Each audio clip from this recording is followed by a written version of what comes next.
Chapter 1. The Empress had just finished her bath at this moment. She was still the second princess.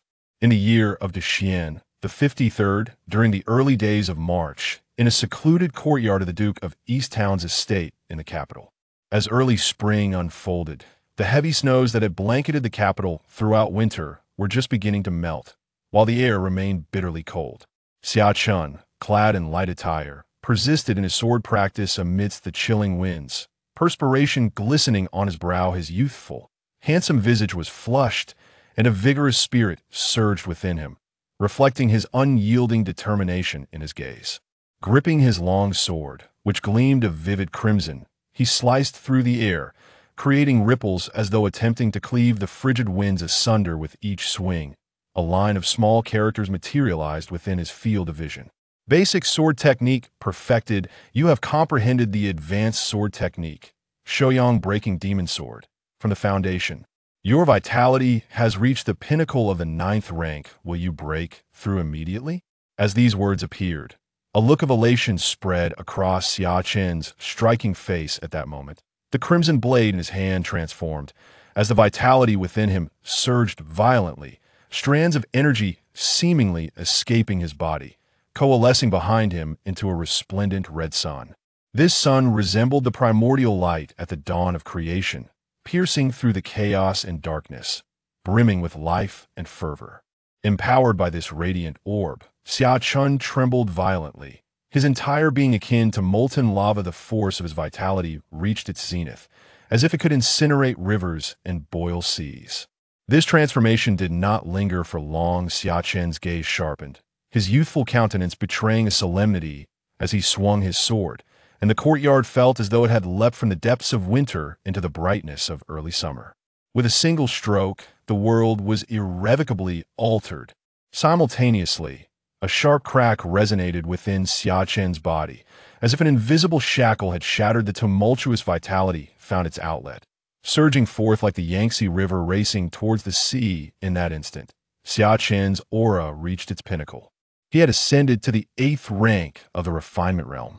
Slowly, Xia Chen opened his eyes, which sparkled with brilliance in a fleeting moment. It seemed as though two eyes merged into one, resembling a pair of Donghou. Yet this phenomenon vanished as swiftly as it had appeared. Xia Chen returned to a state of tranquility, his aura retracting, resembling an ordinary youth once more. It has been 2 months since I arrived in this world, and I have finally broken through to the 8th rank. A smile graced Xia Chen's lips. 2 months prior, he had discovered that he had entered an early version of a mysterious game ahead of time. In his previous life, this game had abruptly materialized on Earth, its origins shrouded in enigma, known only to a fortunate few who were selected to immerse themselves in this seemingly authentic world. At present, it was the era of the great martial Emperor. Xia Chen was not well versed in this period, as he had entered the game early, while the internal testing phase had commenced during the Empress reign. Now is the time of the second dragon vying for supremacy. 5 years hence, the 3rd prince's coup will unfold, leading troops into the capital, breaching the White Tiger Gate, and entering the palace. The crown prince will perish, and the 3rd prince, driven mad, will slaughter the entire royal bloodline. Yet the ultimate victor shall not be he. Xia Chen pondered the threads of history, recalling the events of this tumultuous period. Unfortunately, in his previous life, he had only entered this world during the first public testing phase, by which time the Empress had already been on the throne for 6 years. Thus, he lacked an in-depth understanding of the past, possessing only a general outline of events. This era appeared to be a contest between 2 dragons vying for power. In truth, a hidden dragon lurked in the shadows. 5 years hence, during the coup, the 2nd princess would descend like a tempest, wielding the sword of the ancestor, leading cavalry into the White Tiger Gate.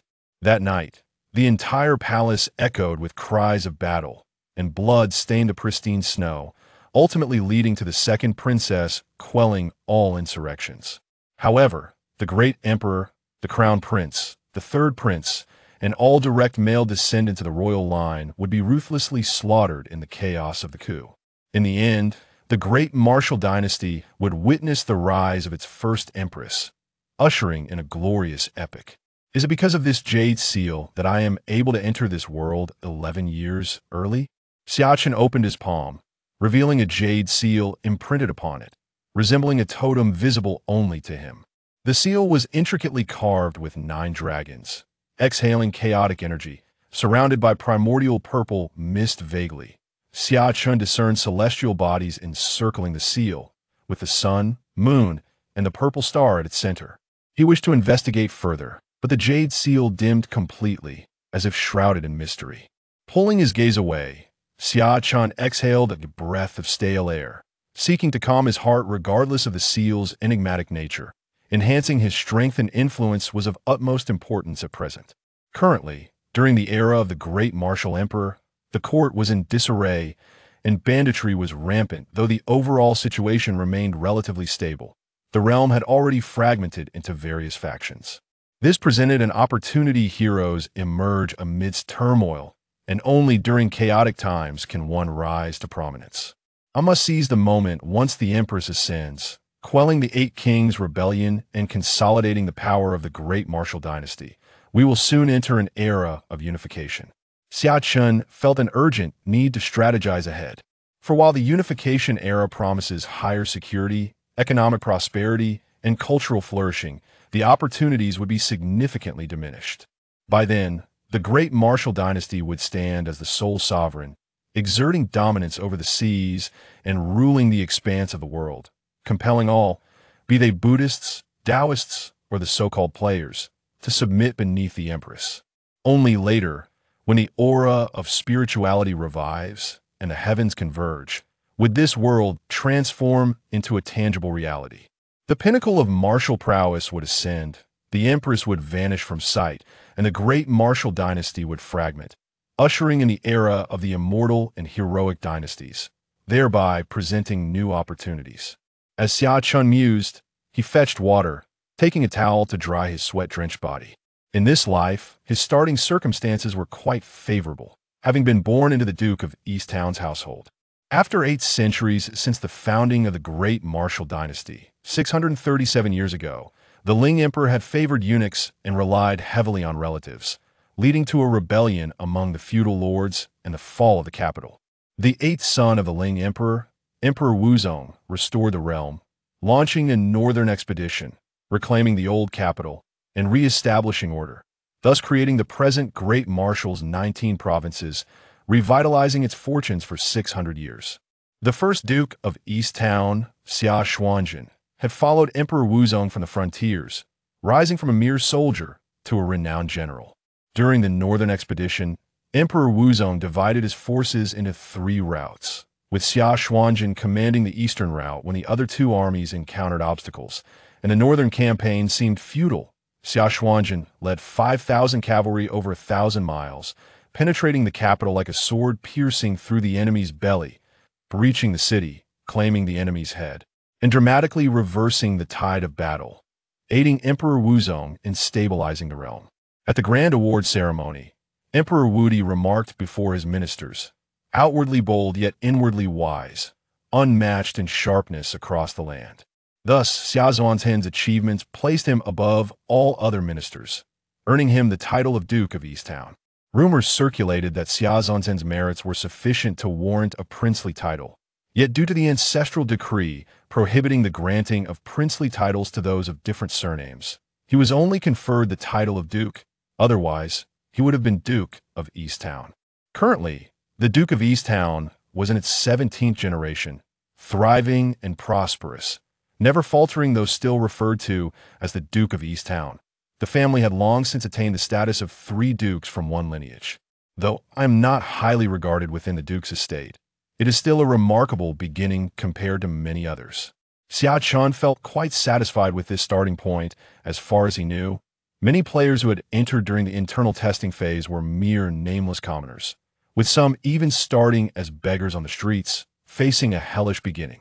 According to the game's balance rules, those who entered the game earlier tended to have poorer starting identities, yet now, Xia Chen had defied this pattern, being born into a family of nobility. Third young master, there's a letter from the second old master for you. At that moment, a hurried figure entered, a young servant clad in blue, panting and flushed, whether from the biting cold or from running. It was unclear. The second old master has a letter for the young master. Xia Chen's face bore a hint of joy. The second old master had finally remembered the young master, if memory served correctly. The last letter had arrived 3 years prior. Xia Chen calmly accepted the letter from Xia Chen, his expression neutral. However, he was slightly taken aback as he remarked, "Has something occurred in the outside world?" 3 years without a letter. And this sudden communication made Xia Chen suspect that matters were not as simple as they seemed. The young master truly possesses foresight. There is great news. The second old master has slain a third-rank unparalleled demon in the East Wilderness, rumored to be a tyrant of the East Wilderness mountain range. Following this battle, the myriad demons have retreated 100 miles, purging the East Wilderness of its scourge and greatly enhancing the prestige of our martial nation. Xia Chen was not very old, being a year younger than Xia Chen, and had just turned 16 this year. He was filled with youthful exuberance, enthusiastically proclaiming as if he himself had vanquished that formidable third-grade demon. Everyone says that in the next couple of years, the Eastern Wasteland may finally be pacified. By then, both the second master and the second madam will be able to return home. The young Xia Chen was visibly excited. After 14 long years, the young master would finally reunite with his family.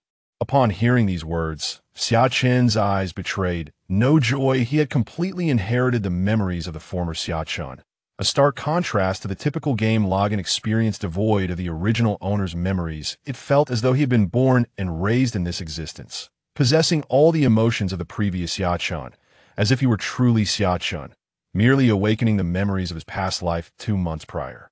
Images of the second master, Xia Yuan, the Duke of Donghou and Xia Chen's biological father, surged involuntarily in Xia Chen's mind as he recalled the words of the young servant in blue.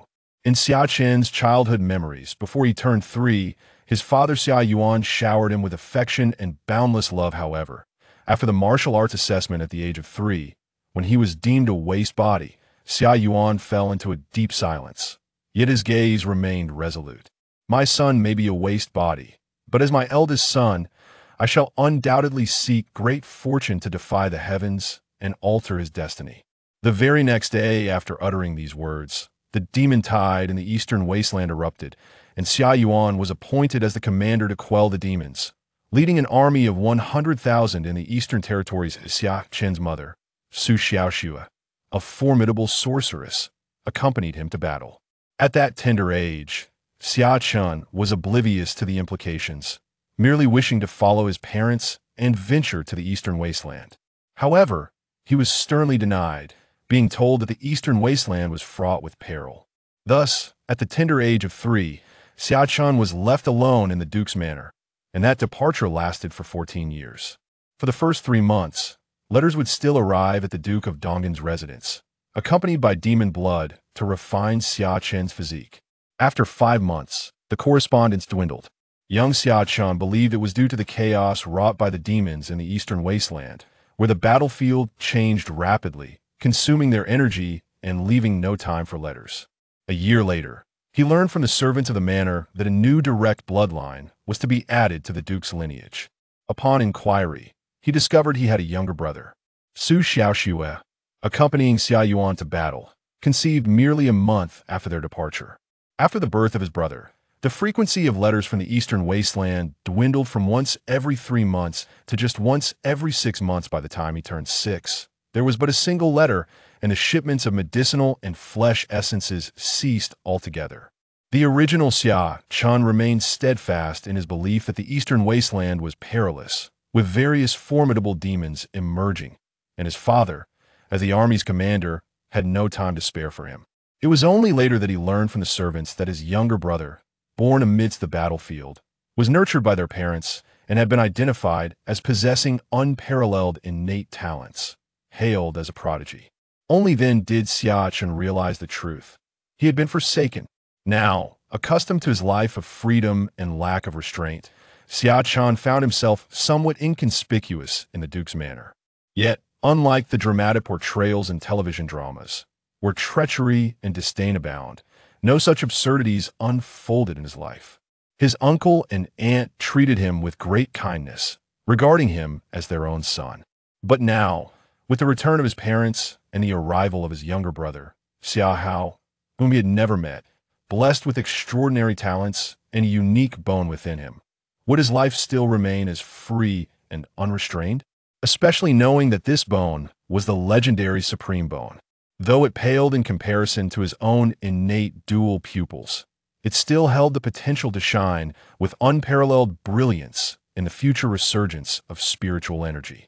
Moreover, after 14 years of separation, even the servants within the residence possess information about the eastern wilderness that he does not. Thus, although Xia Chen shares blood ties with them, he is no different from a stranger. You may leave now, and please inform the kitchen to double the amount of food for lunch today. Xia Chen smiled and nodded at Xia Chen, the young lad who had been by his side since the age of 4. They had shared 12 springs and autumns together. In a sense, Xia Chen could be considered a member of the clan, albeit from a collateral branch that diverged over 2 centuries ago, leading to a certain dilution of their bloodline. Nevertheless, he still bears the surname Xia, and it is precisely due to this kinship that he was sent to the Marquis's mansion for training, remaining close to Xia Chen, the legitimate heir. Xia Chen nodded, aware that his young master had been diligently studying and training in martial arts recently, which had significantly increased his appetite. However, he was still somewhat astonished.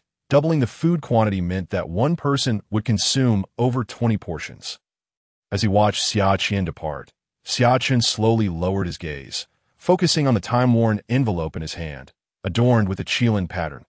After a moment of silence, he extended a finger and lightly drew the crimson blade across his fingertip, allowing a drop of warm, crimson blood to fall. Instantly, the qilin design on the envelope seemed to respond, radiating with brilliant light, and faintly, the sound of a qilin's roar could be heard. This process lasted for a breath or two, after which the light receded and tranquility returned.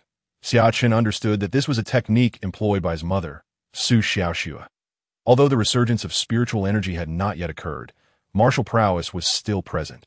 There were individuals capable of rivaling an army of 100,000, and a single sword could sever great rivers. However, those who reached such levels were exceedingly rare throughout the world. The overwhelming majority, despite their might, remained within the realm of ordinary people.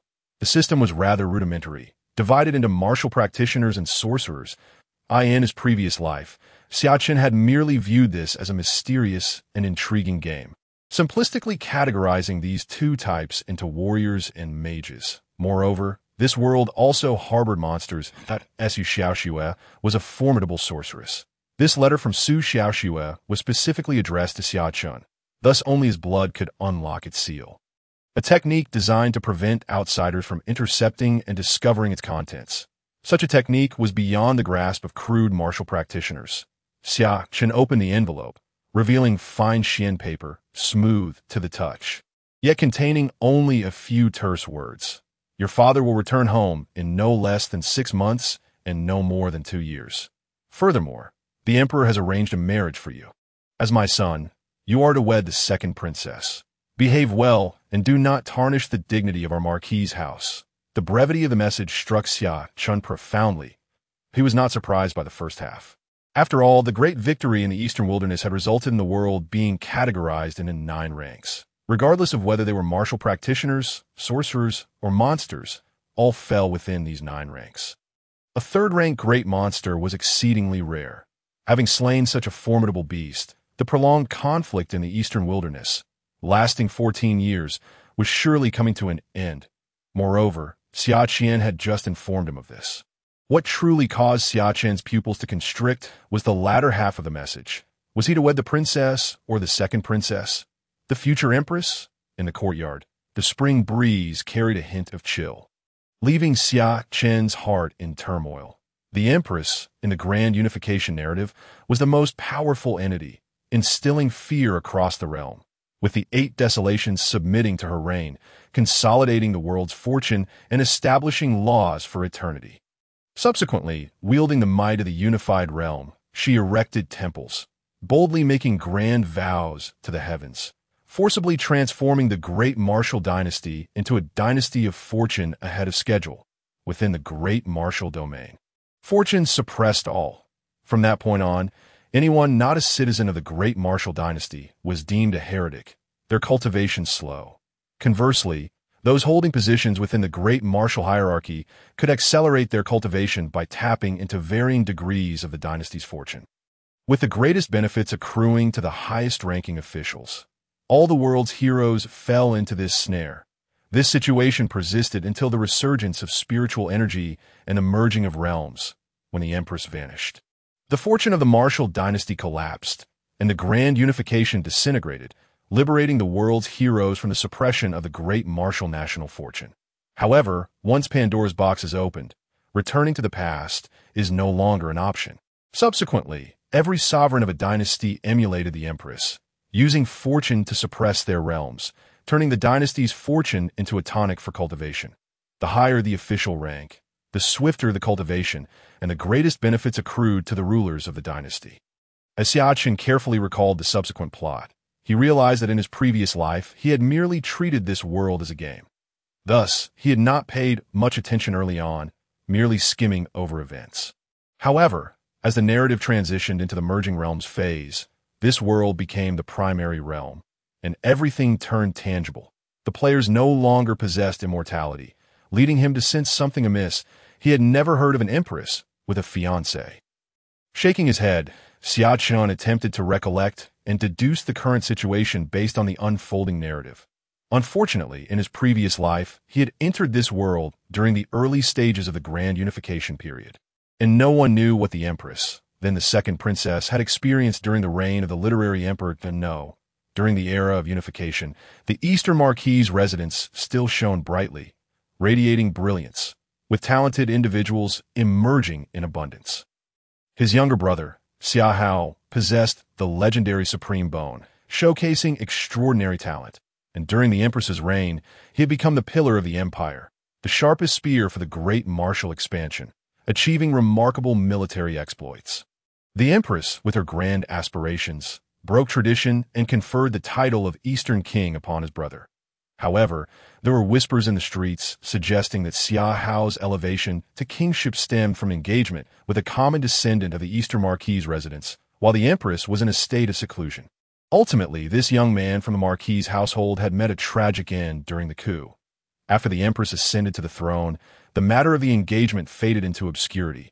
Yet it was precisely due to this incident that the Empress compensated the Xia family by granting Xia Hao an unprecedented title. Originally, Xia Chen had believed such tales were mere rumors, crafted by malicious individuals to malign the Empress and the Eastern King. However, it now appeared that perhaps there was truth to it. The Empress indeed had a history with the Eastern Marquis residence, and the nameless young man from the Marquis household, whose name had not even graced the annals of history, was none other than Xia Chen himself. Was his existence merely a dark chapter, an unworthy past destined to tarnish the Empress's luminous image, rendering him unworthy of even a name? Xia Chen chuckled self-deprecatingly, yet deep within his gaze, the duality of his pupils flickered once more, as if the sun and moon had merged into one, with wisps of chaotic energy swirling, his eyes glinting with a cold, piercing light. This implies that my storyline would conclude with the coup. No wonder in my previous life, I had never heard of an heir named Xia Chen from the Eastern Marquis residence. That resplendent pillar of the empire, Xia Hao, had an elder brother. Xia Chen's expression regained its tranquility. Resembling the still waters of an abyss, undisturbed by any ripples, he entered his chamber and donned a splendid outfit. Previously, there had been a number of maidservants in the courtyard. However, after turning 12, the residents had dismissed all of them. This was not out of a desire to belittle him due to his youth, but rather a standard practice for all descendants of the Marquis household. Before reaching the 8th rank, martial practitioners were warned against compromising their integrity. Yet, being martial practitioners with robust vitality, the constant presence of beautiful maidservants could lead to temptation, adversely affecting their future prospects. Just as Xia Chen stepped out of the courtyard, a beautiful young woman clad in a flowing green gown, aged around 18, approached him gracefully. Zhu. Xia Chen recognized her. The third young master, the lord, and the madam summoned you to be. Zhu halted before Xia Chen, bowing respectfully, her demeanor humble. unlike the typical portrayals of favored maidens who would look down upon a somewhat inconspicuous young master in the Marquis' household. I understand, Xia Chen nodded, following Bai Zhu, his gaze inadvertently drawn to her graceful figure as she walked, causing a surge of blood to rush through him. He quickly averted his eyes, having just undergone a breakthrough. A time of heightened vitality. Bai Zhu, a maidservant close to the matron of the Xia family, Cui Mingru, had been assigned to attend to Xia Chen's daily needs once he reached the 8th rank. As Xia Chen diverted his attention, he began to map out the familial relationships within the Marquis' residence. With a legacy spanning 6 centuries, the current legitimate line comprised only 3 branches. The old Marquis, Xia Chen, now 86 years of age, remained vigorous, yet had withdrawn from both familial and state affairs, focusing on meditation in hopes of attaining a higher realm. The old Marquis had 3 sons. The eldest, Xia Chen, referred to Bai Zhu as the Lord. The second son, Xia Yuan, Xia Chen's biological father, known as the second lord within the residence, and the youngest, Xia Hao. Currently, the household was overseen by the eldest, and Wuhou Xia Chen. Xia Chen followed Bai Zhu through the winding outer courtyard, arriving at a grand hall. Upon entering, he immediately spotted a stern-looking middle-aged man seated at the head of the table, alongside a woman in her 30s, impeccably maintained, exuding an air of elegance and grace. Uncle, Aunt, Xia Chen approached the hall, bowing respectfully to Chener. We are all family. There is no need for such formality. Xia Chen smiled as he urged Xia Chen to rise. And the lovely madam beside him chimed in, Chener, it has been quite some time since you last graced my courtyard for a meal. Have you perhaps grown distant with your aunt upon hearing that your younger sister is returning? Cui Mingru reproached Xia Chen playfully, her eyes sparkling with a myriad of emotions, embodying the grace of a mature woman. Cui Mingru, the matriarch of the Xia family, had nurtured and cared for Xia Chen since his youth, treating him as her own. Aunt, I've been diligently honing my martial skills of late, hence my absence, Xia Chen replied with a smile, drawing closer to sit beside Cui Mingru, a warm sensation blossoming in his heart. Although his biological mother had neglected him for years, lavishing all her affection on his younger brother, his uncle and aunt had treated him with genuine kindness, never looking down upon him due to his innate frailty. It was their care that had allowed him to grow up in the Marquis' residence without suffering undue hardships. Upon hearing that Xia Chen was practicing martial arts, both Xia Chen and Cui Mingru's expressions darkened, and they sighed inwardly. While one could practice martial arts despite being born with a weak constitution, achieving significant accomplishments in life remained a formidable challenge, even with 100-fold effort compared to others. The rewards would still be scant. They inquired further about what Xia Chen currently lacked, and the 3 enjoyed a harmonious conversation that made them appear as a true family. Your father has made great contributions in the eastern wilderness, and the emperor has granted a marriage decree betrothing the second princess to you. You are aware of this, I presume. What are your thoughts on the matter? After the pleasantries, Xia Chen broached the subject directly. I have just learned of it. Xia Chen nodded, his expression turning serious. Was there still room for negotiation? He did not wish to marry a princess. To outsiders, such a union would be an immense honor. However, for both the Marquis' residence and himself, it would be merely an embellishment, perhaps even a constraint. Especially given that the intended bride was to be the future Empress, the prospect was fraught with danger. Who could say how he had met his end in his past life? In his youth, the emperor had been lacking in martial talent, leading to a distant relationship with his parents. They had gone to war and had been absent for 14 years. With letters from home being a rare occurrence, leaving the emperor feeling quite neglected at the tender age of 3, he had lived independently within his clan, fortunate that his uncle and aunt treated him as their own, nurturing him into adulthood. The Marquis' residence had endured for 6 centuries, relying on generations of exceptional talents and formidable generals. In these times, the world was divided into 3 factions. The north had to foam, the west to Qing, while the eastern wilderness was plagued by powerful demons, and to the south lay the southern barbarians, with sorcery thriving endlessly. The world was far from peaceful with these external threats. The Marquis' residence did not need to constantly curry favor with the emperor. Rather, it was the imperial family that often sought to win over the Marquis' residence, showering them with gifts during festivals. This betrothal to a royal daughter was the most evident sign. Xia Chen had never been one to languish under the weight of another's shadow, if he were to be bound to a future empress. The impending turmoil 5 years hence would render him helpless. "You do not wish to marry the princess?" Cui Mingru asked softly, her gaze lingering on Xia Chen, her mature beauty radiating naturally. "Indeed, I do not," Xia Chen replied with unwavering resolve, without a hint of hesitation. There was no turning back now. At this point, the imperial edict had likely already been dispatched from the palace and would soon arrive at the marquis's residence. Xia Chen sighed and shook his head. This matter had long been decided, and they were merely disclosing the outcome. Xia Chen fell silent, acutely aware that many things had already been set in stone.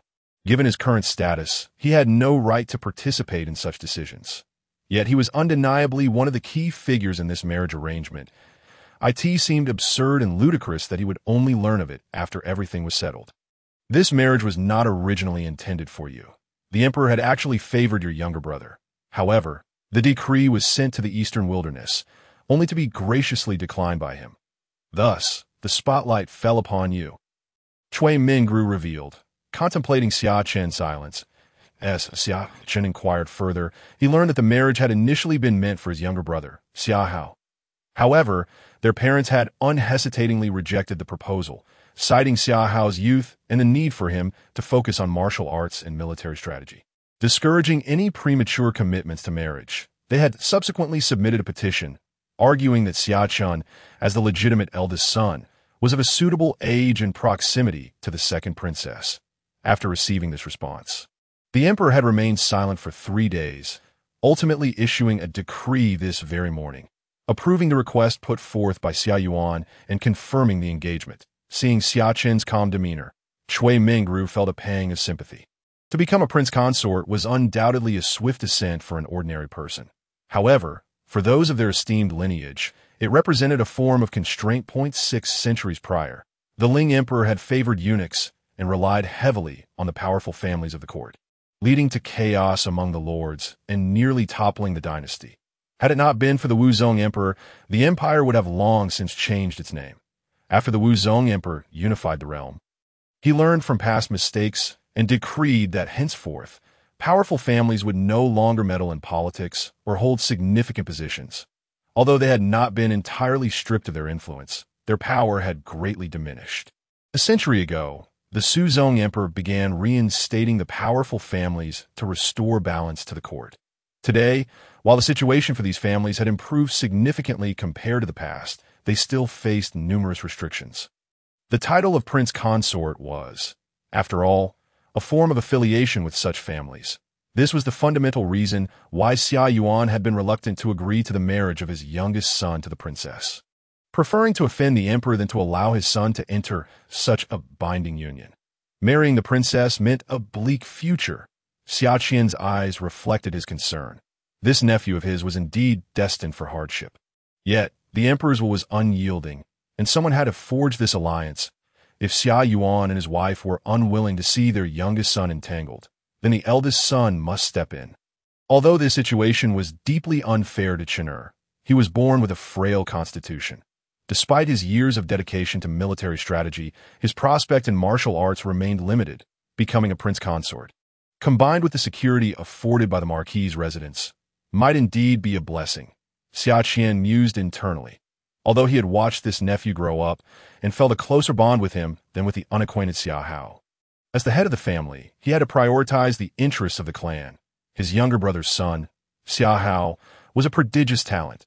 Perhaps he could achieve the lofty heights of their ancestor, Xia Xuanjin, and become the future leader of the family. It was indeed unwise to bind him with the title of prince consort.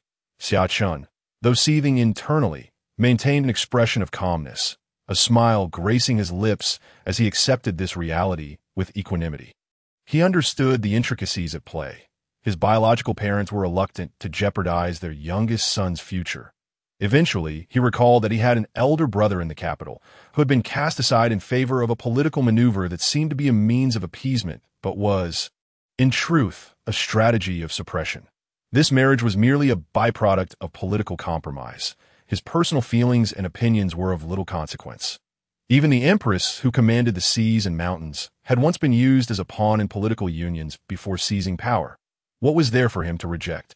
Xia Chen's heart grew resolute, and he remained exceptionally optimistic, finding clarity in his thoughts.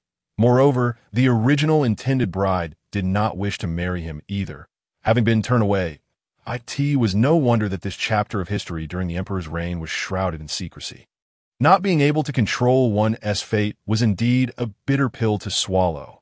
As he pondered these matters, his heart sighed, and his final thought, whether directed at the empress or himself, echoed in his mind. At that moment, his determination to seize power solidified even further. In the front hall, Elju entered with a hurried yet graceful stride.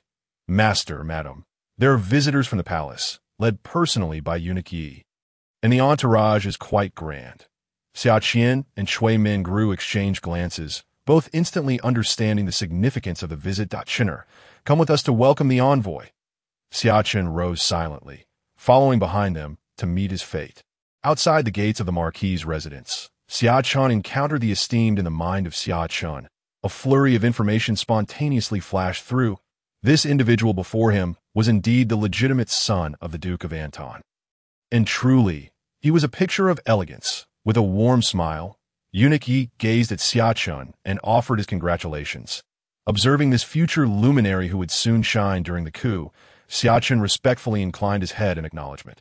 This unexpected gesture left Eunuch Yi somewhat taken aback, but he quickly regained his composure, smiling and nodding at Xia Chen, forming a favorable first impression of the youth. Although Xia Chen was the protagonist, many subsequent events bore little significance to him, merely requiring his presence. After welcoming Eunuch Yi into the Duke's residence, they proceeded to bathe and change, after which Eunuch Yi proclaimed the imperial edict. Xia Chen received the decree, and thus, the marriage was formally established. The entire process left Xia Chen feeling dazed. The protocols and etiquette surrounding such a solemn edict were exceedingly numerous. Generally, imperial edicts were mostly conveyed in spoken words and in formal declarations, lacking such elaborate rituals. However, this occasion, being a royal marriage, necessitated a grand display to signify the importance of both parties involved. The proceedings consumed the entire afternoon, and as Xia Chen held a scroll adorned with dragon motifs, crafted from an unknown material, he felt as though he were caught in a dream. He had truly become the betrothed of the Empress. Yet, could he survive the coup and successfully become the Emperor's consort? Was his death during the coup merely a coincidence? Contemplating these thoughts, he gazed at his uncle and aunt walking ahead, and, without further hesitation, quickened his pace to join them. "Uncle, I have broken through to the 8th tier of the refining essence realm. I wish to seek a position to serve the country," Xia Chen declared emphatically, drawing in a deep breath. In his youth, the founding emperor was known for his calm demeanor and reserved nature, concealing his brilliance among his peers. Yet, the Empress of the Wu dynasty recognized his extraordinary talent at a glance, believing he would achieve great things in the future. That time, the Empress, Yao Guang, was still a princess, and the Wu dynasty's emperor was seeking a husband for her. Yao Guang took the initiative to propose, leading to the engagement with the founding emperor within the Duke's residence. A winding path paved with blue stones meandered through a vibrant garden, reminiscent of a lively ribbon threading through a flourishing landscape. Spring had barely arrived, yet renowned blossoms could no longer contain their splendor. Competing for attention, a gentle breeze wafted through, carrying a rich, intoxicating fragrance that was utterly refreshing. Xia Chen and Shui Minglu abruptly halted, turning back to gaze at Xia Chen, astonishment evident in their voices. "You have broken through to the 8th tier?" Under ordinary circumstances, the breakthrough of another would hardly warrant a flicker of their eyelids. While the 8th tier was commendable, especially considering Xia Chen was merely 17. It was not particularly remarkable in the Duke's residence, which was teeming with prodigies. Excluding a few exceptional talents among the direct line, there were several astonishingly gifted youths emerging even from the collateral branches in Xia Chen's generation. The 8th tier, therefore, was far from extraordinary. However, the fact that Xia Chen was the one to achieve this breakthrough was indeed surprising, particularly to Xia Chen and his wife, who were well aware of Xia Chen's innate abilities. Though Xia Chen's biological parents had not sent him rare herb from the eastern wilderness over the years, Xia Chen had provided him with many fine resources to refine his physique. Yet, despite utilizing numerous resources from the Duke's residence over the years, Xia Chen had only managed to ascend from the unranked to the 9th tier of the refining body realm. This left Xia Chen lamenting the reputation of the martial arts as a waste. And now, Xia Chen had broken through to the 8th tier. In recent days, as I practiced, I experienced a moment of enlightenment, discerning something from the foundational sword techniques, leading to an unintentional breakthrough, Xia Chen recounted. Omitting certain critical details, he felt no need for excessive modesty. He must swiftly secure the Duke's resources to rise. Show me. Xia Chen's expression turned serious. Grappling with uncertainty, to attain enlightenment while practicing foundational sword techniques. The foundational sword techniques of their Duke's residence were not ordinary. They had been honed over 6 centuries, even drawing insight from the royal family's most formidable 9th-tier sword techniques, ultimately resulting in a method most suited for the 9th-tier refining body realm. This sword technique was highly effective for refining the physique, specifically designed for the 9th-tier martial artist. IT had reached a point of no further improvement or modification. Even Xia Chen had learned this foundational sword technique in his youth. Yet now, Xia Chen claimed to have gleaned new insights from IT. In his younger years, Xia Chen had harbored ambitions to contribute to the family by enhancing the technique, but even at his current level, he had not attempted any modifications. Neither had Xia Chen's biological father, Xia Yuan, nor their patriarch, Duke Xia Chutian. Fetch a sword. Xia Chen instructed his attendant. Use this one. Without hesitation, Xia Chen withdrew a long blade radiating an astonishing cold light, its entire body a deep black. The moment the blade emerged, Xia Chen felt as though he beheld a black serpent leaping from the abyss, its cold scales seemingly capable of devouring one's soul. This vision flickered briefly before the dark blade returned to tranquility. Xia Chen understood that this moment was no illusion. It was a divine weapon, birthed from the essence of a 3rd-tier great demon. The blade's body even suppressing the soul of a great demon within.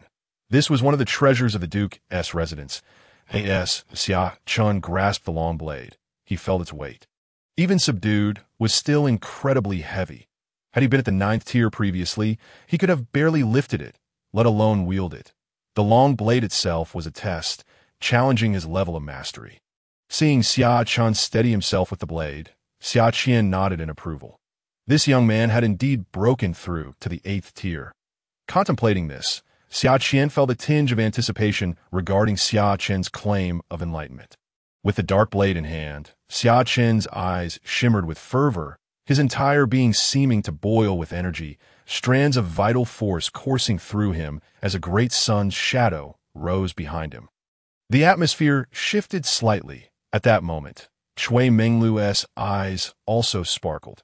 Hailing from the prestigious Cui family, she was well-versed in the arts and highly sensitive to the energies of the world. An intense yang energy was drawn into Xia Chen's body, ultimately infusing the dark blade in his hand. The sun-breaking demon blade, he called out, standing in the garden as if facing an army. His back to the onlookers, he brandished the blade towards the depths. His aura reached its zenith, his vitality surging, and with a single stroke, the heavens seemed to change. Xia Chen watched as a radiant sun momentarily illuminated Xia Chen's palm. The brilliant blade light captured in his grasp. Though it did not break the surface of his skin, Xia Chen could not conceal his delight, unable to remain composed.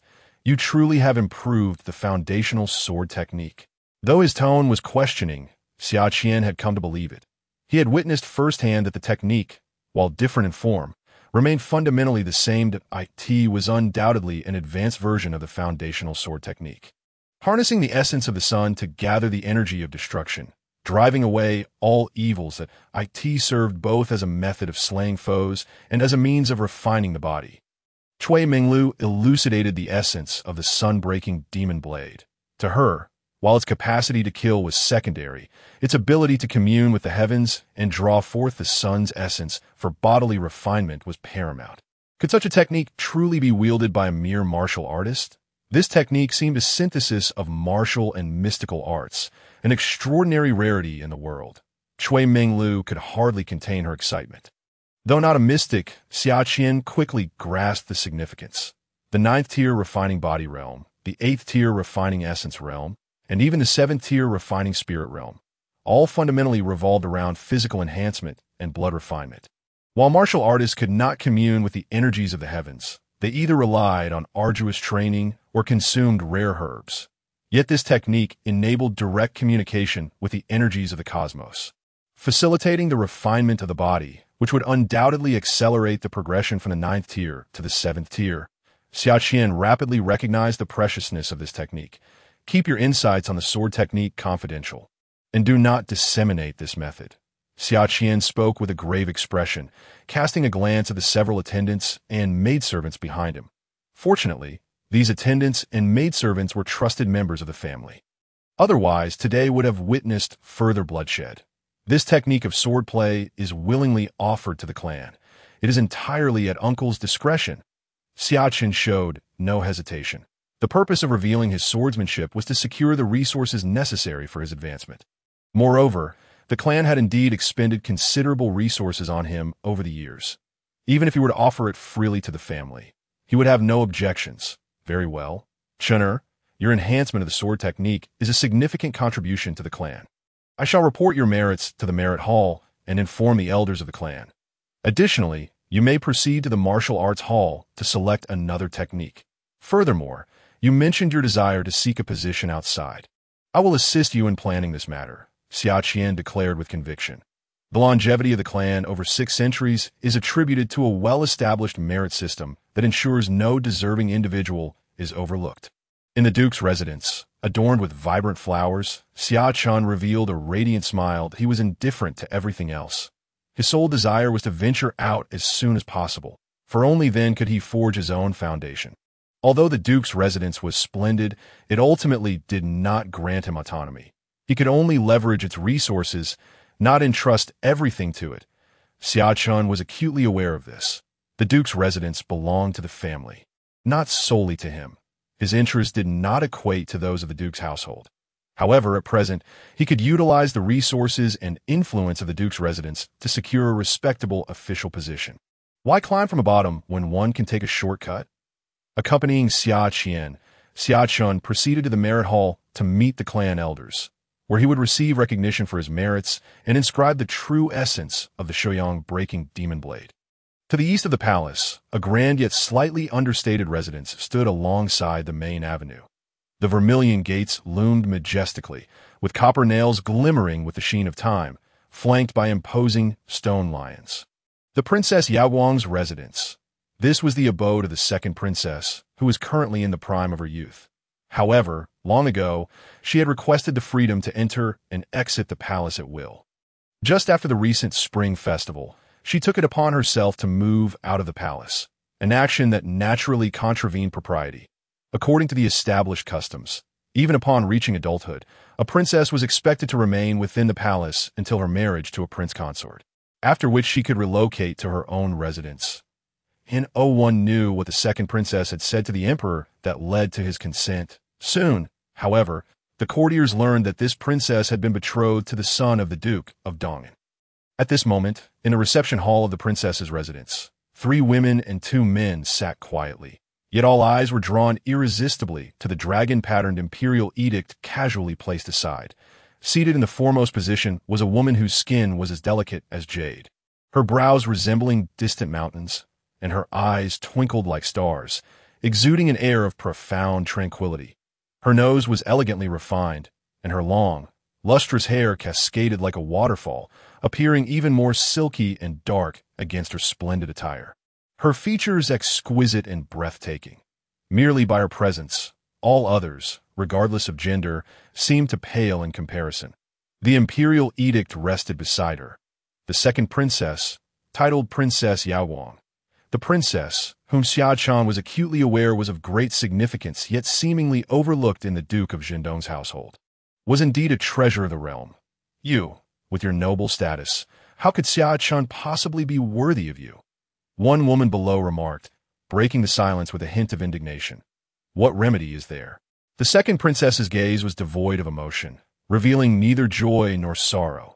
The woman clad in green and yellow was momentarily at a loss for words. Indeed, the emperor had arranged the marriage, and it had been publicly announced. rendering the matter beyond remedy. Perhaps we could send someone to assassinate him. I have heard that he is not favored in the Duke's residence, and the Duke of Donghou has been away on the eastern battlefield for 14 years. Sending merely one letter in 3 years, clearly indifferent to this legitimate heir that a man on the left spoke solemnly. Nonsense! Such despicable tactics as assassination should not be employed lightly.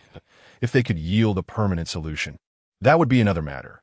However, whether the assassination succeeds or fails, it would lead to a grave predicament with no resolution. The young man seated at the leftmost position shook his head in admonition. He hailed from a national academy, named Hua Qiming. Though a scholar, he was no fool. If assassination could truly resolve the issue, it would be acceptable, but either outcome would provoke significant calamity.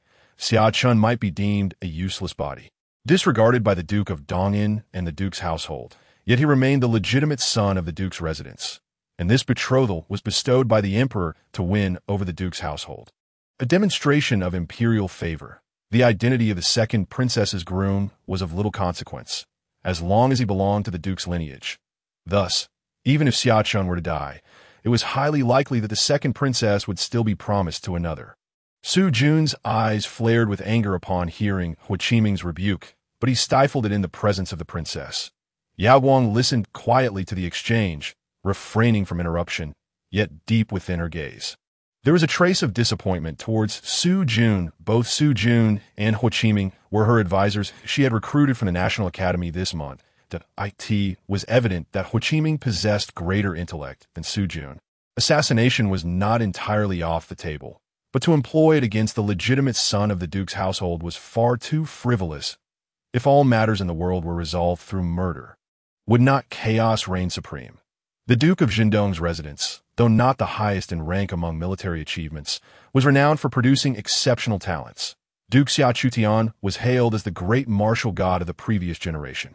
36 years ago, the Great Wu and the Great Feng clashed in the Battle of Huaiyang, a conflict that lasted for 3 years.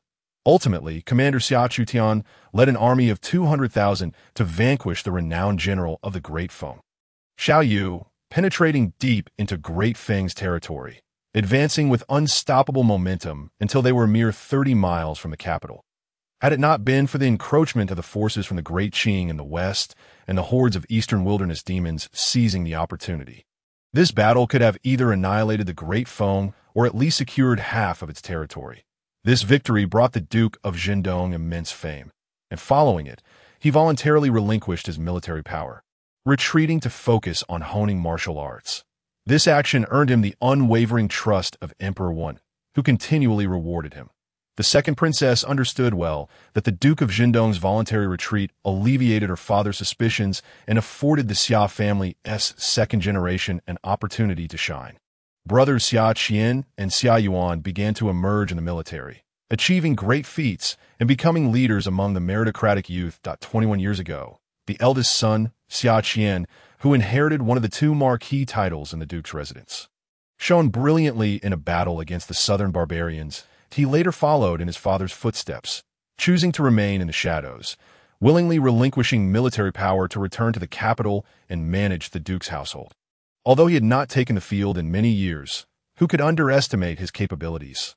The second son, Xia Yuan, who inherited the marquee title of Donghou, was appointed commander on the eastern battlefield 14 years ago. For the first 13 years, he maintained a steady approach, achieving no remarkable victories, but also making no errors, ensuring the eastern border remained stable. The courtiers were both delighted and relieved that Xia Yuan could stabilize the eastern front. Though he had achieved significant merit, he was no longer so extraordinary compared to his father and elder brother. However, just a month ago, Xia Yuan, having patiently lured the enemy for 13 years, suddenly erupted, slaying a third-rank demon and astounding the court. How could such a feat not shock the world and incite the royal family's apprehension? Yet, in the current chaotic landscape, the Great Wu was not the sole power. In facing the Duke's household, one could not resort to suppression, but rather sought to win them over. In such a situation, how could one contemplate assassination against the legitimate son of the Duke's household? Xia Chen, a mere useless body, posed little threat. It was merely a matter of marriage. Since this arrangement had already been confirmed, there was no need for further discussion. The Duke of Jindong was loyal to the emperor and contributed greatly to the nation. To alleviate the emperor's concerns was indeed a commendable act. The second princess smiled brightly, illuminating the entire hall. 7 venerable elders, their hair as white as snow, rose from their seats, some inadvertently tugging at their own white beards. Others spilling their tea, their hearts in turmoil. The foundational knife technique, as its name suggests, is the cornerstone of martial arts, embodying the fundamental principles that a person's combat prowess, future potential, and mastery of these principles are profoundly interconnected. Thus, the foundational knife technique of the Hou family is a closely guarded secret, accessible only to the direct descendants and exceptionally gifted disciples who have undergone rigorous trials. This technique serves as the bedrock of the Xia family's enduring legacy over the past 600 years. Each martial lineage possesses its unique foundational principles, all shrouded in secrecy, ensuring their continued prosperity through knowledge monopolization. The foundational technique of the Xia family was established by their progenitor, Xia Chen, and has been refined over generations by successive clan leaders, who believe that this knife technique has reached unparalleled perfection, rivaling even the royal foundational techniques. Yet, to their astonishment, it has been improved upon by a younger generation. Their astonishment is palpable as they gaze upon the crack in the ground, imbued with a fierce energy, just moments after Xia Chen demonstrated it before them. Though they verbally questioned, their hearts had already accepted the truth. Their reaction stemmed from sheer incredulity. Well done, though your martial talent may be lacking. Your comprehension is truly extraordinary, in terms of merits to the clan. You surpass your father, Xia Yuan, exclaimed the foremost elder, his hair a mix of gray, laughing heartily, while internally lamenting the unfairness of fate, blessing this child with exceptional insight, yet withholding martial talent. Otherwise, the Xia family would have produced another unparalleled prodigy. His name is Xia Yu, the elder brother of the eastern town marquis, Xia Chutian, and the paternal uncle of Xia Chen and Xia Yuan, making him Xia Chen's great-grandfather. Among the 8 brothers of Xia Chutian generation, he ranks 3rd. However, due to his outstanding talent and intellect, he was chosen as the head of the Xia family, inheriting the title of Marquis of Eastern Town, while the other 7 brothers held military positions in their youth 36 years ago, during the Huayang War between the Great Wu and Great Feng. Xia Chutian achieved legendary status in battle, ultimately choosing to return his military authority and retire from the army, with the other 7 brothers following suit, returning to the Marquis to assume elder roles, guiding the younger generation and enhancing the family's foundation. No amount of military merit can compare to the creation of a new technique, added another elder, Xia Xuanjin, Xia Chen's 5th grandfather. The illustrious legacy of the Hou family spans 600 years, with generations of talents emerging. Over 300 years ago, their ancestors were once again granted the title of Anwu Marquis, and 173 years ago, the title of Anan Marquis was bestowed upon them. Thus, the Xia family boasts 3 marquises. For them, military achievements are hardly lacking. Xia Chen's improvement of the foundational technique is of monumental significance for the family, ensuring that future generations will excel even further in progress at an accelerated pace. Upon leaving the Merit Tower, Xia Chen reflected that this was his first visit to the tower, and he was meeting his grandfather's elder relatives for the first time in 17 years. Judging by their reactions, they must have heard of Xia Chen's infamous reputation as an untalented individual. Having made a significant impression this time, it would undoubtedly benefit his standing within the Marquisate.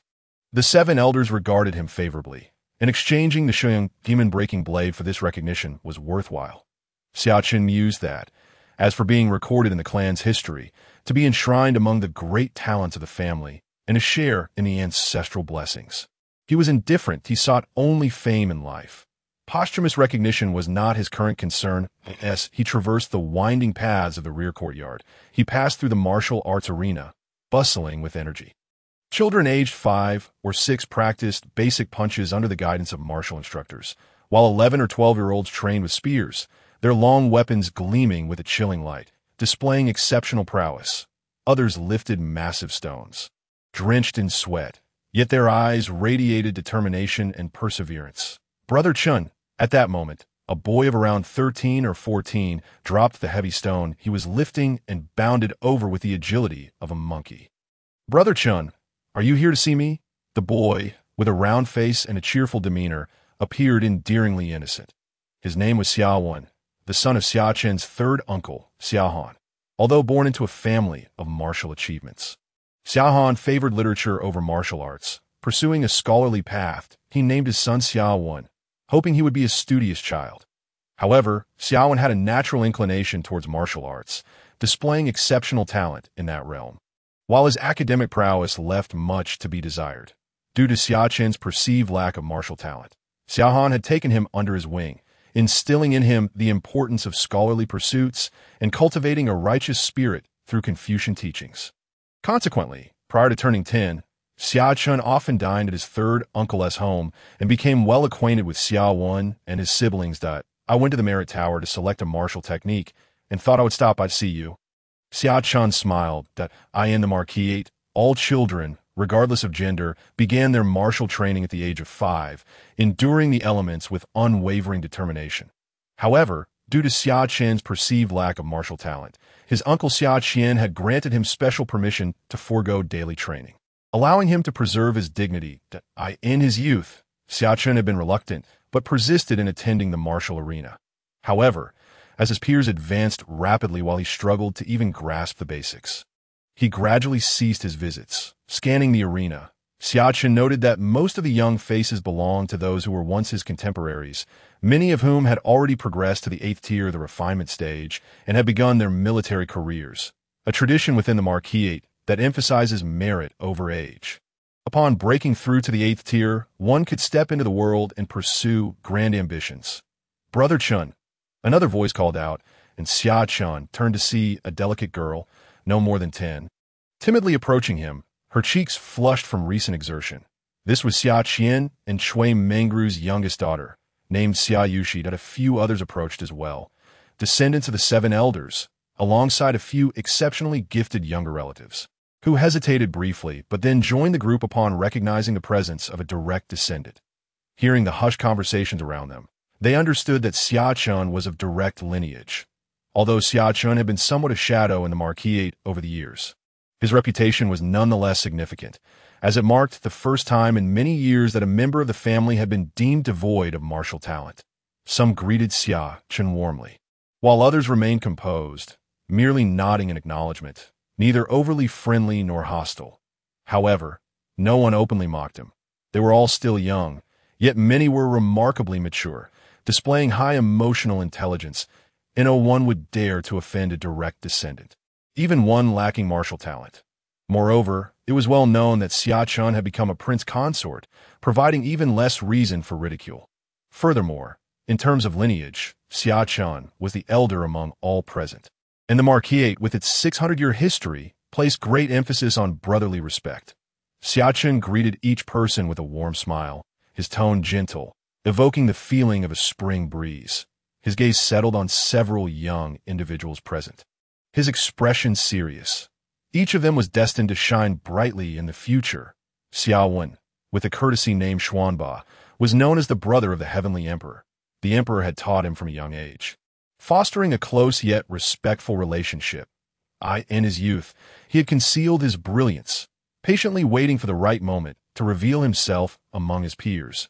Within the imperial clan, only when remained unperturbed by external influences, maintaining a close friendship with the Emperor, marked by profound camaraderie. At this moment, a break was underway in the martial arena, and the instructors observed the gathering without interruption. Xia Chen's attention was drawn to a seemingly aloof boy of around 12 or 13, named Xia Chen, who had also exchanged greetings earlier. Xia Chen was a descendant of a branch of the Xia family, destined to achieve great feats during the era of unification, commanding the formidable Great Wu cavalry and dominating the eastern wilderness battlefield. Yet now, this future general still bore the innocence of youth.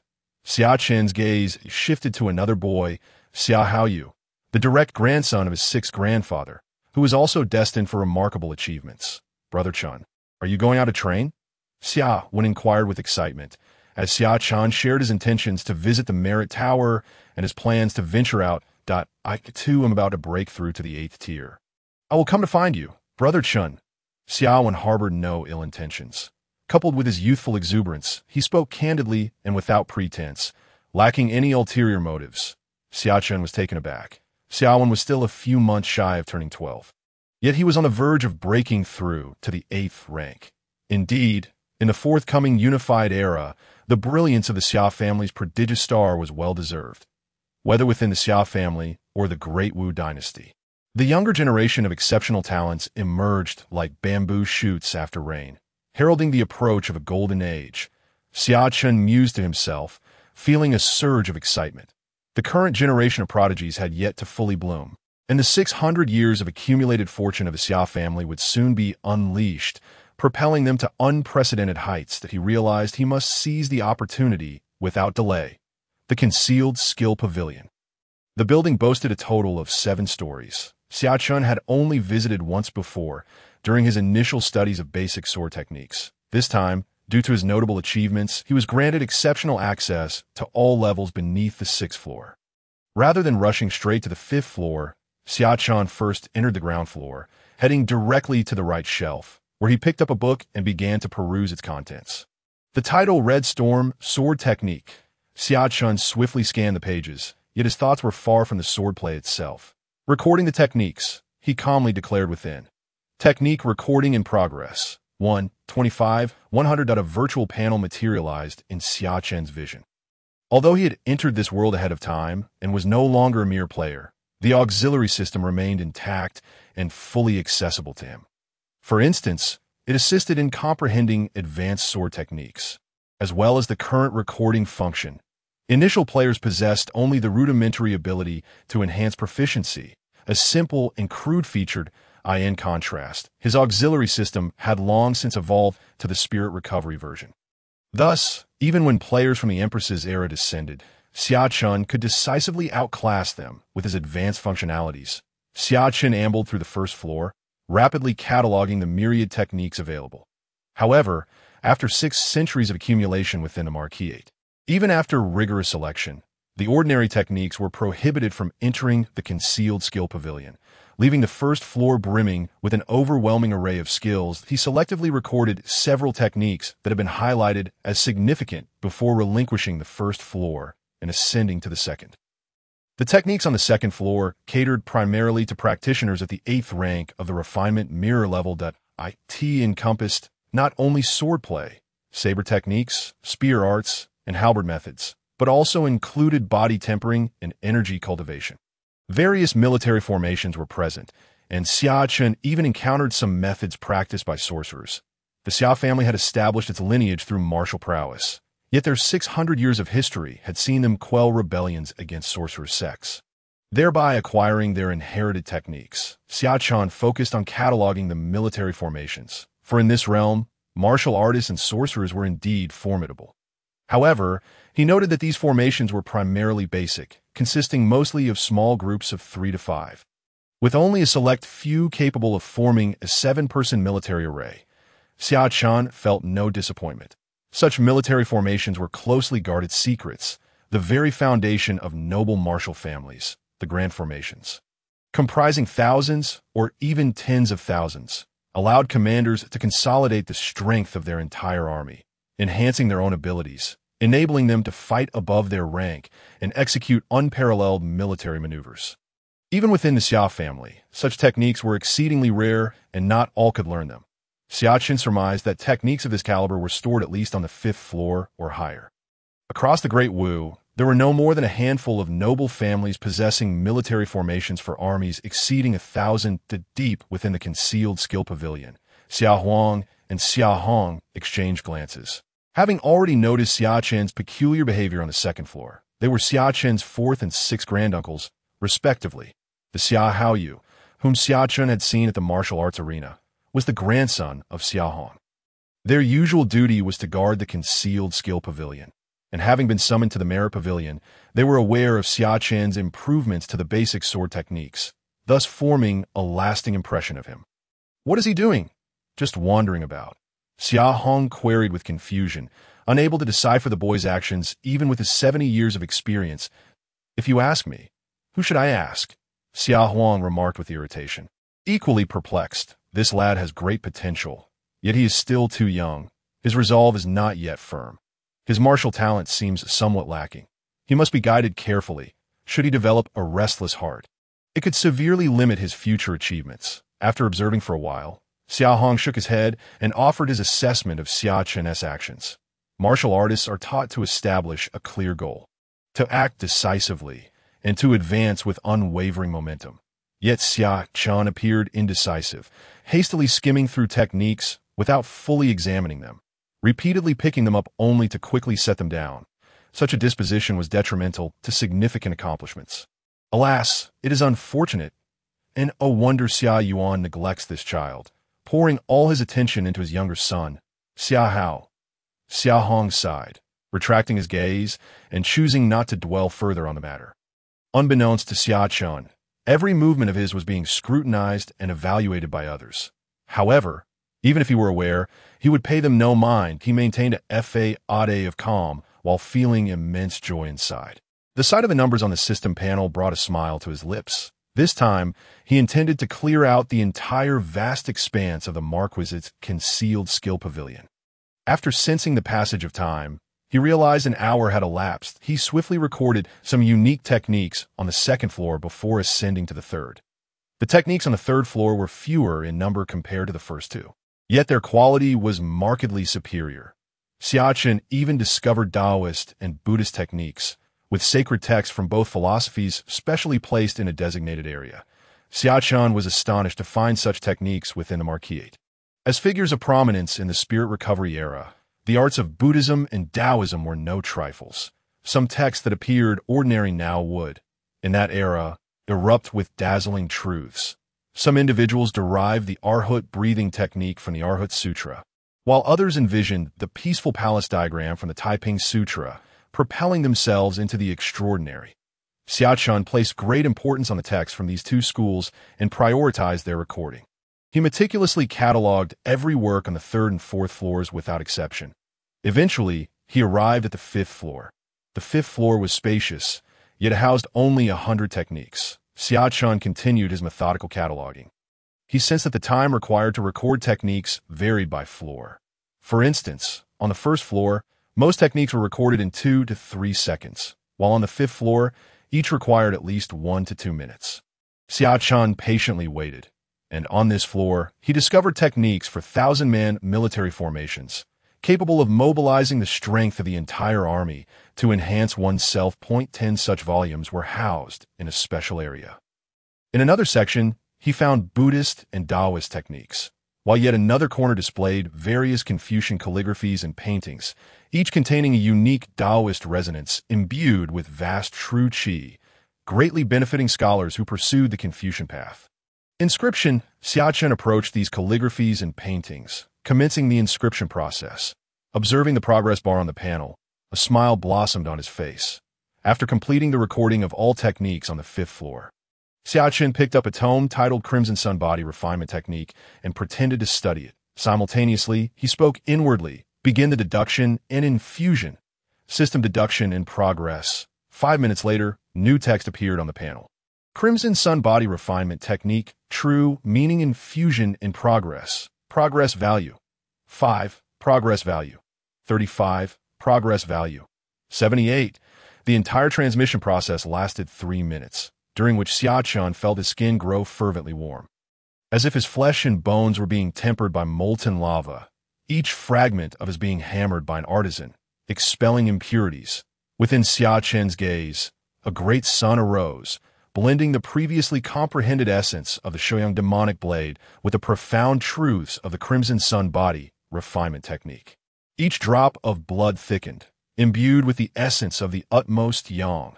The atmosphere of the entire fifth floor grew sweltering, as if transported to the height of summer. Xia Chen felt as if he were a piece of steel just forged from a high-temperature furnace. In an instant, Xia Hong and Xia Huang, the two clan elders, appeared in the spacious fifth floor, their expressions grave as they observed Xia Chen's transformation. Has he comprehended the Crimson Sun Body Refinement Technique? Has he grasped its true meaning so swiftly?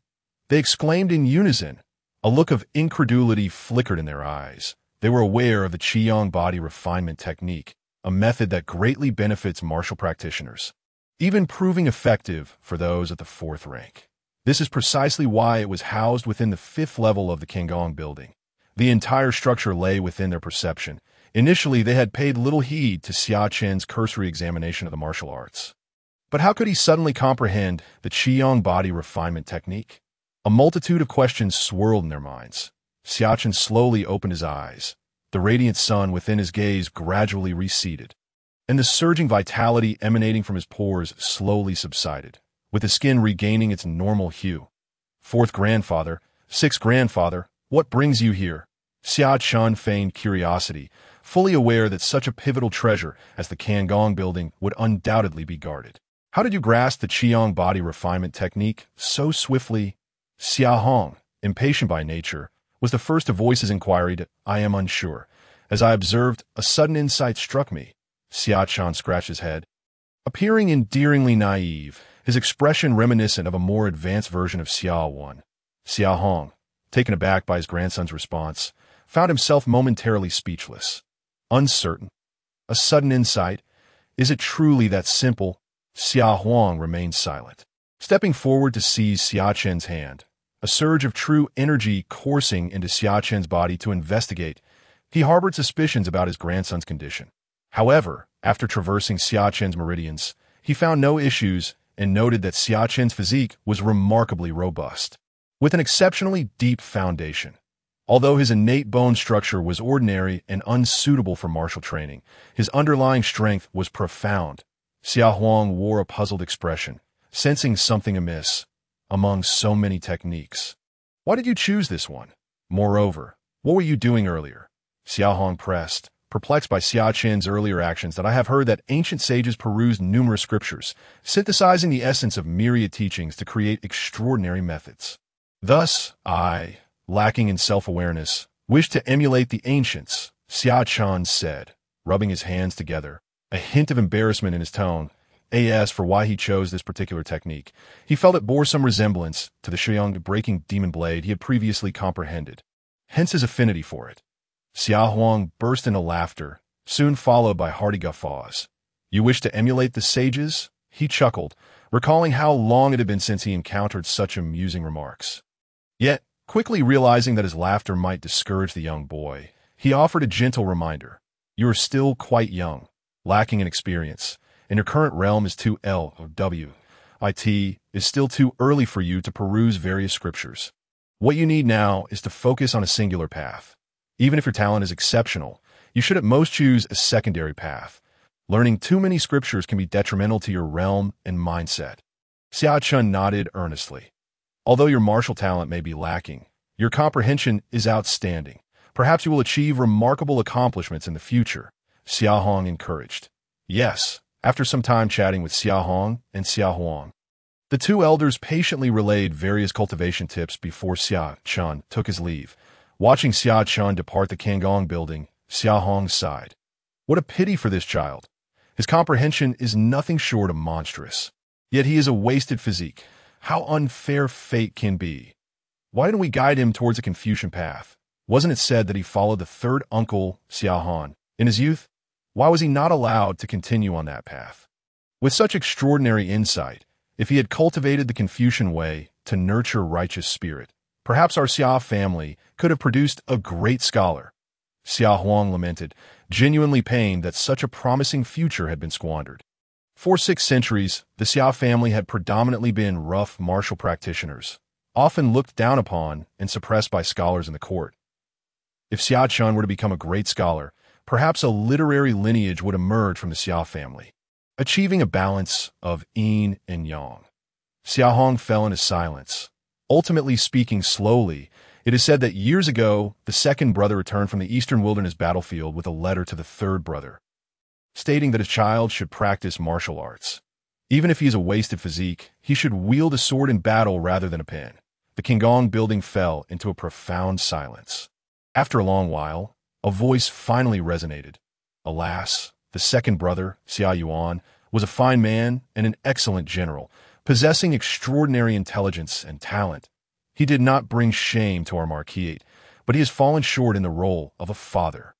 Xia Huang shook his head, recalling Xia Yuan's attitude towards Xia Chen, and sighed deeply that in his youth, the heavenly emperor was distanced from his parents, receiving little care, and grew up in isolation within his clan. The elders of the clan did not regard the heavenly emperor's martial talent favorably. However, he remained resolute, diligent, and studious, perusing various scriptures and displaying extraordinary comprehension. One day, while in the scripture repository, he suddenly comprehended the martial arts, leaving the clan elders astonished. Xia Chronicles, Volume 1, Annals of the Great Ancestor Emperor. Upon returning to his courtyard, night had already enveloped the earth. The bright moon hung high, casting delicate beams of moonlight that danced upon Xia Chen's fingertips like fairies. From the moment he left in the morning until now, this day had been more colorful than the past 2 months combined. "Young master," Xia Chen hurried out upon hearing the commotion, joyfully exclaiming, "I heard that His Majesty has bestowed the second princess upon you in marriage. The news has spread throughout the estate, and various courtyards have sent gifts." "Yes, just help me collect them." Xia Chen nodded, not wishing to expend much energy on this matter. In the following 2 days, Xia Chen remained diligently within the courtyard, diligently practicing the proficiency levels on the system panel increment. He felt his progress accelerating dramatically. The pure yang true energy within him thickened, and his combat strength was incomparable to before. But he utilized the Shuyang breaking demon blade to channel the extreme yang energy of heaven and earth, specifically refining his flesh. Simultaneously, he practiced the Qiyang body refinement technique to cultivate true energy within and strengthen his bones. Although these two methods bore some similarities, they complemented each other, resulting in a qualitative transformation of Xia Chen's physique. This tranquility was disrupted on the 3rd day. A longtime attendant of the family head, Xia Chen, knocked on the door of Xia Chen's courtyard. "Third young master, the master requests your presence." Xia Chen, being the 3rd in line among the direct descendants, was referred to as the 3rd young master within the estate. "Uncle Dong, why have you come in person? You could have sent someone." Xia Chen, who was currently bare-chested and engaged in body refinement, hurriedly invited the middle-aged man inside. Xia Dong, a capable assistant to Xia Chen, also possessed the Xia family bloodline, having branched off 156 years ago. Thus their blood connection remained relatively close. Since childhood, he had accompanied Xia Chen like a companion scholar, whether in martial training, studying military strategy, or later accompanying him to the military camp. 21 years ago, he had achieved great merit alongside Xia Chen on the southern border, receiving an official title of general from the court. However, after Xia Chen retired from the army, he also resigned from his official position, remaining as an ordinary attendant by Xia Chen's side. "Regarding matters concerning the young master, it is better that I come personally." Xia Dong smiled, standing in the courtyard, observing Xia Chen's skin, now resembling tempered iron, as the crimson hue gradually faded, his eyes revealing a hint of surprise. "We are all family. There is no need for such formality. Uncle Dong, please take a seat that I will wash up shortly." Xia Chen smiled, pulling Xia Dong's hand as they sat down in the courtyard. Although Xia Dong regarded himself as a subordinate, no one truly considered him as such. Xia Dong wore a smile and did not stand on ceremony, taking a favorable view of this somewhat inconspicuous 3rd young master. Compared to other young masters' courtyards, this 3rd young master treated him with much more respect. Xia Chen quickly washed up and changed into a clean set of clothes. Despite feeling somewhat pleased, his demeanor remained steady, exuding an air of calmness. He had already surmised that Xia Chen's summons were likely related to the official position. The Marquis occupied an expansive area, and unable to hasten his pace, Xia Chen could only walk leisurely. After more than 20 minutes, he finally arrived at Xia Chen's residence. "Uncle, no need for excessive formalities." In the understated front hall, a few chairs were arranged. Xia Chen took his seat. A maid promptly served tea before swiftly retreating. "Chener, you wish to venture out for training. This matter has been resolved. Currently, there are 3 positions available, all quite respectable." Xia Chen took a sip of tea and spoke at a leisurely pace. Xia Chen revealed a smile, leaning against the Duke's residence, indeed making work a pleasant endeavor. In his previous life, he had spent over half a year in the game just to attain an official rank, and even then, It was the lowest, a mere ninth-grade official. Yet now he had the luxury of choosing from 3 official positions. And although he was unaware of their exact ranks, the Duke's family would undoubtedly not offer anything of low standing. The first position was that of the Imperial Guard, the Yuan Army. The second was the military of the Qingzhou garrison. And the last was the Southern Border Army, all of which were of the 7th grade rank. Xia Chen's gaze sharpened. As a prestigious family, the Xia clan allowed its scions to enter officialdom through hereditary privilege, and their ranks were not to be trifled with. This was precisely why Xia Chen had urged Xia Chen to take action. Why start from the bottom when one could directly ascend? To begin as a mere soldier, simply to prove one's capabilities? It was utterly ridiculous. Why not commence from a higher vantage point and still demonstrate one's abilities thereafter? The Imperial Guard. The Yuan Army, it shall be. Xia Chen inhaled deeply and swiftly made his decision. The Imperial Guard serves as the Emperor's personal troops, tasked with safeguarding the palace and the capital's safety. They are responsible for the day and night patrols of the capital, maintaining public order, managing access control, and possessing the authority to enforce laws against criminal activities within the city. It was this last point. The enforcement power that Xia Chen found particularly appealing. Although the capital was rife with powerful figures, a mere stone thrown might hit a noble or royal family member. However, should he wield this responsibility wisely, he could leverage immense power. Moreover, it was crucial to note that 5 years hence, during the coup known as the Door Crisis, the Imperial Guard played a significant role. Perhaps I can lay the groundwork within it ahead of time. A glimmer of determination shone in Xia Chen's eyes as he dismissed the idea of the garrison troops, recognizing that while the Southern Border Army could hone his skills and swiftly accumulate military achievements, it would serve little purpose for him at present that he had the system to aid his cultivation speed, leaving him unconcerned. While military merits were commendable for rapid promotion, Xia Chen believed remaining at the power center in the capital would present far greater opportunities. Have you made your decision? Xia Chen inquired earnestly. Uncle, I am certain. It shall be the Imperial Guard, the Yuan Army, Xia Chen affirmed without a moment's hesitation. Very well. Await my news, Xia Chen replied with a smile, waving his hand. Xia Chen turned to leave with a beaming smile, his spirits high. After 2 months, was he finally about to leave the novice village? The capital, here I come. In his previous life, although he began as an ordinary citizen, he quickly experienced the splendor of the capital. Yet this time, despite his exalted initial status, the Duke's residence imposed many restrictions. He could not leave without attaining at least an 8th grade rank, that he pondered. Why do I still retain memories of the myriad philosophies, Buddhist and Taoist scriptures, poetry, and songs from my past life? Suddenly, a critical thought struck him. Although players had descended into this world, they could only remember their loved ones from their previous lives.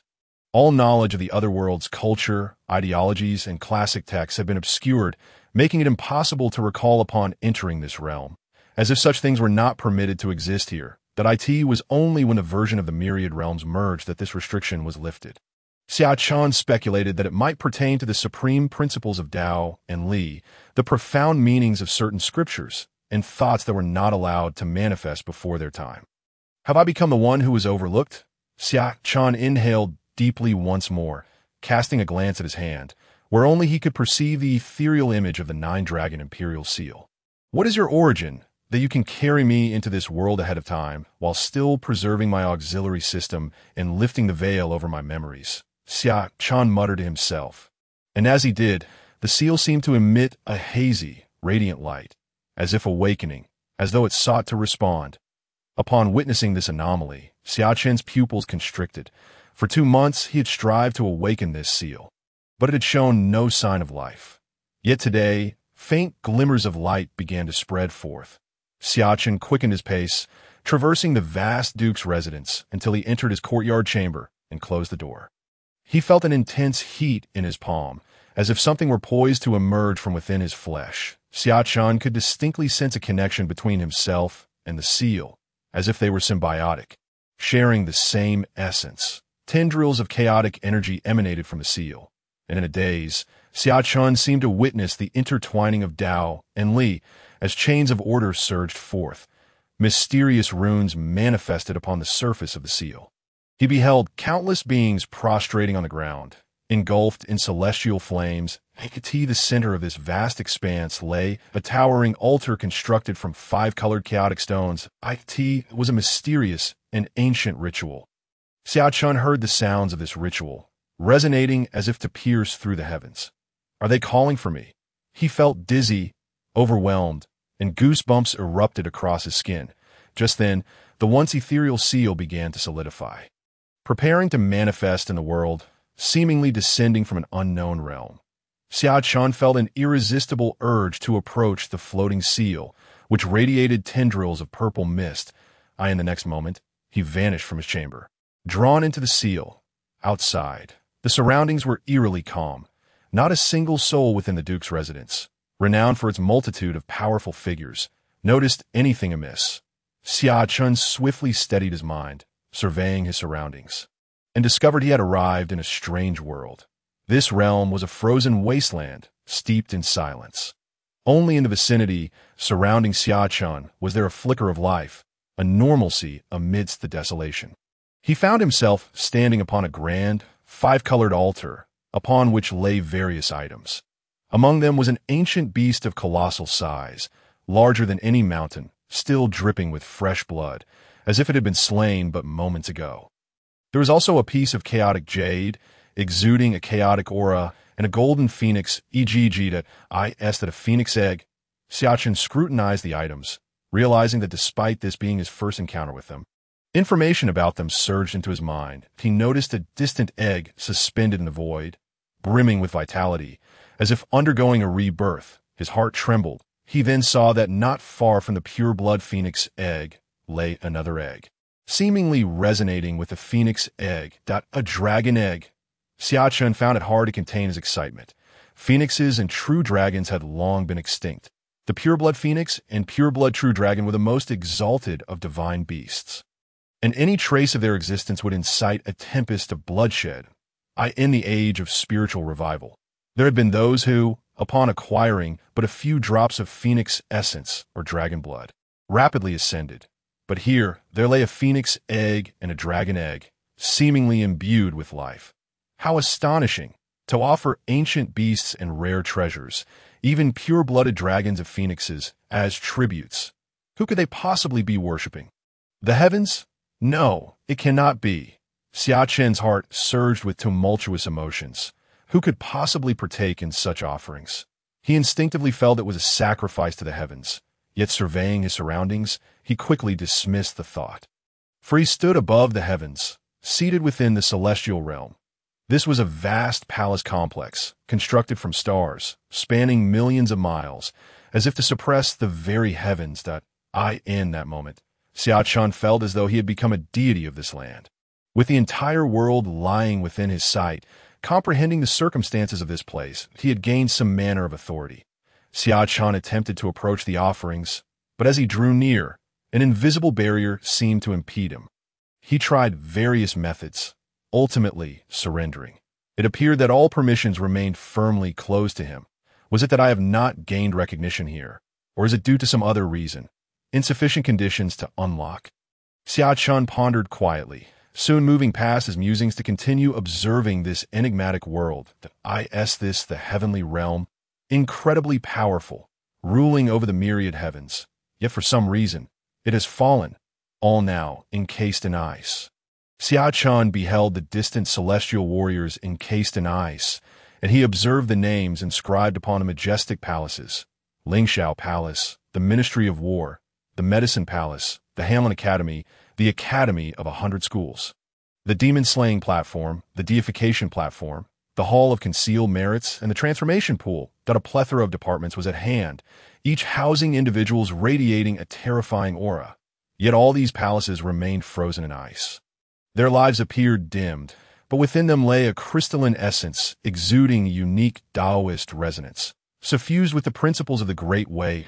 Xia Chen peered intently. A resonant dragon's roar echoed in his ears. His pupils constricted violently as he witnessed a golden divine dragon, spanning an unfathomable expanse, erupting forth from the Xixiao Palace. The dragon was elusive, its head unseen, yet it seemed to be in a state of profound weakness.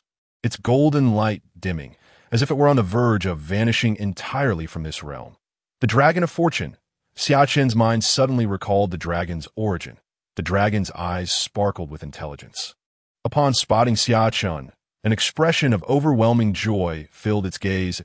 In the blink of an eye, it ascended above Xia Chen's head, and before he could react, plunged directly into his forehead, merging seamlessly with him. Xia Chen felt as though his very being were on the brink of explosion, but a torrent of immense energy surged within him, shattering his meridians instantaneously. Yet this energy bore a profound vitality, enabling his flesh, which had been disintegrating, to rapidly regenerate. Destruction and vitality ebbed and flowed in a cyclical dance, intertwining and opposing yet harmonizing. Xia Chen's body transformed into a vessel, achieving an extraordinary balance. Simultaneously, his eyes experienced a fierce stimulation. The previously elusive double pupil now fully manifested, his black golden irises seemingly undergoing a mutation. Within his radiant eye sockets emerged two pupils, one yin and one yang, as if embodying the fusion of the sun and moon. Suffused with a mist of purple-gold energy, while the Dragon of Fortune flashed past, seemingly merging with his gaze. The double pupil, an ancient anomaly, a unique manifestation of supreme emperors from bygone eras, was said to bestow upon its bearer a sovereign destiny. As long as they did not perish prematurely, they would inevitably become rulers of the heavens. Presently, Xia Chen's inner double pupil began to awaken. The duration of this process was indeterminate, but when Xia Chen regained consciousness, he discovered his physique had been forged into something akin to adamantium, transforming him from within. The golden dragon was the embodiment of the fortunes of the shattered celestial court, yet now it resided within him. Xia Chen's expression turned grave. The Fortune dynasty could gather the world's fortunes and appoint divine officials, who could cultivate through the dynasty's power.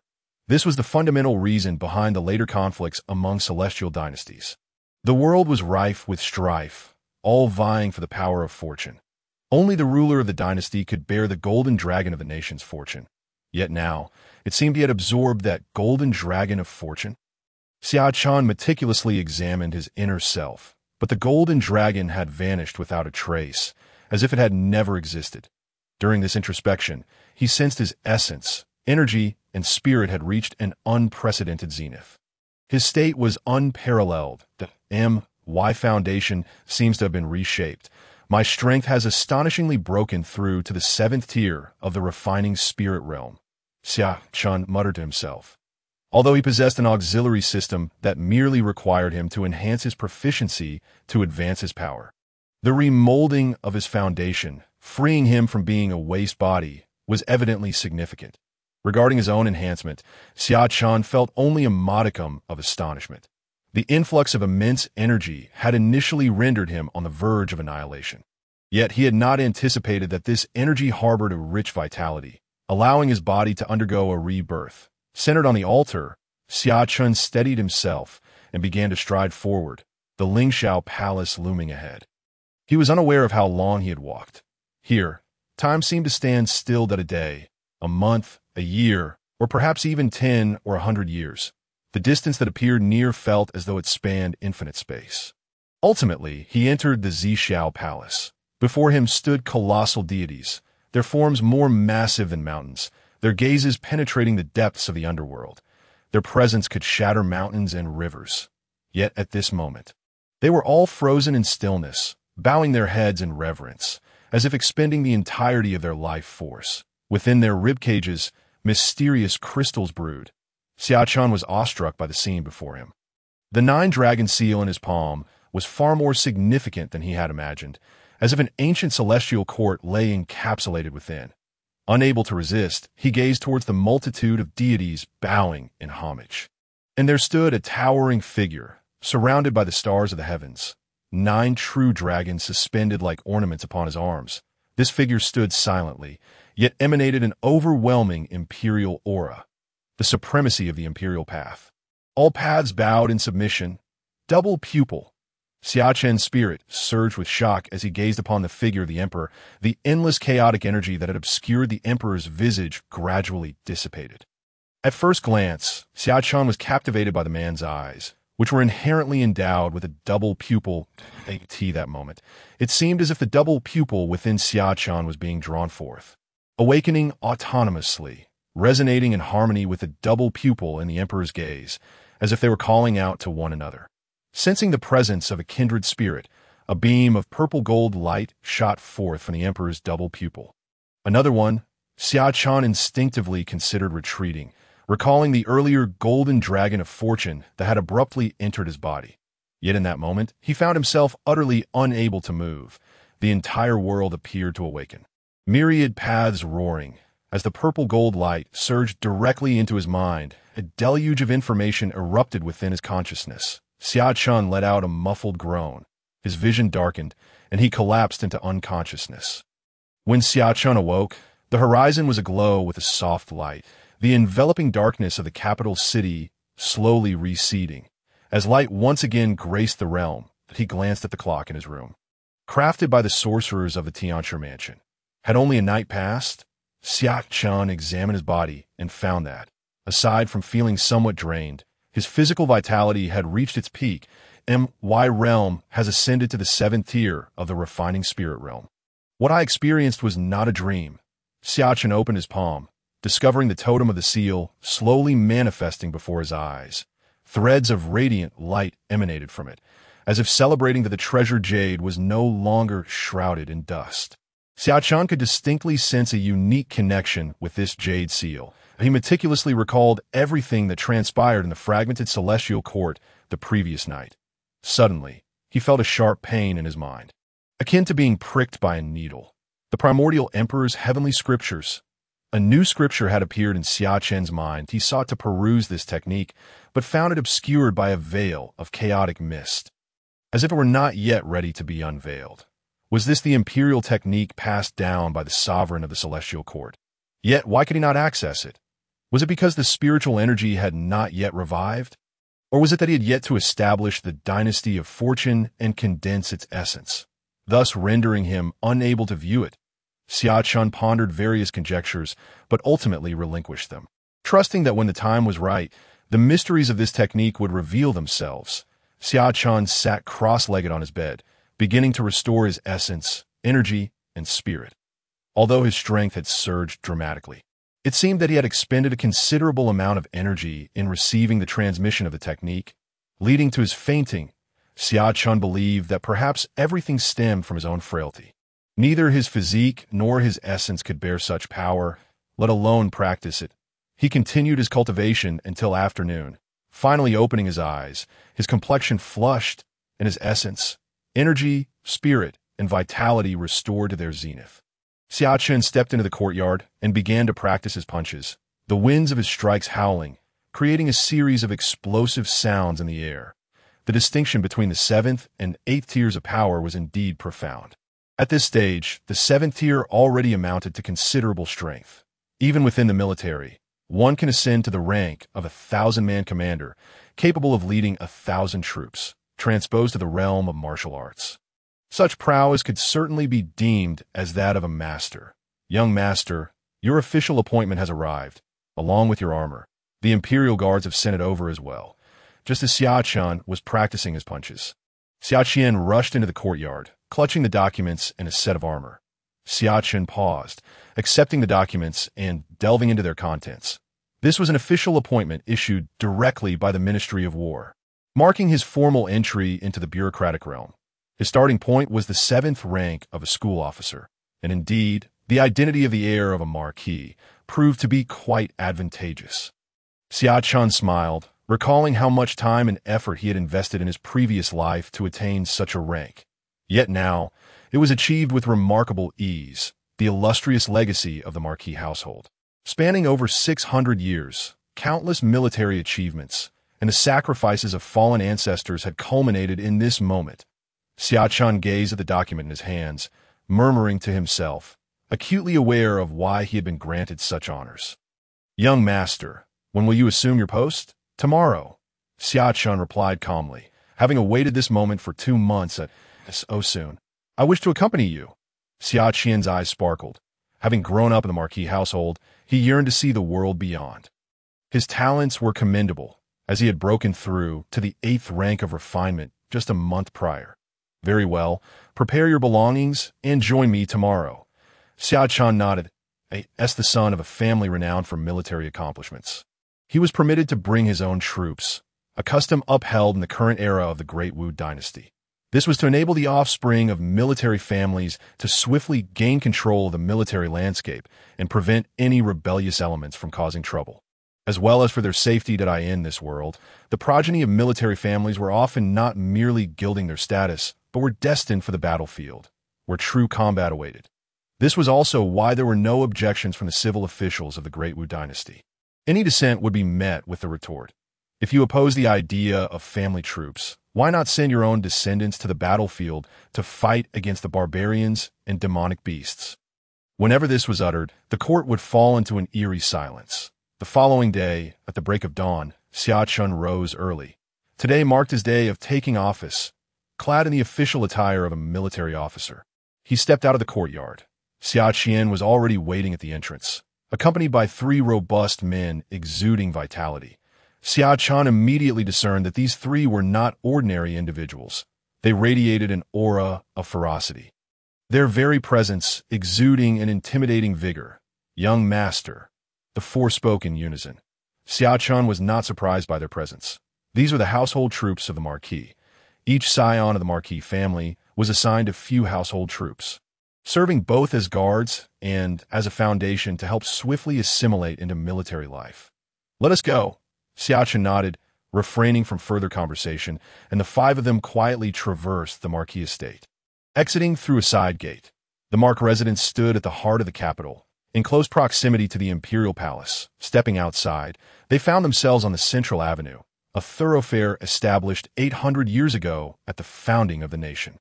Though termed a street, it resembled more of a grand plaza, wide enough to accommodate 12 horse-drawn carriages simultaneously.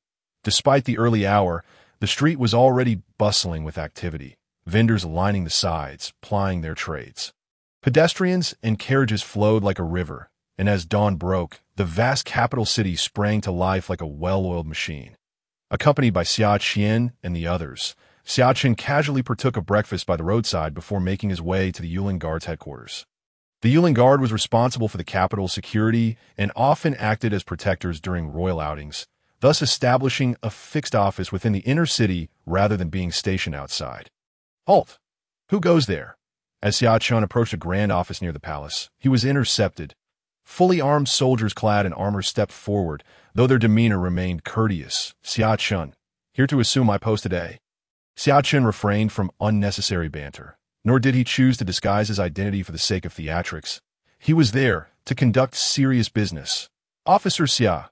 The soldiers at the entrance immediately stood at attention. Saluting with respect, they had already received word of the esteemed officer's arrival, the scion of the East Town Marquis. Xia Chen nodded, maintaining a serious expression that conveyed an aura of unapproachability. "Allow me to escort you inside." "Officer!" A small leader standing at the forefront hastily approached Xia Chen, bowing in a humble manner. A smile plastered across his face as he personally guided him as Xia Chen's figure disappeared through the entrance. The remaining soldiers let out deep breaths, engaging in quiet conversation. Goodness, when did our superior ever wear such a broad smile? They were aware that the selection criteria for the Yulin Guard were exceedingly stringent, often comprising hereditary positions or the offspring of military heroes, with only the most formidable individuals allowed entry. Being the Emperor's personal guard, they typically encountered officers with a level of formality, but seldom with such subservient attitudes. However, this situation was decidedly different, of course. Look at who it is. Though he may be known as a useless noble, his standing speaks volumes. The arrival of this new officer was met with mixed sentiments. Whether it was a blessing or a curse remained to be seen. Our Yulin Guard is teeming with extraordinary talent, renowned for its noble science. This is just another Marquis. Let's sit back and enjoy the show. One soldier remarked, anticipation gleaming in his eyes. "Officer, this is the barracks." Li Shi led Xia Chen into the rear courtyard. Though it was the back area, it was vast and expansive, resembling a military camp. At that moment, a group was engaged in drills within the courtyard. "Where is my unit?" Xia Chen inquired calmly, still unfamiliar with the surroundings and in need of guidance. As she hesitated, his expression betraying uncertainty. Xia Chen frowned, pressing for answers, yet she remained reticent. "You will see for yourself, officer." Xia Chen chose silence, deciding against further questioning. He lifted his leg and proceeded deeper into the barracks. As he approached the rear right side of the camp, he was met with raucous laughter. "Huh, I've won again. I'll treat my brothers to drinks at the Deshun building this noon." Standing outside the tent, Xia Chen heard the sounds of cards slapping and boisterous laughter. They were engaged in a card game. In that instant, Xia Chen comprehended that this world possessed playing cards, a rare form of leisure and entertainment. However, gambling was strictly forbidden within the military, especially involving monetary stakes. Yet he revealed no outward signs of displeasure, which astonished she, who was observing silently. This newly appointed officer was somewhat inscrutable. As she understood the situation and initially intended to watch the spectacle. However, he was surprised to find no anger on the face of the new officer. It seemed that this officer lacked the fiery temperament typically associated with such matters and was merely born into privilege. Shi shook his head inwardly. "I'll go and call them." Xia Chen, standing behind Xia Chen, could no longer contain himself.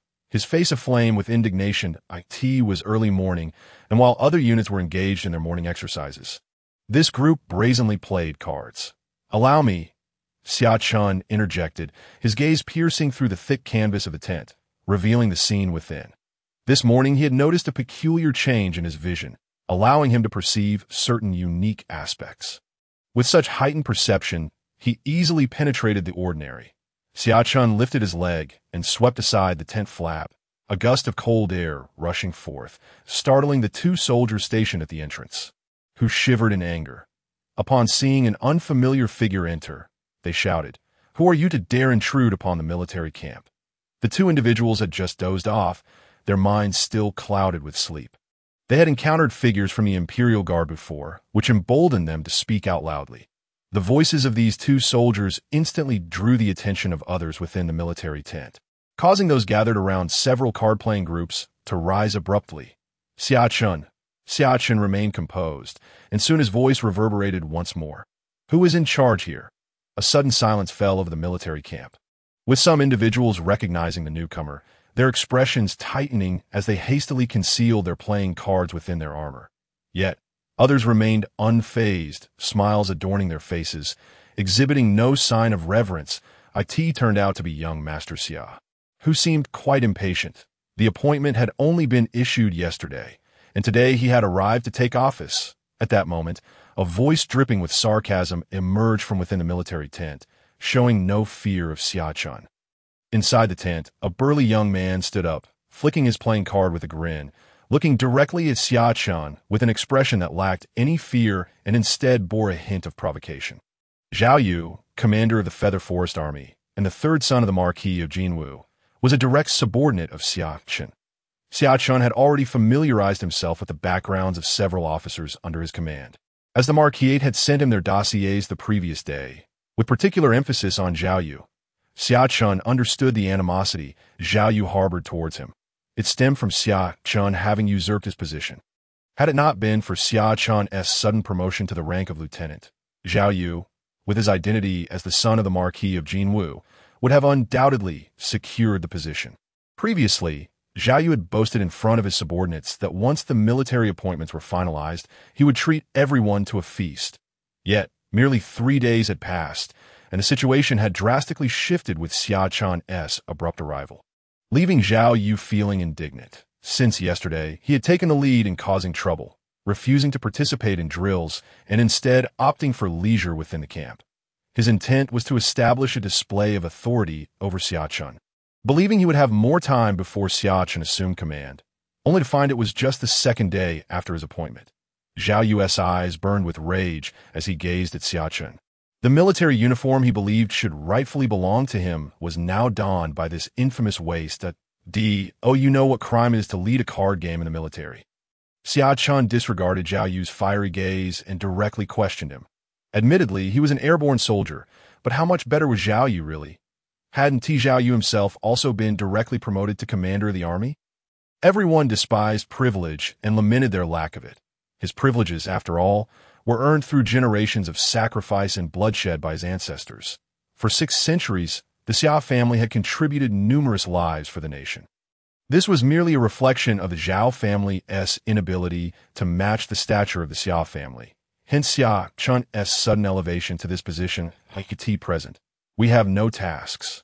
We are merely engaging in some leisure activities. Does young Master Xia have any objections? Zhao Yu retorted, his eyes still showing indifference. While on duty, one must adhere to their rank. Xia Chen narrowed his eyes. Fixating on Zhao Yu, moreover, I am addressing you.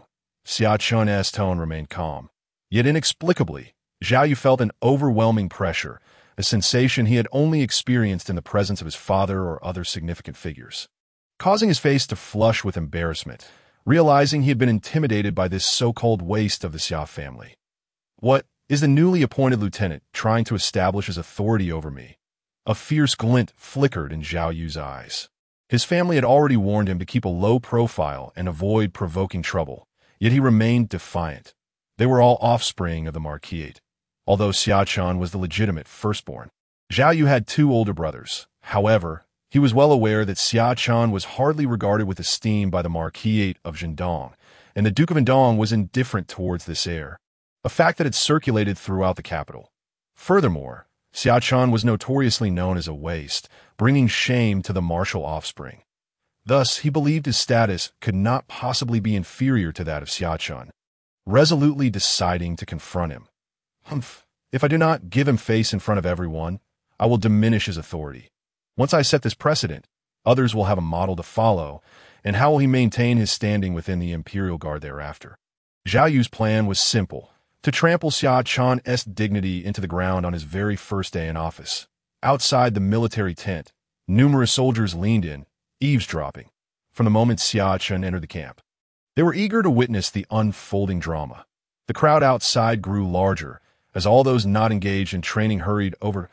In the center of the camp, 2 middle-aged men were sipping tea. Should we intervene? One asked. Let us pretend we are oblivious and continue our tea. It's not our place to meddle in a conflict between the scions of the Marquisate. However, given that Xia Chen was the legitimate son of the Marquis of Zhendong, and also a son-in-law of the emperor. They were the emperor's personal troops that if they allowed Zhao Yu to continue his antics unchecked, it could lead to dire consequences. One general with a square jaw took a sip of his tea, expressing concern. There's no rush. Precisely because of his unique status, we should refrain from intervening. Today marks his first day in office. If he cannot even manage his subordinates, it may disappoint some. The general, clad in scholarly attire, yet exuding a fierce demeanor, spoke in a low voice. General, are you suggesting that someone is watching Xia Chen? The square-faced man, named Qin Mu, appeared startled, suddenly recalling something, just as he was about to voice it. The general's sharp gaze fell upon him, prompting him to quickly swallow his words. We are the emperor's personal troops, although it is customary for martial offspring to join us. The manner and means of their entry are of utmost importance, requiring the emperor's consent. Even if the Marquisate of Zhendong wished to place someone within our ranks, it would not be an easy task. Li Wanzhong's gaze drifted, lifting his head as if seeking to pierce through the camp and glimpse the distant conflict. Qin Mu nodded in understanding, grasping the implications that scorn one's superiors, instigate unrest, and engage in card games within the military. Do you comprehend how these 3 offenses ought to be punished? Xia Chen's voice resonated within the tent, penetrating far and wide so that all those eavesdropping outside could hear. Zhao Yu frowned. Xia Chen maintained a calm demeanor throughout, and his tone was unsettlingly composed, making Zhao Yu feel as though he was being scrutinized by someone of high status. Does he truly consider himself a figure of authority?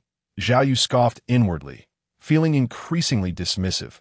After all this time, what could Xia Chen possibly do to him?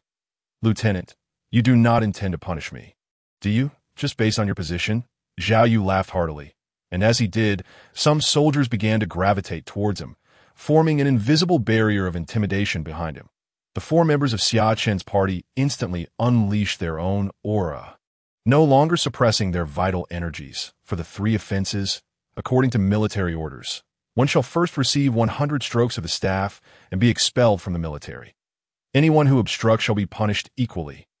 Xia Chen remained unperturbed, as if he were impervious to the changing atmosphere. Yet, the moment he concluded this statement, his demeanor shifted dramatically. His blood thickened, his body radiated heat, and his boiling essence coalesced behind him into a blazing sun. He unsheathed a crimson long knife from behind, delivering a swift strike directly toward Zhao Yu. The blade sliced through the air like a blazing sun traversing the void, causing Zhao Yu's hair to stand on end and a visceral sensation of impending doom to wash over him. Draw! Zhao Yu swiftly unsheathed his military knife, channeling his inner energy into it, determined to block Xia Chen's strike, that he had not anticipated that this notorious waste from the capital would dare to draw his weapon in such a public setting. Why did this strike feel so terrifying? Ferocious sparks ignited where their blades met, and the moment they clashed, Zhao Yu's expression changed dramatically as he sensed an overwhelming force surging from the point of contact. The next instant, he let out a cold grunt, his face flushing crimson, before a violent spurt of blood erupted from his mouth.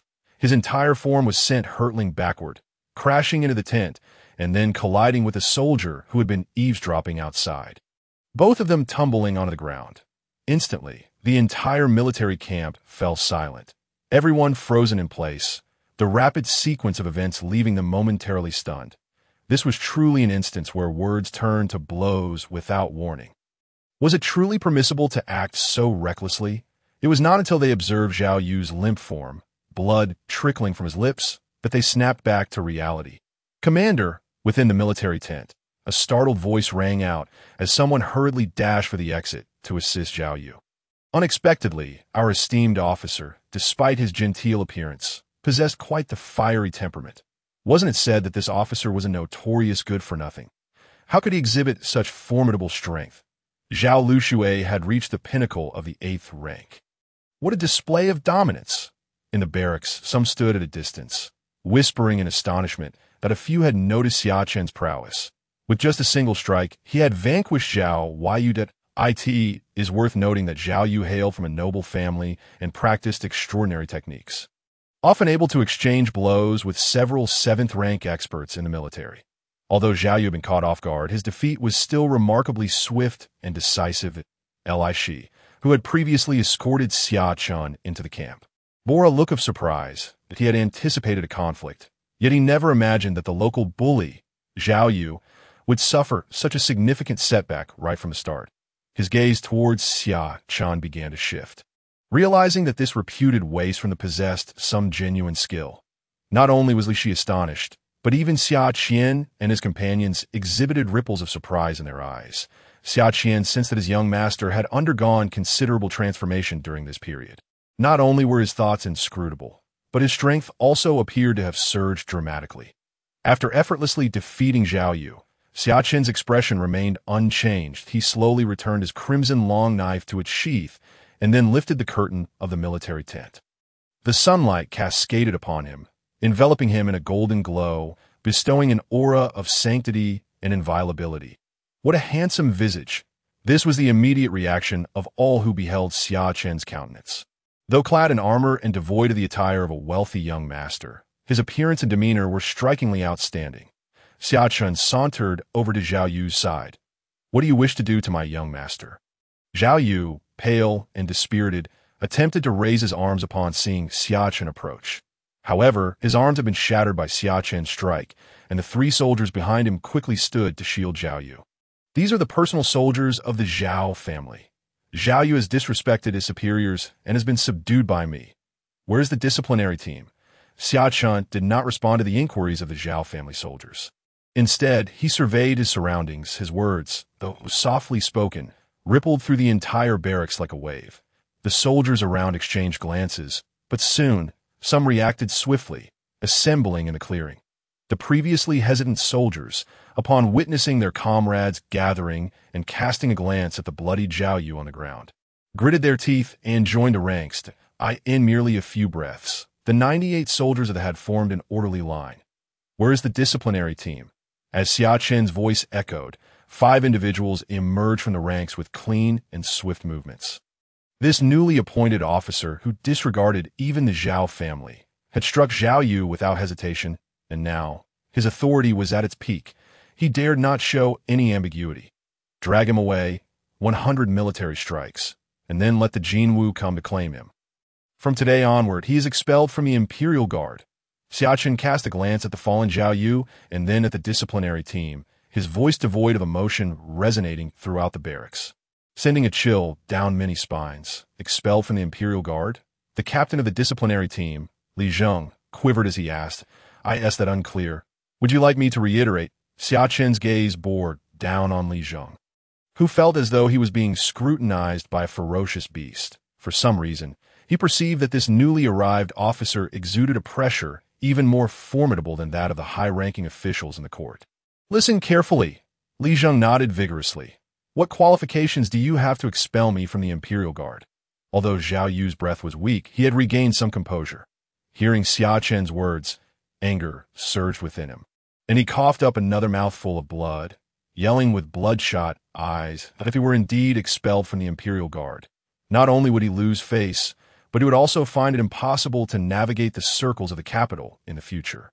Even their Jinwu would likely become a laughingstock, fodder for the idle chatter of the capital's elite. Xia Chen paid no heed to Zhao Yu. This individual was exceedingly foolish, brazenly leading a game of cards within the confines of the Imperial Guard's barracks, and yet daring to provoke him so openly. The military valued humility above all else. Wasn't this tantamount to handing him the knife directly, using him as an example to establish authority? How could the astute Jinwu have produced such a simpleton? Xia Chen couldn't help but question whether Zhao Yu was truly of their bloodline, for he seemed to have inherited none of their acumen. "What are you still dawdling for? Carry out the punishment." Xia Chen gazed at Li Zheng with displeasure. Zheng trembled, no longer hesitating, and led his four subordinates toward Zhao while Yu did as they moved. The Zhao family soldiers attempted to obstruct them, but Xia Chen and his companions swiftly intervened, disarming several of them. They had been idly waiting, and their original intent in accompanying Xia Chen to the barracks was to bolster his authority. Yet, throughout the encounter, they had not been granted the opportunity to act. As Xia Chen effortlessly controlled the situation in the barracks, onlookers watched as Zhao Yu was dragged away. Soon after, anguished screams pierced the air from a distance, sending shivers down spines. Zhao Yu was the scion of the Jinwu. Yet the scion of the Jindong displayed no hesitation in his actions, treating Zhao Yu with utter disregard. Among them, regardless of their rank or background, none could match Zhao Yu's standing, and thus they dared not belittle Xia Chen any longer. Xia Chen had firmly grasped control of the situation. His actions were executed with swiftness and precision, akin to autumn winds sweeping through fallen leaves, leveraging the momentum to strike decisively, establishing his authority and stabilizing his position in an instant. At the center of the barracks, Qin Mu, with a square face, nodded slowly, expressing admiration. Although Zhao Yu's methods were somewhat crude, relying on his lineage from the Jinwu, he had presumed that Xia Chen would display some caution. Yet he was taken aback by Xia Chen's audacity, who directly shattered all hesitations through sheer force. Instilling fear within the military ranks, it seemed this young man had studied military strategy at the Jindong. Li Wenzhong, a general within the Yuan army, sipped his tea, his gaze calm that he is your subordinate. Once he has established his authority and completely taken control, bring him to see me to enter the Yuan Guard without first consulting me. How lacking in decorum, Li Wenzhong remarked with irritation. However, upon noticing Qin Mu's serious expression, he quickly added, "Maintain a respectful demeanor." "Understood." Qin Mu replied respectfully. Wenzhong sighed deeply, lamenting that their Yuan army was small in stature. This newly appointed officer was not only the scion of the Jindong, but also a prince consort, his status exceedingly unique that he must not be treated as an ordinary subordinate. Who could predict how the increasingly inscrutable emperor viewed Xia Chen?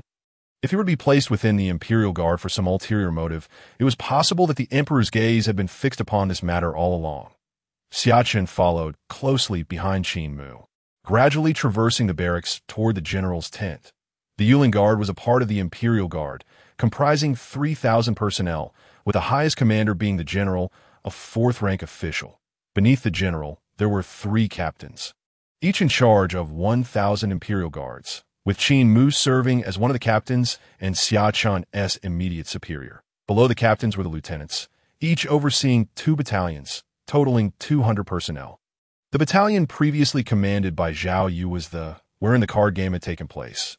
Xia Chen was already acquainted with Qin Mu, and to his surprise, Qin Mu treated him with considerable courtesy. Despite being his superior, after a moment's contemplation, Xia Chen understood the reason behind this. "Captain, may I inquire why the general has summoned me?" Xia Chen approached Qin Mu and asked in a low voice. "Not certain. You will know once you enter," Qin Mu replied with a smile, shaking his head. However, he presumed it was not a matter of great importance. "You have just been appointed. According to protocol, you should have first reported to the general." Qin Mu observed Xia Chen, who appeared calm and collected, devoid of the ferocity he had displayed earlier with Zhao Yu, and felt compelled to add another remark. Xia Chen pondered this. Indeed, he had overlooked this detail. Earlier, he had been escorted by the guards, believing he was to meet the general, only to be led directly to the tent. Narrowing his eyes, Xia Chen realized that everything had been meticulously planned. Lost in thought, a soldier emerged from the spacious military tent. "Officer, the general requests your presence." Xia Chen nodded, maintaining his composure, and entered the tent. Upon entering, he saw a middle-aged general seated within. "I pay my respects to the general." Xia Chen immediately clasped his fists and respectfully rendered a military salute. "In the military camp, all matters are addressed according to rank. Even discussions of background are reserved for private discourse. Subordinates must exhibit deference to their superiors, as this is fundamental. Therefore, irrespective of the circumstances, any subordinate who dares to offend a superior is committing a grave transgression within the camp." This is precisely why Xia Chen felt justified in expelling Zhao Yu from the Imperial Guards. Even if the matter escalated, it would be Zhao Yu's fault. "There is no need for such formalities," Li Wenzhong said with a warm smile, inviting Xia Chen to sit and personally pouring him a cup of tea. "I merely called you over to meet and get acquainted." Li Wenzhong displayed no airs of superiority, continuing, "We are both scions of military merit, akin to one family. Additionally, I have significant ties to the Duke of Jindong's house. 200 years ago, my ancestors accompanied that generation's Duke of Jindong on campaigns, achieving remarkable military feats and becoming vanguards in the army, ultimately earning our family a marquisate. Although this marquisate is not hereditary, it has nonetheless become part of our military legacy, allowing me to occupy my current position as a Zonglingjiang. So, if you don't mind, you may call me Shu." Li Wenzhong looked at Xia Chen, eager to draw the two closer together. "Shu," Xia Chen replied without hesitation, a smile gracing his face. Yet concurrently, he remained calm within, quickly analyzing the information he had received from his uncle Xia Chen the previous day, which included a detailed introduction to Li Wenzhong. Although the Li family is a member of the military merit group, over the course of 800 years of national fortune, the number of families with military merit has dwindled significantly. In the span of 8 centuries, the changes have been monumental. Only 3 families have successfully inherited the legacy of the founding military merits. The Wuzong Emperor's reclamation of the homeland could certainly be regarded as a founding achievement, and countless meritorious subjects were rewarded during that time. However, only 6 families have managed to pass down their legacy to this day, while many others have long since declined. Presently, the core strength of the entire military merit group consists largely of families that have acquired titles through military achievements in the last 100 or 200 years, with the Li family being among them. However, the Li family's marquisate has long since vanished. Since the era of Li Wenzhong's father, the family began to decline. Their fate was poised to mirror that of many military families, gradually fading into obscurity. Yet, as the Li family teetered on the brink of decline, Li Wenzhong suddenly emerged, rapidly ascending through the ranks of the Imperial Guards to become a Zonglingjiang, commanding the Yulin army. This resurgence has allowed the Li family to regain vitality and assert a degree of influence within the military merit group. He is a man of the emperor, although Xia Chen's dossier did not explicitly state this. Xia Chen swiftly drew this conclusion. The only explanation for such rapid advancement within the Imperial Guards is that he has garnered the Emperor's favor. Otherwise, such a pivotal position as the commander of the Yuan army could not be casually assigned. Given his exceptionally congenial demeanor towards me, it seems my identity as a prince consort is not as disadvantageous as I had imagined, particularly within the Imperial Guards, where this title proves exceptionally advantageous. Xia Chen quickly deduced why both Qin Mu and Li Wenzhong treated him with such regard. His background as a scion of the Duke of Zhendong is one reason, but the fundamental cause likely lies in his status as the prince consort. If the imperial family is likened to a household, then the imperial guards are clearly akin to the household troops of the royal family, and, as a prince consort, he could be considered a half-master. Until the upper echelon clarifies their stance towards him, the subordinates would naturally be cautious not to offend. Reflecting on these thoughts, Xia Chen felt increasingly composed, maintaining a demeanor that was neither disrespectful nor obsequious in front of Li Wenzhong. As they sipped tea and conversed, their rapport deepened, and soon enough, they began to address each other as Shu and Xianzi with ease. Upon exiting Li Wenzhong's tent, Xia Chen wore a smile. This beginning exceeded his expectations. The authority he could wield within the Imperial Guards might surpass his initial assumptions. Returning to his own camp, Xia Chen hurried over. "Young master, did General Li give you any trouble?" "Within the camp, we still refer to ranks. Refrain from calling me young master." Xia Chen waved his hand and continued. "No, I had a delightful conversation with General Li." He briefly recounted the situation to Xia Chen and his 3 personal guards, who were named Xia Hui, Xia Hao, and Xia Kong. All were seasoned veterans, with Xia Hui having reached the 7th tier of the refining spirit realm. In any military setting, he could undoubtedly serve as a school lieutenant or even a captain. As Xia Chen chatted with the 4, a voice echoed from outside the tent. Subordinate Qian Nan requests an audience with the esteemed school lieutenant. In the tent, Xia Chen received another of his brigade leaders, Qian Nan, who entered with a respectful military salute, promptly pledging his loyalty. It was evident he had already heard of Zhao Yu's downfall. Truthfully, he was drenched in cold sweat, having been approached by Zhao Yu the previous day, who sought to conspire with him against the newly appointed school lieutenant. Fortunately, Qiannan had been out on patrol that morning, avoiding a potentially disastrous encounter. Otherwise, he suspected he too might have been expelled from the Imperial Guards. At this moment, he felt immensely relieved. Inside the tent, Xia Chen scrutinized Qiannan, remaining silent for a while, causing Qiannan's forehead to bead with perspiration, just as Qiannan was gripped by trepidation. A calm voice broke the silence. "Rise." "Thank you, my lord." Qiannan felt a wave of relief wash over him as the oppressive atmosphere dissipated. That brief moment had felt like an eternity. He sensed that this new school lieutenant exuded an aura far more formidable than even that of the Zhonglang Jiang in the army. Is this the demeanor of a direct descendant of the Duke of Zhendong? Such poise is indeed extraordinary. Qiannan mused internally. How was the patrol? All is well. We encountered a theft incident along the way and have apprehended the thief, who is now imprisoned in the criminal department. Qiannan replied promptly with respect. Xia Chen inquired further about the scope of the Yuan Army's duties and some precautions, most of which he was already aware. Seeking clarification on certain details, recently, unrest had brewed in the capital, with spies from the Great Qing beginning to surface. The Yuan Army had been tasked with assisting the lantern bearers in swiftly uncovering these spies. Qiannan then brought up a matter that piqued Xia Chen's interest. The lantern bearers represent an organization that, due to the unique circumstances of the Great Wu dynasty, operates independently of the cabinet and the 6 ministries. Reporting directly to the emperor, they are somewhat analogous to the Jinyui of the Ming dynasty, as recalled by Xia Chen. Nodding in contemplation, Xia Chen chose not to pursue the matter further.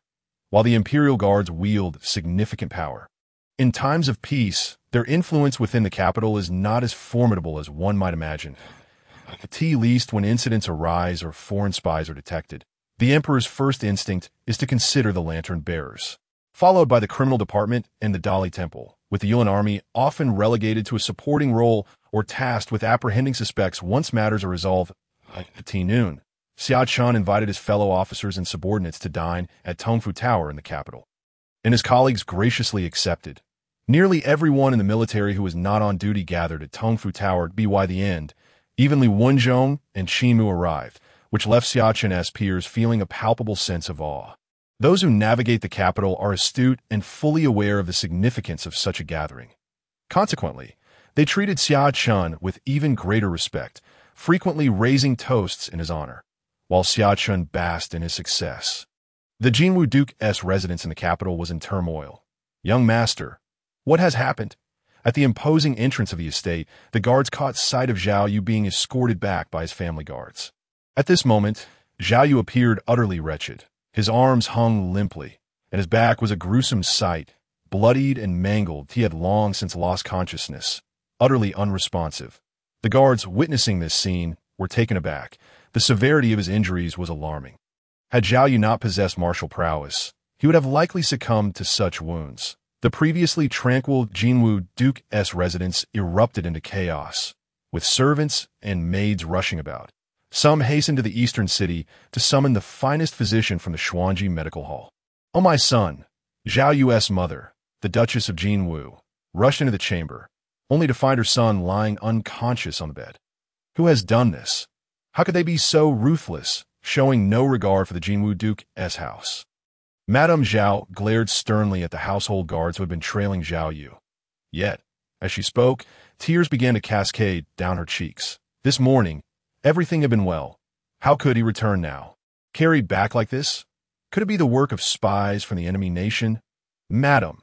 Several guards promptly knelt, begging for forgiveness, and then recounted the entire situation in detail. How could this young man be so merciless towards his peers? The Zhao family, the Duke of Jinwu, had always prided itself on martial valor. How could one forget such bonds of loyalty? It was imperative that her husband hold him accountable. After hearing this, Madame Zhao's gaze turned fierce. She first broke her son's arms and then struck him with 100 military blows, even expelling him from the Imperial Guard. Was there any sense of justice left? This was truly outrageous. Enough. At that moment, a middle-aged man entered the room. Observing his wife's furious demeanor, he spoke with displeasure. "Husband, you must stand up for that little rascal intends to cripple him." Upon seeing Duke Zhao Yu enter, Madame Zhao hurriedly took his hand and brought him to Zhao Yu's bedside, pointing at her son while weeping. Duke Zhao Yu's heart tightened at the sight of his son in such a state. Yet he maintained his composure, that he brought this upon himself. "Just yesterday, I took the time to explain the stakes to him, advising him not to provoke that young man from the Xia family, who is now his direct superior. It would be all too easy for the latter to manipulate him. Moreover, I promised to help him secure a position as a school officer soon. Yet, this fool still chose to confront him.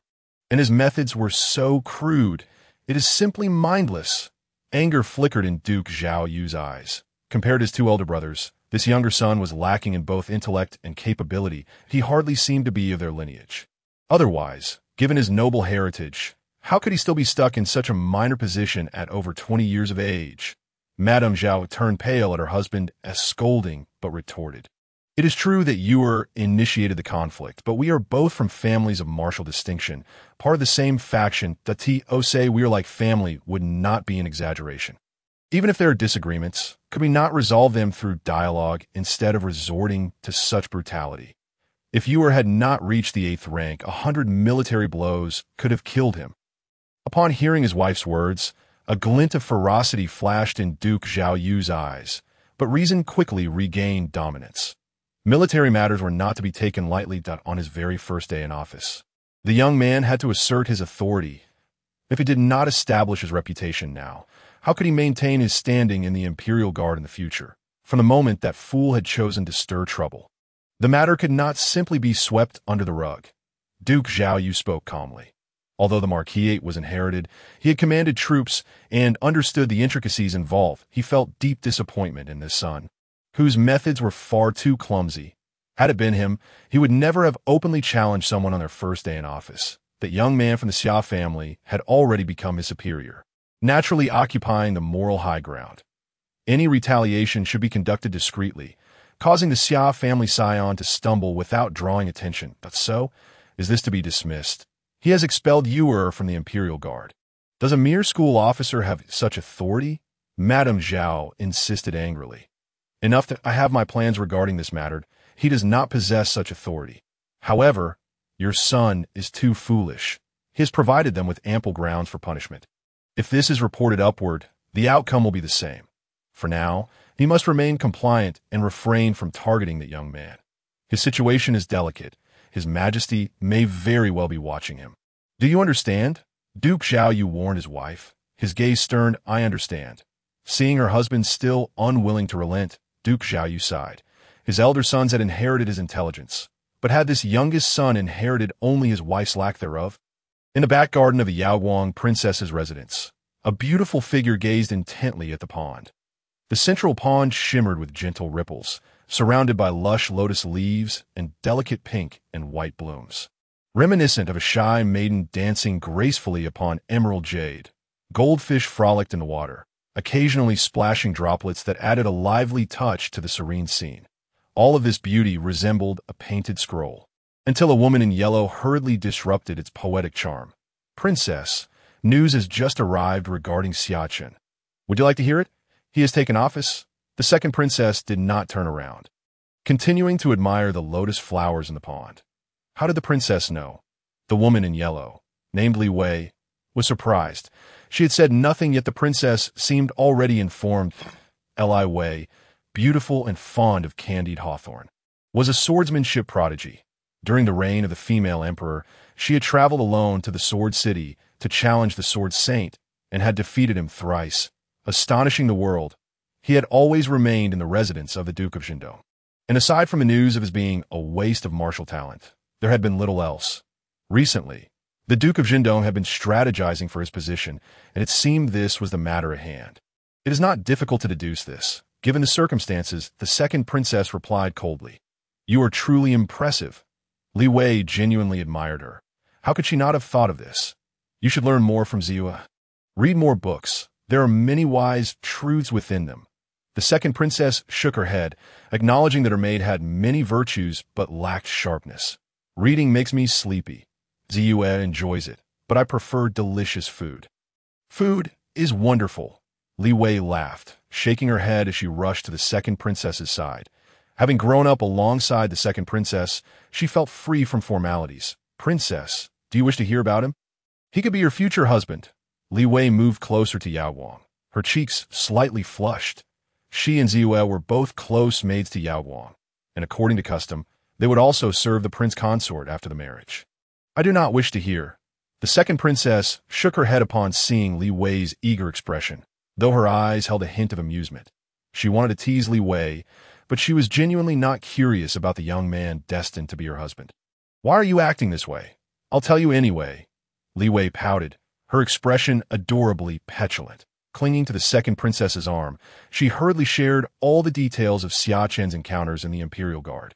After Li Wei finished speaking, the previously calm second princess's eyes shimmered with emotion. Did he truly disable Zhao Yu's arms with a single strike? Indeed. I heard that at that moment, Xia Chen was incredibly fierce, standing against an entire battalion, while the others dared not move, all intimidated.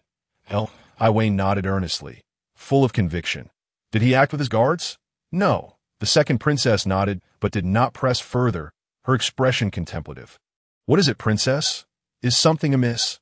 Though Li Wei was sharp-witted, she was not foolish and quickly inquired upon seeing her usually astute mistress in this state. For 600 years, the Duke of Jindong has had a rule. Only those from the Duke's family who reach the 8th rank in martial arts may enter the military. Xia Chen's ability to emerge signifies that he has attained the 8th rank. Yet, was he not a waste of martial talent? I initially thought that he must have broken through the 8th rank through the Duke's substantial resources. But now it seems my previous judgment may have been mistaken. His combat prowess must have reached the 7th rank of the refining spirit realm, while realms can be artificially inflated with precious medicines.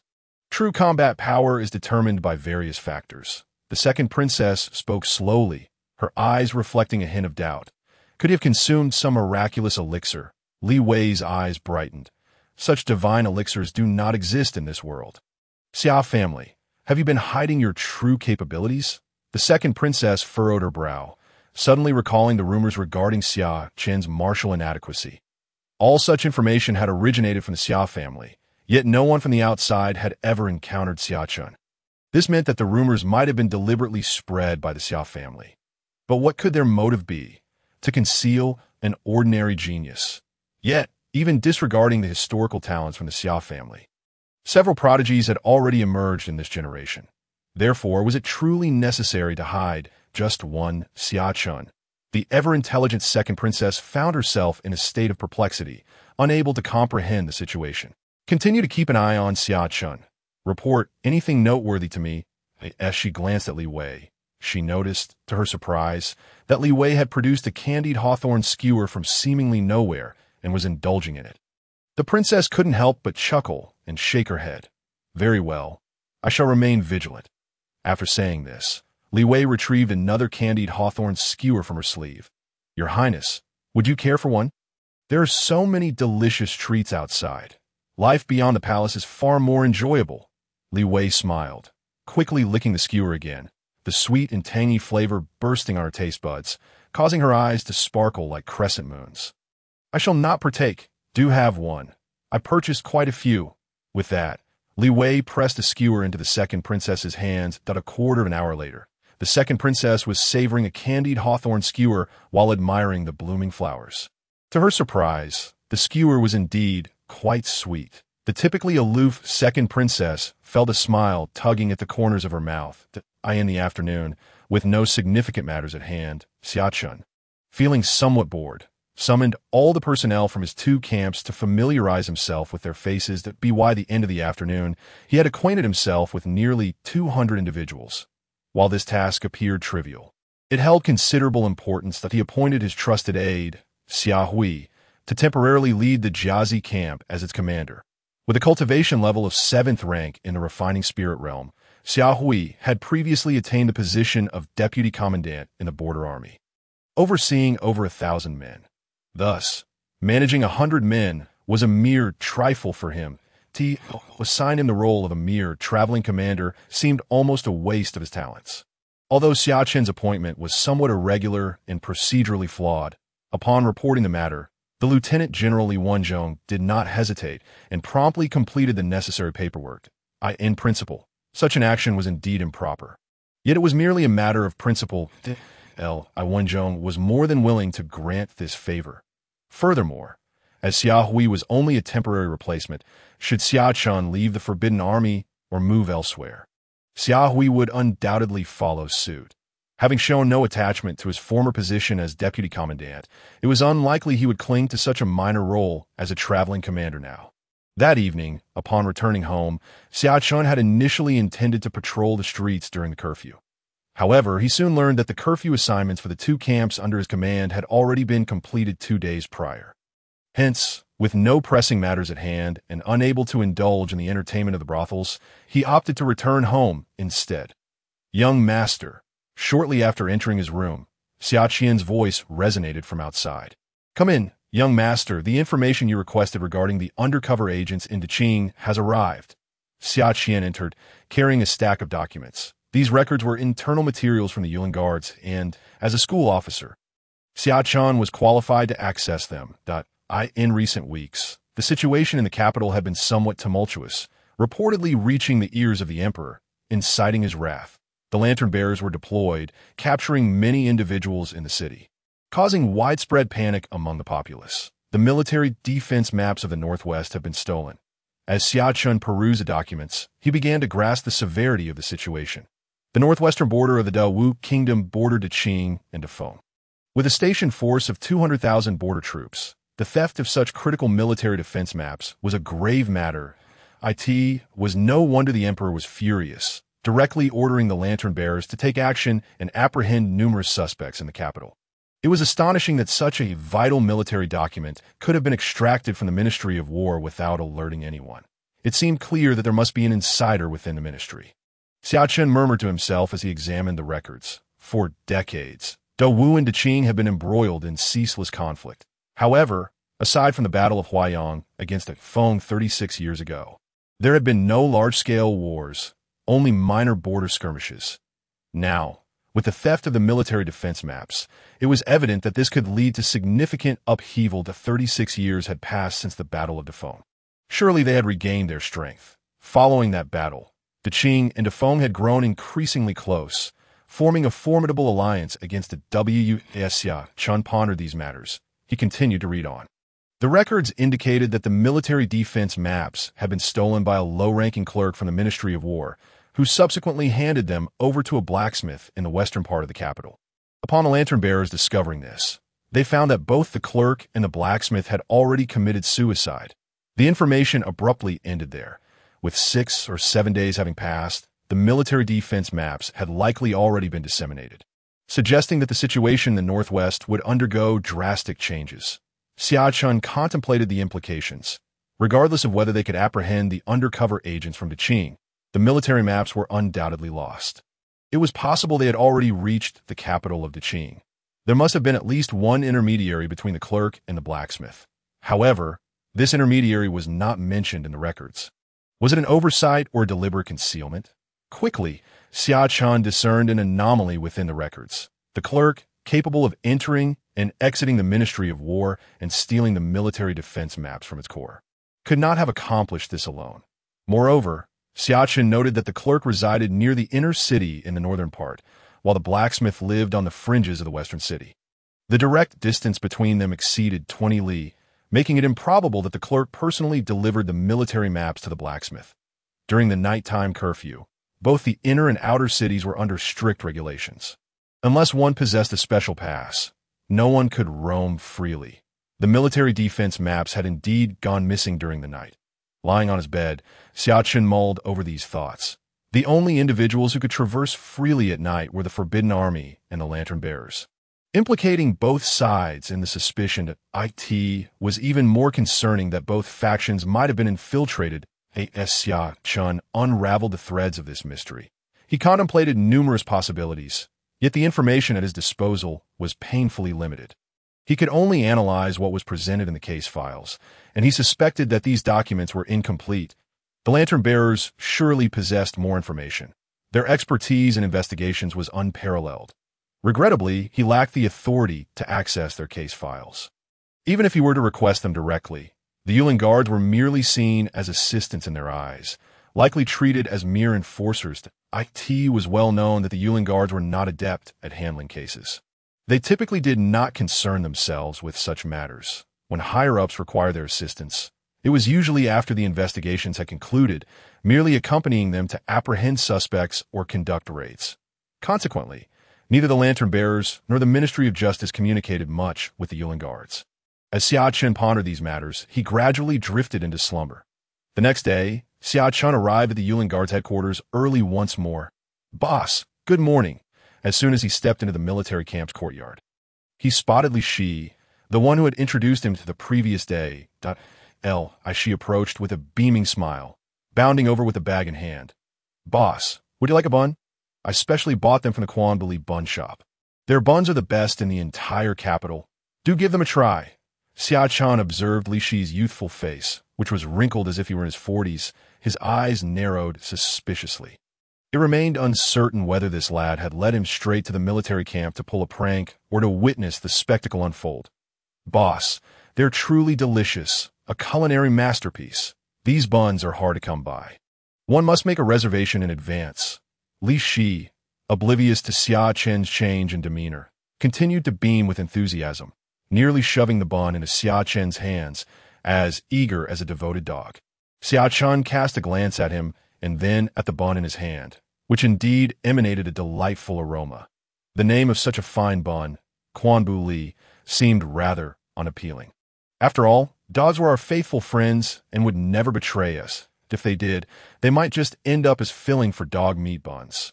Xia Chen inspected the bun, noting the generous meat filling and thin dough, and remarked casually, "Indeed, the flavor is quite commendable, and oh wonder the nobility in the capital flock to this establishment." Upon hearing Xia Chen's remark, Li Shi's expression shifted slightly, realizing that his ploy had been uncovered by the esteemed school officer. Given that this officer had decisively dealt with the son of the Marquis of Jin upon his arrival, it was clear that he was not someone easy to get along with. If he were to face repercussions for this, life could become quite challenging. "The buns are excellent. Bring me one every day from now on." At the moment when Li Shi felt an unsettling anxiety within, He heard the voice of Xia Chen beside him. He looked up and found that Xia Chen had already walked a distance away. Realizing this, Li Shi's face brightened instantly, and he let out a sigh of relief. "All right, boss. I will bring you breakfast every day from now on," Li Shi exclaimed excitedly. Initially, Xia Chen was about to step into the military tent, but he halted abruptly, a peculiar expression crossing his face. What does he mean by bringing breakfast every day? One might think he's trying to court me. Xia Chen glanced at the delicious bun he held in his hand. Well, the name dog-ignoring bun is indeed rather unappealing. At noon, Li Shi came running over again, still wearing a radiant smile, his face wrinkled in a comical fashion. "Boss, after the evening assembly, I invite you to a fun place," Li Shi said, leaning closer to Xia Chen with a mysteriously mischievous grin. He was quite bold. Despite being merely a minor officer, several ranks below Xia Chen, he directly referred to him as boss to convey familiarity and closeness. Xia Chen regarded him with an odd expression, wondering if this lad was contemplating taking him to a brothel or a place of entertainment. In this world, recreational activities are scarce, especially at night. The options are limited to drinking, listening to music, and of course engaging in those deeper interactions after meeting a lady. Thus, the deeper interaction industry thrives, and Li Shi, with keen discernment, approached the door and began to explain to Xia Chen. The exquisite maiden, known as Xia, was the proprietor of the small courtyard, possessing a modest yet notable reputation in the capital. Highly sought after by literati, it was said that even some officials from the court occasionally frequented this establishment. Upon entering the courtyard, aside from paying the entrance and beverage fees, whether one could remain for the night depended on whether one's talents could capture the attention of the enchanting Xia. However, even if one did not gain her favor, there was still the option to select from among the maidservants. Xia held significant renown in the capital, celebrated for her beauty. Xia Chen was somewhat astonished. It seemed Xia possessed a sharp business acumen. Was this Xia's abode not akin to a high-end private club? By leveraging her personal brand, she cultivated her fame and distinguished her establishment from other brothels through a unique proposition of mutual consent, enhancing her product as competitiveness. This distinctive model, cloaked in the allure of mutual desire, would undoubtedly pique the curiosity of scholars, as it is said that among scholars, there are no firsts in literature and no seconds in martial arts. Their discerning eyes would hardly allow them to believe themselves inferior to others. Moreover, the unattainable is often the most coveted. If one could not stay the first time, they would return for a second or third visit. The tantalizing sensation of something visible yet out of reach would stir the hearts of many, thereby increasing the likelihood of repeat patronage. Truly remarkable, Xia Chen nodded, feeling a burgeoning curiosity towards this Xia, though he wondered whether the true master of this small courtyard was indeed Xia or another. "May I see the invitation?" At that moment, a small head poked out from behind the door of Xia's abode. Round-cheeked and fair, exuding a certain charm, she hurriedly presented the invitation, and soon the door swung open. Xia Chen had already donned the mask prepared by Li Shi, and upon entering, he was greeted by a fragrant waft of rouge. The round-faced maid led the trio into the courtyard, which was already bustling with approximately 20 to 30 individuals, all dressed as scholars. Upon their arrival, the guests merely glanced up before returning their focus. Xia Chen took a seat at the end and began to observe intently. In the courtyard, lively maidens danced gracefully, while others engaged in games of wine and poetry. After a few glances, Xia Chen's gaze settled upon the central figure, a dancing maiden. Aside from her somewhat revealing attire, her demeanor was strikingly refined, reminiscent of a well-bred lady rather than a common courtesan. It was no wonder this seemingly ordinary courtyard was so highly esteemed. Indeed, it radiated elegance and sophistication. Yet he remained curious about the true appearance of the illustrious Xia. One could only assume her beauty exceeded expectations. Otherwise, her reputation would not be so grand, as Xia Chen pondered. He suddenly heard the enchanting sound of a guqin, causing a stir among the guests. Xia was about to appear. He listened intently to the captivating melody until it gradually subsided, at which point he caught Li Shi's voice. It was said that Xia was well-versed in poetry, song, and music, with her guqin skills particularly renowned, some even claiming her playing rivaled that of the renowned musicians in the imperial court. Xia Chen nodded, casting his gaze towards the interior, where he glimpsed a graceful figure illuminated by the soft light, casting a gentle silhouette against the screen. "Gentlemen, I apologize for keeping you waiting." A melodious and clear voice emerged. As a beautiful lady stepped from behind the screen, a smile gracing her face. Instantly, all present, even those masked, brightened with interest. What a refined lady! Upon witnessing Xingya's true visage, Xia Chen could not help but smile. Was this a play on contrasts? How intriguing! "Xingya, you jest. We are merely here to indulge in some wine, and the night has just begun. Hardly a wait at all," exclaimed a man seated in the front row, adorned in luxurious attire. His eyes fervently fixed on Xingya. "Indeed, a beautiful maiden is always worth the wait," chimed in another portly gentleman. Upon hearing this, Xingya chuckled softly, covering half her face with a handkerchief, her demeanor shy and demure, evoking a longing to embrace her tenderly. The moment Xingya made her entrance, she eclipsed the presence of all other maidens in the courtyard, rendering them somewhat overshadowed, as the gaze of all guests became singularly focused on her. The atmosphere surged to a peak, the guests no longer subdued, but rather eagerly vying for her attention, hoping to elicit a smile from the enchanting lady and thus become the evening's favored guest. Xingya surveyed the assembly, her gaze sweeping across each masked face. When her eyes briefly lingered on Xia Chen, it appeared as though she sought to pierce through the disguise and discern his true identity. This subtle moment did not escape the notice of the other guests, who began to scrutinize Xia Chen as well. This scrutiny tightened his chest. Though masked, Xia Chen's relaxed demeanor as he sipped his drink exuded an air of distinction. Some individuals are simply destined to be the center of attention. Could he possibly be a noble scion? The guests speculated, yet there was no overt concern. They were all patrons in the same pursuit. And masked as they were, it was a fair contest without need for trepidation. "Gentlemen, why not commence with a game of flying flowers?" Xingya proposed with a smile. The game, favored among scholars, involved each participant reciting a line of poetry containing a specified keyword, with the loser facing a drinking penalty. The crowd nodded in agreement, evidently brimming with confidence in their poetic prowess. Xia Chen participated in a few rounds, contributing a line or two, but refrained from drawing excessive attention to himself, thus blending into the background. Although the Hou family was of noble descent, they had instilled a strong emphasis on education, ensuring that their descendants, while not necessarily masters of all, were well-versed in the basics.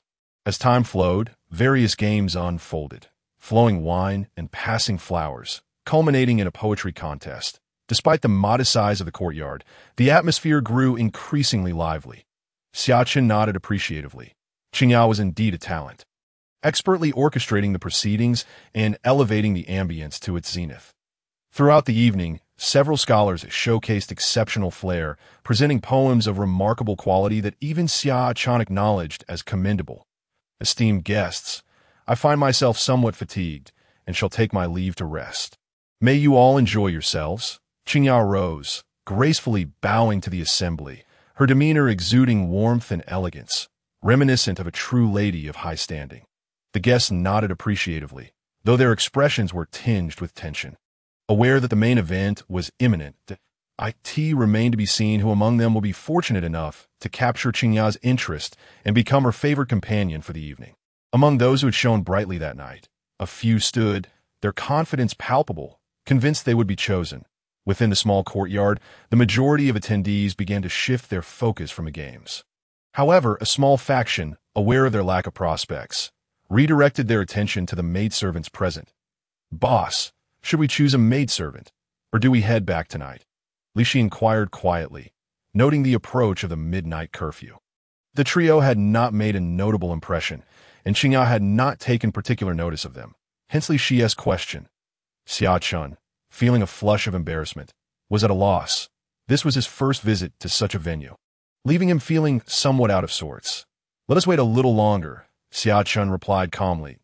Li Shi pondered this, refraining from further inquiries. Logically, one would assume that his superior must be a novice in such matters. Yet he exhibited an air of ease. As though he were an old hand at this, he maintained a composed demeanor, entirely unlike a newcomer. Inside the abode, behind the screen, steam rose, and mist enveloped the air. A graceful figure stepped into a wooden tub, the warm water embracing her delicate skin, petals floating atop the surface, filling the air with a fragrant aroma. Xinya's porcelain shoulders and collarbone were exposed to the air, her hair damp, and her exquisitely beautiful face bore a hint of melancholy. In this state, she appeared even more deserving of affection than before that moment.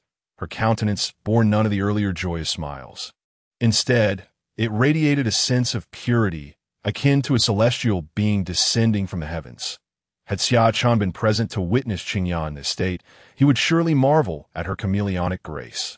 Perfectly suited for roles of varied nature, it promised to be an exhilarating experience. At that moment, a woman dressed as a maid, while pouring water for Xia, inquired, "Miss, will you be keeping anyone tonight?"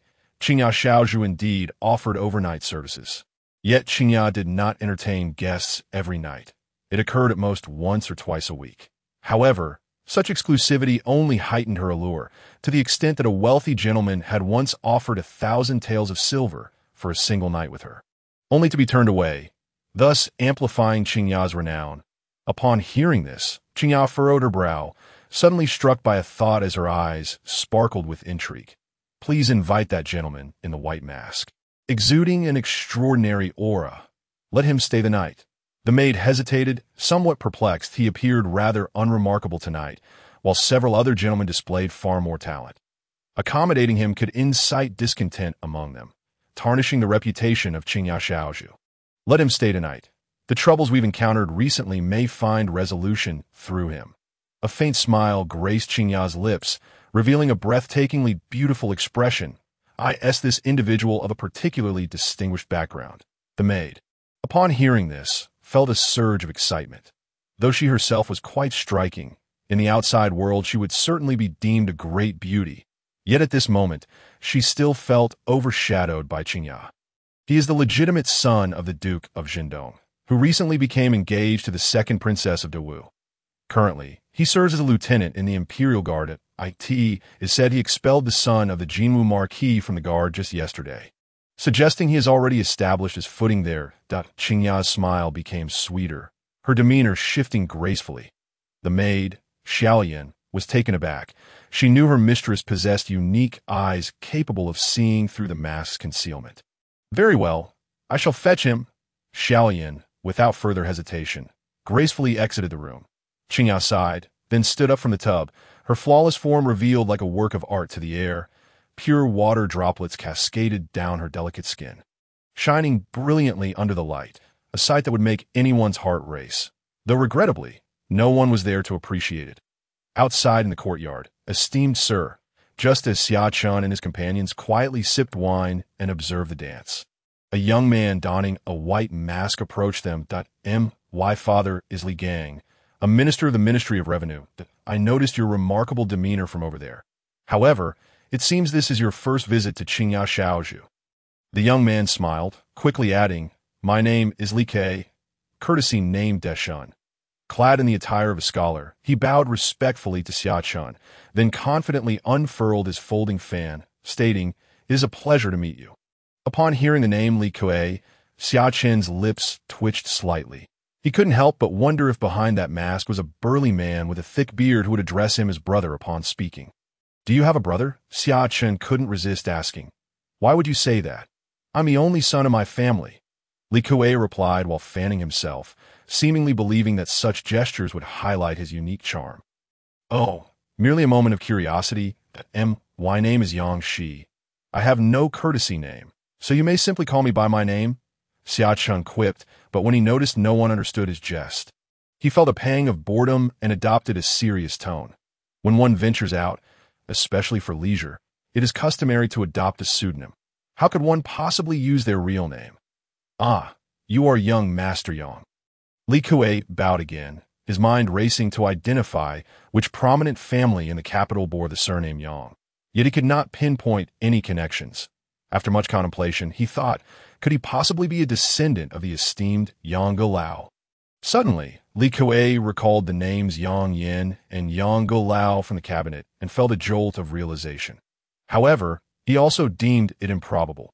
The Yang family was known for its strict upbringing, and he had never heard of their offspring frequenting such establishments. Xia Chen, oblivious to Li Kuei's speculations about his lineage, would hardly care even if he did know. After all, a mere minister of the Ministry of Revenue held little significance in the grand scheme, at least not one that would warrant excessive concern. Li Kuei observed Xia Chen's lukewarm demeanor, uncertain of his background. However, he surmised that the individual must come from a well-off family, for such an heir could not be feigned. He took the initiative to speak again. Brother Yang, it seems unlikely that you will be able to stay with Xia tonight. Why not accompany us to Suyu Street? It is quite lively there. I know of an establishment with exceptionally beautiful courtesans. Let us go there for drinks and stay the night. I shall treat. Li Kuei exclaimed, brimming with confidence. As the saying goes, men forge strong bonds through shared experiences, studying together, facing dangers together, sharing spoils, and indulging in pleasures. Li Kuei prided himself on his keen judgment, rarely misreading a situation, and perhaps this Yang she hailed from a prominent family in the capital, where several illustrious families bore the surname Yang. If he were to guess correctly, it would be quite the windfall. Behind Xia Chen, Li Shi felt a surge of vigilance at Li Kuei's words. What? This fellow aims to steal his thunder. He invited our leader to Qingya Shaozhu tonight. Yet this chap intends to divert him to another brothel, implying that his arrangements were inadequate and that our leader would not have a fulfilling evening. In an instant, Li Shi's gaze towards Li Kuei shifted dramatically. Unbeknownst to Li Kuei, he had inadvertently offended someone. Just as Li Kuei was basking in his confidence, a woman emerged from within. Xiaoyan, the group, initially prepared to withdraw, suddenly brightened at the sight, although they might not have the chance to have Qingya stay with them. An evening with Xiaoyan would still be a splendid alternative. Li Kuei's eyes glimmered with interest as he gazed at Xiaoyan.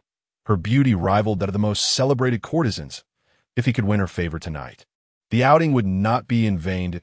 As he pondered this, he noticed Xiaoyan greeting the others before making her way directly towards Xia Chen. Esteemed sir, my mistress requests your presence, Xiaoyan called out sweetly, bowing to Xia Chen. Instantly, her pristine garments clung to her figure, accentuating her graceful curves, her rounded hips on full display. The spectators collectively held their breath, their gazes fervent and their breathing heavy. Yet, they were also momentarily stunned. What? Qingya was indeed keeping someone tonight, and it was him. They recalled that Qingya had lingered on him for but a moment earlier. However, during the games that followed, her attention had not returned to him, and Xia Chen's own performance had been rather unremarkable, leading them to lose interest. Several scholars who had previously performed well rose to their feet, their expressions rife with discontent. Why, what right does he surpass us? Is it merely because he is a newcomer? It is absurd to think their indifference could cost us this opportunity for deeper engagement with Qingya. Xiaoyan, this hardly seems fair. This individual has been decidedly unremarkable tonight. Someone immediately voiced their objection. Meanwhile, Li Kuei, standing beside Xia Chen, was already in shock. Just moments ago, he had asserted that Qingya would not host them overnight, suggesting they venture elsewhere. Yet now Xia Chen had been selected? What gave him the right? They were all masked, indistinguishable in terms of appearance. Was it simply because the other had a slightly superior demeanor? Observing the growing agitation among the crowd, Xiaoyan took a deep breath before donning a smile once more. Gentlemen, whether one can stay at Qingya Shaozhu tonight ultimately rests on my mistress's wishes. She has made her decision this evening, so I must kindly ask you to visit on another occasion. After speaking, she turned to Xia Chen. Esteemed sir, please. Xia Chen rose, addressing his companions, Xia Qian and Li Shi. Let us depart. We shall return shortly. Just as Xia Qian was about to speak, Li Shi, wearing a broad grin, interjected, very well, leader. However, do rise early tomorrow. There's a task awaiting us at the camp, likely involving the lantern bearers. She whispered softly in Xia Chen's ear, then gave him a knowing glance that only a man would understand. Xia Chen paid little heed to Li Shi, following closely behind Xiaoyan. However, as they passed by the somewhat dazed Li Kuei, he suddenly seized Xia Chen, his eyes sparkling with curiosity. Brother Yang, is there a secret to your good fortune? How is it that the graceful lady has taken notice of you? Li Kuei paused momentarily, ultimately refraining from mentioning the words backdoor. He too wished to know how one might find such an entrance. For how delightful it would be to enter the realm of the elegant maiden. Xia Chen pondered for a moment, then patted Li Kuei's shoulder, softly replying, "Perhaps it is simply that I am more handsome than the rest." With that declaration, Xia Chen strode away, without a hint of hesitation, leaving behind a mysterious silhouette. The others, especially those who had previously displayed commendable behavior, looked on in anxious trepidation, fearing that Xia Chen might truly have found a way to the elegant lady's heart. They were immediately compelled to follow, but at that moment, two burly figures emerged from the shadows, blocking their path. The scholars glanced at the imposing stature of the man, then silently retreated, resuming their previous positions as though nothing had transpired. A scholar must possess the ability to yield and endure. Upon entering the room, Xia Chen discovered an unexpected grandeur. The courtyard was surprisingly vast. He quietly followed Xiao Yan, absorbing every detail along their path. "Young master, we have arrived," Xiao Yan announced as she halted before a chamber in the inner courtyard, allowing Xia Chen to enter on his own. Standing at the threshold, Xia Chen hesitated briefly, gazing at the silhouette on the doorpaper. Resolving his indecision, he pushed the door open. As he stepped inside, he was greeted by a tantalizing fragrance, a unique blend reminiscent of blooming flowers and a woman's alluring scent, exquisite and captivating. Within the room, Xia sat before a dressing table, absorbed in her own world, ignoring Xia Chen as she quietly groomed herself. The copper mirror reflected her delicate features, with droplets of water clinging to the ends of her hair. Resembling scattered jade, she gently picked up a silk handkerchief, delicately wiping away the beads of moisture, her movements as tender as caressing spring blossoms. Subsequently, she grasped a wooden comb, slowly working through her flowing black hair, each stroke releasing a faint, ethereal fragrance. Her tresses gradually became smooth, glistening like obsidian under the flickering candlelight. Clad only in undergarments, she revealed no excess skin, her cheeks glowing with a healthy radiance, exuding the grace of a noble lady and evoking visions of what was to come, rendering the scene irresistibly alluring. Xia Chen quietly observed this enchanting tableau, refraining from interrupting, savoring the moment. "Such restraint you possess, young master." Suddenly, a cool voice rang out within the room as Xia turned her head, revealing her breathtakingly beautiful countenance. Omar, such a sight would indeed betray a lack of appreciation for beauty. Xia Chen chuckled lightly, adopting a somewhat frivolous demeanor, embodying the image of a young gentleman. "You are already in my presence, yet you still do not remove your mask." Xia's gaze bore a hint of melancholy, stirring emotions within. She slowly approached Xia Chen. "I was thinking, wouldn't he wearing a mask only heighten the intrigue?" Xia Chen smiled, while Xia paused, momentarily perplexed as to why a mask would enhance the allure. However, being perceptive, she inferred that Xia Chen was alluding to a deeper connection. This thought elicited a derisive snort from her. Men are indeed only interested in a woman's physical form. Xia Chen took a seat at the table, casting a glance at Xia's graceful figure, particularly her prominent bosom, which certainly could unleash a tempest of emotions. "The moonlight is splendid, and the night is long. If you wish to see more, we ought to be forthright."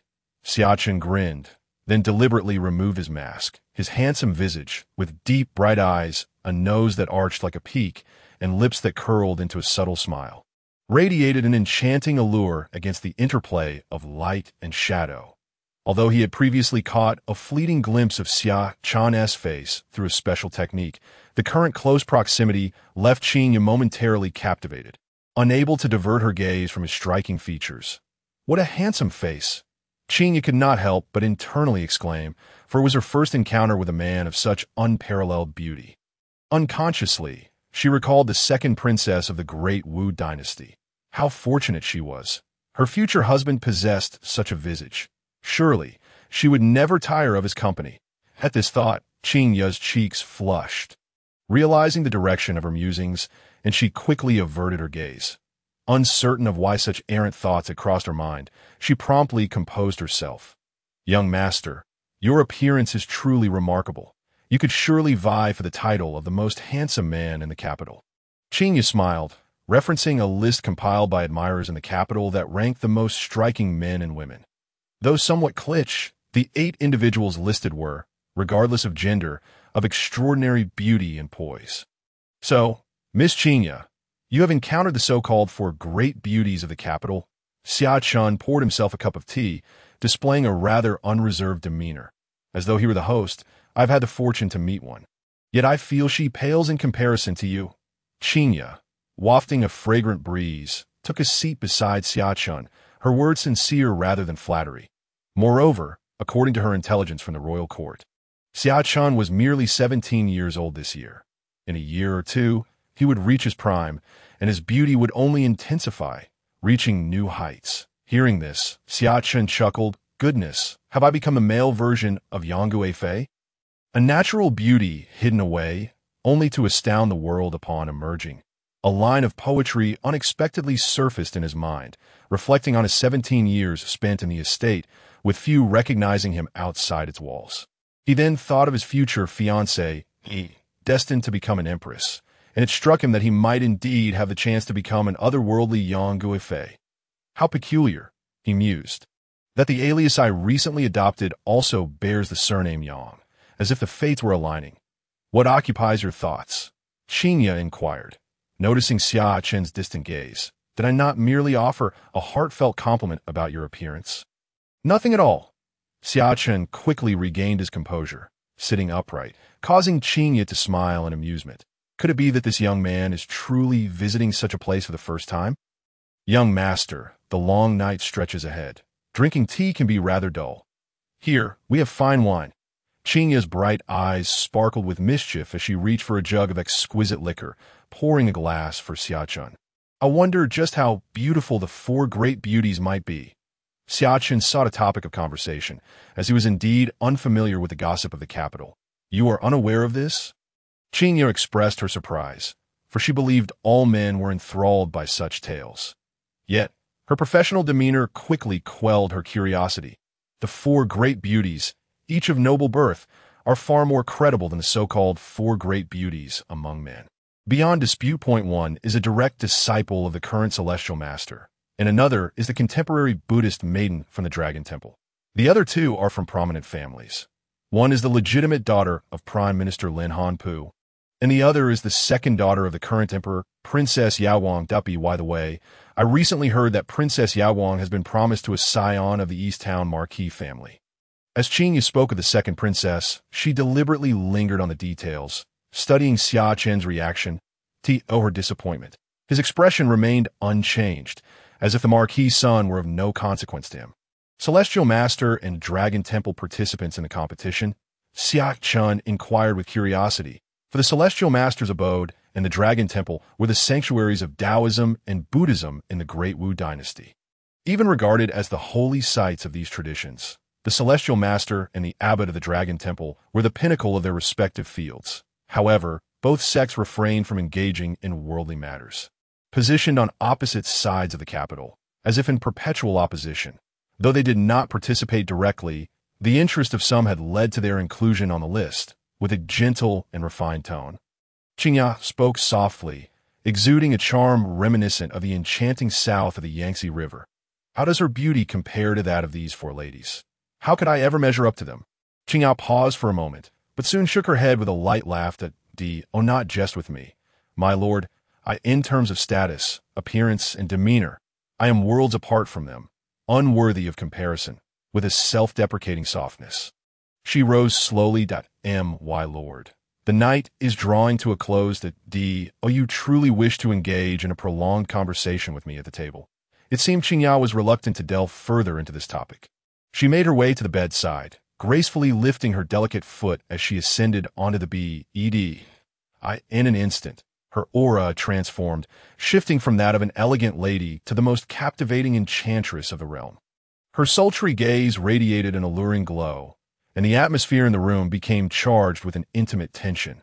Xia Chen smiled, his steps light as he approached the bed. It appears the fair Xia can no longer contain herself.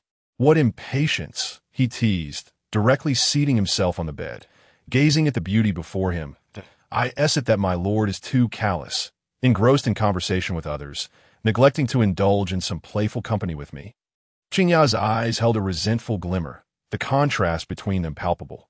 Xia Chen chuckled, feeling the urge to embrace this striking lady whose allure had reached its zenith.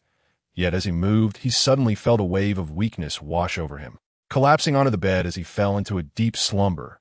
Bah! Truly, not a single decent man exists, just engaged, and he rushes to these establishments. Xiao Lian entered, letting out a huff akin to a small lioness.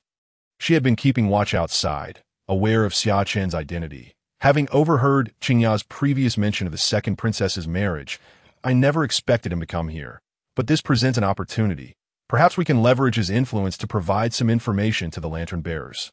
Their recent investigations have been too intense, resulting in significant losses for us in the dark web of the capital.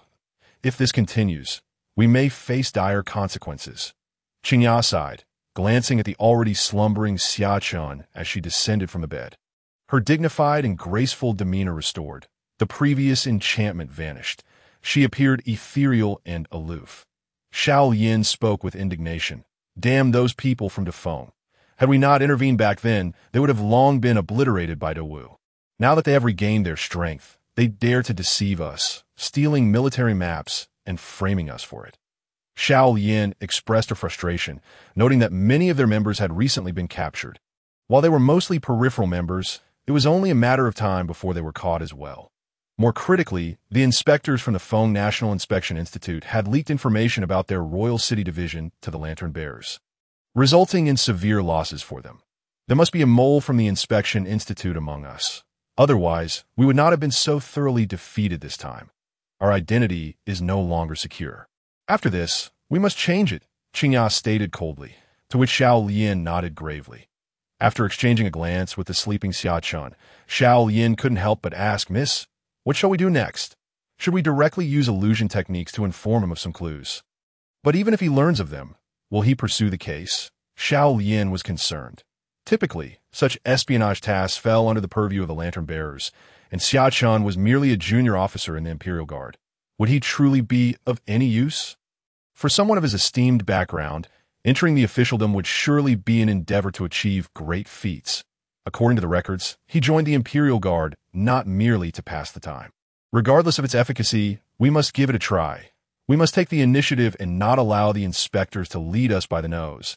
As Qingya spoke, she approached the bedside, her gaze shimmering like rippling water, imbued with an extraordinary energy that I shall first draw him into a dream, subtly influencing him within it, so that he believes he has discovered clues at Chunhua Tower tomorrow, but he will think himself astute for noticing these details, unaware that he has become a tool in our hands.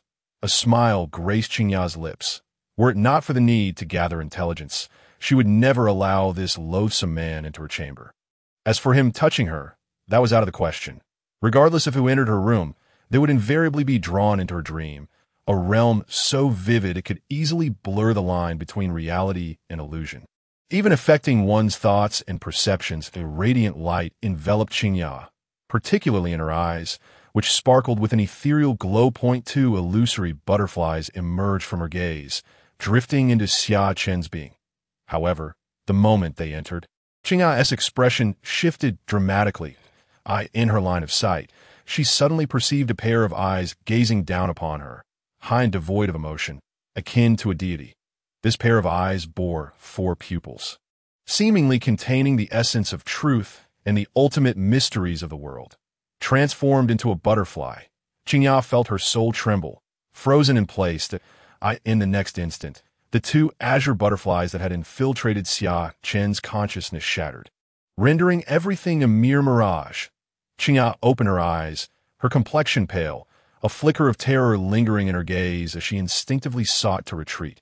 Yet, her delicate, jade-like arm was firmly grasped by a large hand, an overwhelming force coursing through her arm, causing her to lose her footing and tumble onto the bed.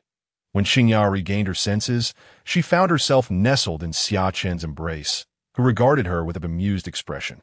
Dimly, Qingya seemed to see 2 pupils in Xia Chen's eyes merging into one, their depth akin to a black hole, capable of consuming one's very soul. Release my lady. The sudden turn of events transpired too swiftly. By the time Xiao Yin reacted, she found her mistress's neck already ensnared by grip. Yet she felt perplexed. Had Xia Chen not fallen victim to the illusion and succumbed to slumber? The beauty in his arms, the gentle warmth of his touch, should have been exceedingly intimate. However, neither of them seemed inclined to pursue further exchanges. That I did not anticipate that the renowned Xia would also be a formidable sorceress, forcefully drawing others into her illusions. That I wonder if she possesses the ability to kill within dreams. Xia Chen inquired with interest, gently cupping Xia's flawless jaw, teasing her like a wealthy scion toying with a virtuous maiden. Lifting her exquisitely crafted face to gaze into her sapphire-like eyes that still shimmered with an ethereal blue light. Their bodies were nearly pressed against each other, their breaths mingling, brushing against one another's cheeks. In an instant, Xia's skin prickled with goosebumps, her body reacting, warmth flooding her cheeks, as if she had indulged too much in drink. Inside the room, Xiao saw that Xia Chen paid her no mind. Instead, focusing his attention on her mistress, prompting her to feel alarmed. Her energy surged, blood rushing like a torrent, her body taut like a small beast poised to pounce. That a sorceress, a seventh-tier warrior from the Royal City Division. Who would have thought that this seemingly unassuming Qingya's abode concealed such depth? Xia Chen remained unfazed, unabashedly tracing his fingers across Qingya's immaculate visage. His touch glided over her porcelain skin, igniting a flush across her face, as if his fingers wielded some enchantment. This sensation was unlike anything she had ever experienced before. You were not truly asleep. You heard everything we discussed. Impossible. You clearly drank both tea and wine, in which I had placed a sedative. Qingya, cradled in Xia Chen's arms, struggled to regain her composure, realizing that the situation was spiraling beyond her control. Fear crept in that he might truly take advantage of her, tarnishing her purity at his hands, prompting her to quickly speak up to divert his attention. That night, to ensure certainty, she had not only added a layer of physical preparation, but also included a colorless sedative developed by their Royal City Division in the drinks, alongside her ocular techniques. Yet, it had proven ineffective against this man. Perhaps I am simply more robust. You must have diluted the dosage, Xia Chen replied casually, for he possessed a system that scanned any unknown substances entering his body. If deemed harmful, the system would neutralize them. It could be said that his physique was impervious to toxins. Qingya was taken aback. What do you mean, diluted the dosage? Our people are all around. You cannot escape. Be wise and release my lady. Otherwise, will you resort to violence against me? Do you truly believe you can subdue me in this situation with your seventh-tier prowess? Xia Chen raised his gaze and scrutinized Xiao, a maid who appeared youthful, yet possessed the prowess of a seventh-rank spiritual mirror. It seemed that the elegant figure in his grasp was of greater significance than he initially surmised. Even if she had gone missing in the imperial city, she surely was no ordinary individual. Tonight, he might have caught a big fish. He continued, you may attempt to call for help from those in the courtyard, or perhaps even summon the individuals within. It is possible that some among them are masters of the 6th or even 5th rank who could subdue me. However, I must remind you of 2 points. First, those individuals are likely also agents of the imperial city and not mere household servants. If they were to witness your young miss in such a compromising position with me, the repercussions would be yours to bear. Second, it is well past curfew, and there are lantern bearers and patrols from the Forbidden Army nearby. Should a conflict erupt here, do you think the expert lantern bearers and patrolling soldiers would not be alerted immediately? Xia Chen laughed with a hint of audacity, then lightly pinched the smooth, delicate cheek of the elegant figure in his arms. His confidence in his own abilities and in the security of the capital allowed him to leave Xia Chen and Li Shi to return alone. The room was enveloped in silence, save for Xia Chen's laughter, which echoed through the space, creating a scene reminiscent of a villain tormenting an innocent maiden. Xiao gritted her teeth, her face flushed with anger. Yet she felt utterly helpless, for the reality was as Xia Chen had articulated. Should a battle commence, it would surely attract the attention of the city's experts, and none of them would escape unscathed. Young master, since you are already aware of our identities, why not release me? Let us sit down and discuss this matter properly. This moment, Qingya had regained her composure, gazing intently at Xia Chen with her bright, expressive eyes. She sensed that this seemingly inconsequential scion of the Jindong Marquis harbored secrets far beyond what their records in the imperial city suggested. Is it not possible to converse while lying on the bed? Xia Chen's fingers brushed lightly over Qing Ya's alluringly smooth back, sending shivers throughout her body, igniting a warmth that rendered her skin flushed. It felt as though she had been electrocuted, a peculiar sensation flooding her heart. Xia Chen was warning her, making it clear that she had become a captive and could no longer hope to control the situation or gain the upper hand in dialogue. You have overheard our conversation, so I shall be forthright. The military defense map was not stolen by us. Rather, it was a scheme orchestrated by the Great Feng Inspection Institute, using us as scapegoats. Why should I trust you? I do not know who stole the military defense map. However, it is an undeniable fact that you are affiliated with the imperial city, and I surmise your rank within the organization is not low. Capturing you and dismantling your stronghold would already be a significant achievement. Xia Chen smiled, for regardless of who had stolen the map, delivering any culprit to the authorities would be a notable success. Thus, why seek distant prospects when the immediate opportunity was at hand? Qingya and Xiao Lian fell silent, unable to refute his assertions that Xia Chen, capturing agents of either the imperial city or the Inspection Institute would be equally commendable. There is another possibility. If the Great Feng Inspection Institute can infiltrate your imperial city, surely you must have similar arrangements. Why not provide me with the information regarding the placement of Inspection Institute members in the capital, along with evidence that the military defense map was not pilfered by your side? In return, I shall release you. Suddenly, Xia Chen's voice resonated once more, igniting a spark of hope in Qingya and Xiao Lian, whose earlier despair transformed into a surge of emotion akin to a roller coaster ride. Qingya cast a deep gaze at the youth so near to her, whose very breath she could perceive. This young man was not only remarkable in appearance, but also harbored ambitions that surpassed those of others. Xia Chen's eyes glimmered with determination. Capturing agents of the imperial city was indeed a commendable feat. Yet it was insufficient. If the military defense map was genuinely not pilfered by the imperial city, the truth would eventually surface as the lantern bearers continue their search, thereby diminishing the significance of his capture of the imperial city as covert operatives. However, if he could be the first to uncover this issue and at least inflict substantial losses on the network of spies from the Great Feng Inspection Institute in the capital, it would surely attract the attention of Emperor One. Xia Chen pondered. He was not merely content with dismantling a stronghold of the imperial city. He aimed to leverage this opportunity for swift advancement.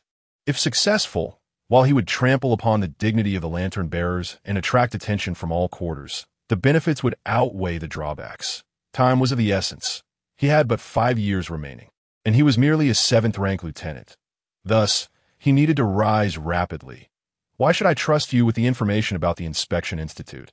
If you were to turn around and capture us, would I not be utterly defeated? I cannot provide you with proof. Your only assurance lies in my integrity. You may choose not to gamble. Xia Chen tightened his grip on Qing Ya's delicate chin, compelling her alluring gaze to meet his nonchalant words laced with an air of dominance. In a fleeting moment, it seemed as though a mysterious ripple emanated from Xia Chen's eyes, influencing Qing Ya's thoughts. She recalled the immense gaze she had encountered when she had intruded upon Xia Chen's consciousness. For a brief interval, her thoughts appeared to stall. The room remained silent for what felt like an eternity until, at last, a voice slowly emerged from Qing Ya's enticing lips. Very well. I shall provide you with the information regarding the spies of the Inspection Institute. As dawn broke, sunlight flooded the room, illuminating it like a sea of gold. On the bed, Qingya gradually opened her eyes, feeling a wave of fatigue wash over her. Her waist ached, her legs felt numb, and especially her knees, as though she had been kneeling for an extended period. Marked with bruises, her consciousness returned to her mind as she recalled the events of the previous night. She suddenly turned to her side, only to find a man sleeping beside her, one hand resting on her waist. As if sensing her movement, the warm hand tightened its grip, drawing her slender form closer into his embrace. Feeling the heat of the man's broad chest against her, Qingya's cheeks flushed crimson. She lowered her gaze to her own attire, feeling a sense of relief as she noted that her clothing remained intact, albeit somewhat disheveled, the same outfit she had worn the previous night. "Good morning," Xia Chen's eyes remained closed, as though still in slumber, yet his voice resonated throughout the space. "May I be released now?" Xia urged herself to remain calm, although she had used her unique identity to gather information. She had never allowed any man to lay hands upon her. Throughout, she had maintained her purity. Last night, this man had not forcibly compelled her into any relations, yet the fact remained that a lone man and woman had spent the night together, sharing the same bed, with physical contact no less. With this thought, Xia bit her lip, casting a complex gaze upon Xia Chen. Though the final act had not transpired, her innocence had undeniably been compromised by this formidable man. "That is not an option. Your people are all around. If I release you, and you and your companions were to attack me, what then?" Xia Chen still had not opened his eyes, yet he seemed acutely aware of everything. Exercising caution, even at this critical juncture, he did not let his guard down. Last night, with the hour being late and the curfew in effect, he had naturally chosen to stay the night. "That is the information I requested ready." Shaolian. Xia felt the warmth of the hand resting on her waist beneath the covers. Her gaze conflicted and her cheeks flushed. Taking a deep breath, she steeled herself and called out to the door. The door swung open immediately, and Shaolian stormed in, her eyes aflame with fury, brandishing a long knife. "Miss, that scoundrel did not take advantage of you last night, did he?"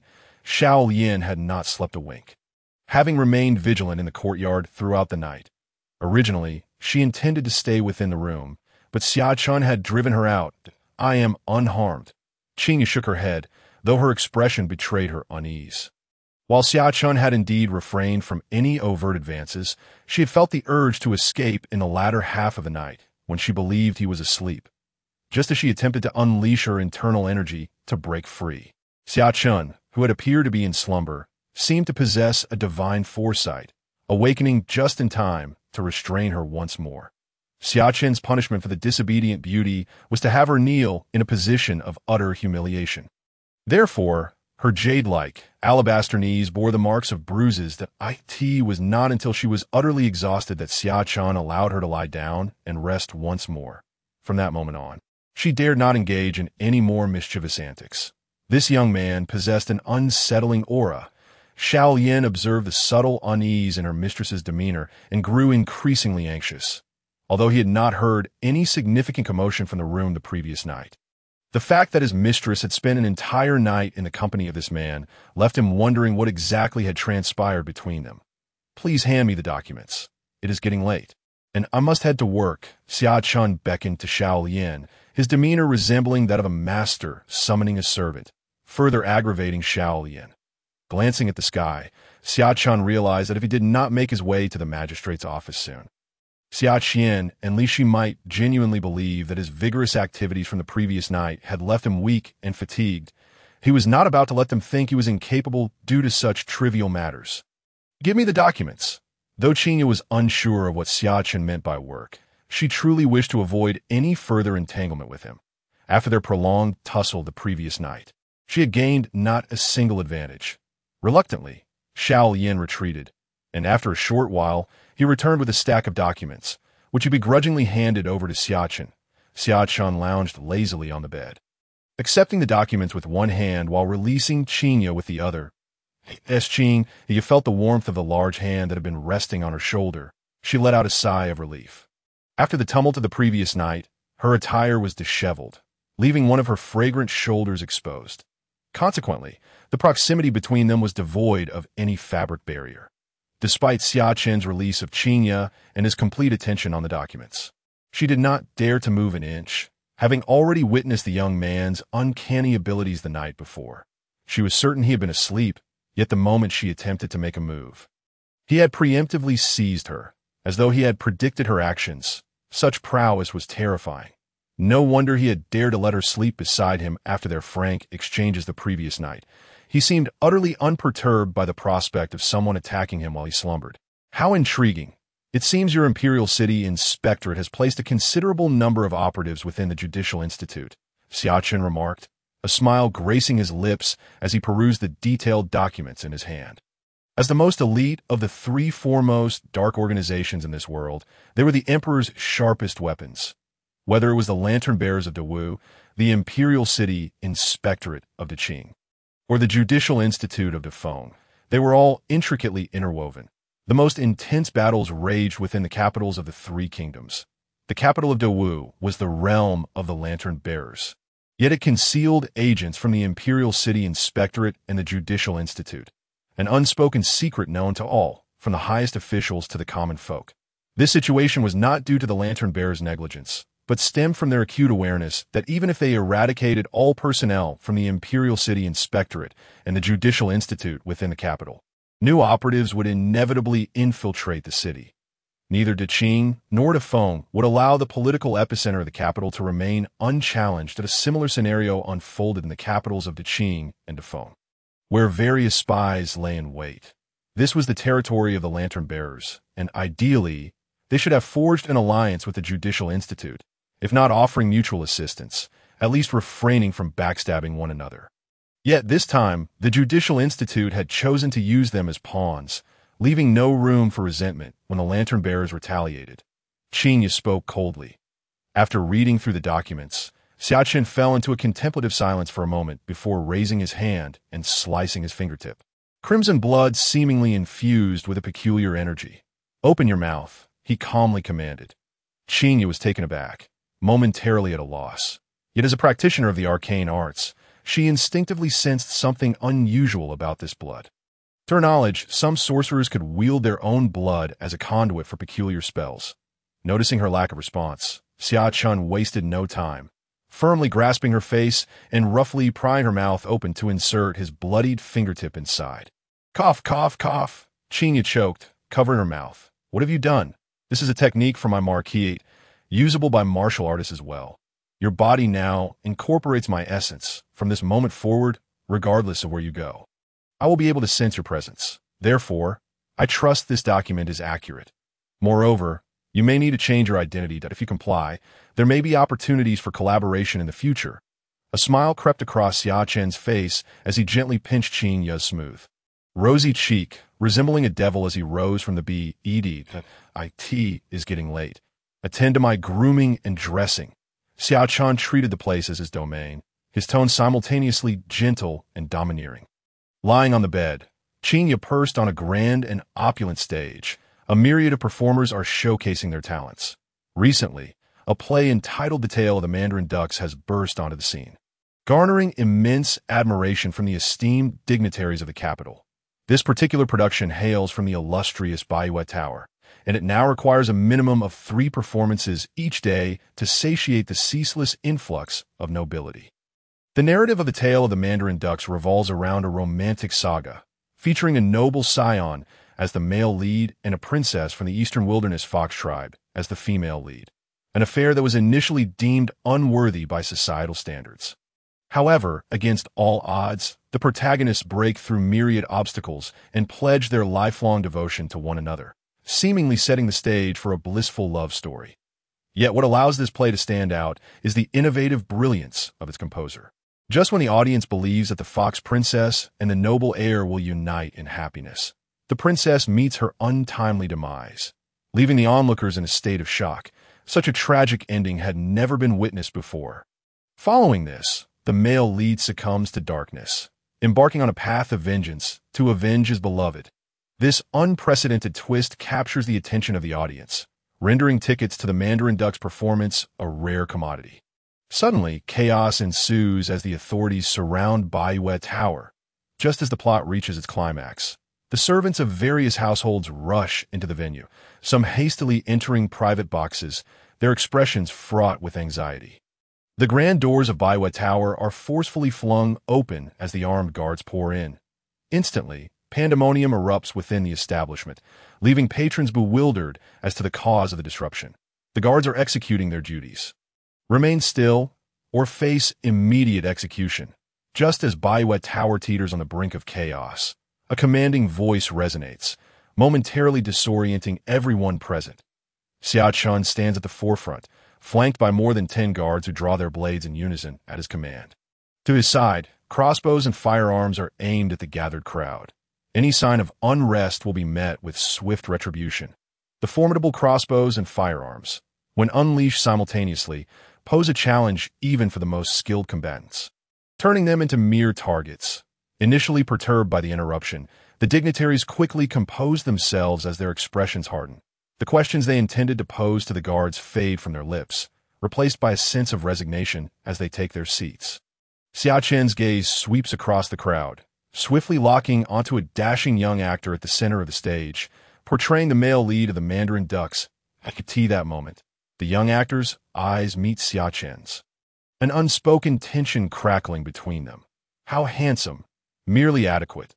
The former thought is that of the young actor, impressed by Xia Chen's appearance, while the latter is Xia Chen's own assessment, noting that the actor, though celebrated among the nobility for his recent success, is not as remarkable as rumored. Seize him. Without a moment's hesitation, Xia Chen points at the actor, his voice ice-cold. Instantly, 5 guards draw their long blades, advancing upon the actor with the swiftness and precision of a tiger among sheep. The actor's countenance shifts to one of seriousness. He had sensed something amiss the moment the guards entered. It is clear now that this is not a mere coincidence, but a targeted assault. Protecting the actor, a martial character swiftly positions themselves in front, ready to unleash hidden weaponry. The 5 guards quickly raise their blades to block.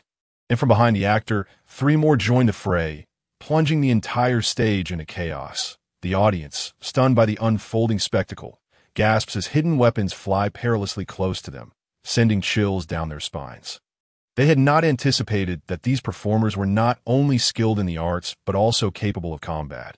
And the guards' evident intentions only heightened their fear as they realized they had been watching a performance by dangerous individuals. Advance! Xia Chen remains calm amidst the turmoil, unperturbed by the chaos surrounding him. Soon, 10 more elite fighters join the fray, while an increasing number of guards flood through the entrance. The young actor stands at the center of the stage.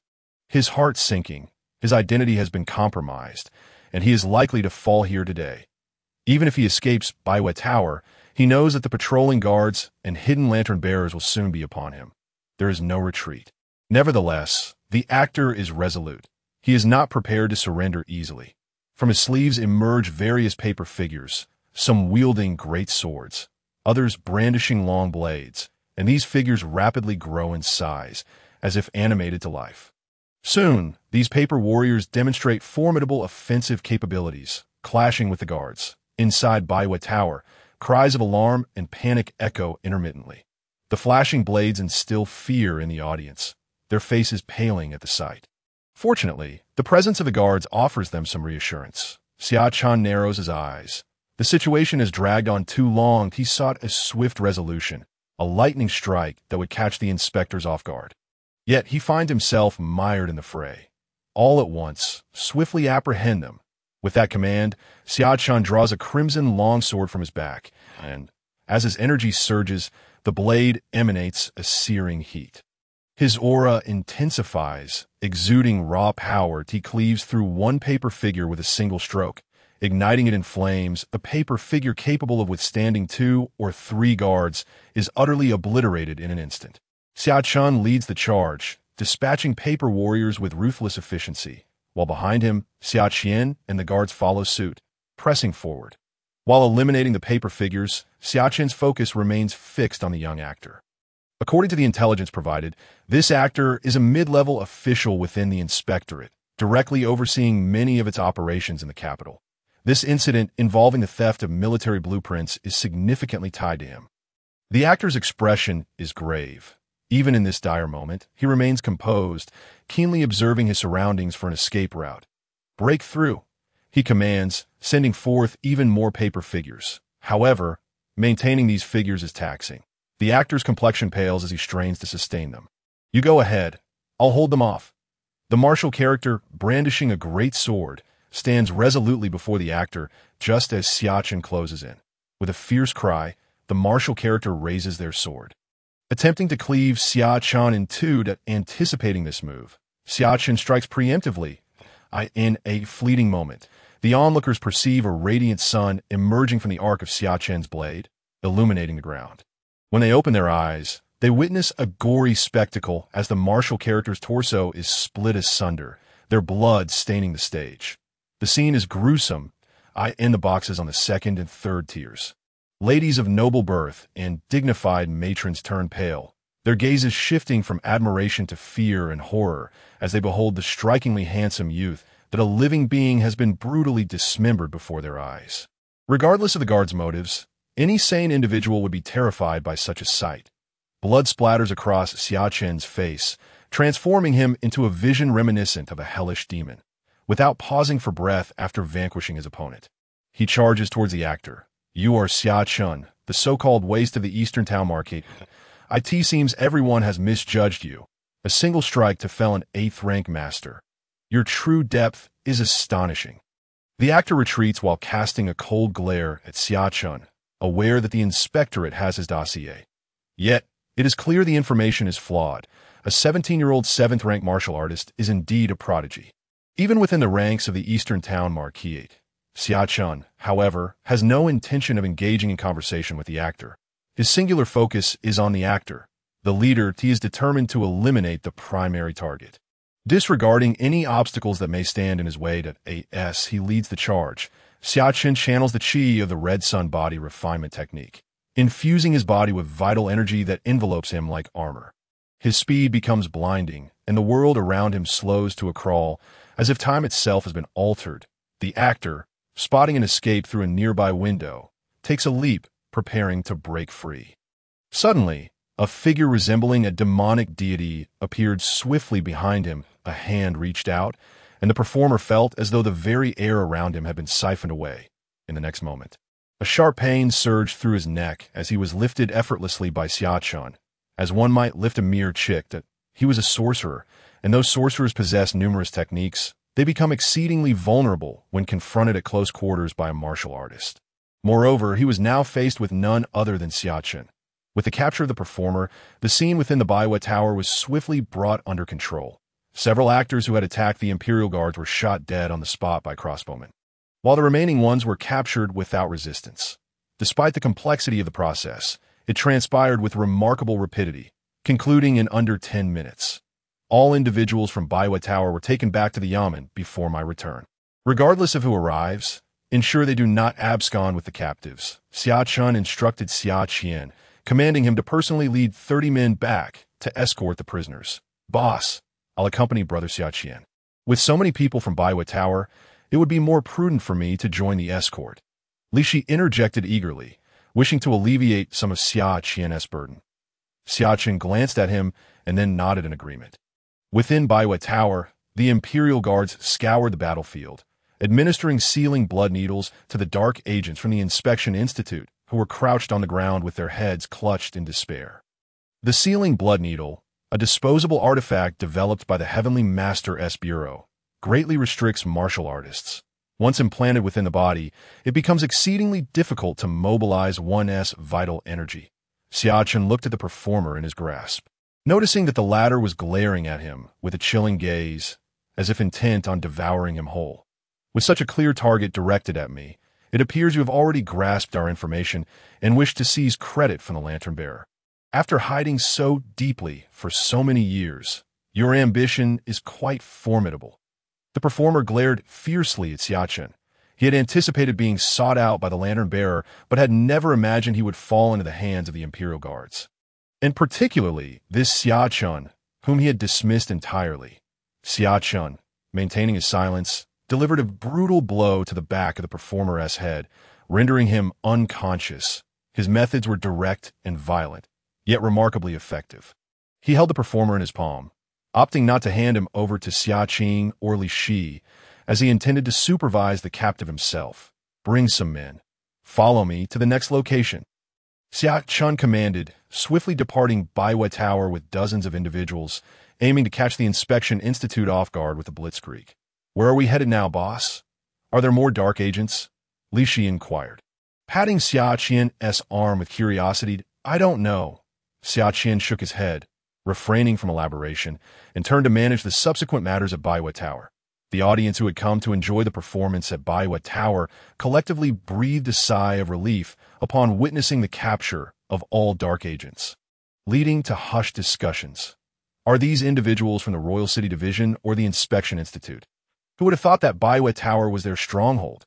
Someone remarked with palpable anxiety that in his youth, The great ancestor served within the imperial guards, exhibiting remarkable intelligence and astuteness. When a military defense map was suddenly stolen in the capital, the great ancestor discerned the enemy's cunning scheme and promptly led the imperial guards, acting decisively and with great swiftness, successfully capturing the enemy nation's dark agents, thereby unraveling the military defense map incident. Following this victory, the great ancestor earned the moniker Jade-faced young master. The leader of the operation was indeed ruthless. Although Xia Chen had swiftly concluded the battle, he left a profound impression on all present. Silent throughout, he simply executed his tasks with unyielding resolve. He was exceedingly domineering and cold-blooded. That lieutenant was exceptionally handsome. Who would have imagined such a striking figure existed in the capital? In the loft, several beautiful women gazed with sparkling eyes, despite the earlier bloodshed. The ordeal had ended, and Xia Chen's appearance rekindled their intrigue. Let us find out which family he hails from. Is he available for marriage? One young lady sighed dreamily, her cheeks flushed on the third floor of Baiwa Tower. In the most central and visually optimal private room, a young man of remarkable demeanor was sipping tea with a captivating woman exuding an enchanting aura. Even amidst the previous chaos, the two remained entirely composed, observing the unfolding drama as if it were a grand performance.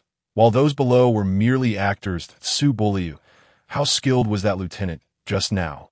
The distinguished young man inquired lightly, without turning his head towards the swordsman who stood silently in the dark corner. This individual, in both aura and mastery of his own vital energy, was nothing short of impeccable. With a single stroke, he could concentrate all his power into the blade's tip, having already comprehended the essence of the sword, which was both formidable and dynamic. Few in the 7th rank could rival him. Beyond that, little else was discernible. It was uncertain whether he concealed further strength. Su Buliu, standing in the shadows, appeared to be around 27 or 28 years old. His gaze flickered as he assessed Xia Chen, that if you were in the same realm, you might have the chance to defeat him. The young man, intrigued by Su Buliu's response, pressed further. You can only ascertain that through combat. Ah, but you are the renowned genius swordsman of the capital. You lack unwavering confidence in victory. The young man expressed his surprise that I am already at the pinnacle of the 5th rank, soon to advance to the 4th. If I were to suppress my power to the 7th rank, defeating him would indeed be effortless. However, when I was at the 7th rank in my youth, I would still need to engage him in battle to know for certain. Su Buliu spoke sparingly, yet he patiently elucidated when questioned by the young man. Upon hearing Su Buliu's words, the young man's curiosity about Xia Chen deepened. How intriguing. Investigate who that person is and bring him before me. I wish to meet him. It is unexpected that such talent emerges from the imperial guards. The young man smiled at his attendants, revealing that Su Buliu was a well-known genius of the sword path in the capital, with prospects of reaching the 3rd rank in a decade or two. Yet now, another who could rival him had surfaced. What a delightful prospect it would be to recruit such a talent. No need to investigate further.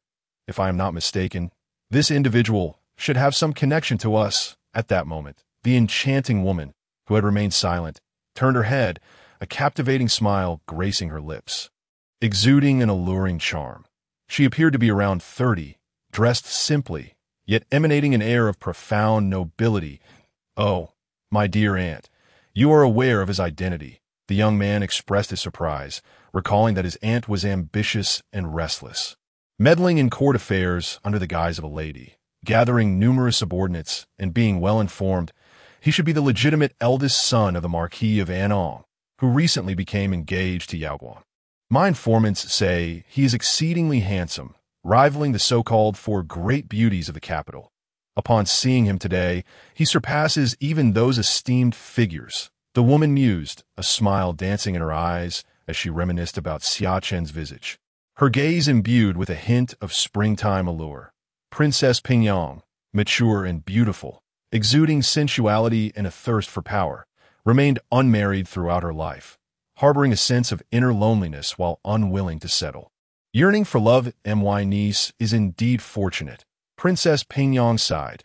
She was the youngest sister of Emperor Wan, raised by him despite not being a full sibling.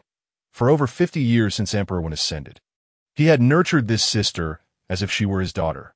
Princess Pingyang displayed a keen interest in politics as she matured, and significantly, Emperor would neither obstructed nor discourage her involvement, allowing her to participate in political affairs. Thus, Princess Pingyang held a unique position within the royal family. The third prince, taken aback, had not anticipated that the seemingly inconsequential lieutenant of the imperial guards, whom he had considered taking under his wing, would possess such connections. Surely my aunt's information cannot be faulty, but if memory serves, wasn't that Xia Chen reputed to be a wastrel? The Marquis of Anong has neglected him for years, yet how has he become so formidable now? Recently, the Xia family had secured him a position as a lieutenant in the Yulin Guards. His identity and appearance matched perfectly, and it was indeed him, though his prowess was indeed astonishing. Princess Pingyang appeared lost in thought, resting her delicate chin in her hand, seemingly pondering something profound. Xia Chen remained oblivious to the fact that within the Baiwei Tower, Princess Pingyang and the third prince had been keenly observing the entire scene of his capture. At that moment, he was hastily making his way to another location, a stronghold that was an inn. This inn served as an intelligence transit station for the Inspection Institute in the capital, and it was highly likely that the military defense map had been disseminated from here. Although there had been resistance during the capture, the fully armed imperial guards swiftly apprehended the innkeeper under the onslaught of their crossbows. Conduct a thorough search. Not a single piece of information should be overlooked. Take everything, Xia Chen commanded. He then immediately led his men to the next destination, which was a place called Shanyang Hall, akin to a modern-day orphanage or nursing home. However, upon arriving, he discovered that the premises were deserted, save for a few young children and a handful of elderly individuals who could no longer move. "Sir, there's no one inside, and we found no information," one of his subordinates whispered. Xia Chen fell into silence, his gaze fixed intently on the worn plaque bearing the characters for Shanyang Hall. From Yulin Guards Yamen to Baiwa Tower, then to the inn, and finally here, no more than an hour had elapsed. Yet, the place was already abandoned. It seemed that the personnel at the subsequent locations had long since retreated. The news traveled remarkably fast. Xia Chen's eyes flickered with realization. "Sir, where shall we go next?" Someone ventured quietly, as throughout the entire operation, Xia Chen had shared little information with them up to this moment. They remained unaware of the identity of those they had captured. "Return to the Yamen." Xia Chen waved his hand, acknowledging that they had already alerted their quarry. Further searches would be futile. Upon returning to the Yulin Guards Yamen, Xia Chen was greeted at the entrance by Qin Mu. Seeing Xia Chen arrive, Qin Mu hurried forward. "I heard this morning that you led 200 men out. What's the matter? Have you captured so many people?" Qin Mu was still in a fog. While the Imperial Guards did possess the authority to apprehend, the scale of this operation, executed without his knowledge, suggested that the news had already spread throughout the capital. "All of them are from the Inspection Institute. This morning's situation was urgent, and I could not consult you beforehand. That I will personally explain it to the general shortly." Xia Chen understood he had overstepped. Leading so many men into an operation without prior consultation was a breach of protocol. Had he been an ordinary person, Qin Mu would likely have summoned guards to detain him upon his entrance. Qin Mu's expression hardened, the reprimand he had intended to deliver caught in his throat. Xia Chen pulled Qin Mu aside and spoke softly. "Sir, I acknowledge that the procedure was somewhat irregular, but rest assured, once the middle general learns of this, he will undoubtedly be overjoyed. Not only will he not blame you, but perhaps this accomplishment will elevate your standing." A smile graced Xia Chen's face, his demeanor far removed from the icy facade he had worn during their earlier endeavors. Though Qin Mu held the rank of a deputy, he was still Xia Chen's superior, and Xia Chen had absorbed the wisdom of great leaders that, in politics, one must cultivate friendships and minimize enmities, uniting all who can be united. When the moment is critical, allies will naturally advocate for one's rise. Qin Mu's eyes brightened at Xia Chen's words, just as he was about to respond. Xia Chen interjected, "Since the captives are already in our custody and time is no longer of the essence, why don't we head to the Middle General's office together?" Xia Chen beamed with enthusiasm. "What? Are you suggesting that the military defense map was actually pilfered by spies from the Inspection Institute?" Middle General Li Wenzhong sprang from his seat, spilling tea all over himself, taken aback by Xia Chen's revelation. Qin Mu, standing nearby, wore a similarly astonished expression. He was well aware of the recent turmoil in the capital regarding the theft of the military defense map, and knew that the Yulin Guard had been ordered to assist the lantern bearers in investigating the matter. It was already a consensus that the map had been stolen by the Imperial City Division. Even the lantern bearers were inclined to this belief. Yet, Xia Chen was now presenting an alternative narrative. From the intelligence I gathered, the military defense map was orchestrated by the individuals I captured today. They're already in custody, and we will uncover everything during the interrogation.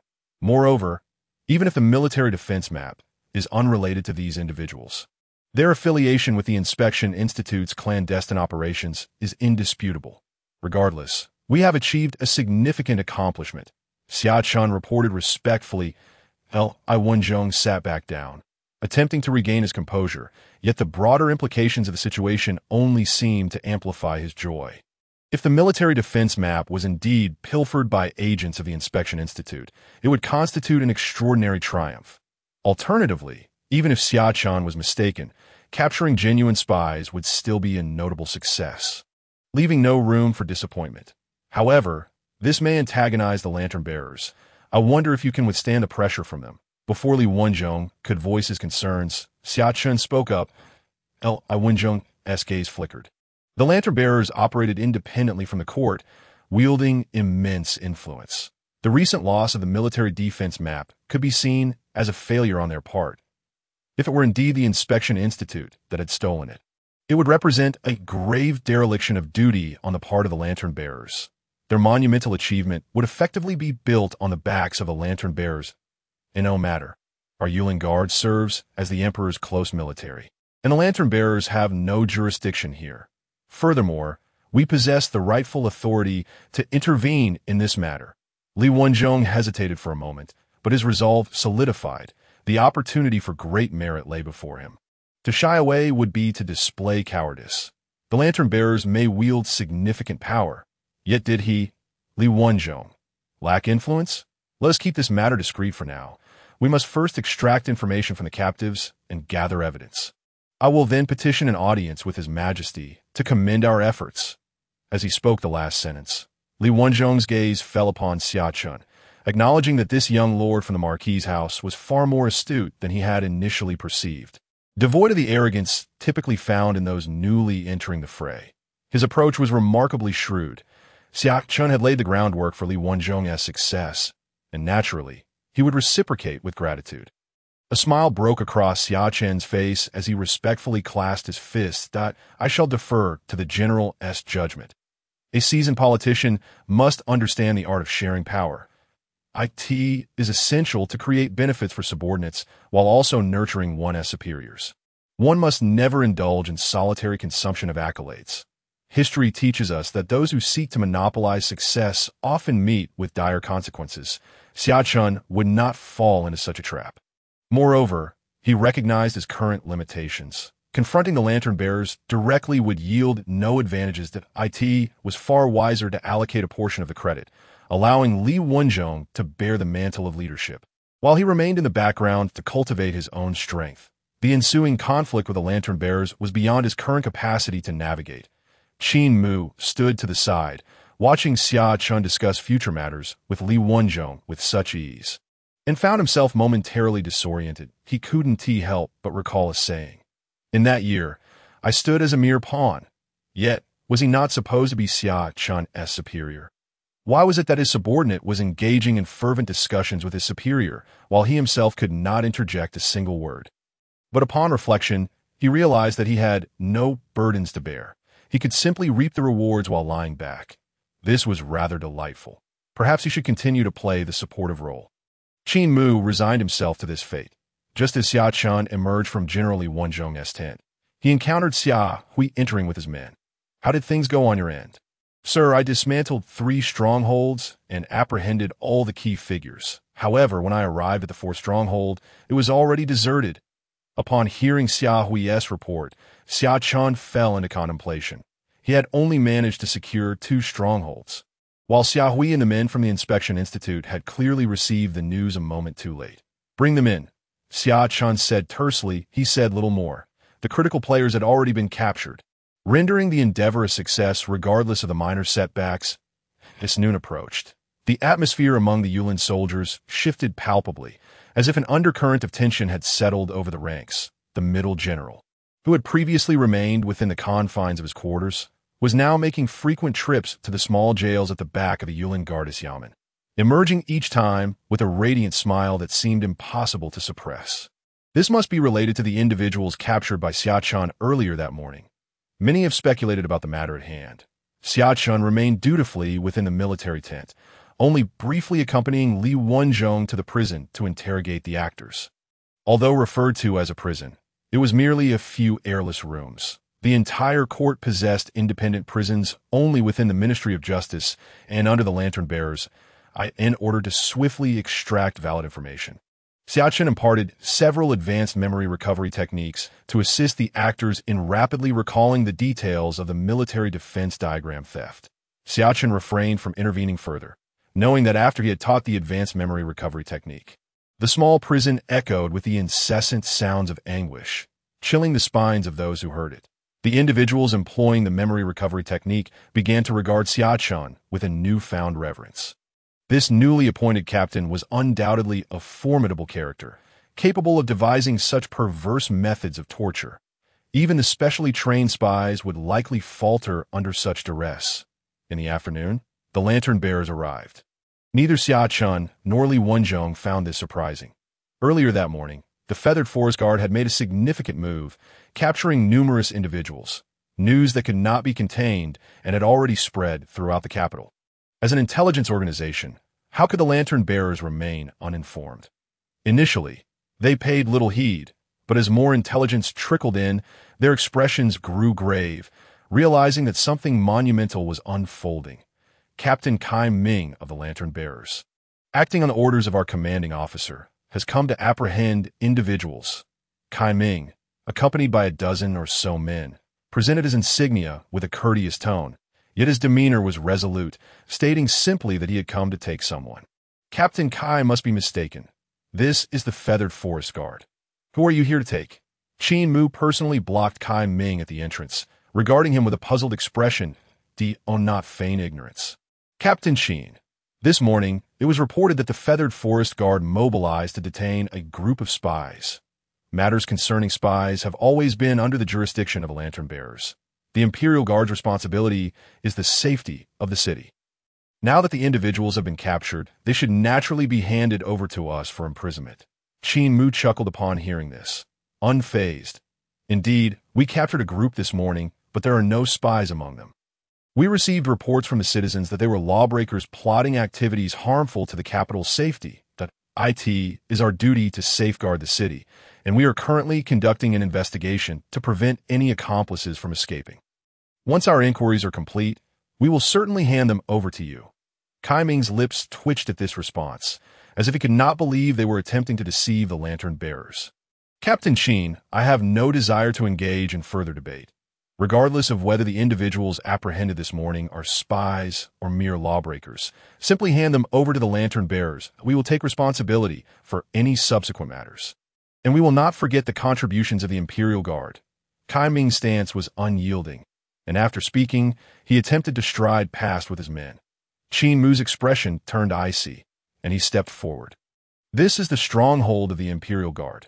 Even as lantern bearers, you have no right to intrude at will. Upon his words, the soldiers behind him advanced, forming a wall to block access to everyone else.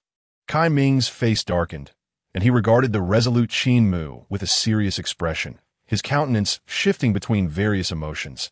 After several breaths, he regained his composure and replied coldly, "Very well. I shall report this to the commanding officer. The Imperial Guard has no authority to detain prisoners. We lantern bearers will hold you accountable for this." With that harsh declaration, Kai Ming turned and led his men away. He was determined not to force entry, knowing that there were clearly benefits being reaped by unseen parties. Otherwise, how could a mere captain exhibit such audacity? "Captain, what shall we do next?" "What else can we do?"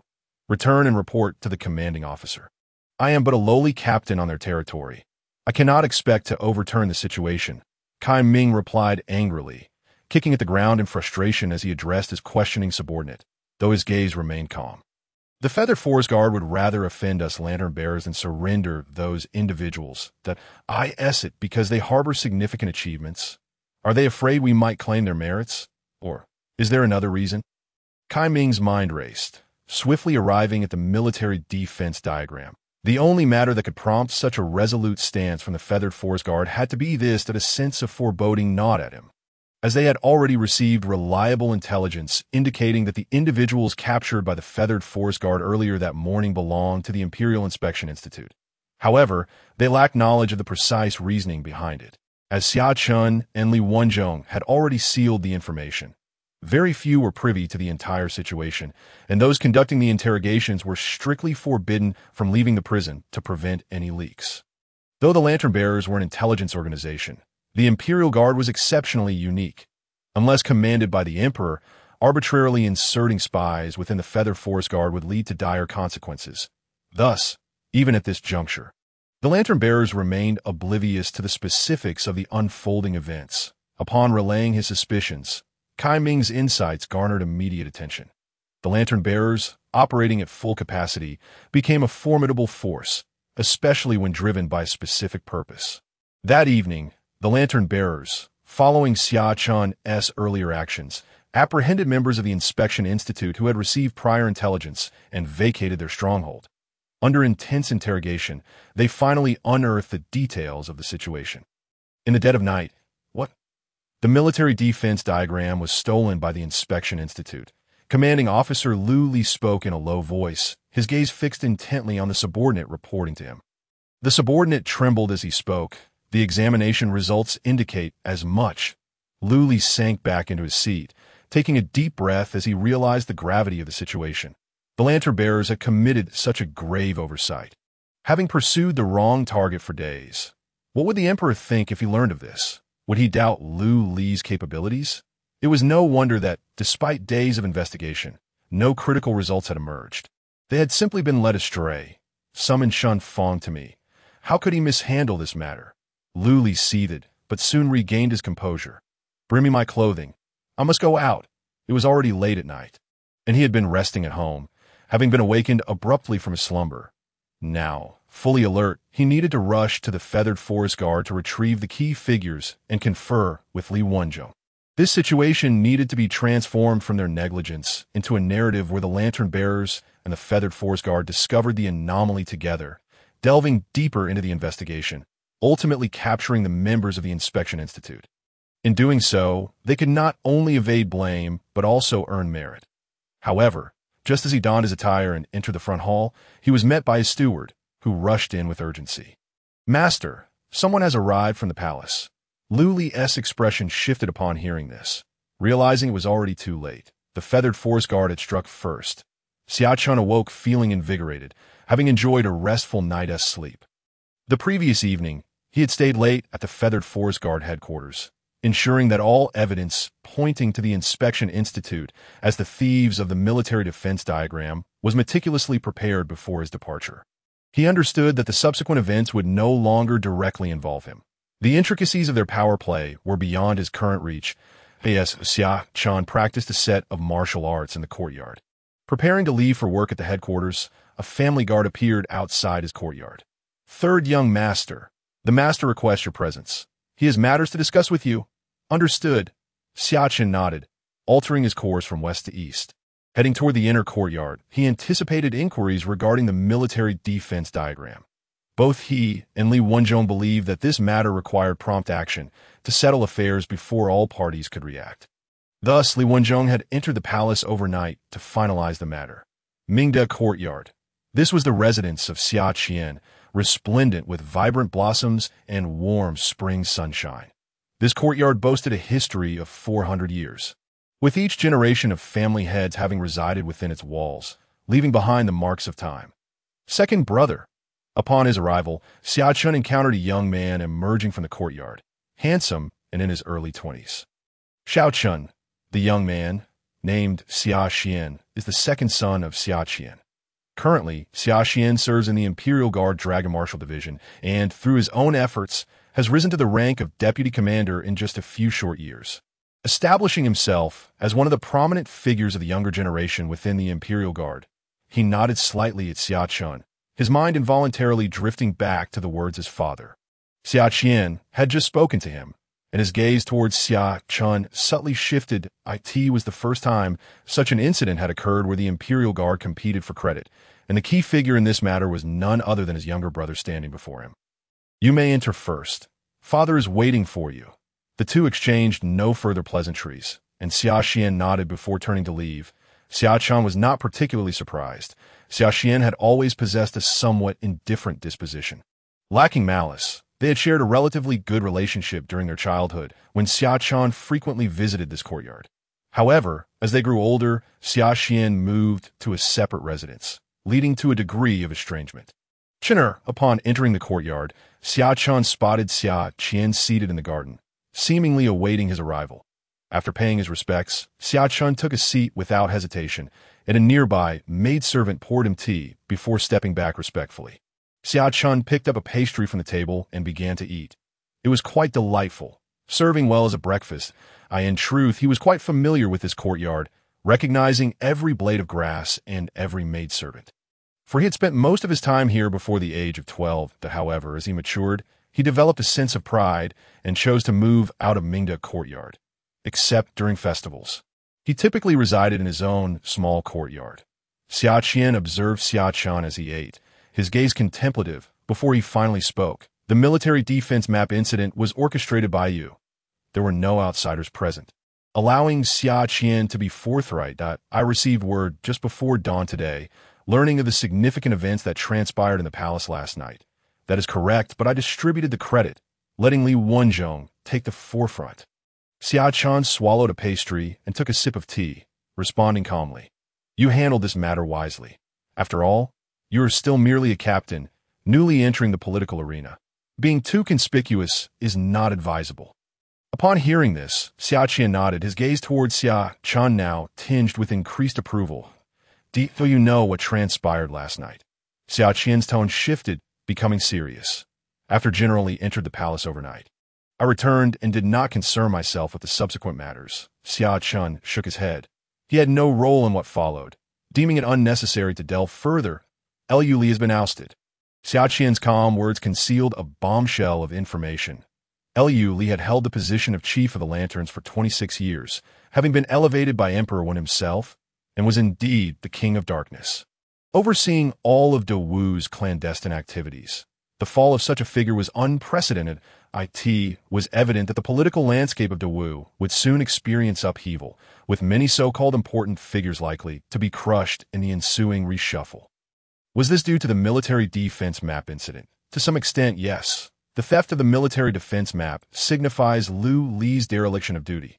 This time, he misidentified the target and committed two egregious errors, resulting in his immediate dismissal from command. Xia Chen sighed heavily, his mood seemingly subdued, as if recalling certain matters. Xia Chen fell into silence. Truth be told, he had not considered the implications had directly contributed to the downfall of Liu Li, a powerful figure ranked among the top 5 in the entire Dawu political landscape. This incident appeared to be merely the catalyst. Liu Li had wielded power for 26 years, serving as a blade for the emperor, having committed countless unspeakable acts, thus earning the enmity of many. His downfall, though ostensibly due to work-related errors, was likely the result of various factions seeking to strike him down. Surveying his surroundings, Xia Chen took a sip of tea and remarked calmly, "The greatest beneficiaries of Liu Li's fall are likely the civil officials." Indeed, this time, Lord Li personally intervened. "Perhaps the emperor's abandonment of Liu Li has deeper implications." Xia Chen nodded. Although the Lanterns were established to balance the civil and military factions, they had increasingly focused on suppressing the civil officials, whose power had grown rapidly over the years, now posing a threat to imperial authority. Your ability to perceive these complexities is commendable. While on the surface, this incident appears to be Li Wenzhong leading the charge. He has always maintained a neutral stance and is not adept at handling cases. It is unlikely he would take such a risk to seize credit from the Lanterns. From what I've gathered, you apprehended individuals on your own and only then reported to Li Wenzhong, correct? Xia Chen did not lift his gaze, merely observing the distant scenery as he calmly spoke. Xia Chen was taken aback, having not anticipated that Xia Chen was already aware of this matter. This is something I can deduce, and others can as well. There are no shortage of astute minds in the capital. Xia Chen gazed deeply at Xia Chen, saying, "During this period, it would be wise to maintain a low profile, that I will assist you in navigating certain challenges." "Thank you, uncle." Xia Chen bowed respectfully, presenting himself as a model of humility, which elicited a nod of approval from Xia Chen. "You may depart now," Xia Chen gestured, allowing Xia Chen to leave of his own accord. Indeed, intelligent individuals need not speak excessively to in the ensuing days. The political landscape of the capital experienced tumultuous upheaval.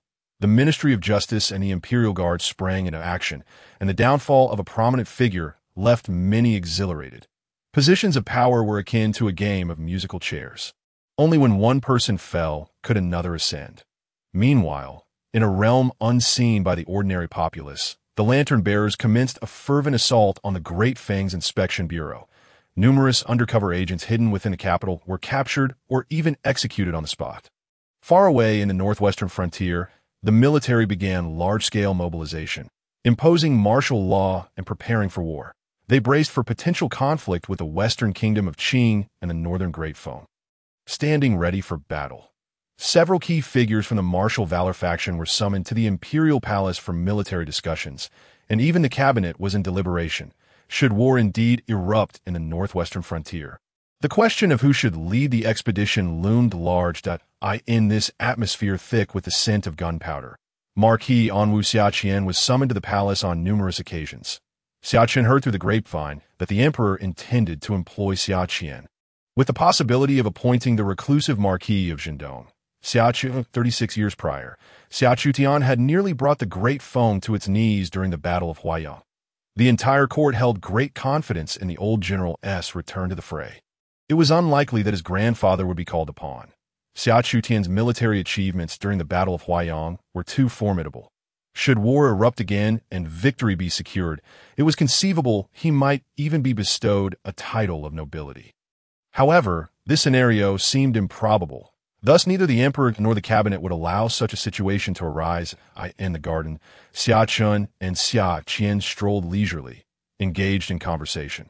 Since that day, Xia Qian had taken to summoning Xia Chen frequently, sharing various pieces of information and soliciting his thoughts, which left Xia Chen quite astonished. Xia Qian regarded Xia Chen, who walked half a step behind him, with a complex expression. Who could have imagined that the recent significant event in the court would be linked to this young lieutenant of the Imperial Guards? Therefore, if Qing indeed seeks to wage war again, the only candidates for the expedition would be you, uncle, and the Grand General. Xia Chen smiled, noting that in the current era of Great Wu, there were few capable of commanding large-scale military operations. Among those, only the old Marquis of Zhendong, Xia Chen, who had shown brilliantly in the Battle of Nanjing over 2 decades ago, and the current Grand General Ouyang Jing held a substantial chance of overcoming Qing. Of these 3 individuals, 2 hailed from the Xia family, which explained their remarkable discretion over the generations. They voluntarily relinquished military power after each engagement. Any emperor would likely harbor suspicions. The emperor had issued a decree for Xia Yuan to swiftly conclude the battle in the eastern wilderness, as the dual-front warfare placed immense pressure on them. Should the conflict be prolonged, the western kingdom of Qing would undoubtedly intervene, escalating the danger. Furthermore, the emperor would certainly not permit both Xia Chen and Xia Yuan to command troops simultaneously. Xia Yuan currently commanded over 100,000 troops in the eastern wilderness. If war were to erupt with the Great Fang, at least 300,000 troops would need to be mobilized. The Xia family controlled over 400,000 troops, representing nearly half the military might of Great Wu. In such a precarious situation, no one dared to gamble. Xia Chen fell silent, realizing that his parents would soon return from the eastern wilderness. Xia Qian, observing the impassive demeanor of Xia Chen, sighed inwardly. The tense atmosphere intensified as the lantern-bearer spies confirmed troop movements within the Great Fang, prompting the cabinet to convene several urgent late-night meetings. Beyond this matter, another significant event in the capital was the appointment of a new commander for the lantern-bearers, named Ma Song. His rise to power had taken everyone in the capital by surprise. Previously, Ma Song had been inconspicuous within the lantern bearers, even holding the least influential position among the 8 divisions. Yet instead of following Lu Li into disgrace, he had surged to the forefront, seizing the ultimate prize and emerging as the victor. Leaving many to ponder the implications, Xia Chen had only gleaned bits of information and did not dwell on it further, as the lantern bearers held little relevance to him at present. He awaited promotion, anticipating that with the resolution of the military defense matters, he would soon enjoy the fruits of victory. Calculating the time, it might be just a day or two before he could ascend to a higher position. A smile crept onto Xia Chen's face at this thought. Additionally, Xia Chen was concerned about another matter. The Qingyao Pavilion had caught fire on the very night following his departure, leaving nothing but ashes. Everyone perished without a trace. This tragedy left many guests who had frequented Qingyao Pavilion heartbroken, for their goddess, the graceful maiden, would never be seen again. Such a loss for the young Qingyao, whose life was extinguished far too soon. Xia Qian followed closely behind Xia Chen, holding a fried dough stick in one hand and soy milk in the other, lamenting, "It's truly a pity." One of 3 who had accompanied Xia Chen to the Qingyao Pavilion that day. Xia Qian had met Qin Yin, and upon hearing of her demise, could not help but express his sorrow. Without turning back, Xia Chen took a bite of the bun in his hand, the savory juices exploding on his palate. This inattentive dog bun was indeed delicious, yet truth be told, Xia Chen preferred rice noodles for breakfast. Prepared with rich broth, the tender rice noodles, complemented by various toppings, constituted an exquisite delight. Regrettably, such fare was seldom available in the capital. Over the past few days, Xia Chen had sought it out but found the flavors lacking. Shaking his head at this thought, Xia Chen swallowed the bun and then spoke. Every individual has their own fate. Some may have perished yet still linger on, while others may be alive but have already succumbed. Xia Qian scratched his head, clearly not grasping the profound philosophy behind Xia Chen's words. Xia Chen smiled subtly. Choosing not to elaborate, he did not believe Qingyao was truly dead. Despite suffering a significant setback at his hands, she was undoubtedly clever. The recent upheaval in the capital, which saw even the powerful commander of the lantern bearers, Lu Li, toppled, was all a consequence of Xia Chen's actions. This would inevitably draw many eyes toward him. How had Xia Chen discovered the hidden identities of the Inspection Bureau's undercover agents? Although Xia Chen and his companions had maintained a low profile that day, the capital was teeming with those possessing extraordinary capabilities, and the Qingyao Pavilion could very well be investigated. Qingyao would not have taken such a risk. Thus, the raging inferno had obliterated her identity completely. Such audacity to remain concealed within the capital. Silently, Xia Chen observed a small red dot marked on his system panel. This that represented Qingyao on that day. Xia Chen had deceived her. His blood bore no tracking capabilities. He was presently a mere martial artist, not a sorcerer, and possessed no magical means. Yet, simplicity begets profundity. Xia Chen had a system, which included a mapping function that in the past few days, he had thoroughly explored the vast expanse of the capital. With the exception of the Imperial Palace, the system map of the entire capital was now 95% complete. That morning, Xia Chen had marked Qingyao within the system, as long as she remained within his map territory. She could not escape detection. Currently, the map indicated that Qingyao was situated in the western district of the capital at present. Xia Chen had no intention of seeking out Qingyao as long as she remained in the capital. He could locate her at any time. She could not evade his grasp. Thus, Xia Chen planned to wait for an opportune moment, perhaps during the dead of night, to surprise Qingyao at the Imperial Guard's headquarters. As soon as Xia Chen entered his military tent, Qin Mu approached him with an air of mystery. "What brings the captain here personally?" Xia Chen chuckled. "Though he remains seated, there's no need for such formalities. If you don't mind, simply call me Old Qin." Old Qin's face was adorned with an array of wrinkles, all creased in a joyful expression. In that moment, he bore no resemblance to the stern and serious demeanor he had displayed upon his first encounter with Xia Chen. Qin Mu took the initiative to sit beside Xia Chen, pouring himself a cup of tea. Clearly, following the recent events, the bond between the two had grown significantly closer. Perhaps after this incident, you might directly ascend to the position of Duwei, and then we would be on equal footing. Qin Mu took a sip of his tea and exhaled a breath of relief, expressing with a hint of nostalgia, a 17-year-old Du Wei, while I am already 35. It is remarkable that we would be equals. Point 1 can only imagine the boundless potential that lies ahead for Xia Chen. Has there been a resolution regarding the military defense map? Xia Chen immediately understood that matters were coming to a close, and they were soon to reap the fruits of victory. Otherwise, Qin Mu would not be so exhilarated. Although the military affairs in the northwest had been of utmost importance these past few days, the officials in the court had not forgotten the military defense map. The fact that our Yulin Guard has cracked this case is a significant achievement, and rewards for our merits should be forthcoming in the coming days. Qin Mu took another sip of tea, suppressing his excitement to maintain a calm demeanor. "Congratulations, my lord," Xia Chen said with a smile, raising his cup of tea in a toast to Qin Mu. "Haha, you're the one who deserves the credit for this. The Zonglingjiang has already reported this matter, and after this, you are guaranteed to be promoted to the position of Du Wei." Qin Mu mused. If not for Xia Chen's youth, the accomplishments of unraveling the military defense map and dismantling the secret network of the Great Feng Inspection Institute in the capital would warrant a promotion far beyond that of a mere Du Wei. In fact, a 17-year-old fifth-grade Du Wei is an exceedingly rare occurrence in the 800-year history of the Great Wu. Xia Chen chuckled softly, choosing not to engage further. It is quite possible that the Zonglingjiang will be reassigned to the Longwu Guard as the Grand General, and I may follow him, which would allow me to facilitate your relocation. Qin Mu continued, his spirits soaring. Although the Yulin Guard and the Longwu Guard each operate independently, their actual power dynamics differ greatly.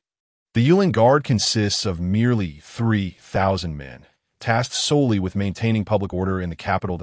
In contrast, the Longwu Guard boasts a formidable force of 6,000 elite soldiers responsible for safeguarding the inner city of the Imperial Palace, personally escorting the Emperor during his outings.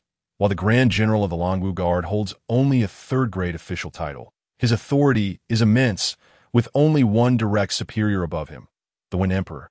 Thus, if Li Wenzhong were truly to assume the role of Grand General of the Longwu Guard, he would have undeniably entered the inner circle of the Emperor, becoming a central figure in the power structure of the Great Wu dynasty.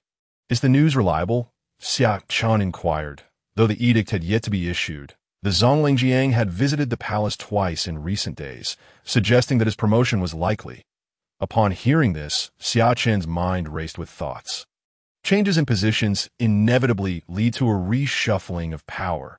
Being appointed Grand General of the Longwu Guard indicates that Li Wenzhong is undoubtedly a trusted confidant of the Wen Emperor. His earlier assessment was correct. Li Wenzhong indeed stands behind the Wen Emperor.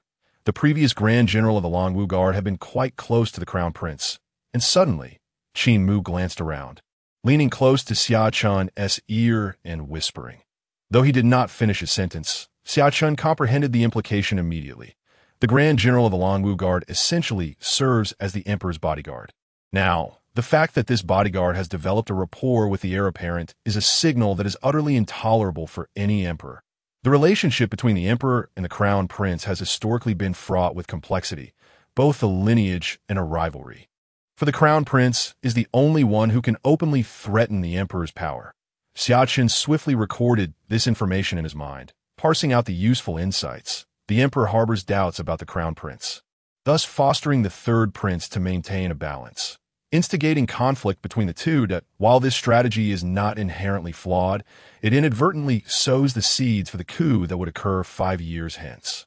A gleam of determination ignited in Xia Chen's eyes. The political stage is vibrant and dazzling, and he yearns to take his place upon it. In the afternoon, Xia Chen remained in the military camp. Refraining from his usual patrols in the streets, reports from various sources indicated that the promotion edict was imminent. Holding a military treatise, he was deeply engrossed in his studies. This particular military text was authored by a renowned strategist from this world, one that nearly every student of military tactics had perused before. Xia Chen was not reading it for the first time, and even he could not deny that some of the principles within were indeed profound. "My lord," at that moment, a voice called from outside the door. "Enter." Xia Chen did not lift his gaze, his attention still fixed on the treatise. As she stepped inside, his eyes falling upon Xia Chen, who sat poised at the desk, he could not help but be momentarily entranced. What a refined young gentleman, with a countenance that was unparalleled. At that moment, Xia Chen held a scroll of military strategy. Having shed his armor and donned simple civilian attire, his long, dark hair casually pinned up with a hairpin, exuding an air of natural grace akin to a celestial being. "What is it?" Xia Chen inquired calmly, his face betraying no emotion. "The Zonglingjiang wishes for you to come." "It should be good news." Li Shi lowered his head, daring not to gaze further, feeling as though the young officer before him possessed an ethereal quality, as if he could ascend to the heavens at any moment, unbound by the mortal realm. "Understood. You may leave." Xia Chen waved his hand, maintaining his tranquil demeanor. The closer he drew to this critical juncture, the calmer he became, free from distracting thoughts. Once Li Shi exited the military tent, Xia Chen stood, tidying his appearance and attire. He then made his way, unhurriedly, toward Li Wenzhong's tent. Upon entering, Xia Chen found Li Wenzhong seated at his desk, fortuitously holding the same military text, Jiang Bingfa, that Xia Chen had been studying. The text states, "As a general, one must clear the heart to devise strategies and cultivate discipline to organize the troops." Before Xia Chen could speak, Li Wenzhong was the first to pose a question. As a leader, one must maintain a serene heart to formulate strategies and bolster the morale of the troops. Xia Chen replied instantly, showing no hesitation. This statement was the opening line of Jiang Bingfa, a general, regardless of the circumstances, be they joy or sorrow, must uphold absolute rationality, devoid of excessive emotional fluctuations. This quality you possess is commendable, truly worthy of being a descendant of the illustrious Xia family, renowned throughout history for producing great generals. Li Wenzhong set down the Jiang Bingfa, a smile emerging on his face as he expressed his admiration. Despite the tumultuous events engulfing the capital in recent days, Xia Chen had never approached him to inquire about the developments or what rewards he might receive. Such composure is not characteristic of a 17-year-old, but rather resembles that of a seasoned statesman. "I trust in you, my lord. Since you have entrusted the matter to me, let us await the outcome in silence." Xia Chen smiled, exuding confidence and poise. "It has been stated that in private, when no one is around, you may simply refer to me as Shu." Li Wenzhong gestured for Xia Chen to take a seat. "Are you curious about your reward?" "This morning, Du Weiqin informed me that it is likely a promotion to replace his position as Du Wei, and he will accompany you to the Longwu Guard," Xia Chen replied calmly. "Originally, that was how the rewards were to be allocated, but circumstances have changed." Xia Chen furrowed his brow, pondering the unexpected turn of events. Li Wenzhong continued, "Both Qin Mu and I have confirmed that we will be reassigned to the Longwu Guard, and it primarily concerns you." "Me?"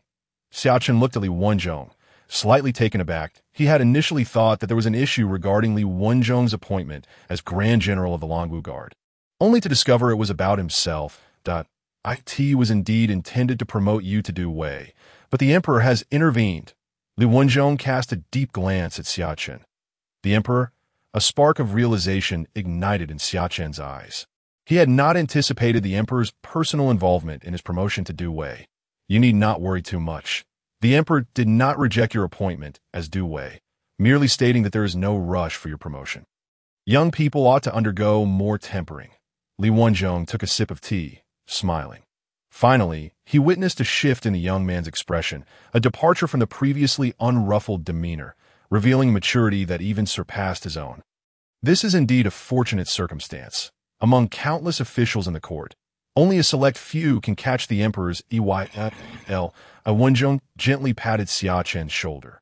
"Gather your things. Shortly, you shall accompany me into the palace." "In the palace?" Xia Chen inquired, taken aback. "The Emperor wishes to see you in person." Li Wenzhong replied gravely, In recent years, the Emperor had rarely attended court. Most officials could only catch a glimpse of his countenance during the annual court assembly. Many matters were decided when the Emperor summoned the cabinet elders for discussion, with the cabinet executing the decisions thereafter. However, the fact that the Emperor had chosen to summon Xia Chen personally conveyed a significant message to the outside world. Was it a sign of favor, or perhaps a harbinger of something more? Li Wenzhong found himself unable to decipher the Emperor's intentions. "I understand." Xia Chen took a deep breath, striving to regain his composure. He would enter the palace. After all, he had made notable contributions and held the title of a prince consort. Surely, the Emperor would not dare to harm him. Half an hour later, Li Wenzhong and Xia Chen boarded a carriage that slowly made its way toward the heart of the inner city. The emperor had reigned for over 50 years, spending much of that time shunning the company of women. The first 20 years had been devoted to Buddhist studies, while the subsequent decade was spent in Taoist pursuits, until ministers advised him that the dynasty could not be without heirs. Thus, the crown prince, the second princess, and the third prince were born. After securing heirs, the emperor's demeanor softened considerably compared to his previous coldness. Yet, in the past decade, he had become increasingly inscrutable, leaving no one able to fathom his thoughts. Therefore, when meeting the emperor, one should refrain from harboring excessive thoughts of their own. Do you comprehend? Inside the carriage, Li Wenzhong quietly advised Xia Chen, outlining the various protocols one must adhere to when entering the palace. Xia Chen nodded, forming a somewhat clearer image of this emperor in his mind. Success can be attributed to one's allies, and failure can likewise stem from them. Over the past 50 years, the Great Wu Kingdom had flourished under the emperor's rule, achieving numerous victories in foreign wars. For instance, 36 years ago, the Battle of Huaiyang nearly led to the downfall of the Great Foe. Over 20 years ago, in the Southern Frontier War, the Great Wu expanded its borders southward by several hundred miles. Presently, the conflict with the Eastern Wasteland and the Demon Tribes was also nearing its conclusion. The Great Wu Kingdom now stood as a formidable power, instilling fear in the other two nations, the Eastern Demon Tribes and the Southern Barbarians. However, the constant martial strife had become a source of oppression for the common folk, and domestic tensions had reached a boiling point. Though the Great Wu Kingdom currently reigned supreme, it seemed perilously close to the brink of collapse. Without the emergence of an empress in the coming years, the kingdom might very well disintegrate in the anticipated coup 5 years hence.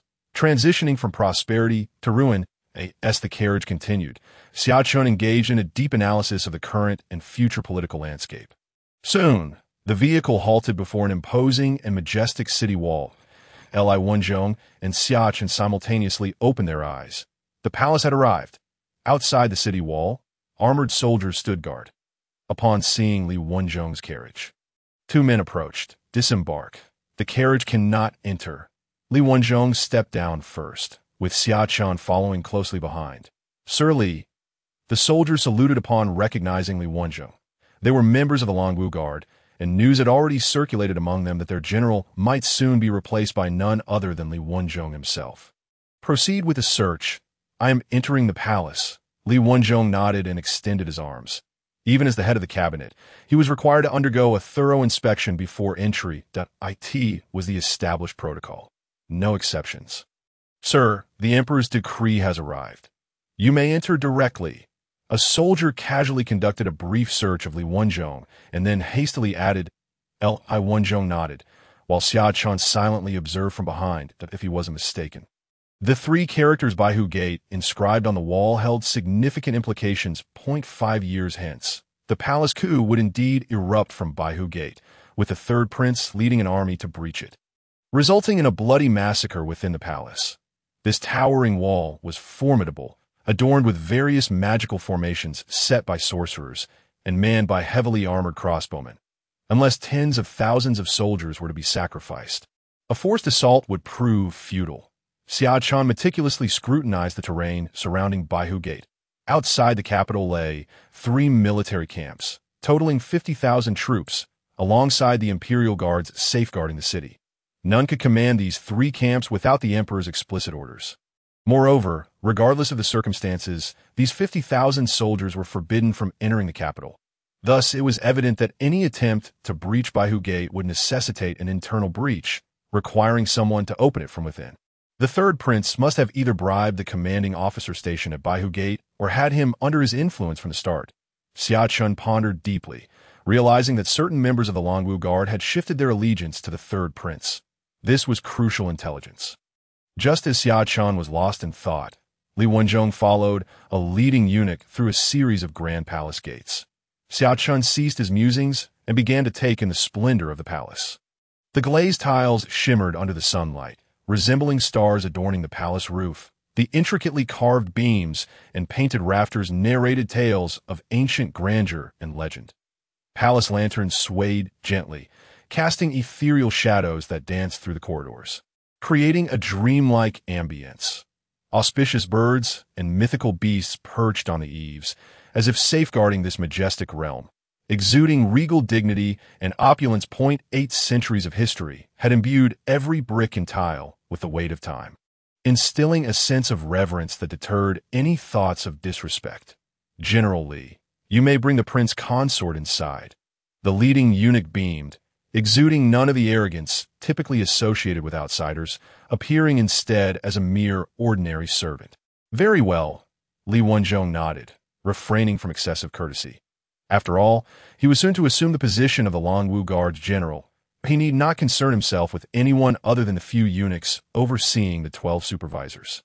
Thank you for your hard work. Eunuch Ma. Xia Chen produced a silver coin from his sleeve and pressed it into Eunuch Ma's hand.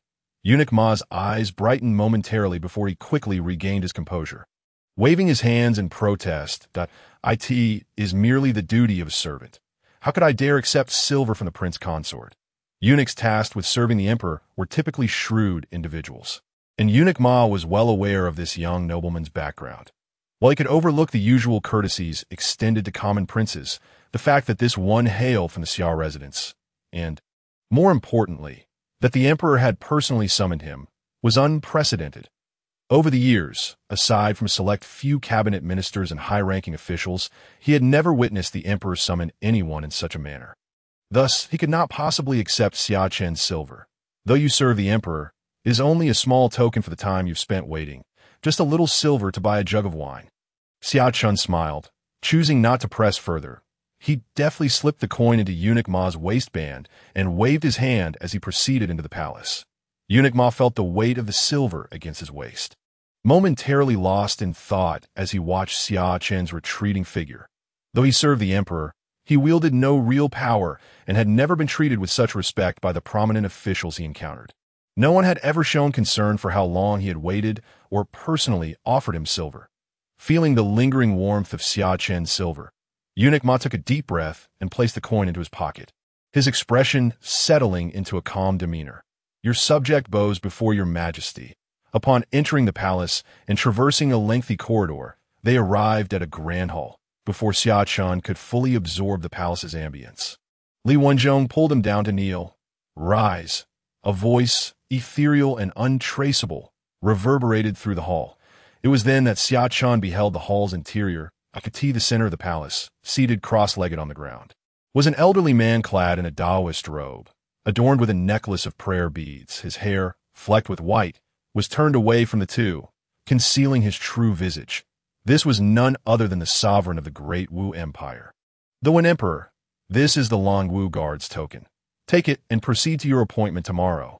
Though an emperor remained facing away, as if in meditation or contemplation, an inexplicable aura emanated from him. And in a fleeting moment, Xia Chen seemed to witness a golden dragon, stretching several meters long, flash past the emperor. This golden dragon appeared somewhat ethereal, as though still awaiting its moment of birth. Was this the manifestation of the nation's fortune, a sign that the time was not yet ripe, or perhaps a reflection of the current inadequacies of the Great Wu Kingdom, or was it rooted in the emperor's own circumstances? As Xia Chen mulled over these thoughts, Li Wenzhong suddenly fell to his knees with an audible thud, his voice trembling with excitement. Your subject expresses gratitude to your majesty. I shall not fail your trust. Depart for now. Emperor Wen waved his hand, resembling a celestial being from the heavens above. Li Wenzhong rose, and, as he passed by Xia Chen, offered him an encouraging glance, as if to convey a message of reassurance. Once Li Wenzhong departed, the room was left with only Xia Chen and Emperor Wen. The fragrant smoke curled in the air, and the silence was profound enough for one to hear their own breath. Xia Chen patiently awaited, refraining from speaking first. Take a seat. After an indeterminate passage of time, Emperor Wen's voice resonated once more. Thank you, Your Majesty. Xia Chen immediately knelt, expressing his gratitude, and then found a seat beside him. Your demeanor is quite unlike that of the Duke of Anong. Emperor Wen remained turned away from Xia Chen, seemingly disinclined to turn around, yet it felt as though he could perceive everything behind him. Having been separated from my father at a young age, my memories of him are scant. Over the years, I have had little correspondence with him, and thus, I am not well acquainted with his character. The emperor's presence is as weighty as Mount Yu, and akin to a deity from the heavens, imposing and unassailable. Yet for some inexplicable reason, I sense a certain warmth from his majesty, which alleviates some of my tension and emboldens me. Xia Chen replied with utmost respect, though his words were imbued with audacity.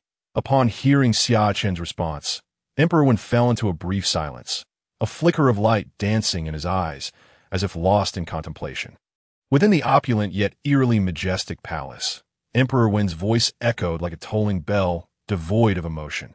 I have heard that Duke Anwu has neglected you for years, and even fathered a younger brother for you in the East Wilderness. Do you harbor any grievances? Xia Chen's form trembled slightly, and in an instant, his expression shifted like a tempest. First, a flicker of anger ignited in his eyes, only to be cloaked by a shadow of sorrow, which he struggled to contain. His lips quivered slightly, ultimately morphing into a choked response. In response to your majesty, I indeed have grievances.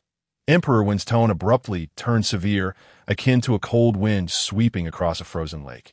Do you not know that our Great Wu dynasty has thrived for 800 years on the principle of filial piety?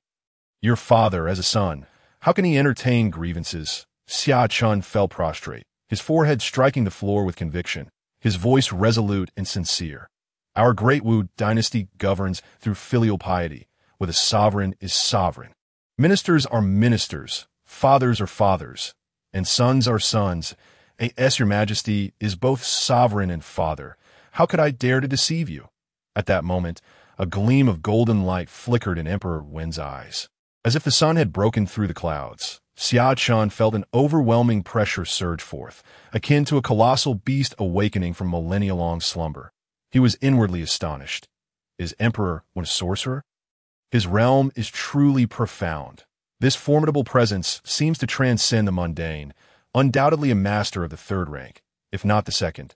Xia Chen could not help but ponder how such a powerful emperor could be slain by the third prince 5 years hence. Even when besieged by armies, Emperor Wen should be capable of retreating unscathed, unless during the coup, someone of equal or greater strength intervened. As Xia Chen's thoughts raced, his countenance remained sincere. At this moment, his performance was nothing short of masterful. What a profound statement about the roles of sovereigns and subjects, fathers and sons.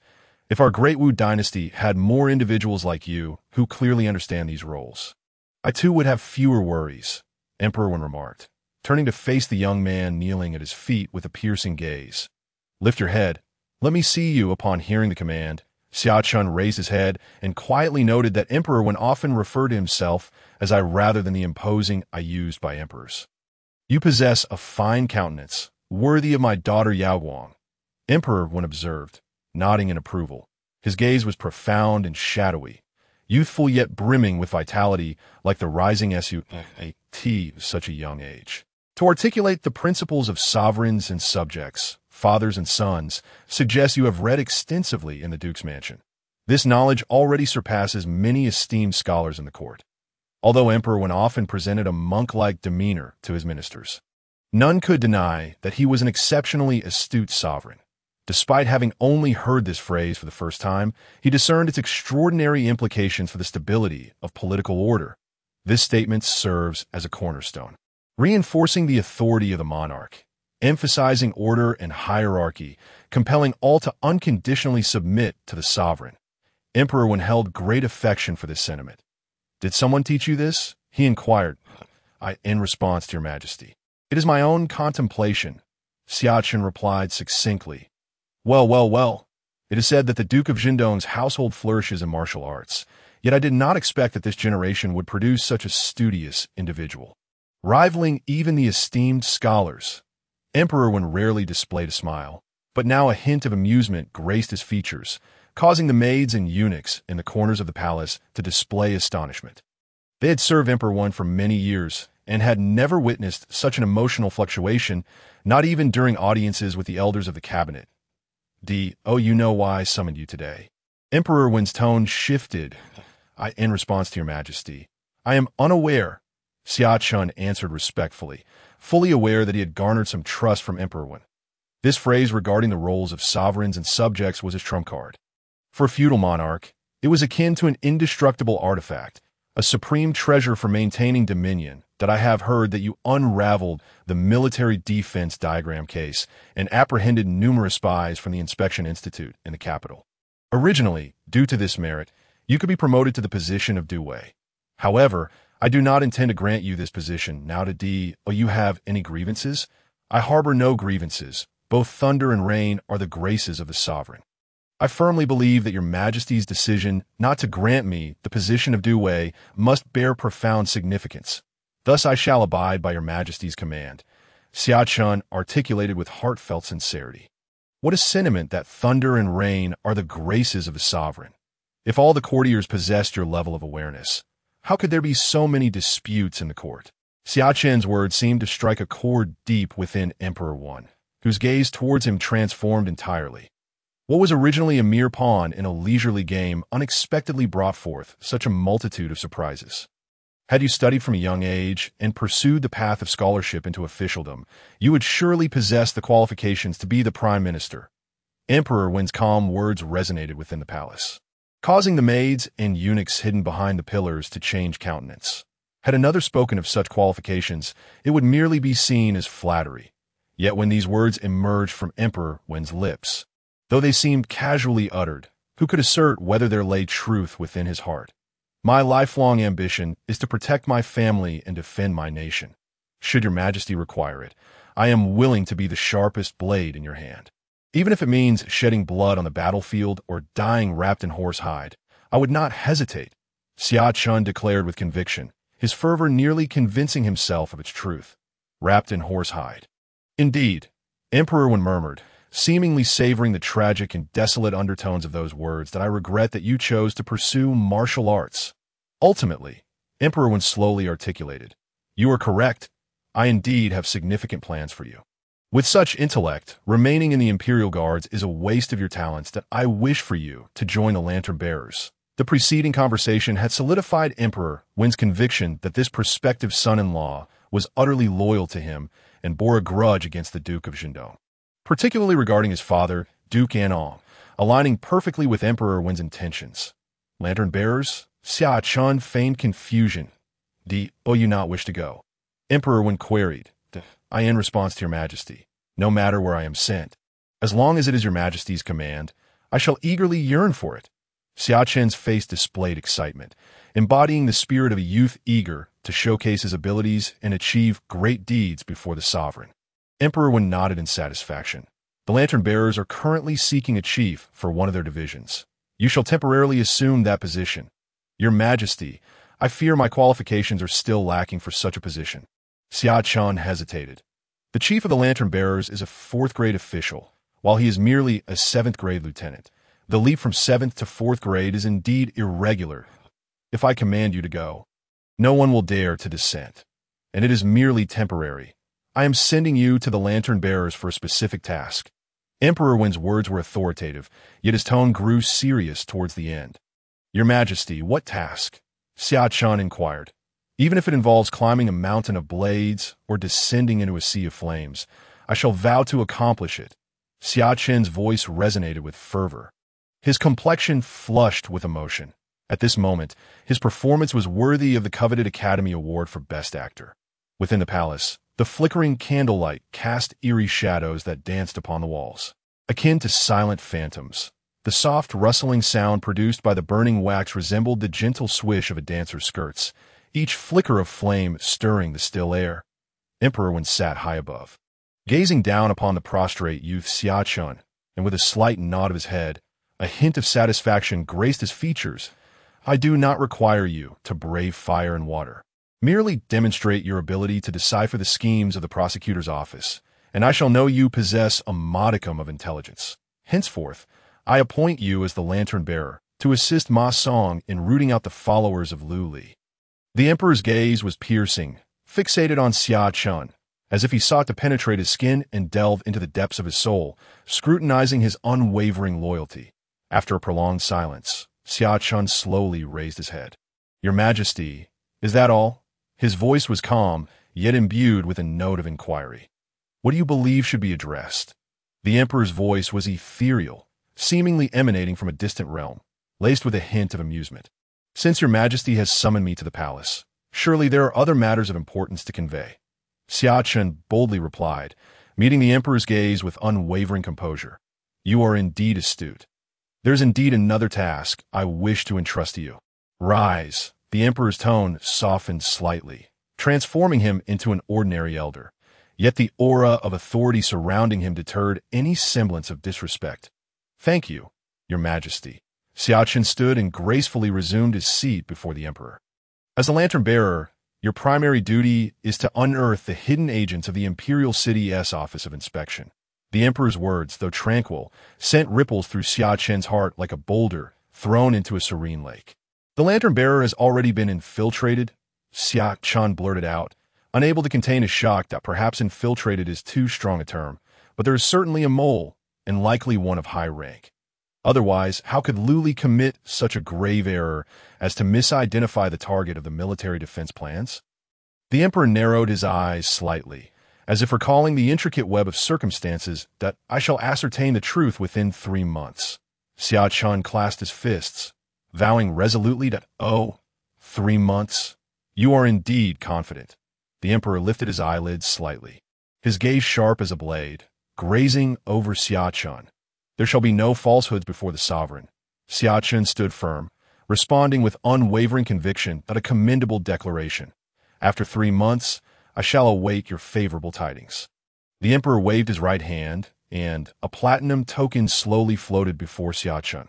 You shall commence your duties tomorrow. The urgency of the investigation permits you to select a few individuals from the Imperial Guard to accompany you as lantern bearers.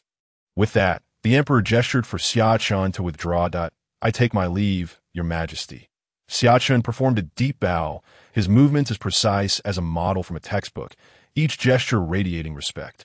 The emperor could not help but cast an additional glance. Inside the carriage, Xia Chen sat opposite Li Wenjong. Does my esteemed uncle not wish to know what transpires between his majesty and myself? Xia Chen broke the silence first. Since his majesty has instructed me to avoid discussing it, there must be confidential matters he wishes to relay to you alone. Why should I pry further? Li Wenjong did not raise his eyelids, seemingly absorbed in his own world, eyes closed in contemplation. His majesty has entrusted me with a significant responsibility, appointing me as the lantern-bearer to serve as the director of the 9 great offices. Xia Chen's words struck Li Wenjong like a thunderclap, reverberating in his ears. What?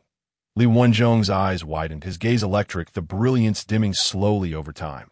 Following Lu Li's downfall, 2 directors of the 9 great offices had also departed. Yet Lu Li had wielded power over the lantern-bearers for over 20 years, and many had benefited from his favor. The number of those loyal to him was incalculable. His Majesty must have sent you to assist the new Commander Ma Song in restoring order. A bloody storm among the lantern-bearers seems inevitable. Li Wenjong's eyes were profound, his tone laden with reflection. For over 20 years, he had witnessed Lu Li's meteoric rise. Who could have foreseen his sudden collapse, akin to a great edifice crumbling, leaving him with a sense of lament? The lantern-bearers wielded excessive power, existing beyond the realm of courtly propriety, once a sharp blade in the emperor's hand.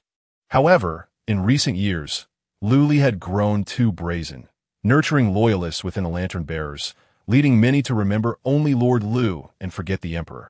His fate was not solely due to the military defense plans. It was indeed self-inflicted. Xia Chen's gaze remained calm, his tone unruffled. Though Lu Li's defeat stemmed from his actions, the root cause lay in the emperor's will.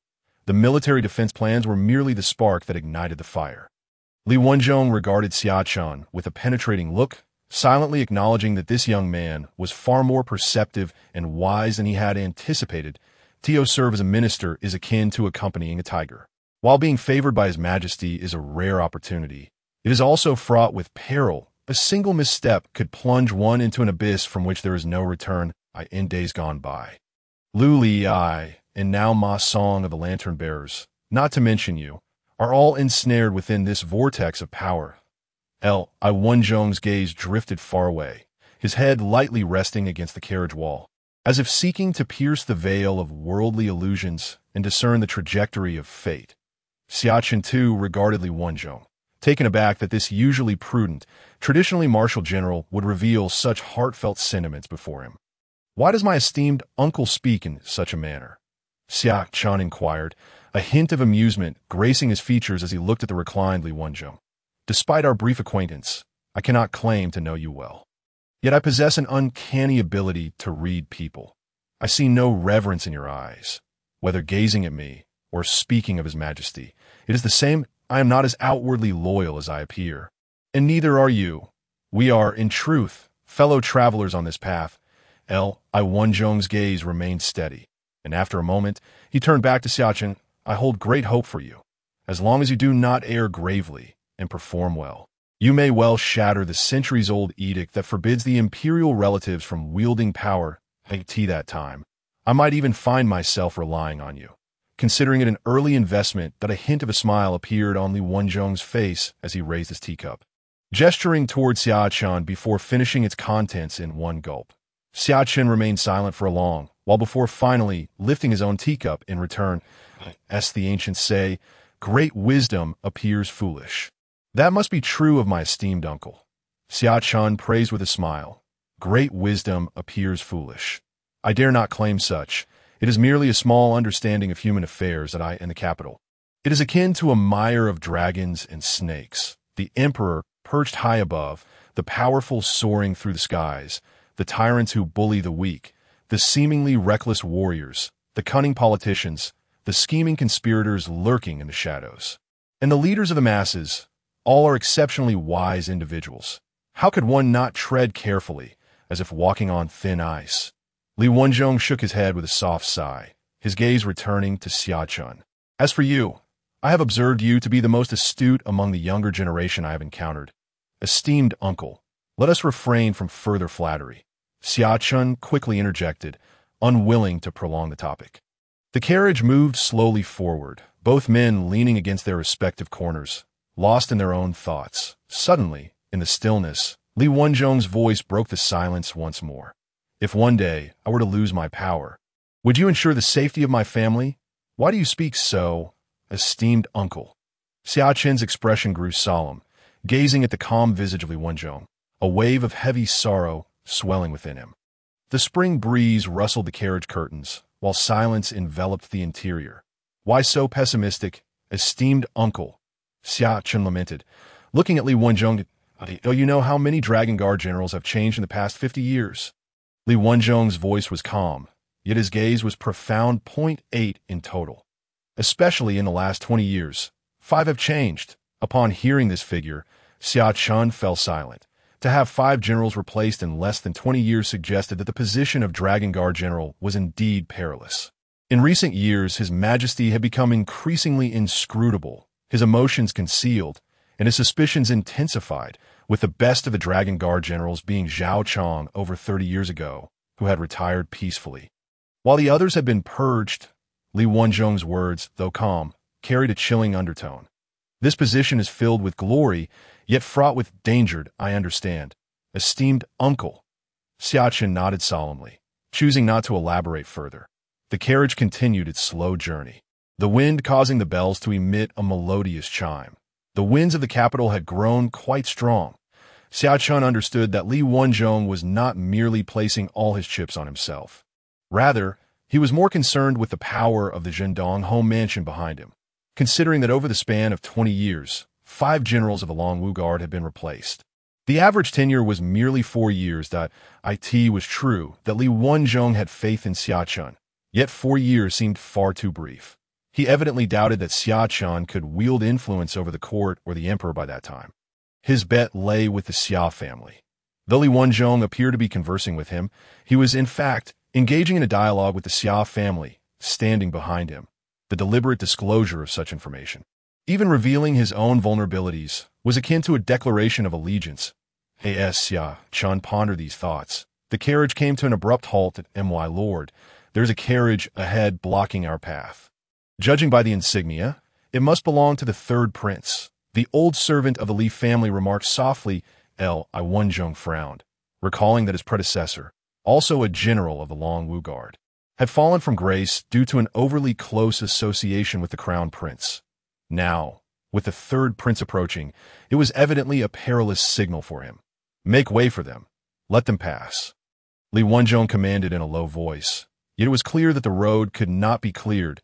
Zhengde Street was a main thoroughfare, wide enough to accommodate 6 carriages side by side, and it was evident that the opposing carriage was heading directly for him. Sure enough, the luxurious carriage came to a stop beside Li Wenzhong's carriage, upon hearing that General Li is about to be promoted. This prince was quite pleased. What a coincidence to encounter you here. Just ahead lies the Deshun building, where officials celebrate their promotions. Why not accompany me there to feast and celebrate together? A curtain of the opulent carriage was lifted, revealing the handsome visage of a young man, the third prince, who had previously enjoyed a splendid performance in a private box at the Baiwa building. Li Wenzhong knew he could not evade this encounter and lifted the curtain. Responding with a frosty tone, "Your Highness, my household has pressing matters today, and I am unable to join you at the Deshun building. Should there be a banquet for my promotion, I shall certainly send you an invitation." Li Wenzhong firmly rejected the invitation. Everyone in the court was aware of the fierce rivalry between the crown prince and the third prince, and given his current precarious position, he could not afford to be entangled with the third prince. Unless, of course, he truly wished to renounce his ambition of becoming a general of the Longwu Guard. "General Li, you are being overly cautious. I have long admired you from afar. Besides, this is a public invitation on the street, not a clandestine gathering. My father is a magnanimous man. He would not harbor any suspicion over this matter." The third prince replied with a smile, exuding a sense of bravado and a desire for freedom. "Your Highness, I genuinely have matters to attend to today." Li Wenzhong shook his head. The third prince harbored ulterior motives. If he truly intended to cultivate a relationship, he would have approached him discreetly. In a public setting with so many witnesses, who would dare to converse freely, let alone dine together? "Oh, could it be that one of General's concubines is about to give birth today?" The third prince inquired with feigned curiosity. His interest piqued. Li Wenzhong's mouth twitched slightly, yet he maintained a serious demeanor. "My wife is virtuous, and the Li family has not been blessed with many offspring. Therefore, she has arranged a matchmaking event for me today to select a concubine. I anticipate that by this time next year, I shall indeed have a concubine who is about to give birth, and I shall certainly invite your Highness to the celebration," he stated with utmost sincerity, clasping his hands in a bow. Xia Chen listened quietly to their exchange, his expression peculiar, as Li Wenzhong once again challenged his understanding. The third prince was momentarily taken aback, having intended to put Li Wenzhong in a difficult position, only to find that Li Wenzhong could effortlessly match him in banter. The third prince's gaze shifted, landing on Xia Chen within the carriage. To my surprise, we meet a familiar face, none other than young Master Xia from the Xia family. "Greetings, Your Highness." Xia Chen clasped his hands in a salute, but did not dismount from the carriage. "You are my second royal sister's consort. We are family, so there is no need for such formality." The third prince waved his hand, displaying utmost warmth. "Young Master Xia, we are indeed family. General Li is being overly cautious and refuses to join me for a drink. Why don't we have a few cups together?" "Indeed, we are family, so there is no need for such courtesy. Just call me brother-in-law, and I shall address you as Your Highness. Akati feels more comfortable that way, and referring to each other differently would seem rather distant." Xia Chen responded, equally genial, extending his hand out of the window as if to grasp the third prince's hand. The corner of the third prince's mouth twitched slightly, feeling that both Li Wenzhong and Xia Chen were behaving rather unconventionally today. Particularly, Xia Chen displayed no shyness whatsoever, suggesting that the third prince should call him Brother Dash and Dash Law. A 20 years of age. How could he call a 17-year-old by such a title? Yet, by familial hierarchy, Xia Chen was indeed his brother-in-law. Cursing inwardly, the third prince lamented his unreliable father, which had led him to this disadvantage in terms of lineage. As he looked at Xia Chen, whose head extended from the window, he couldn't help but feel a pang of jealousy at the young man's striking features, which surpassed his own. The third prince acknowledged his envy but forced a smile onto his face, albeit with some stiffness. "Brother-in-law." "Your Highness." Xia Chen returned the greeting with a radiant smile. Today's visit to the palace had indeed been fruitful, as he had gained a new, albeit ambitious, brother-in-law. one who dared to instigate a coup, committing fratricide and patricide, a ruthless individual. On Jingda Street, the attention of passers-by and vendors alike was drawn to the two carriages at the center of the road. One carriage, resplendent and dignified, stood in stark contrast to the other, which was the personal vehicle of the third prince. Those well-versed in court intrigue recognized the significance of the encounter, speculating who could compel the third prince to halt and converse in the middle of the street. Could it be Li Wenzhong's carriage? Someone wondered aloud, recalling the general who had recently garnered attention for his role in the military defense map incident and was rumored to be on the verge of a significant promotion. Li Wenzhong came the response, eyes widening at the implication. The same general who has been making waves in the court. It is said he is about to ascend to a position of great authority. A wave of murmurs rippled through the crowd, the atmosphere thick with intrigue. Meanwhile, in the luxurious carriage at the rear, a strikingly beautiful woman spoke with indignation. These Li Wenzhong and Xia Chen are utterly audacious, showing such blatant disrespect for the prince. One is a loyal servant of the emperor, and the other is the legitimate son of the Xia family. By status, he is still my brother-in-law, that I am not the crown prince. Why would they regard me? She retorted, her tone sharp. Inside the carriage, the third prince's expression remained inscrutable, betraying no sign of emotion. Yet their behavior was exceedingly rude, filled with nonsensical banter, particularly that Xia Chen, who dared to take advantage of the prince. The yellow-clad maidservant, a close confidant of the third prince, expressed her dissatisfaction that I am aware they would not accept my invitation today, and my intention was merely to irritate them. Since Li Wenzhong is bound to refuse my overtures, I might as well vex my brother, the crown prince, and my father. As for Xia Chen, I genuinely wished to draw him to my side. I had heard rumors in the capital, but did not pay them much mind. However, after witnessing his prowess at the Baiwa building, it became clear he is indeed a formidable warrior. Even my father now seeks to employ him, which adds an intriguing dimension to our relationship. Though he is 3 years my junior, calling him brother-in-law feels somewhat embarrassing. Yet, with this familial connection, it could serve to strengthen our ties. He hails from the Donghou Mansion. If I can secure their backing through him, possessing military power will render the question of the crown prince's status rather insignificant. The third prince reclined in the embrace of the yellow-clad maid, a gentle smile gracing his lips as he spoke incessantly, while the maid listened quietly. She cradled his head, occasionally feigning ignorance, not out of true inability to comprehend, but rather as a guise of simplicity. To earn the third prince's trust was surely not merely a matter of beauty. She was acutely aware of his solitude, recognizing that at times he required a companion to converse with and alleviate his ennui. In that moment, the third prince appeared to have completely unlatched his heart, unleashing his thoughts with abandon that my father, in his youth, was infatuated with the pursuit of immortality, delving into both Taoism and Buddhism.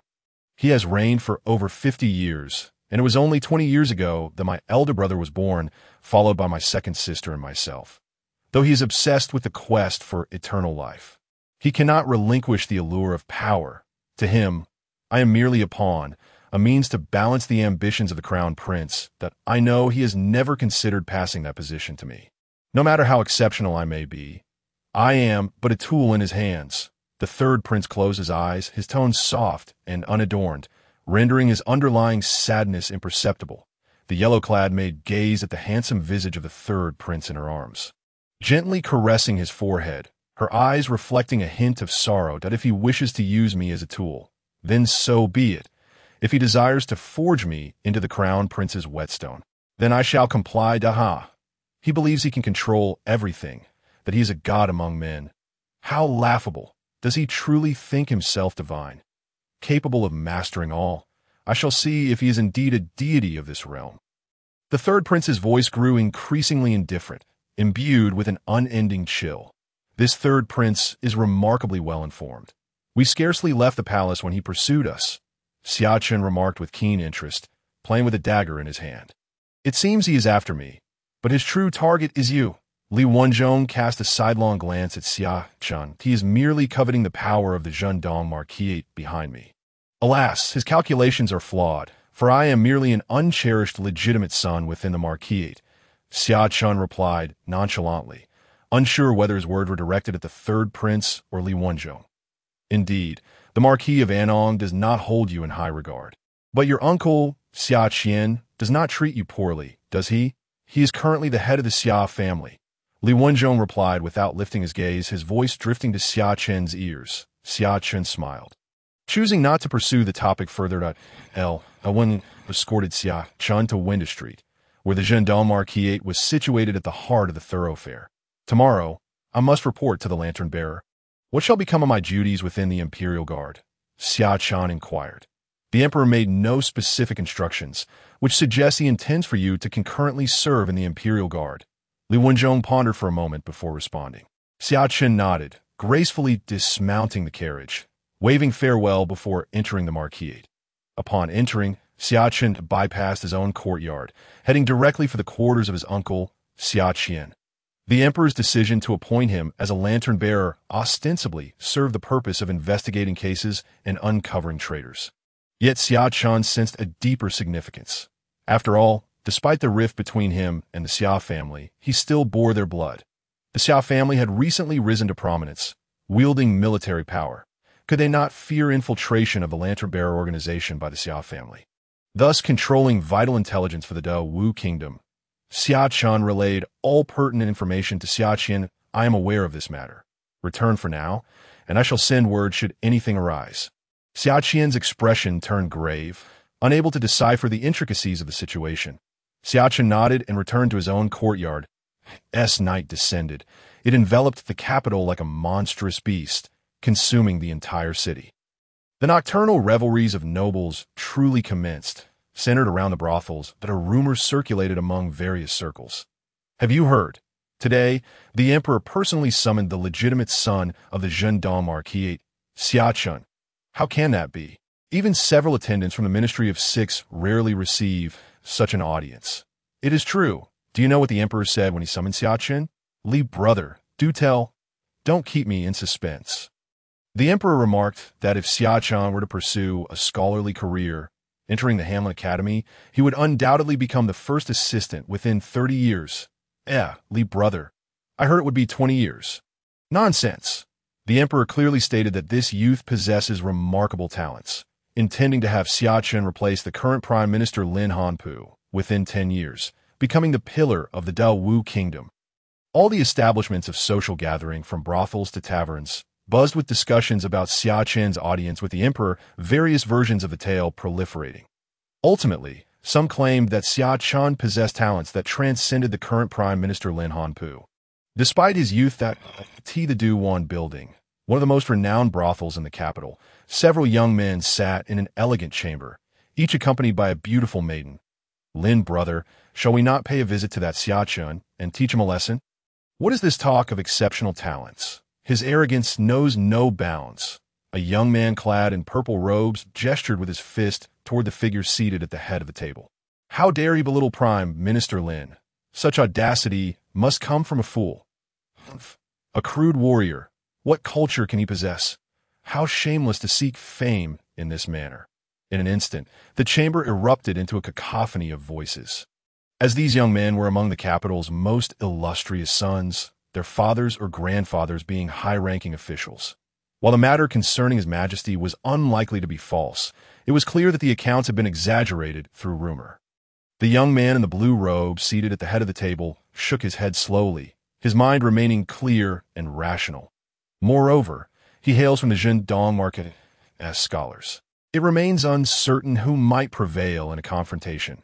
Lin Zihan set down his wine cup, his tone calm, yet his eyes betrayed a flicker of emotion. However, I am indeed curious about what abilities Xia Chen possesses that warranted the Emperor's summons and public praise. I would relish the opportunity to witness them firsthand. The others exchanged glances, aware that while Lin Zihan was clear-headed, as the Prime Minister's legitimate son, he was nonetheless deeply invested in his father's reputation. Princess Yawang has recently been organizing a literary gathering, inviting renowned talents from the capital. Perhaps we could extend an invitation to Xia Chen as well, that it will soon be evident whether he possesses genuine skill or if he is merely a boastful jester. Lu Bo unfurled his fan, a smile gracing his face as he spoke with a nonchalant tone. He sat beside Lin Zihan, his father being the Minister of Works. This is the first literary gathering organized by Princess Yaguang. How can we invite a crude warrior? This is a celebration for scholars. Someone shook their head, the very thought of sharing an event with a crude warrior making the entire gathering feel sullied. In recent years, the divide between the literati, represented by civil officials, and the militarists had grown increasingly pronounced, with both sides looking down on the other. One deemed the other uncultured and brutish, while the other felt the former was merely skilled in rhetoric, lacking practical ability. What a splendid idea! As it happens, Princess Yaguang has a significant connection with Xia Chen. A glimmer of excitement sparked in someone's eyes, sensing that the ensuing spectacle would undoubtedly be captivating. Upon hearing this, the others felt a wave of discomfort wash over them, akin to swallowing a fly. The mere thought of the enchanting Princess Yaguang potentially betrothed to a crude warrior left many shaking their heads in unison. A sense of melancholy enveloping them. In a private room of another brothel not far from the Duan building, 5 middle-aged men sipped wine, savoring the steamed base that had only recently become popular in the capital. Each man was accompanied by a young and beautiful maiden. Lu brother, is this statement truly as remarkable as you suggest? One middle-aged man seated beside Lu Yun questioned, perplexed, though he recognized the merit in the claim. He struggled to grasp its significance. Lu brother studied under the esteemed Confucian scholar Kong Song, and was the runner-up in our examination cohort, so his understanding of scholarship surely surpasses ours. Chun Zhizhong smiled as he spoke, then effortlessly pulled the young and beautiful maiden beside him into his embrace, his hand naturally resting on her alluring form. Since departing this evening and passing by the Guozijian, I had overheard several young scholars discussing this very matter, though I paid it little heed at the time. Yet now, upon arriving here, I find everyone engrossed in conversation about today's event at the palace, spreading like wildfire throughout the capital. You not find this rather peculiar? Lu Hao did not respond immediately. Instead, he posed a question to the 4 individuals present. Are you suggesting that someone is deliberately disseminating this information? Chun Zhizhong's eyes brightened as he grasped the crux of the issue. Then, he recalled the phrase regarding the roles of sovereigns and subjects, fathers and sons, and in that instant he seemed to seize upon the heart of the matter. Who in the capital possesses the ability to so swiftly broadcast the dialogue between the emperor and his summoned ministers, making it common knowledge throughout the city? Lu Hao's words hung in the air, and the group's expressions turned grave, none daring to continue speaking. Only the lantern-bearers possessed such capability. Lu Hao sighed, yet he understood that this matter must have been commanded by the emperor himself. Otherwise, how could the lantern-bearers dare to act autonomously in such a manner? All present were intelligent individuals, having passed the imperial examinations, and naturally, they had arrived at the same conclusion that a ruler must embody the essence of a sovereign. A minister must fulfill the role of a loyal servant. A father must assume the responsibilities of a parent. And a son must be dutiful in his obligations. Society functions with each fulfilling their designated roles. And this maxim is destined to be passed down through the ages, should this phrase indeed originate from Xia Chen. It would be an extraordinary matter. Lu Hao sighed deeply, realizing that with just this single phrase, Xia Chen's name could be inscribed in the annals of history, recited by scholars for generations to come. Even if scholars were to disregard it, future sovereigns would certainly elevate Xia Chen's legacy into the historical records. The expressions of the group shifted dramatically. Is it truly so exaggerated? Only Chun Zhizhong seemed to grasp Lu Hao's line of thought, his curiosity towards the noble Xia Chen from the Jindong Marquisate growing infinitely. The following day, as the morning sun began to rise, Xia Chen awoke with vigor, his blanket propped high, forming a perfect pyramid. Reminiscent of a masterpiece, he cast off the covers and, with a swift motion, released the pent-up energy accumulated overnight. After freshening up, he took his lantern-bearer insignia and stepped out of the Jindong Marquisate. Brother Chun, shall we head directly to the lantern-bearers, or do we have other plans? Xia Chen inquired enthusiastically from behind, her excitement palpable. Initially, she had anticipated showcasing her prowess within the Imperial Guard, yet she was unexpectedly assigned to the more thrilling lantern-bearers, a group shrouded in mystery. Who in the capital hasn't grown up hearing tales of the lantern-bearers? Xia Chen had long been aware of their elusive nature, akin to ghosts, and now she would have the honor of joining their ranks alongside her master. How could she not be exhilarated? Not so fast. Let us first visit the Yulin Guard and make the necessary arrangements. Xia Chen replied, steadily heading eastward. While the lantern bearers were indeed significant, he could not afford to neglect the Imperial Guard in 5 years. During the coup of the door, the Imperial Guard had played a crucial role. He had initially intended to lay the groundwork within the Imperial Guard, but unexpectedly, his plans had been disrupted by the Emperor's swift assignment to the lantern bearers. This had somewhat disordered his strategic deployments. Yet, such matters were trivial. Regardless of the changes, the situation remained firmly within his control. Moreover, he held a keen interest in the lantern bearer's dark prison. If memory served, several talents who would later shine brilliantly during the reign of the Empress were currently confined within the lantern bearer's subterranean cells. A smile graced Xia Chen's lips. His myriad strategies lay well within his grasp. At the Yulin Guard's office, a grand yet ancient building stood prominently on the main avenue, a mere 100 meters from the White Tiger Gate of the palace. The lantern bearers traversed the shadows, yet their headquarters was situated in the light. Whether noble or commoner, everyone knew the precise location of the lantern bearer's office, but none dared to approach within 100 paces. Have you heard? Our Eagle Eye Division is set to receive a new director, returning today to assume office. A new director? Is it the same as that new director of the Shadow Division? Damn, I absolutely loathe these parachute officers. Each one thinks they know it all, yet they are utterly inept. Sigh. Ever since Commander Liu fell from grace, our lantern bearers have been engulfed in chaos, with a sword of Damocles hanging over us, threatening to sever our heads at any moment. Hush, tread carefully. At a desk, one individual firmly covered the mouth of his companion, casting nervous glances around. Have you lost your senses? Speaking such words, do you not realize the current tense situation within our ranks? Some high-ranking officials have already been purged. Let us small fry refrain from entangling ourselves in their affairs. His companion's eyes burned with indignation, yet reason triumphed over his fury, leaving him slumped in his chair, devoid of spirit. Indeed, the power struggles of those high-ranking officials have nothing to do with us lowly figures. We should focus on our own duties. Li Wei sighed, acknowledging his earlier indiscretion. Oh, you know the background of the new director? Zhang Zheng raised an eyebrow. What does it matter to me? I do not know him anyway. Oh, you actually do know him. Remember the person we received orders about yesterday afternoon, the one we were to promote in the capital? Zhang Zheng whispered in Li Wei's ear. Are you referring to the young lord of the Jindong Marquis, Xia Chen? Precisely. He is the one parachuting in as the new director of our Eagle Eye Division. Zhang Zheng shot Li Wei a look of astonishment. How can it be him? If I recall correctly, he is only 17 years old. This is far too young. Is there any way to address the origins of a person? Furthermore, this individual is a prince consort. The emperor is son-in-law to we. The lantern bearers are merely the emperor's hounds, let alone the emperor granting this Xia Chen the position of director, even if he were to bestow the commander's role upon him. What could we possibly say? Zhang Zheng sighed deeply, feeling the unfairness of fate weigh heavily upon him.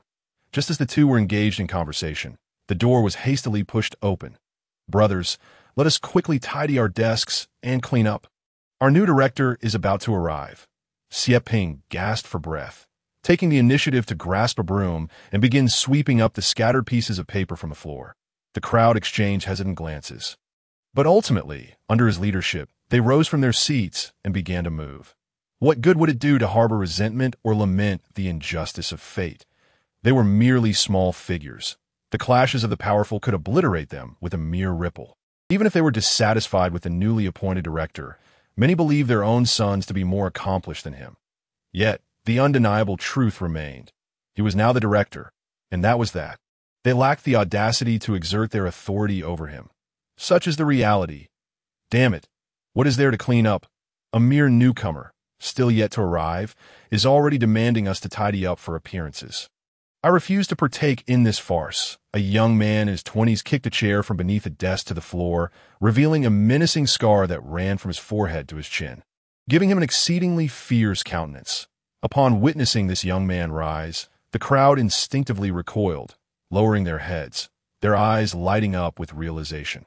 How could they have forgotten this troublemaker?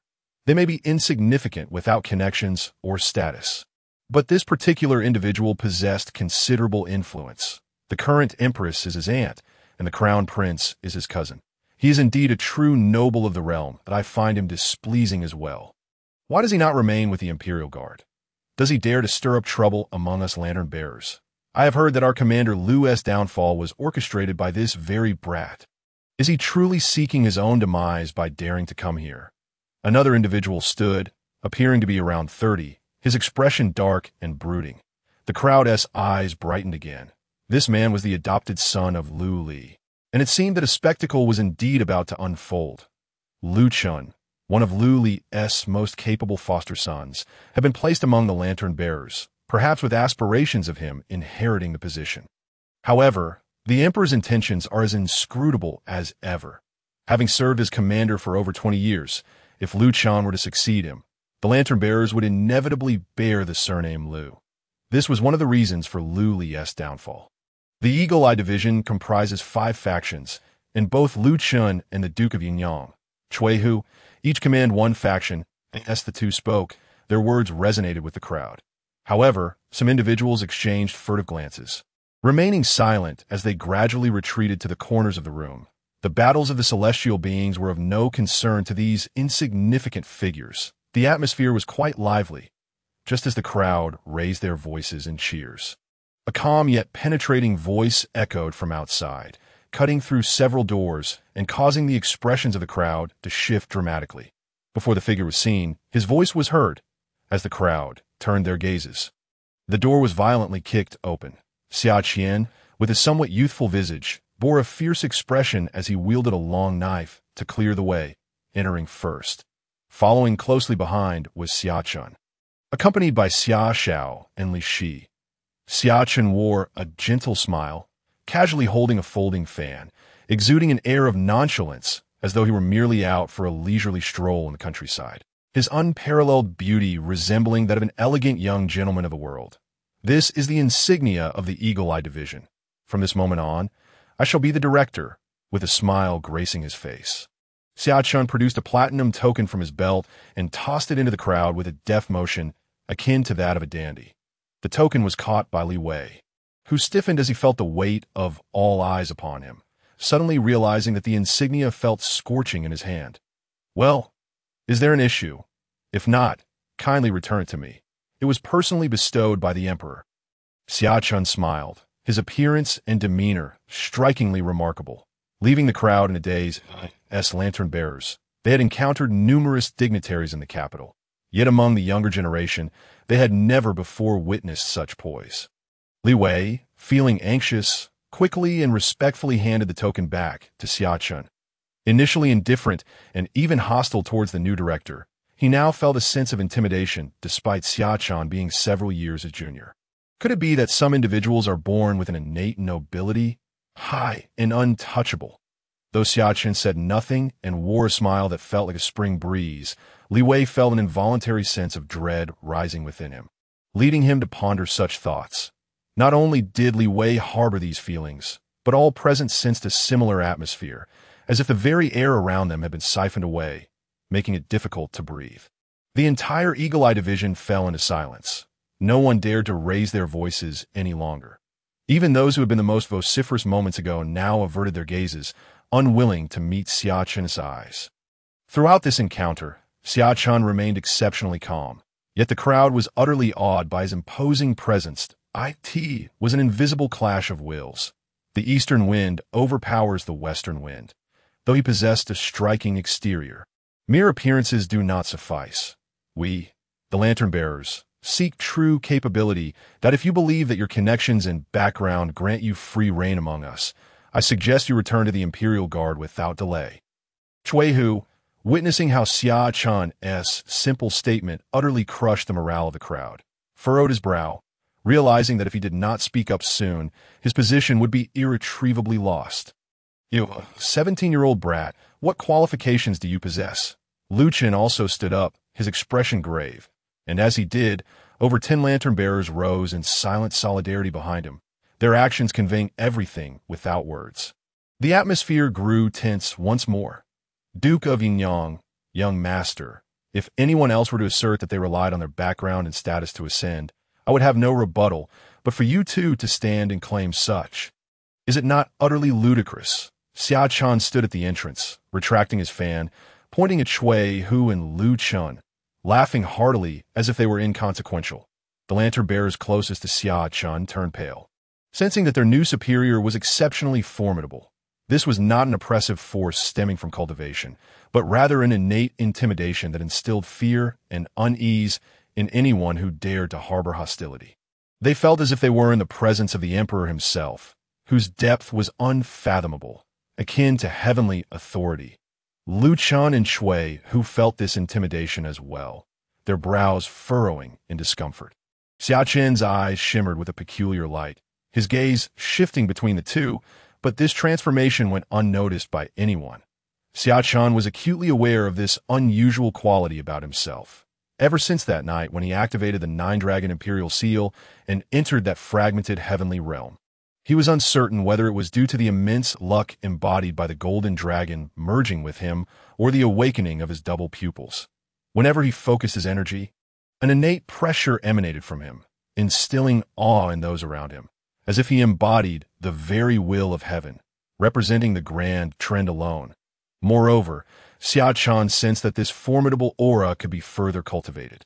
Among the lantern bearers, there is no Duke of Yinyang, only Master Shui. Shui, who trembled slightly under Xia Chen's gaze, yet upon hearing himself referred to as Duke of Yinyang, he furrowed his brow and spoke in a deep voice. What is so laughable? What have we done? Why can we not speak of you?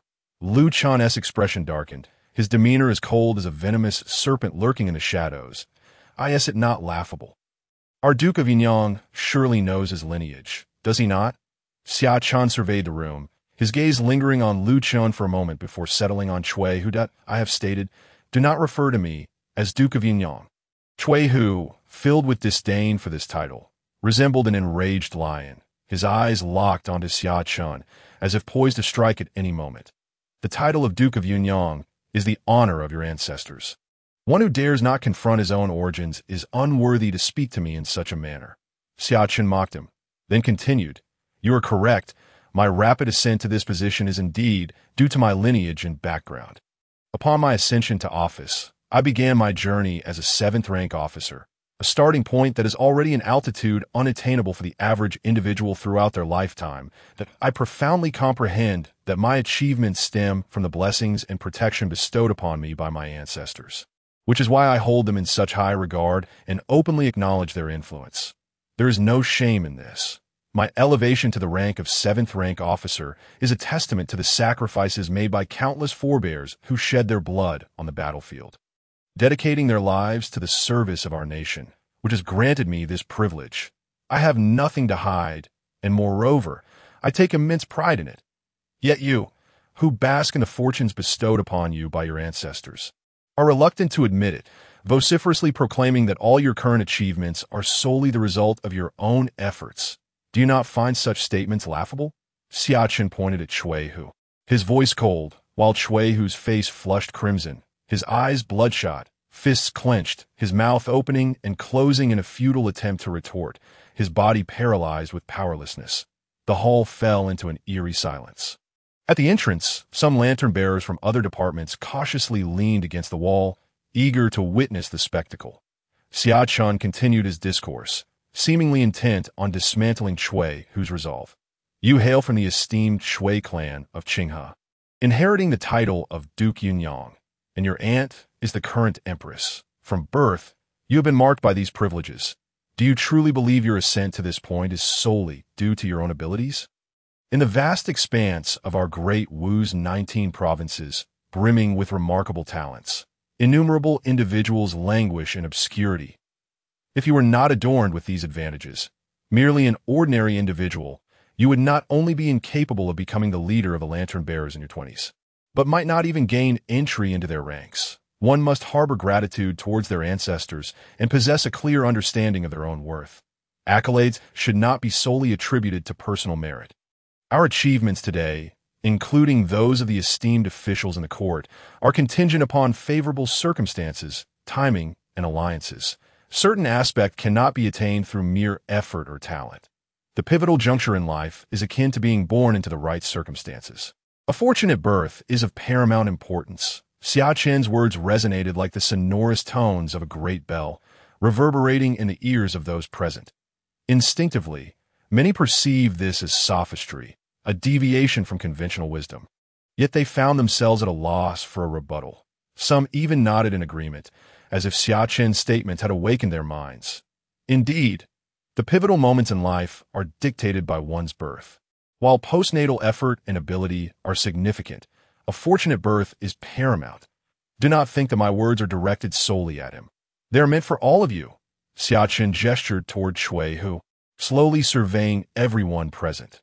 Though you may regard yourselves as mere footnotes among the lantern bearers, in the eyes of the common folk, you are already figures of great renown.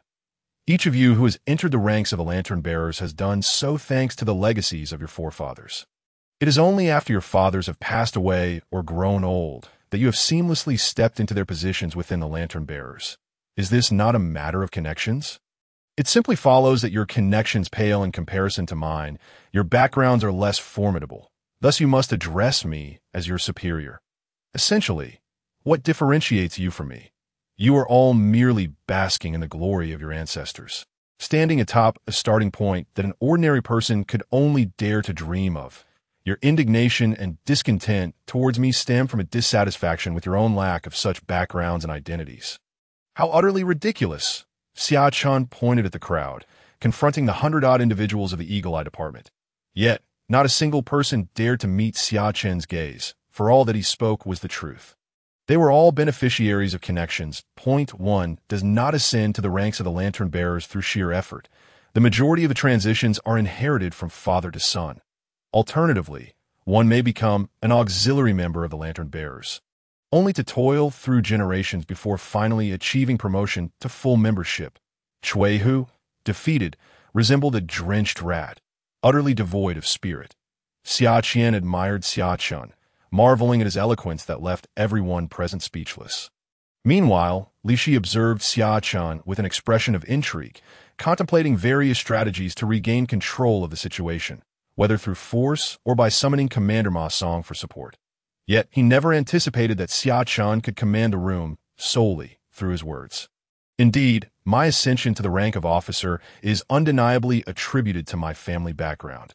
I make no attempt to deny this. However, my being favored by His Majesty, transferred from the Imperial Guard to the ranks of the Lantern Bearers to become your superior, is a testament to my personal capabilities. Xia Chen relentlessly pressed on, shifting his tone for yet another weighty blow. If I am not mistaken, the investigation into the military defense map was chiefly undertaken by the Eagle Eye Department. Correct? As soon as Xia Chen's words fell, the expressions of the gathered crowd shifted dramatically. What do you intend to imply? The previously silent Lu Chun could no longer contain himself, stepping forward with a fierce gaze fixed upon Xia Chen. Lu Chun, if memory serves, you personally led the team to capture the individuals who stole the military defense map, yet it seems you even apprehended the wrong person, if the direction is flawed. How can one expect to reach a successful conclusion? Xia Chen regarded Lu Chun, who wore a grim expression. What exactly are you implying? Lu Chun gritted his teeth, feeling as though each of Xia Chen's words pierced his heart, causing anguish to the prideful soul within him. That I merely perceived your lingering dissatisfaction, especially your earlier assertion, questioning my qualifications to be your superior. My apologies. I tend to be somewhat petty and enjoy teaching others. Since you harbor doubts, allow me to elucidate. Xia Chen maintained a calm facade, revealing neither joy nor anger. Why am I able to be among the lantern bearers? Why can I be your superior? Because I am more intelligent than you, because I possess greater abilities, because I have solved cases that you could not. Hence, I am here. Thus, I am the chief, and you are merely the leader of the hall. So, do you submit now? The consecutive because and therefore statements resonated like thunder, striking the hearts of those present and draining the color from their faces. That I will not submit. Lu Chen's eyes blazed with rage. Recalling how his adoptive father, Lu Li, had been purged and toppled because of this very individual, he clenched his fists, yearning to cleave Xia Chen in two. Xia Chen slowly approached Lu Chun, their distance a mere 10 paces, and met Lu Chen's fiery gaze with his own, that if you refuse to submit, you are free to take action. Is your long knife not at your side? With a swift motion, you could easily split me in half. Xia Chen smiled, exuding an air of madness. Leaving everyone with the impression that their superior might have lost his sanity, he seemed utterly unconcerned with his own life or death, fully aware of Lu Chen's temperament. In such a furious state, Lu Chen might indeed strike. The atmosphere in the hall crystallized at that moment. Lu Chen's gaze sharp as a blade, seemingly measuring the trajectory of his knife. Wei felt a chill run down his spine. Fearing that in the next instant, Xia Chen might be slaughtered before their very eyes. Huh? Do you take me for that fool Zhao Yu? On your first day in the Imperial Guard, you deliberately provoked Zhao Yu to act against you, seizing the moral high ground to exert pressure. Not only did you beat Zhao Yu soundly, but you also established your own authority, using him as an example to intimidate others, ultimately expelling him from the Imperial Guard. Do you think I am so foolish? Lu Chen suddenly laughed, closing his eyes. When he opened them again, they resembled a still pond, devoid of any emotion. He had come perilously close to letting Xia Chen successfully provoke him into a loss of reason. Ready to strike. Regardless of whether he would have succeeded in slaying Xia Chen, the mere act of rising against his superior would have ensured a dismal fate for him. Xia Chen's gaze remained calm and untroubled. It was merely a spontaneous response, a casual move in a game where he had not expected Lu Chen to bite. If losing one's composure were so easy, then this formidable individual, who wielded immense power during the reign of the Empress and orchestrated the downfall of the Dark King of the Inspection Institute and the Royal City Division, would surely be a source of disappointment. Xia Chen revealed a satisfied smile. Although a youthful and lesser version, he had yet to evolve into the ultimate Dark King. Yet gold cannot be concealed. Such a person presents a challenge worth conquering. The eagle-eye department once again fell into silence. Contrary to the anticipated violent clash, only a fierce exchange of words unfolded. The newly appointed chief appeared as a great sage, outwitting the assembly with his rhetoric, rendering all present, especially the instigators Cui, Hu, and Lu Chen, speechless. The consensus among the crowd echoed. This newly appointed chief possesses an extraordinary talent for discourse. Meanwhile, the future renowned Dark King, Lu Chen, had already suppressed all expressions. Betraying no emotion, he regarded Xia Chen with a tone that was almost indifferent, devoid of feeling. As he slowly stated, I have investigated you. Though you are young, your actions are remarkably seasoned, akin to a mature and skilled hunter, favoring strategy before action. This has been evident since your initial appointment as an officer in the Imperial Guard, as well as during your capture of the covert agents from the Inspection Institute. Since your departure from the estate, you have made your move twice in front of the public. Yet each time, you demonstrated formidable martial prowess. While the world may label you as a worthless individual, I perceive you as someone who conceals profound depths. Therefore, my attempt to eliminate you would not only fail, but would also inadvertently place the blame squarely upon my shoulders. Lu Chen's words resonated in the ears of those present, leaving some lantern bearers astonished. They had assumed that Lu Chen refrained from attacking due to the weight of the responsibility for slaying Xia Chen. Little did they know, the true reason lay in his lack of confidence in delivering a fatal blow to Xia Chen. Could it be that this renowned waste of the capital possesses such remarkable abilities? Lu Chen, known among the lantern bearers as a prodigious youth, had even fought against 6th-grade warriors. Given that you have studied me and still wish to confront me, such an endeavor is hardly the mark of an astute individual. Xia Chen chuckled before continuing to. Lu Chen fell silent, his thoughts hidden from view. In light of this, let us discuss the matter at hand. With so many of you gathered here, all elite members of the Eagle-Eye Division, one might mistakenly believe you are plotting rebellion against me. Xia Chen spoke nonchalantly, causing many expressions to shift. The insinuation of rebellion was a heavy burden to bear. The division leader jested, claiming that our presence here is merely to welcome you on your inaugural day. A middle-aged man in his 40s, beaming with a smile, emerged from the crowd, approaching Xia Chen with small, hurried steps, bowing with respect. Xia Chen's lips twitched. This old fellow had an audacity that was quite remarkable. Had he not overheard their earlier raucous declarations of uniting against his young master, he might have genuinely believed him. The remaining lantern bearers, however, brightened at this display. It was no wonder that old Zheng had managed to serve as a hall master in the Eagle Eye Division for over 20 years. His words were indeed eloquent. So it turns out, you have all come to welcome me. I am truly honored. Xia Chen glanced at the middle-aged man, who sported a goatee and wore a look of ingratiation. Memories of his background surfacing in his mind. Zheng Ping, one of the 5 hall masters of the Eagle Eye Division, had held his position for over 2 decades, a feat both fortunate and unfortunate. Zheng Ping held significant seniority among the lantern bearers, having distinguished himself in his youth, contemporaneous with the former commander, Lu Li. There were rumors that the two had once been rivals, competing from the ranks of small flag bearers to hall masters. But ultimately, Lu Li ascended to fame, resonating throughout the entire Great Wu dynasty. Conversely, Zheng Ping had remained static in his position for over 20 years. Some claimed that Zheng Ping had offended Lu Li, which accounted for the ascent of numerous juniors over him, leaving him merely a hall master. Others argued that their rivalry was one of gentlemanly conduct, and Zheng Ping's unwavering position for over 2 decades served as proof. Xia Chen's mind filled with this information before he returned to the present. You all may regard this as a welcome, yet I distinctly heard those two preparing to instigate trouble. Xia Chen surveyed the surroundings, ultimately fixing his gaze upon Shui Hu and Lu Chen. Resolve some misunderstandings. Why are you two still standing there? Have you not yet greeted the division leader? Zheng Ping shot a glance at Shui Hu, then approached Lu Chen, delivering a swift kick to his rear.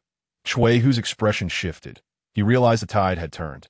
Yet, it was only then that Lu Chen's voice broke the silence. I pay my respects to the division leader. Shui Hu, quick on the uptake, followed suit. I pay my respects to the division leader. The two bowed in deference. Xia Chen observed this scene with a smile, knowing that his master had firmly established himself among the lantern bearers. Truly, my young master is remarkable. With nothing but his words, he commands respect that surpasses mere physical might. Xia Chen thought to himself, his admiration for Xia Chen deepening. Since you all acknowledge me as your division leader, matters can proceed smoothly. While I may be kind-hearted and easy to converse with, I am also a man of principles. Some matters cannot be simply brushed aside, that I shall not pursue the actions of others today. But you too, showing such disregard for rank and attempting to incite insubordination among your subordinates, cannot simply be dismissed lightly. Xia Chen's tone was calm, yet it struck a chord of dread in those present. My lord, this is all a misunderstanding. Today, as you take office, I have prepared a feast. Let us move to celebrate together, and we shall not leave until we are thoroughly inebriated. Zheng Ping's expression shifted as he stepped forward. You need not say more. When one errs, they must face punishment. Do you understand? Xia Chen shot a glance at Zheng Ping, who felt as if struck by lightning. What a gaze it was! Emotionless, akin to the decree of heaven. An aura of order and darkness enveloped him, as if it contained the essence of all things. Zheng Ping found himself at a loss for words, that he stood frozen, sensing a terrifying presence emanating from Xia Chen for the first time. Xia Chen's gaze turned cold as he pointed at Shui Hu, Lu Chen, and the dozen or so individuals behind them. His voice steady, yet laced with authority. You shall each receive 50 strokes of the military rod, and then be reassigned to other halls. From this day forth, the 5 major halls and their respective ranks shall undergo rotation. Do any of you have objections? Upon hearing this, the countenance of all present changed dramatically, especially for Shui Hu and Lu Chen. While enduring 50 strokes might be bearable for hardened men, the true threat lay in the rotation. Such a shift would dismantle their entire power structure. The forces they had painstakingly cultivated over the years among the lantern bearers would be obliterated in an instant. My lord, might this rotation be a tad hasty? It could incite turmoil. Even Zheng Ping could not help but voice his concern. Division Master Zheng, I have made it clear that I am benevolent and possess a compassionate heart. Do you not comprehend? I am here to save you. You are a shrewd man. Surely you can discern the Emperor's intentions in assigning me to the lantern bearers. You all have formed cliques, seeking comfort in numbers. The lantern bearers, do they serve you, or do they serve the Emperor? Was Lu Li's downfall truly a consequence of my investigation into the military defense plans? Surely, Division Master Zheng, you cannot be so obtuse. As Xia Chen spoke, he patted Zheng Ping's shoulder, offering a smile, that I extend my goodwill to you. Yet rather than gratitude, you fail to grasp my intentions. You have thoroughly disappointed me. If you are unwilling to accept the rotation, that is acceptable. Let us consider this matter as if I never mentioned it, and I will not impose my will upon you. You may proceed as you wish. I harbor no objections. However, what transpires afterward, I cannot guarantee. While I possess a kind heart, should events reach that point, I hope I will not be the one to wield the blade, should it come to that. I shall recall the day when you all gathered here to welcome me, and I might consider showing mercy.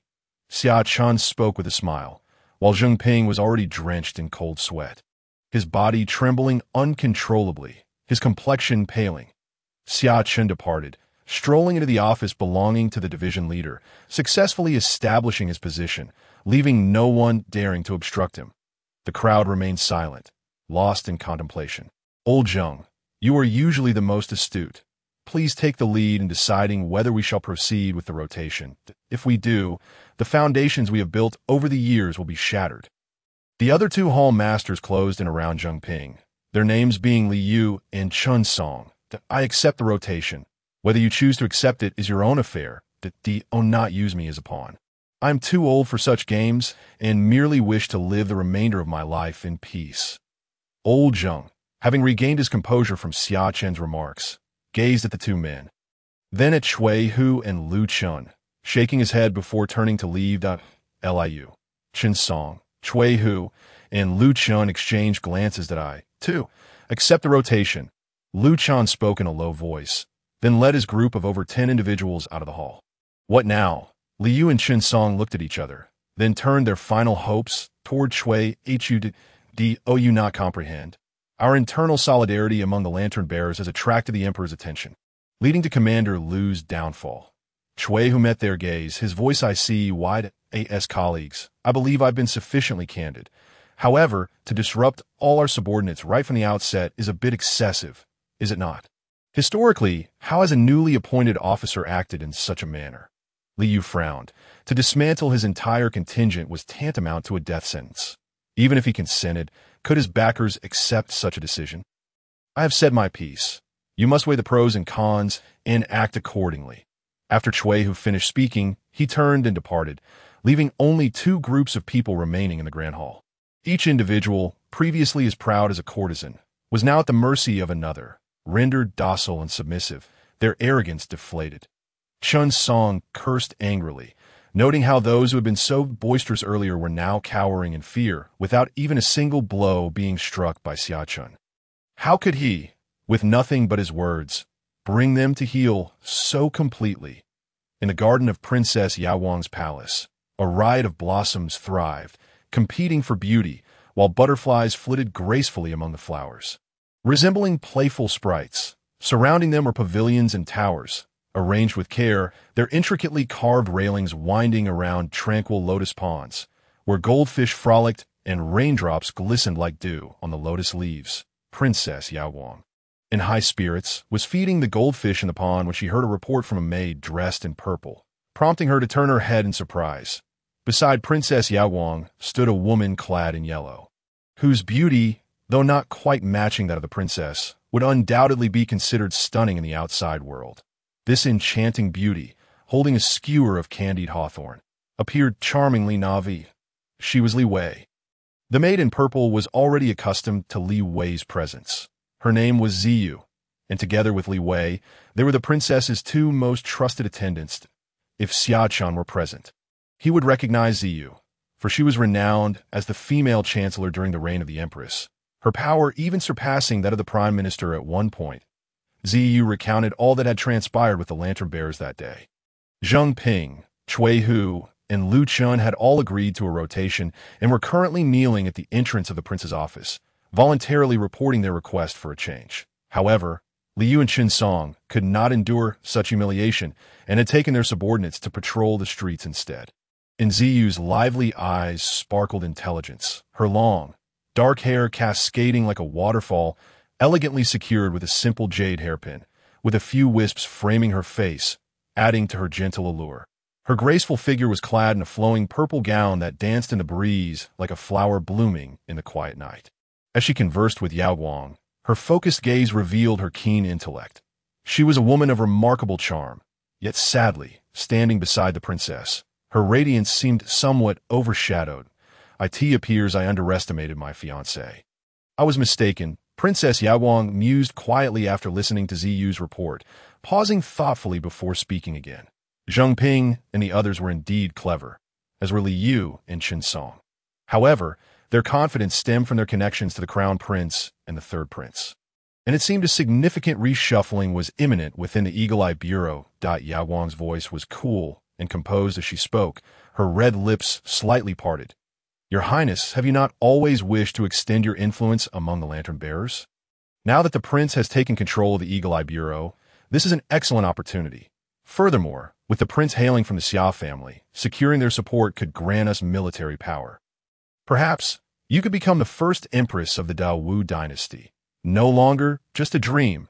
Ziyu's eyes gleamed with fervor as she spoke. While the crown prince and third prince could only reach the level of the lantern-bearer's leader, they, with the prince's backing, could gain invaluable insight into the inner workings of the 9 offices, wielding significant power and influence.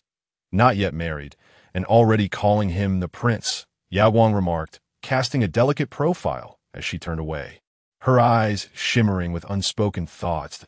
If that Xia Chen were to meet the princess, he would undoubtedly be captivated by her beauty, that I refuse to believe any man could resist such a lure. Li Wei chimed in cheerfully, wrapping her arms around one of Yao Guang's. The three had grown up together, their bond transcending the typical master-servant relationship. Regardless, marriage is inevitable. He will eventually be my true prince. Ziyu added with a smile, I have heard that Xia Chen is exceptionally handsome. Some even say he surpasses the so-called 4 great beauties of the capital. If I were truly to marry him, you two might find yourselves as my attendants in the bridal chamber. It seems the urgency lies with you, rather than me. Yao Guang smiled, instantly overshadowing the blooms in the garden, unwilling to be outdone. She retorted, if I cannot escape this fate, then why not have you two fulfill the duties of a wife on my behalf? She regarded Ziyu and Li Wei, who were blushing fiercely at their jest. We would never dare to compete with your highness for a man. Ziyu laughed, her quiet demeanor resembling a serene ancient painting, exuding tranquility. Yet when she spoke, she was as lively as the violet mist. Subtle, yet impossible to ignore. Ziyu, the hidden chancellor from the Empress's era, was pursued by many, yet remained as unattainable as the bright moon in the sky. Amidst the laughter and chatter by the pond, even the goldfish seemed entranced by this delightful scene. Once the laughter subsided, both Yao Guang and Ziyu grew serious. Please send an invitation to him, inviting him to the literary gathering in 3 days. It is high time I met my fiancée. The exquisite beauty of Yao Guang was captivating, and she couldn't help but feel regret for having initially dismissed him as a mere incompetent. But how little time had passed, and he was already stirring the capital into chaos, even managing to seize control of the lantern-bearers, a feat she had been unable to achieve herself. That it seemed she had truly misjudged him. A literary gathering. Xia Chen had just finished his first day as a lantern-bearer when he was intercepted at the intersection of Zhengde Street. The enchanting young woman before him, soon to be renowned as Ziyu, questioned him with a hint of confusion. Indeed, your highness, the my princess has been engaged to you for some time, yet you have yet to meet. In 3 days, she will host a literary gathering, providing an opportunity for you two to meet and deepen your connection. Ziyu stepped down from her carriage and, without hesitation, entered Xia Chen's carriage. Upon entering, she scrutinized his appearance and found him undeniably handsome, unmatched in the capital. Recalling her princess's earlier words about having them serve in the bridal chamber, her cheeks flushed with warmth, Xia Chen, puzzled, thought to himself that, having entered his carriage, she had no reason to be embarrassed. He had not even touched her. This future chancellor still seemed a bit too naive, almost like a little girl. Deciding to tease her, he remarked, deepen our connection. Does your princess long for me? Xia Chen played with a piece of jade in his hand, raising an eyebrow with interest. Your highness, you jest that my princess simply wishes to meet you to foster understanding, lest future marriage be tainted by ignorance, impacting your relationship. Ziyu replied that, "Oh, so it's not the princess who longs for me. Then perhaps it is you who harbors such feelings," Xia Chen quipped, causing Ziyu's face to turn crimson, her entire being aflame with embarrassment. "Your Highness, please do not jest," she protested, biting her lip, feeling her thoughts spiral into disarray upon entering the carriage. "I assumed you climbed into my carriage to get a taste of what it would be like to be with your princess, Xia Wang's personal maid. You will eventually serve in the bridal chamber. I believe the royal family sends a maid to test the prince's capabilities prior to marriage. Might you be that chosen one?" Xia Chen teased, his gaze fixed on the blushing maid across from him, who looked as if she might bleed from her embarrassment. Xia Chen found her flustered demeanor amusing. He envisioned her as a poised figure in the court, commanding respect without uttering a loud word. Yet here she was, rendered speechless by his playful banter. "Please, Your Highness, be serious. The reason for my entering your carriage is the throngs of people outside. While I may be a woman, I am a maid of the princess. Thus also a maid of yours. Therefore, there is no need for excessive caution. As for who assesses the prince's capabilities, that is a matter for the princess to decide." Ziyue collected her thoughts and gazed earnestly at the blushing Xiaoan. Responding with utmost seriousness that moment, she sat across from Xia Chen, her smile restored, exuding a grace that surpassed even the most refined ladies of the capital. Today, she had come to extend an invitation to the esteemed son-in-law to attend the literary gathering. The flush of embarrassment slowly faded from Ziyue's exquisite visage as she deftly steered the conversation back on track. A literary gathering is a venue for scholars. Would it not be a source of ridicule for a mere soldier to attend? If your princess truly wishes to meet me, let her choose a secluded place, or better yet, come directly to the princess's residence. We can close the doors and converse at leisure, without the need to gather among so many outsiders. Xia Chen smiled as he regarded Ziyue, who in the capital does not know that the son-in-law has received the emperor's personal commendation, praised for possessing talents that rival even Prime Minister Lin. Should he pursue a scholarly path, he could undoubtedly aspire to the position of minister in the future. Upon hearing this, Xia Chen raised an eyebrow. He too had learned of this matter that very morning and surmised that the lantern-bearers had likely been acting on the emperor's orders to promote him. The emperor intended to elevate him. As the greater Xia Chen's reputation grew, the more widely his astonishing theories of governance would spread. While the son-in-law currently enjoyed immense fame, many scholars in the capital were far from pleased with him, even going so far as to threaten him with violence. The princess, concerned for the son-in-law's well-being, believed that if he could engage in verbal duels with the scholars among the lantern-bearers, he would surely thrive at the literary gathering. Ziyue presented a delicate invitation to Xia Chen, gracefully bowed, smiled at him, and then stepped down from the carriage. Xia Qian and Xia Hao climbed aboard, with Xia Qian wearing a mischievous grin. They're not yet wed, yet the princess is already so eagerly dispatching someone to contact him. Could it be that she is anxious to marry? This princess is not as simple as you might think. She did not come too early or too late, but chose this precise moment to seek me out, likely drawn by my current status. Indeed, one must first elevate oneself to garner the attention of others. Otherwise, even when angry, one may merely be regarded as endearing. Xia Chen lifted a corner of the curtain, watching as Ziyue's carriage gradually vanished from his view. No matter how extraordinary Princess Yawang may be, she remains but a woman, and the engagement to the young master is a decree from the emperor. This cannot change, and within 2 or 3 years at the latest, they will be wed. Xia Qian laughed off the concern, noting that although the princess held a prestigious position, she was ultimately just a princess. Xia Chen shook his head, refraining from elaborating. Who in the capital would expect this relatively inconspicuous Princess Yawang, when compared to the crown prince and the third prince, to ultimately emerge victorious? After years of hiding, she would soar like a dragon, shocking the world that night. It was precisely because Xia Chen understood the formidable nature of Princess Yawang that he did not indulge in arrogance. The initiative to contact him was undoubtedly not due to his own merit, but rather because of his control over the Eagle Eye Bureau and its intelligence network. This aspect is crucial for any organization. Whoever wields it can take the upper hand. Upon returning to the residence of the Duke of Zhendong, Xia Chen did not first return to his quarters, but instead proceeded to Xia Qian's abode. He recounted in detail all that had transpired with the lantern bearers that day. You manage the balance of power exceptionally well, demonstrating your authority while blending firmness with gentleness, avoiding any resentment from the crowd, and firmly establishing your position. Now that the three leaders have agreed to rotate, you can seize this opportunity to take full control of the three factions. What are your plans for the other two factions? Xia Chen pondered briefly before raising his gaze to Xia Chen.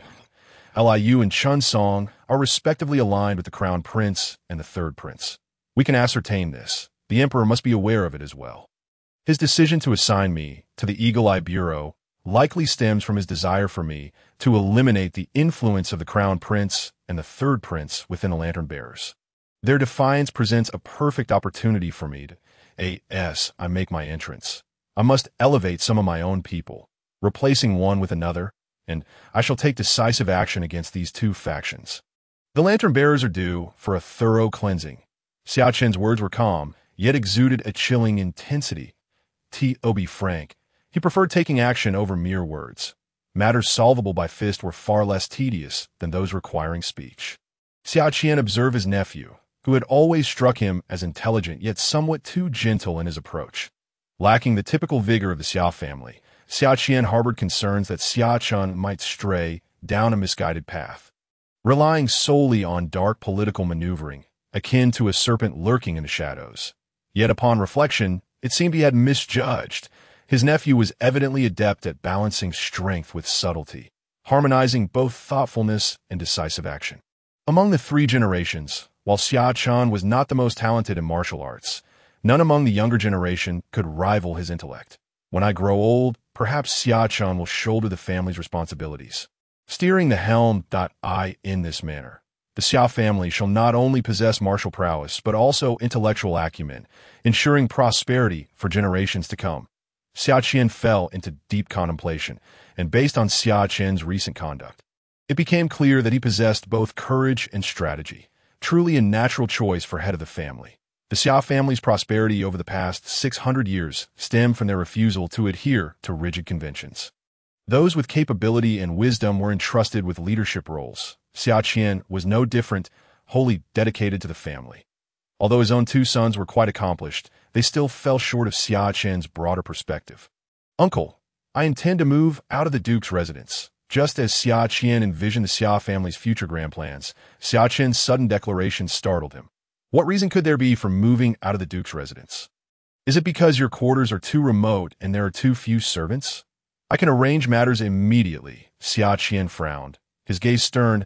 In the 600-year history of the Xia family, it was rare for a legitimate descendant to move out of the Duke's residence. Any such move typically indicated a division of the family. It is not for that reason. Xia Chen shook his head, a smile gracing his face, his demeanor as gentle as jade, evoking a sense of springtime warmth. You wish to establish a separate household?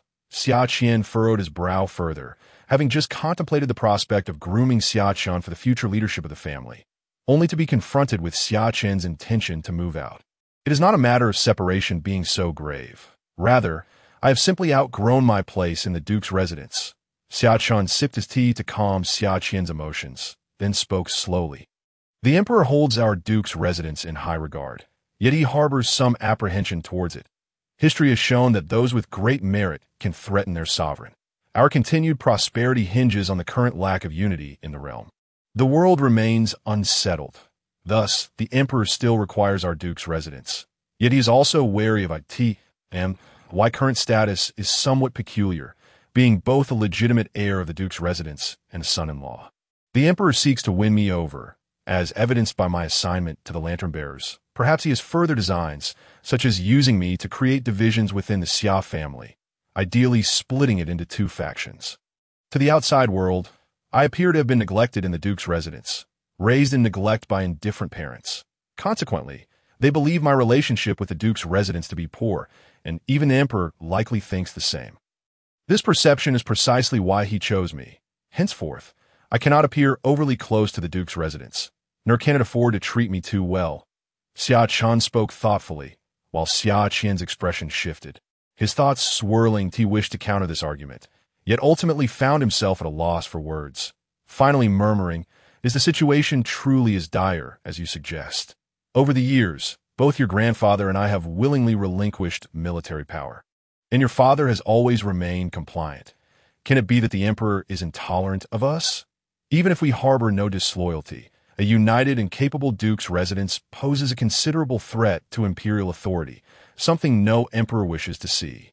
Xia Chen's gaze sparkled with the brilliance of celestial bodies, deep and quiet as a black hole, his tone solemn, inducing an involuntary tension that we must not gamble on whether a heartless emperor possesses compassion.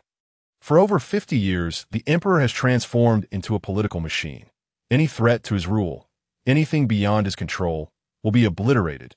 Xia Chen looked at Xia Chen, his expression grave. Thus, the emperor desires to see the Xia family divided, to witness your animosity towards us, to observe discord among our 3 generations. Let us play our roles for him, assuaging his concerns, while we secretly gather our strength. Is this the path you wish to pursue? The light in Xia Chen's eyes shifted as he regarded his nephew, his tone unyieldingly serious. Indeed, the worse my relationship with you becomes, the more the emperor will trust me, granting me greater power, thereby ensuring the safety of our Xia family. Xia Chen and Xia Chen locked eyes, and in that moment he no longer concealed his brilliance, standing as if a sharpened blade unsheathed. This aura of confidence rendered Xia Chen momentarily entranced. After a prolonged silence, Xia Chen finally spoke. I comprehend your intention. Go forth and act as you suggest. The following day at the Lantern Bearer's office, Eagle Eye Division. At this hour, where could that newly appointed director be? I eagerly await to see his moves today. It is rumored that the rotation begins today. Although this gentleman is young, he possesses a heart as ruthless as they come. I heard that yesterday. Master Zheng and his companions proactively sought a rotation. Yet this gentleman made them kneel at the entrance for 3 hours before granting them entry. This man is extraordinary, despite being the one to request the rotation. Master Zheng and the others were compelled to plead for IT. It is as if he has handed them the dagger, inviting them to be cut by it. Such cunning is truly remarkable. As the crowd engaged in conversation, the clock edged closer to noon, yet Xia Chen had yet to arrive at the Lantern Bearer's office. Something must have happened. Don't wait any longer. It seems that the newly appointed gentleman will not grace our office today. Someone hastily rushed into the Eagle Eye Division. What has transpired? Is there some unforeseen development? The crowd inquired urgently, soon hearing shocking news that a piece of information swept through the upper echelons of the capital, leaving many astonished. Recently, the capital's headline figure, favored by His Majesty, who now oversees one of the 9 divisions of the Lantern Bearers, the young lord of the Zhendong Marquisate, the son-in-law of the emperor. Xia Chen's residence has caught fire. This revelation left many in disbelief. What? The Zhendong Marquisate is ablaze. Shouldn't we rush to extinguish the flames? Extinguish what flames? The Zhendong Marquisate is filled with experts. How could it truly catch fire? It appears that this prince has fallen out with the Marquisate, and it is said that he has directly moved out. A distant relative of mine witnessed it firsthand. Xia Chen is currently selecting a new residence with his subordinates, and has already made payment. It seems he has indeed severed ties with the Marquisate. What could have caused such a ruckus? A division like this is no trivial matter. It seems unprecedented for a direct descendant to have moved out of the Marquisate in all these years. I do not know. All I have heard is that the situation is quite severe. The head of the Xia family, the esteemed and Wu Marquis, Xia Chen, has even summoned the clan elders to administer family discipline. It is said he nearly expelled Xia Chen from the family tree. In the capital, from high-ranking officials to common folk, everyone was discussing this matter in tea houses and taverns. In an instant, the entire city was abuzz. Meanwhile, the protagonist of the trending topic, Xia Chen, was moving into his newly purchased 3-courtyard estate, accompanied by a beautiful maidservant, Bai Zhu. Young master, will we be heading to the Lantern Bearers tomorrow? Xia Chen softly inquired, knowing that having just taken charge, it would be unwise to remain absent for long. Lest complications arise, tomorrow I shall rest. The day after, I will attend the literary gathering AS for the Lantern Bearers. Let things settle for a while. Though Xia Chen's newly acquired estate could not compare to the grandeur of the Marquisate, it was nonetheless considered a mansion within the capital. Its location, nestled within the inner city and near the main thoroughfare, was exceptional, and the courtyard's aesthetics and rooms were quite exquisite. Xia Chen was immediately captivated. Thus, merely purchasing this estate cost him 3,000 taels of silver, an astronomical sum for an average household. The purchasing power of silver in this era was notably substantial. Xia Chen's monthly stipend amounted to a mere 50 taels, totaling only 600 taels a year. Living in Chang'an was no easy feat. Standing beneath a peach blossom tree in the courtyard, Xia Chen sighed. One cannot grasp the true weight of expenses without managing a household. Having resided in the Marquisate, where all necessities were provided, I lacked awareness of the burdens of daily life. Now that I have moved out, I truly understand the challenges of sustenance. Food, clothing, shelter, and daily necessities all require expenditure. Over the past decade, the gifts received from elders during festivals amounted to a mere 2,000 taels. Had it not been for Cui Mingru, who, upon learning of Xia Chen's departure from the Marquisate, tearfully pressed 3,000 taels into his hands, he might not have had enough to purchase this estate. "Young master," a gentle and melodious voice called out as a graceful maidservant emerged from within. Indeed, Baizhu was now Xia Chen's. Previously, she had served by Cui Mingru's side, intending to transfer her to Xia Chen's care once he broke through to the 8th rank. However, with Xia Chen preoccupied with official duties, the arrangement had been delayed. Last night, upon learning of Xia Chen's imminent departure from the Marquisate, Cui Mingru wept and insisted that he take Baizhu along to look after him. Reflecting on this, Xia Chen felt a warmth in his heart. Although his biological parents might not have cared for him, his uncle and aunt had treated him as their own child over the years, never regarding him as an outsider. "What do you think of this estate?" Xia Chen inquired of Baizhu, who shyly averted her gaze, unable to meet his eyes. The mistress had reassigned her to serve the third young master, ostensibly as a maidservant, but in reality, her role was to warm his in noble families. Young masters of a certain age were typically assigned several maidservants for this purpose, who would remain until the young master married. Once married, these maidservants would ascend to the status of concubines. Thus, from this moment onward, she was truly Xia Chen's. "I still have over 2,000 taels here. From now on, you shall handle the household affairs.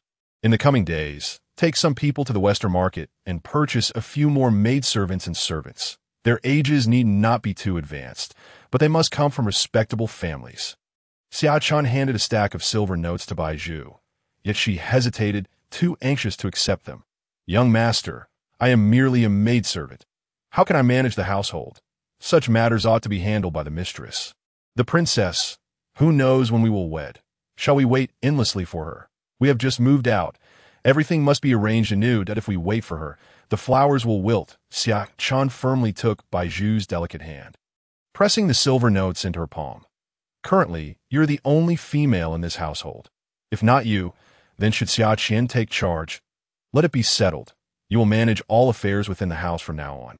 I lack the time to concern myself with such matters." Xia Chen spoke with a smile, while Baizhu kept her head bowed, unable to meet his gaze, feeling the warmth of his hand entwined with hers. A dazed expression washed over her, akin to a flower poised to bloom in the spring. Occasionally, she would glance up, her starry eyes brimming with shyness, a blush creeping up her fair cheeks. "You are truly wonderful." "Young master." As night fell, the bright moon hung high in the sky. Xia Chen stood in the courtyard, practicing his swordplay. His movements were exceedingly simple, comprised solely of the most basic slashes, thrusts, and cuts, repeated over and over. To the untrained eye, they appeared utterly ordinary. Yet those familiar with the art would gasp in astonishment. Each strike of Xia Chen's blade was imbued with remarkable precision, slicing through the air as if parting the very fabric of space. Exceedingly sublime, beyond the comprehension of the less discerning. Xia Chen's gaze remained intensely focused. Regardless of how busy his days were, upon returning to his estate, he would practice 1,000 cuts daily. Such unwavering dedication and diligence naturally yielded extraordinary results. Within Xia Chen's line of sight, his system panel continuously displayed rising text. Swordsmanship skill experience, 9,831 zzz. As time flowed on, in the courtyard, a young man persistently repeated his motions, unyielding in his efforts. Before long, a chime echoed. "Your swordsmanship has reached perfection. You are about to comprehend a forbidden sword intent. Would you like to accept it? Accept. You have comprehended the pure yang sword intent level. First forbidden. Experience required for second forbidden. 30,000. First forbidden. 0. 30,000. Xia Chen paid no heed to the text on the system panel.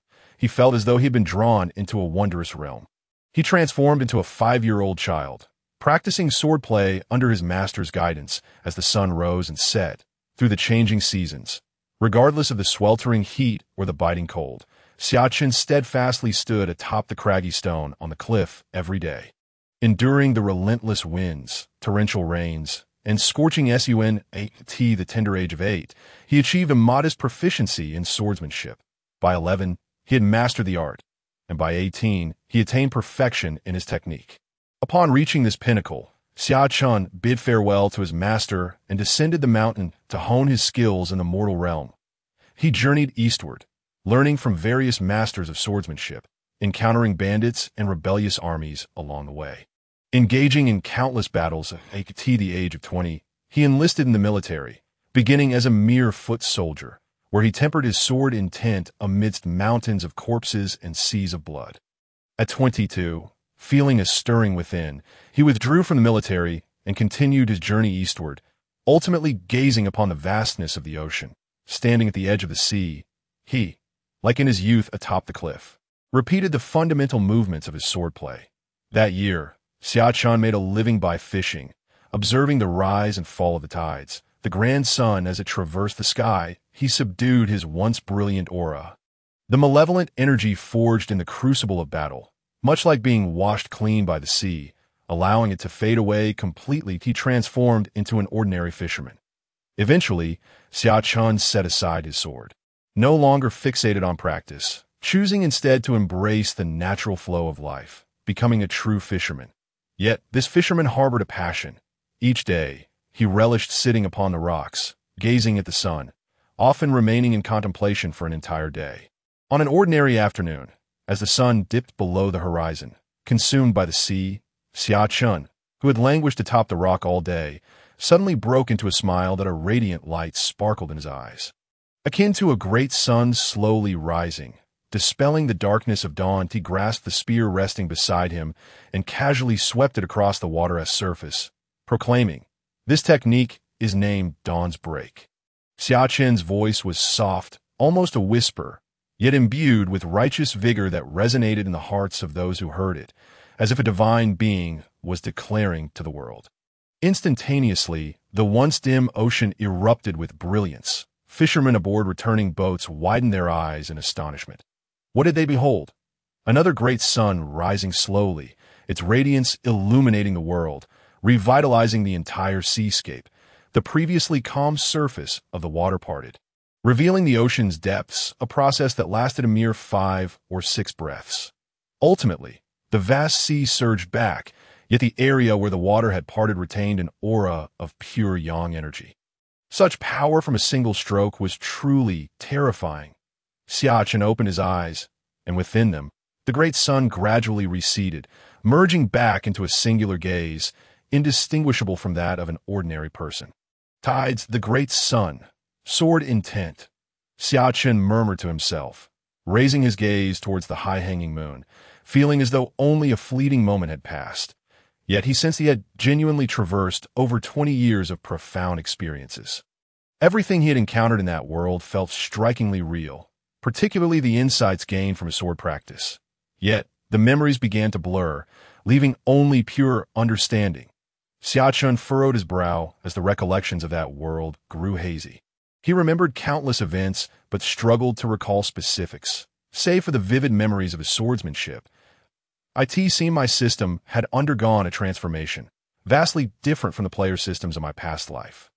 In my previous life, the player system could accumulate experience points to comprehend sword intent and other martial arts, but it was a process of direct infusion. This time, however, it felt as if I had truly lived an entire life. Starting from a 5-year-old child practicing swordplay, ultimately attaining enlightenment in the EC at 23. This was an experience unparalleled in my previous life. Though the memories of that world faded, the sensations remained profoundly real, as if nothing were false. You have successfully comprehended the pure yang sword intent in the small world, gazing towards the vast sea, understanding the true essence of the tides, and creating your own technique. Dawn's Break. Exceptional performance warrants a reward of 1 minor returning pill. Host, Xia Chen, age, 17 realm. Pinnacle of the 7th grade martial artist martial arts techniques. Qiyang body refinement technique. Shouyang demon breaking sword. Dawn's Break, sword technique. 1 restriction of pure yang sword intent context. Law true essence of the tide system space. 10 cubic meters minor returning pill. Saves 3 months of arduous training. System shop. Unlocked rewards. None cultivation speed. Tenfold enhancement. Fortune golden dragon washing essence and refining marrow. Root bone talent. Superior root bone, formerly waist body. Naturally awakened double pupils. Awakening. 1. The system panel revealed a plethora of text, and Xia Chen scrutinized the information. This time, the gains from enlightenment were immense. The last time he entered the 9-dragon imperial seal and absorbed the changes from the fortune golden dragon had also been significant, especially regarding cultivation speed. Previously, his gains in techniques and experience were incremental, adding just 1 at a time. Since that event, however, he now received direct increments of 10, increasing efficiency tenfold. Furthermore, his root bone, once a martial waist, had transformed into a superior root bone following the golden dragon's refinement. Even without relying on the system, his self-cultivation would certainly mark him as a genius. To his surprise, he had also obtained a pill. Xia Chen felt a surge of joy. In his previous life, he had engaged in discussions on player forums and learned that while every player possessed a system, they were all rather rudimentary, with no reports of systems yielding equipment or rewards. My system appears to be truly exceptional. Could my rebirth and early entry into this world be due to the 9-dragon imperial seal, or rather this system? Xia Chen's gaze flickered with uncertainty. He found himself unable to comprehend fully. Previously, he believed it was solely because of the jade 9-dragon imperial seal in his palm, but now, the system's transformation led him to waver. Shaking his head, Xia Chen decided not to dwell further on these thoughts, trusting that the unknown would eventually reveal itself in time. He retrieved the minor returning pill from the system space, which emitted a faint, fragrant aroma. Though this pill was of lower grade, it could save him 3 months of arduous training. Although this world featured pills, they were not abundant, with most being healing potions and very few capable of directly enhancing cultivation speed. Upon this realization, Xia Chen's eyes brightened. If he could acquire the recipe for this minor returning pill, it would greatly bolster his future endeavors in building his own influence. This was merely a lower-grade pill. If he could obtain a medium-grade or even a high-grade version, his mind raced with countless possibilities. Without hesitation, he tossed the minor returning pill into his mouth. Instantly, a surge of fiery energy erupted within his throat, coursing through his limbs and bones. Xia Chen's blood began to boil, his heart thundering like a great drum, resonating throughout the courtyard. It was hard to fathom that this was the heartbeat of a single individual. At this moment, it was still the middle of March, with the chill of the sky barely receding, hardly warm. The peach tree in the courtyard had just sprouted tender buds and flower buds. Yet they had yet to bloom. Xia Chen sat cross-legged. His rhythmic breathing caused the temperature in the courtyard to rise. Bijou, who had been tidying up his room, immediately sensed the change outside and hurriedly pushed open the window. What she witnessed was an unforgettable scene. Xia Chen sat beneath the peach tree. Behind him, an extraordinary vision materialized. The boundless ocean, stretching endlessly, waves crashing one after another with an imposing grandeur that struck awe in the heart. This was Bijou's first sight of the ocean. She had often heard tales of its vastness. Yet today, she beheld it for herself. At that moment, a great sun gradually rose from beneath the horizon, akin to dawn breaking, bringing light to the world, enveloping Bijou in a profound warmth. The sun ascended slowly from the horizon to directly above the sea, transforming into a blazing orb of heat. Instantly, the courtyard was illuminated, and the flowers bloomed. The peach tree burst into full bloom in an instant, stunningly beautiful, captivating Bijou's attention. Was this a miracle? The young master is truly remarkable. Xia Chen opened his eyes, and this time, a spark of lightning flickered within them. His eyes had become increasingly extraordinary. He had officially entered the realm of the sixth-grade martial artist. At this moment, Xia Chen felt an inexhaustible reservoir of strength within him. His enhancement during the night surpassed anything he had experienced before, increasing his power tenfold. While it is true that at this stage, unless one reaches the third grade or higher, realm does not dictate everything. The sixth grade is still considered a formidable level within the capital in the martial world. Reaching the fifth grade allows for the founding of sects, illustrating the significance of the sixth grade's worth. The young master is truly impressive. Bijou, regaining her composure, hurriedly dashed out of the room. Do not share tonight's events with the outside world. This is a secret between the two of us. Xia Chen bestowed a radiant smile upon Bijou, who gazed at his stunning visage, her heart immediately racing with fervor. Rest assured, young master, I comprehend this. I shall not speak of it to anyone. Even if the future princess were to wed into our family, I would keep this as our secret. Bijou, her face flushed with embarrassment, whispered softly and added a final note. As night fell, Bijou prepared warm water for Xia Chen and stood beside the wooden tub. Young master, may I assist you with your bath? There was a glimmer of anticipation in her lively eyes, and after a brief moment of contemplation, Xia Chen nodded. Bijou, now his personal maid, and he, an indigenous soul in this world, saw no need to impose modern sensibilities or feign moral superiority that a person must possess immense power to alter the world. Otherwise, they should not attempt to resist it or seek to be an outlier. With her cheeks aflame, Bijou approached Xia Chen, unfastening his belt and gently removing his garments. Before her stood a figure of perfection, akin to a work of art. Bijou, barely reaching Xia Chen's chest, felt the radiating warmth of his body. Her gaze became dazed as she remained transfixed until she heard the splash of water, realizing Xia Chen had already immersed himself in the tub. Regaining her composure, she hurried to the edge of the tub, extending her delicate hand to assist him with his bath. Yet, as she scrubbed, her mind wandered. Young master is truly impressive. In the deep of night, as Xia Chen extinguished the lamp and settled into bed, he noticed a small figure stealthily approaching from the adjoining chamber. Even in the darkness, his keen eyes discerned Bijou, clad in scanty attire, with only a purple garment covering her modesty. Bijou, he called softly, startling her. What is it? Is there something else? Silence enveloped the darkness until Bijou's voice, faint as a whisper, broke through. The mistress instructed me to attend to your needs and to warm your bed at night. Her voice was so soft that it resembled a whispering breeze, and in the shadows, her face blushed crimson. Xia Chen remained silent, aware that this was a custom of noble families. He had refrained from such intimacy previously. As he had yet to reach the 8th tier of cultivation, I do not require my bed warmed. You may sleep in the side chamber tonight. With a sigh, Xia Chen acknowledged that he was not a paragon of virtue, nor did he aspire to impose contemporary values upon this era. Yet he was not one to rush matters. Bijou would eventually belong to him, and given her youth, there was no urgency. Do you disdain me, young master? After a prolonged silence, Bijou's voice trembled with emotion. That is not my intention. Observing her tear-streaked face in the dim light, Xia Chen felt a twinge of discomfort. Very well, come here, but truly, it is only to warm the bed.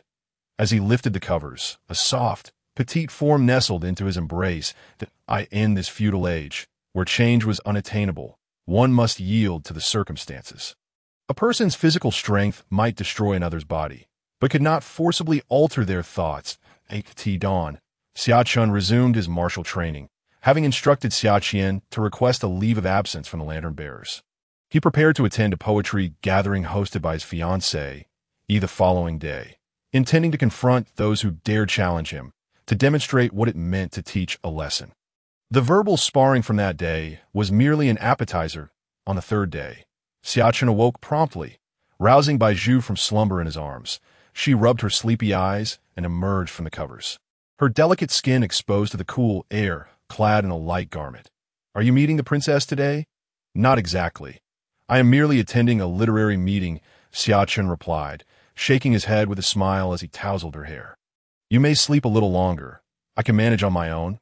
Absolutely not. I must assist you in dressing. The gathering is at the princess's residence today, and you must look exceptionally handsome, lest the princess think less of you. Baiju exclaimed, quickly rising from the bed to help Xia Chen prepare tea, a quaint eatery along the central avenue. Xia Chen sipped his bowl of lamb soup. Are we not in a hurry? The princess's residence is just a few hundred meters ahead, Xia Chen asked, glancing around anxiously. Let's finish our breakfast first. What is the rush? Have you not heard that esteemed guests always arrive last? Xia Chen replied without lifting his gaze, relishing the delightful flavors of the soup. Indeed, this lamb soup is quite delectable and authentic. I quite enjoy it, Xia Chen sighed, following suit and partaking in the meal. Despite his unease, he noticed his master's apparent indifference toward the renowned second princess, which puzzled him, as Xia Chen treated everyone with utmost courtesy, even beggars in the street. Let us be off.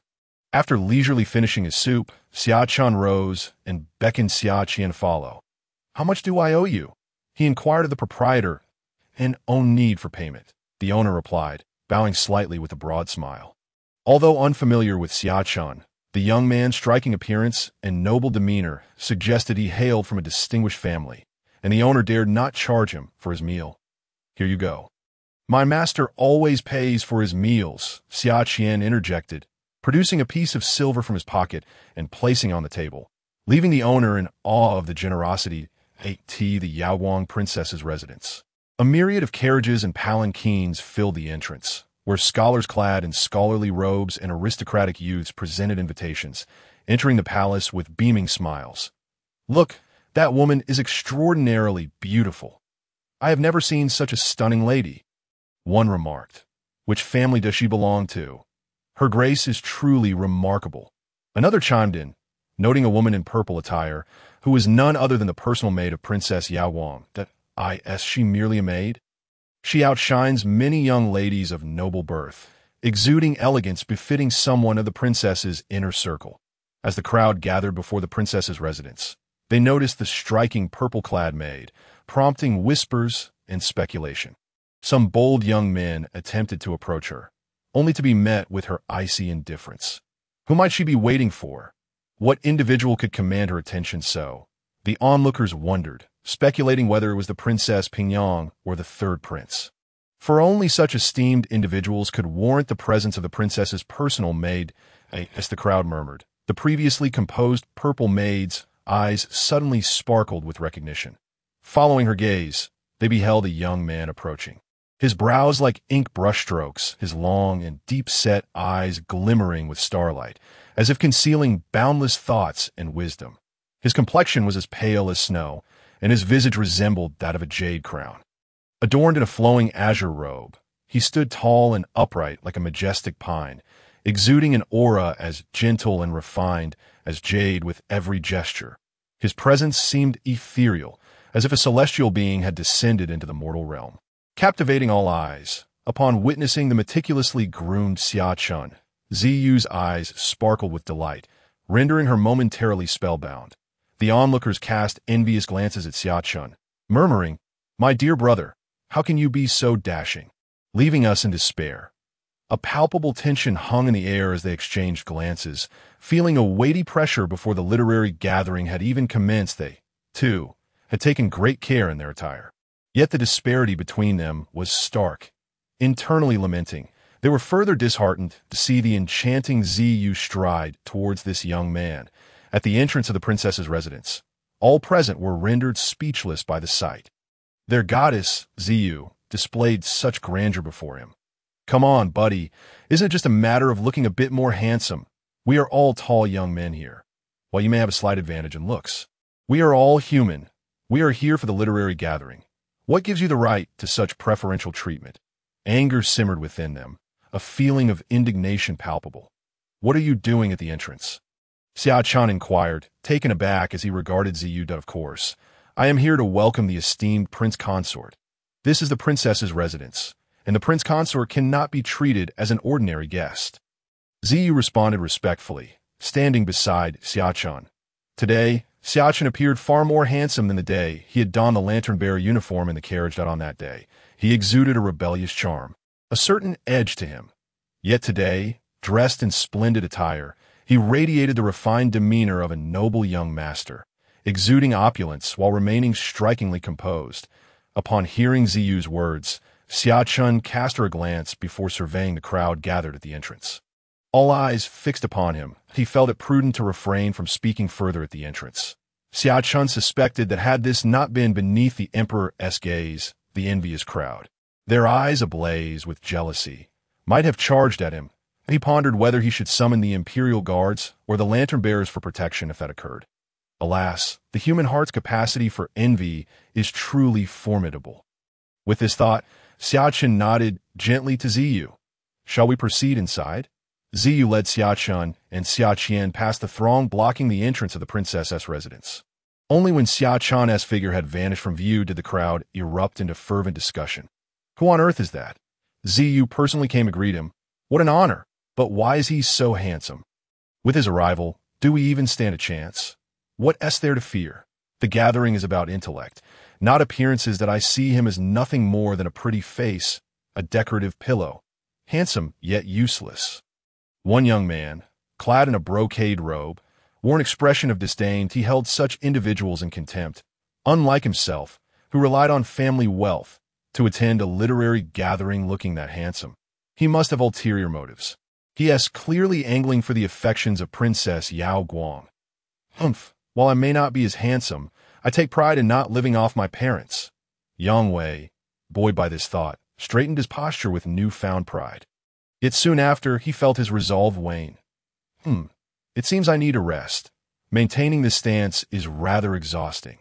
Yang Wei smiled as he fanned himself, preparing to showcase his refined demeanor when he overheard someone speaking nearby. "Sure, lower your voices. Do you know who that person was? Who else could it be? Just a pretty boy seeking a sugar mama. Bah, I despise such people." Before the speaker could finish, Yang Wei interjected. Hearing Yang Wei's comment, the speaker's countenance shifted, and he nervously scanned the surroundings before hastily covering Yang Wei's mouth. "Wei Ge, you must not speak so carelessly. That man has considerable influence. Be cautious of his entourage." "Who is he to cause such alarm?" "Surely not a prince," a companion queried, curiosity piqued, while others expressed dissatisfaction with the cryptic nature of this conversation. "That man is Xia Chen, the legitimate son of the Duke of Endowed, and the prince consort to Princess Yao Guang. His recent affairs have stirred quite the commotion, especially since he has recently moved out from the Duke of Zhendong's residence." "What? He is Xia Chen." No wonder Ziyu came out to greet him. The crowd's expressions shifted as realization dawned upon them. This was the princess's residence. Although they were not yet wed, their betrothal was sanctioned by the emperor, publicly acknowledged, and their union was all but assured. Thus, Xia Chen was, in a sense, a half-owner of this place. "Lower your voices. Do you know that Xia Chen currently oversees the Eagle Eye Division, one of the 9 divisions of the Lantern-Bearers? Each division has its own authority and jurisdiction, and the Eagle Eye Division predominantly governs the capital. Today's gathering has attracted a significant number of scholars and young nobles. It's certain that the Eagle Eye Division has infiltrated the event. Perhaps every word we utter is being recorded." Wu Bai surveyed the area with utmost caution, his voice barely above a whisper, fearful of being overheard. The crowd's demeanor shifted dramatically, especially Yang Wei, as the lantern-bearers were known for their omniscience. Over the years, they had not hesitated to annihilate entire families in the capital. The offspring of prominent families dreaded them above all. "Wei Ge, Wei Ge, are you all right? Your demeanor seems unusually weak. You must gather your strength." As the crowd's expressions fluctuated, Yang Wei felt dizzy, his eyes rolling back, his body slackening as he collapsed to the ground. "I can't take it anymore. I feel faint. I fear I won't be able to attend the gathering. I must return to rest." Terrified, Yang Wei recalled how he had just spoken ill of Xia Chen, and he had done so quite audibly. Would Xia Chen send the lantern-bearers after him? "Quickly, help Wei Ge back. Wei Ge, I've heard that goji berries can alleviate dizziness. I have a recipe that uses goji as the primary ingredient that I found it effective the last time I used it. After the gathering, I'll personally deliver it to you." One brother patted his chest confidently, beaming as he reassured Yang Wei. The entrance was in disarray, while Xia Chen had already entered the inner sanctum of the princess's residence. "Are we not heading to the main hall for the gathering?" Xia Chen inquired, following Ziyu along a winding path adorned with unique scenery, appreciating the sights as he spoke. We are heading to the inner courtyard. Is it appropriate for me to enter the inner courtyard? Xia Chen did not lift his gaze, casually observing the splendid fountain within the beautiful garden. Prince Consort, you are no outsider, even if you enter the inner courtyard.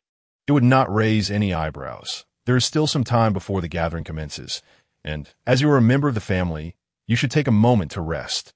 Ziyu paused, turning to face Xia Chen, her serious gaze fixed upon his striking features. Xia Chen nodded, choosing not to elaborate further. Ziyu guided Xia Chen through numerous courtyards until they arrived at a picturesque abode. Steeped in historical charm, Tian Fenggo. The plaque above the courtyard simply bore these three characters, unaccompanied by any signature, yet they exuded an extraordinary aura. Ziyu glanced back at Xia Chen, pausing at the entrance to gaze at the three characters before breaking into a gentle smile. These characters were penned by the princess herself, her calligraphy having garnered praise even from the Grand Tutor. Xia Chen nodded in acknowledgement. The writing was indeed exquisite, yet his pause was not merely for the characters, but for the two words, Tianfeng. Following her ascension, Yao Guang's era was named Tianfeng.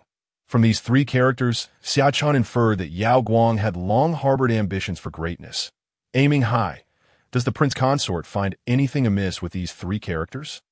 Ziyu, perceptive as ever, detected an unusual emotion in Xia Chen's expression. The characters themselves are exceptional, but Tianfeng seems overly grand. The phoenix is a creature capable of soaring to the heavens. Aspiring for greatness, desiring to ascend, can come off as somewhat ostentatious. Xia Chen's gaze and tone remained remarkably serene as he offered his assessment. Yet, it was this calm demeanor that caused Ziyu's expression to shift. Prince Consort, you jest. It is merely a name for an ordinary courtyard. Ziyu replied with a charming smile, quickly masking the peculiar emotion in her eyes. Indeed, I merely spoke in jest, but if it were up to me to name it, I would think two simple characters would suffice. Oh, does the Prince Consort have a better name in mind? Ziyu regarded Xia Chen at the entrance of the courtyard with a peculiar gaze. Even with her keen intellect, she found herself momentarily perplexed, unable to discern whether Xia Chen's earlier remarks were mere casual banter or laden with deeper implication. The morning sunlight cascaded gently upon Xia Chen, illuminating half of his exquisitely handsome visage, rendering him as though he were basking in divine radiance, a being of ethereal splendor. Let us call it Yao Qi, Xia Chen proclaimed with a radiant smile that exuded warmth. His demeanor as gentle as jade, enveloping those around him in a refreshing breeze. Having uttered these words, he stepped forward into the courtyard, no longer casting a glance at the plaque inscribed with the characters Tianfeng Pavilion. Yao Qi. Ziyu echoed these two words at the threshold, momentarily bewildered. Yet, she sensed a profound gravitas in them, as if they bore significant implications and a grand origin. The more she repeated them, the more she found them imbued with an enchanting quality. Though she struggled to grasp the essence of that charm, this world, devoid of Yao Qi and the Jade Empress, rendered her incapable of comprehending the true meaning behind those words. When Ziyu regained her composure, she noticed that Xia Chen had already taken the initiative to push open the door and enter the hall. Prince Consort, wait for me, Ziyu exclaimed, lifting her skirt as she dashed forward. Her movements still remarkably graceful and poised. Upon entering, she found Xia Chen seated in the hall, already making himself comfortable. Prince Consort, this way, please. The princess is currently bathing and will require a short while longer. The imperial kitchen has already prepared breakfast for both the princess and you. It will be ready shortly. Ziyu guided Xia Chen into a dining area adorned for the meal, her voice tinged with cheerfulness. Xia Chen raised an eyebrow, pondering whether he was about to meet the future empress so soon. Was she truly so eager? Did their relationship possess such intimacy that one might mistake them for an old married couple?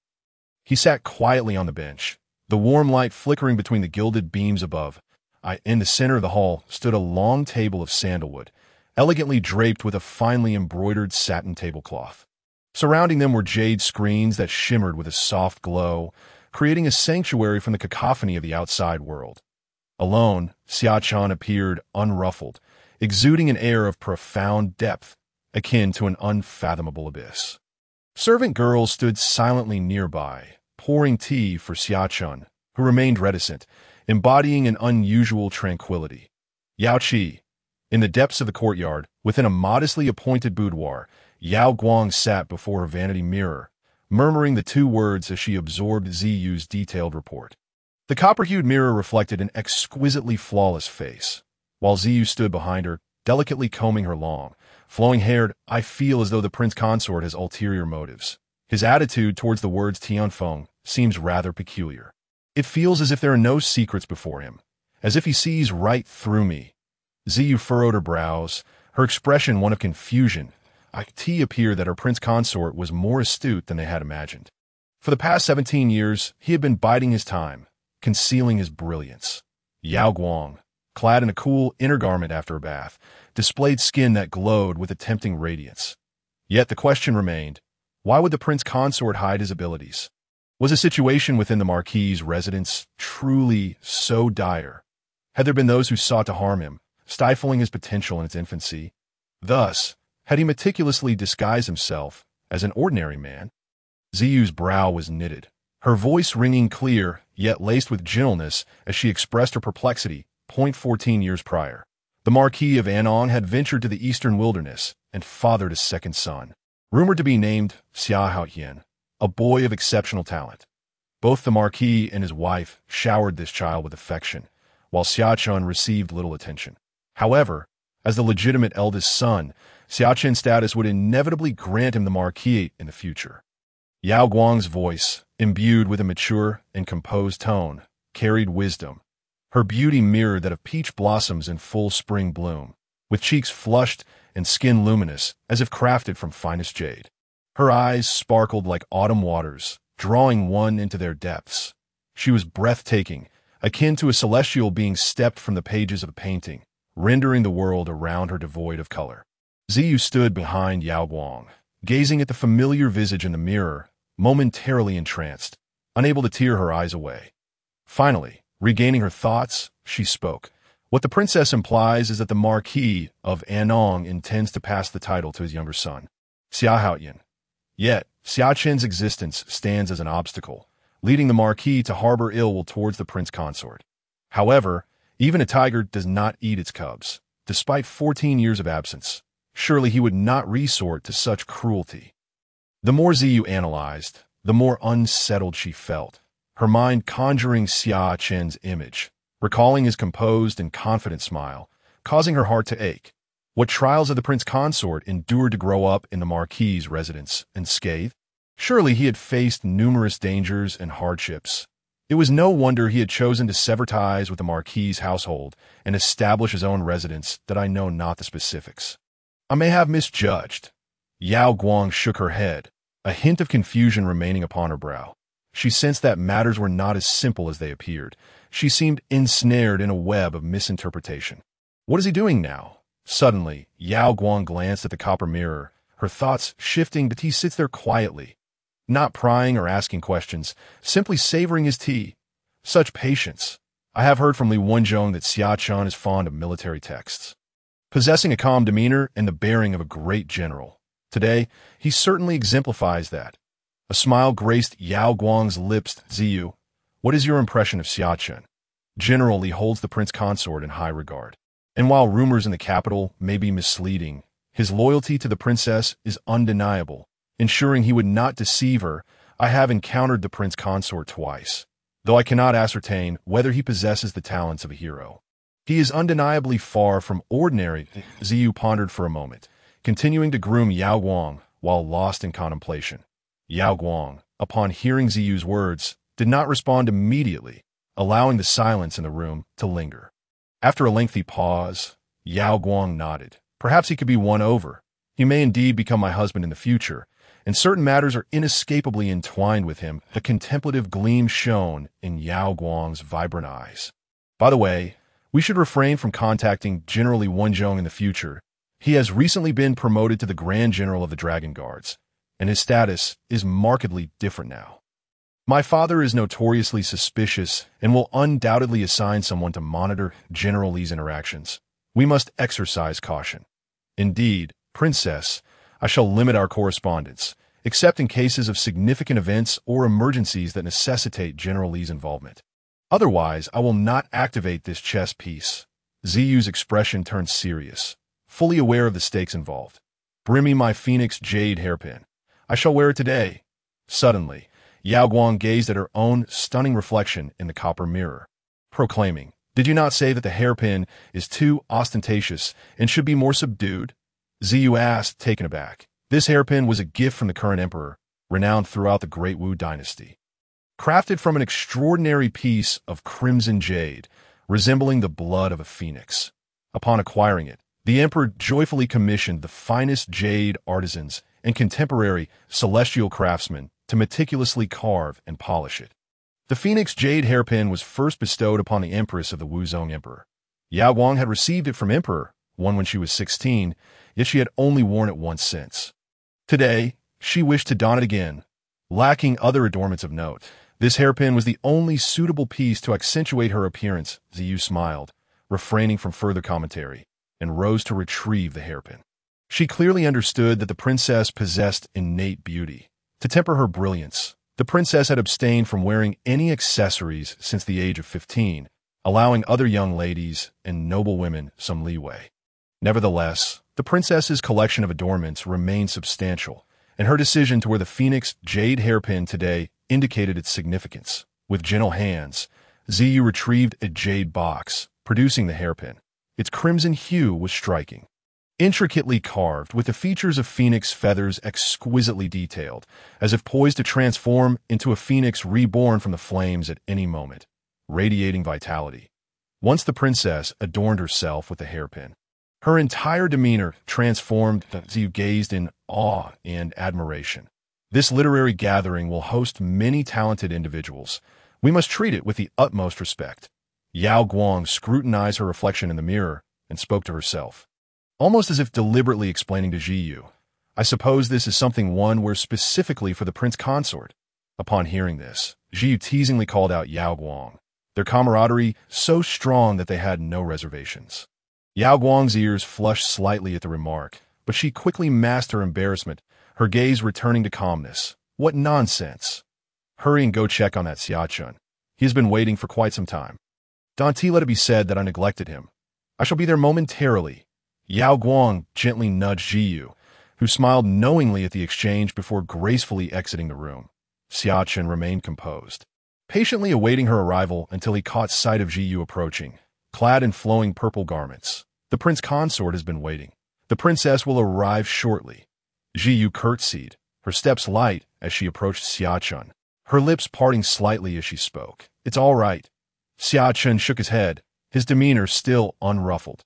Ziyu could not discern whether Xia Chen was genuinely unconcerned or merely suppressing his irritation, considering that he had been made to wait through 3 cups of tea. The princess has just completed her grooming to meet the prince consort, so the delay was somewhat longer than anticipated. "I hope you can forgive her," Ziyu explained, keen to prevent any misunderstandings regarding the princess. Xia Chen smiled slightly and shook his head. "Lady Ziyu, you worry too much. I am quite untroubled at this moment. Waiting a little longer poses no inconvenience." Xia Chen was indifferent to these minor matters, whether it was an attempt to assert dominance or simply a matter of preparation. He had little concern. However, an underlying shadow loomed over him since entering the princess's residence. Although he appeared calm and collected, he remained vigilant, treading cautiously. From the accounts of his past life, the second princess was shrouded in mystery, her depths somewhat terrifying. The crown prince and the third prince engaged in a fierce struggle, culminating in the third prince's desperate rebellion during the door-seizing incident, indicating that he had been driven to a corner. Meanwhile, the second princess remained inconspicuous until the very moment of the incident, when she emerged to quell the chaos with swiftness, precision, and ruthlessness. This left Xia Chen with an impression of her being unfathomable. Despite the royal bloodline suffering devastating losses during the upheaval, the presence of the 8th prince, whose lineage was also not too distant, hinted at potential succession claims. Convention dictated that, in such scenarios, a member of the royal family would typically be chosen to succeed. Yet, both the civil officials and the military families opted to support the second princess's ascension. This was indeed alarming. It was evident that these individuals had long been swayed by the second princess, even pledging their allegiance to her. Such cunning maneuvering manipulated the entire realm. Now, confronted with such a formidable individual as his betrothed, Xia Chen could hardly afford to lower his guard. Though he possessed advantages as a half-player and had external support, Xia Chen never underestimated the inhabitants of this world. Countless players from his past life had met their demise at the hands of these locals, a grim lesson learned. Yet, what troubled him more was the manner of his demise during the door-seizing incident in his previous life. Was it truly an accident, or had the second princess, in her quest for stability, eliminated him without hesitation? Xia Chen harbored deep suspicions. Prince Consort, the princess has arrived. In a daze, Xia Chen heard Ji Yu's voice. As he turned toward the side hall, a woman emerged, breathtakingly beautiful, causing Xia Chen to momentarily lose his composure. She was indeed the most stunning person he had ever encountered.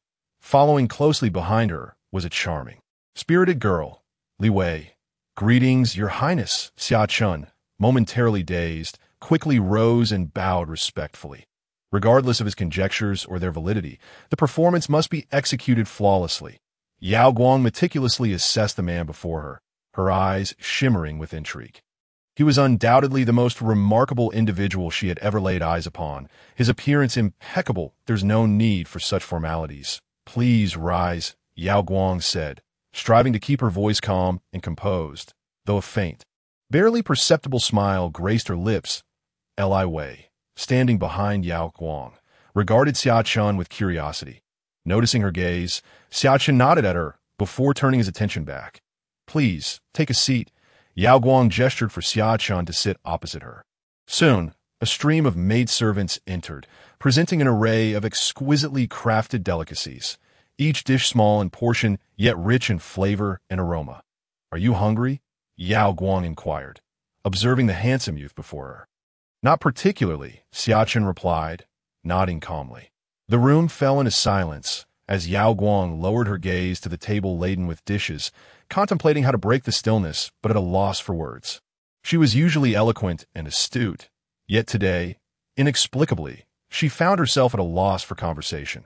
The man before her, her betrothed, differed somewhat from her expectations based on the information she had received, according to reports.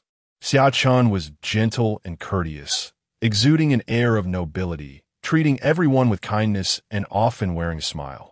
Yet today, while he was indeed polite, there was an unsettling degree of coolness, even aloofness. This caused Yao Guang to furrow her brows slightly. Why was this so? Had she misjudged him upon meeting? The two sat at the dining table, enveloped in an awkward silence. Ji Yu frowned, troubled by the prince consort's reticence. While it was known that he was not one to shy away from conversation, his demeanor did not suggest nervousness. So why the chill? She had heard tales of the prince consort's literary talents, even praised by the emperor. Was he prepared for today's literary gathering? As Yao Guang's strategist, Ji Yu felt compelled to dispel the heavy atmosphere. The initial meeting between the princess and the prince consort should spark a connection. Yet it could not be so peculiar as to render both parties uncomfortable and restless, as expected. The moment Ji Yu spoke, the oppressive tension in the room dissipated. "I am merely a martial man here to witness the splendor and talent of the youth of our great Wu." Xia Chen smiled, responding cheerfully, realizing in that brief moment his own oversight. He had allowed his preconceived notions, rooted in the fear of a possible demise at the hands of the second princess, to cloud his demeanor. Yet, all that had transpired was yet to come, and he had only recently become engaged. His younger brother, the future pillar of the Wu kingdom, Prince Xia Hao, was merely 13 years old this year. Rumors had circulated that the Empress had intentions towards Xia Hao, but such tales were clearly fabrications.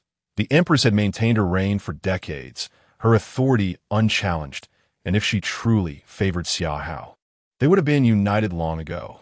Xia Chen understood that throughout history, the Empress had stood alone, seemingly fixated solely on her path, that in later years, even the heir apparent was selected from among the younger members of the royal lineage. Moreover, during the early resurgence of spiritual energy, the Empress mysteriously vanished. Whispers suggested that it was Prince Xia Hao who had orchestrated her disappearance. This was no baseless rumor. Following that event, the Wu dynasty began to disintegrate. And the primary beneficiary was indeed Xia Hao. Analyzing the outcome to infer the process, while advantageous, also risked falling into the trap of preconceived notions. Xia Chen promptly recognized that, regardless of the truth behind this historical enigma, he was now swept up in the current and must earnestly engage with the experience. As for the outcome and whether he could alter it, he was determined to strive valiantly, unafraid of hardship. With this resolution, Xia Chen offered Yao Guang a radiant smile. The atmosphere in the room lightened considerably. Yao Guang and Ji Yu exchanged puzzled glances, unable to fathom the sudden shift in Xia Chen's demeanor. Perhaps it was my first encounter with the princess that made me somewhat apprehensive. Xia Chen, seemingly aware of their thoughts, explained with a smile. Well, I'm no longer nervous. Yao Guang's lips parted to speak. And upon uttering those words, she herself was taken aback by the girlishness of her tone. Upon first encountering the princess, she had felt as though she was gazing upon a phoenix descending from the heavens, radiant and imposing, which naturally stirred feelings of trepidation and confusion. Yet now that she was seated and had glimpsed the princess's unparalleled beauty, she found herself significantly more at ease. Xia Chen smiled, his demeanor dignified as he sat directly across from Yao Guang. Their proximity intimate, his gaze, gentle yet not fervent, was fixed upon her with impeccable poise. Yao Guang initially held his gaze, but now slightly averted her eyes, feeling an unfamiliar awkwardness, a sensation she had never before experienced. My princess is undoubtedly the most beautiful in the world, Li Wei suddenly interjected, looking at Xia Chen earnestly. Though my princess may be the fairest, claiming her to overshadow the world is somewhat exaggerated. Ziyu chuckled from the side, sensing that the prince's assertion of overwhelming pressure might not merely be flattery. Just as previously, when the prince had shown particular concern over the term phoenix. With aspirations as lofty as a swan, he might well soar to great heights in the future. Xia Chen picked up his chopsticks, deftly grasping a piece of phoenix claw, and after savoring it, he remarked with a light-heartedness that suggested mere banter. However, seated opposite him, Yao Guang's expression suddenly sharpened, her gaze piercing as she focused intently on Xia Chen, who was engrossed in his breakfast. The room fell into a brief silence, punctuated only by the elegant sounds of Xia Chen's chewing. As a woman, what does it matter if she harbors grand ambitions? Suddenly, Yao Guang smiled, and the entire room blossomed like spring flowers, radiant with sunshine, breathtakingly enchanting. She found herself genuinely intrigued by the man before her. If she were to dismiss his words as mere casual remarks, it would be a grave folly indeed. Is Yao Guang foolish? Certainly not. In fact, she is exceedingly astute. Xia Chen believed that perhaps few in the Great Wu dynasty could rival her intelligence. Thus, Yao Guang was unequivocally certain that her prince understood her well, perhaps even grasping some of her deeper truths. Yet, this awareness kindled a fierce insecurity within her. She felt as if he had seen through her completely, leaving her exposed and vulnerable before him. More critically, she realized she knew very little about her betrothed. Much of the information she possessed did not align, rendering him an enigma shrouded in mist. Do you have a fondness for phoenix claws? In an instant, myriad thoughts raced through Yao Guang's mind, but she quickly regained her composure and shifted the topic. These phoenix claws are delectably juicy, particularly those from the princess's residence. They possess a unique flavor. Xia Chen had already consumed a bowl of mutton soup before arriving that morning, leaving him somewhat satiated yet genuinely appreciative of the exquisite claws. In the delicate dish, only 3 phoenix claws remained, and he had already devoured 2. Yao Guang observed him in silence, feeling an inexplicable sense of ambiguity in his words that I heard that today, the son of Minister Lin will attend the literary gathering. Recently, it has been said in the capital that the prince is exceptionally talented, perhaps even surpassing Minister Lin, which may lead to some difficulties for him. Ziyu felt compelled to broach another subject, sighing inwardly as she realized she had become a mediator between them. Just rumors circulating in the streets. The son of Minister Lin is coming today, which will provide an opportunity to gauge his talents. Xia Chen remained indifferent, focusing on the culinary delights before him. As he continued to eat, he suddenly raised his head and asked, "Who else will be attending the literary gathering today?" "Your Highness, some sons of high-ranking officials." along with some promising talents from a national academy, and several esteemed scholars from the White Deer Academy will be in attendance, as well as Master Tianhai from the Tianlong Temple. The Tianchi Manor may also send representatives. As Ziyu recited the list of names, Xia Chen couldn't help but cast a glance at her, feeling a newfound intrigue.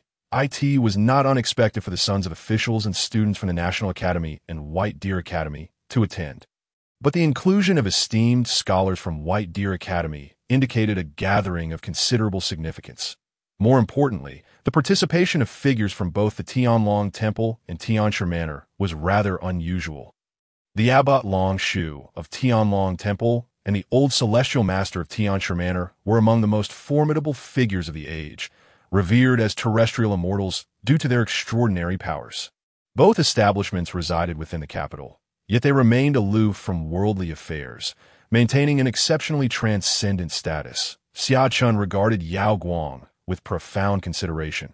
It was indeed remarkable that such a literary assembly could attract both institutions. "Why have you stopped eating, Your Highness?"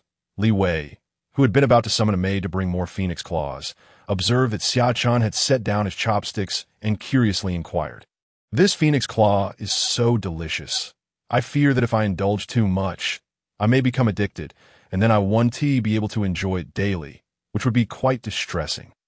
Xia Chen replied with a playful smile, "I see." Li Wei responded innocently, "If you enjoy it, feel free to come often." Suddenly, Yao Guang gazed at Xia Chen, uttering a statement that caught him off guard. Xia Chen looked at her in surprise. Come often? Would it not be easier for him to simply move into the princess's residence? He mused silently, yet ultimately refrained from voicing his thoughts, as we are not yet wed. Frequent visits to the princess's residence might invite unwelcome gossip. Xia Chen hesitated before speaking. Are you concerned about what others might say? Yao Guang met Xia Chen's gaze unwaveringly, her eyes resolute. I in the room. Both Ziyu and Li Wei regarded Yao Guang with astonishment, unprepared for her forthrightness. In truth, Yao Guang felt a twinge of regret as soon as the words left her lips. She recognized the subtle implications behind her statement. They were not yet betrothed, and her previous remarks seemed akin to an invitation for Xia Chen to visit her home. Regardless of intent, such words might easily lead to misunderstanding. With this thought, Yao Guang discreetly glanced at Xia Chen, only to find him maintaining a calm demeanor, a gentle smile adorning his face, seemingly unperturbed by any misinterpretation. If the princess has no fears, then neither shall I. Xia Chen replied with a radiant smile, his composure unshaken. Following this, both of them tacitly decided not to dwell further on the topic. Yao Guang continued to enjoy her breakfast, her movements dainty and graceful, evoking a sense of aesthetic pleasure in Xia Chen. Yet, Yao Guang found herself somewhat unnerved by his attentive gaze. It was her first experience dining under such scrutiny, a feeling both peculiar and novel. Unconsciously, she quickened her pace, though her movements remained elegant. Thus, the breakfast concluded without much fanfare. Throughout the entire affair, Xia Chen maintained his composure, repeatedly reminding himself not to overthink it, treating the occasion as a unique form of courtship. Perhaps the princess should prepare a bit. I shall head to the literary gathering first. Xia Chen observed Yao Guang finishing her meal and delicately dabbing her vibrant lips with a silk handkerchief before speaking. He held a keen interest in the Tianlong Temple and Tianchi Manor. Yao Guang pondered for a moment, then regarded Xia Chen with a cool voice. It's about time. Let us go together. With that, she stood, and Xia Chen watched a retreating figure, momentarily perplexed about her intentions. There had not been such a grand literary gathering in the capital for nearly 5 years, and Yao Guang had dedicated considerable time and effort to orchestrating this event. It was evident that her motivations extended beyond mere amusement. She sought to gather talented individuals and attract capable aides. Xia Chen understood this well. If he were to accompany Yao Guang, it would undoubtedly affect her ability to garner support, complicating her efforts to establish an image of an independent and formidable woman to the public. Thus, he had tactfully suggested going ahead. However, he was taken aback when Yao Guang showed no desire to conceal their relationship. Their joint appearance would inevitably convey a certain message to the outside world, perhaps indicating a harmonious relationship, mutual satisfaction with the impending marriage, or even a hint that they might wed soon. These thoughts flitted through Xia Chen's mind as he caught up with Yao Guang, walking alongside her towards the outer courtyard. Regardless, since Yao Guang was unreserved, he wondered why he should hold back, especially since he had no extramarital entanglements to worry about. Who from the White Deer Academy is attending? And what about the Donghou Manor?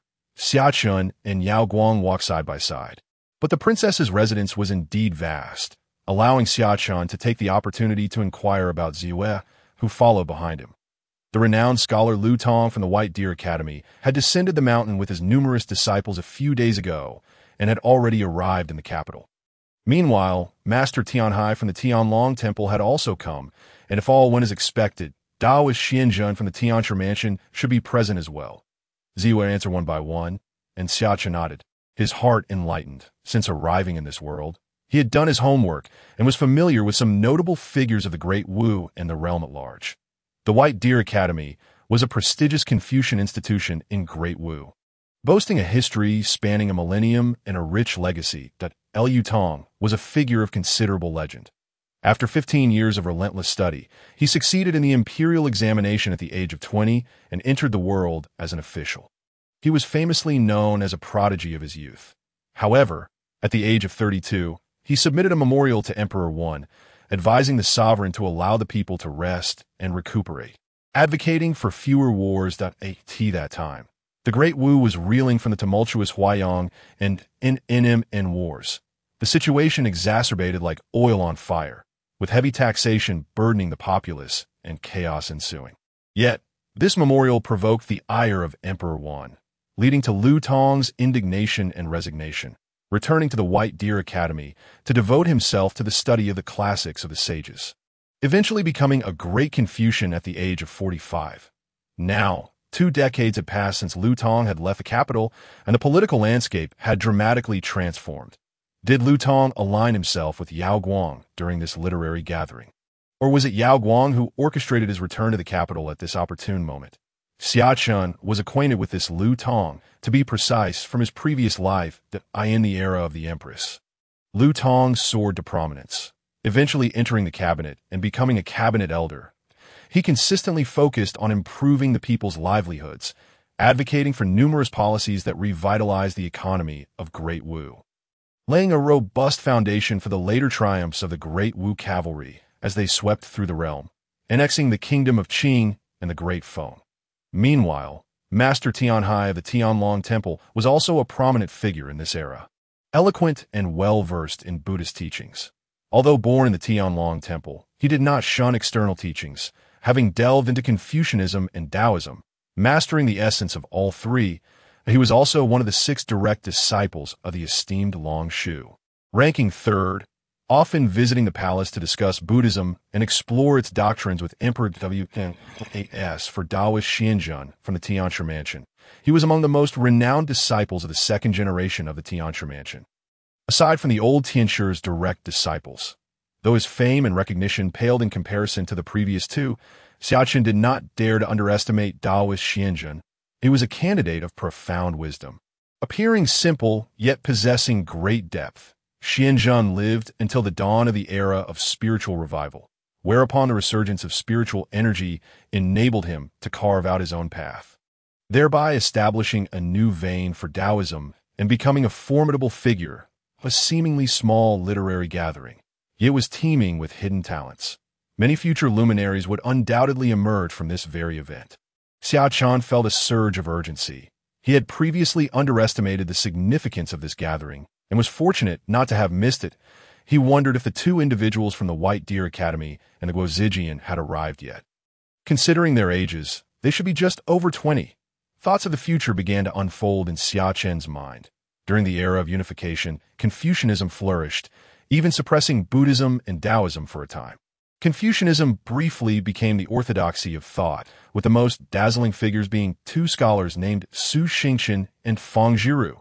These 2 were born in the Guozijian and the White Deer Academy, respectively.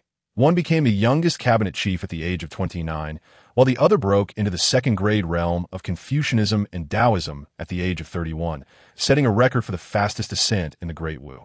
One was unmatched in intellect, while the other possessed extraordinary talent in Confucianism and Taoism. leading to much discussion and comparison among the populace due to their prestigious backgrounds. Both had received the Empress's favor and pledged loyalty to her. One wondered if they would be recruited by Yao Guang at this gathering. A mere path stretched before him. Yet Xia Chen's thoughts drifted far and wide, traversing the river of time, deducing the present from the future. Seeking the most suitable path for himself, he also pondered how to maximize his benefits. Soon, the group passed through numerous courtyards and arrived at the main hall, which was bustling with voices.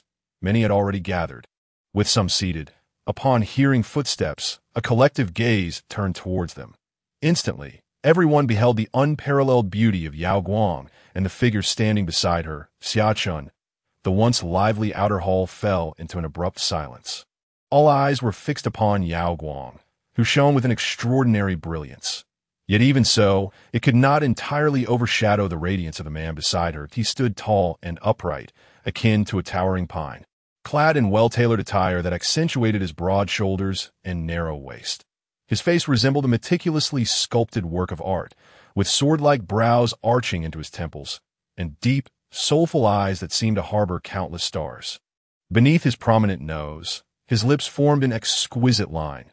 Exuding an innate, noble aura, he stood there with a smile gracing his lips, reminiscent of the sun breaking through the ice, warm and enchanting.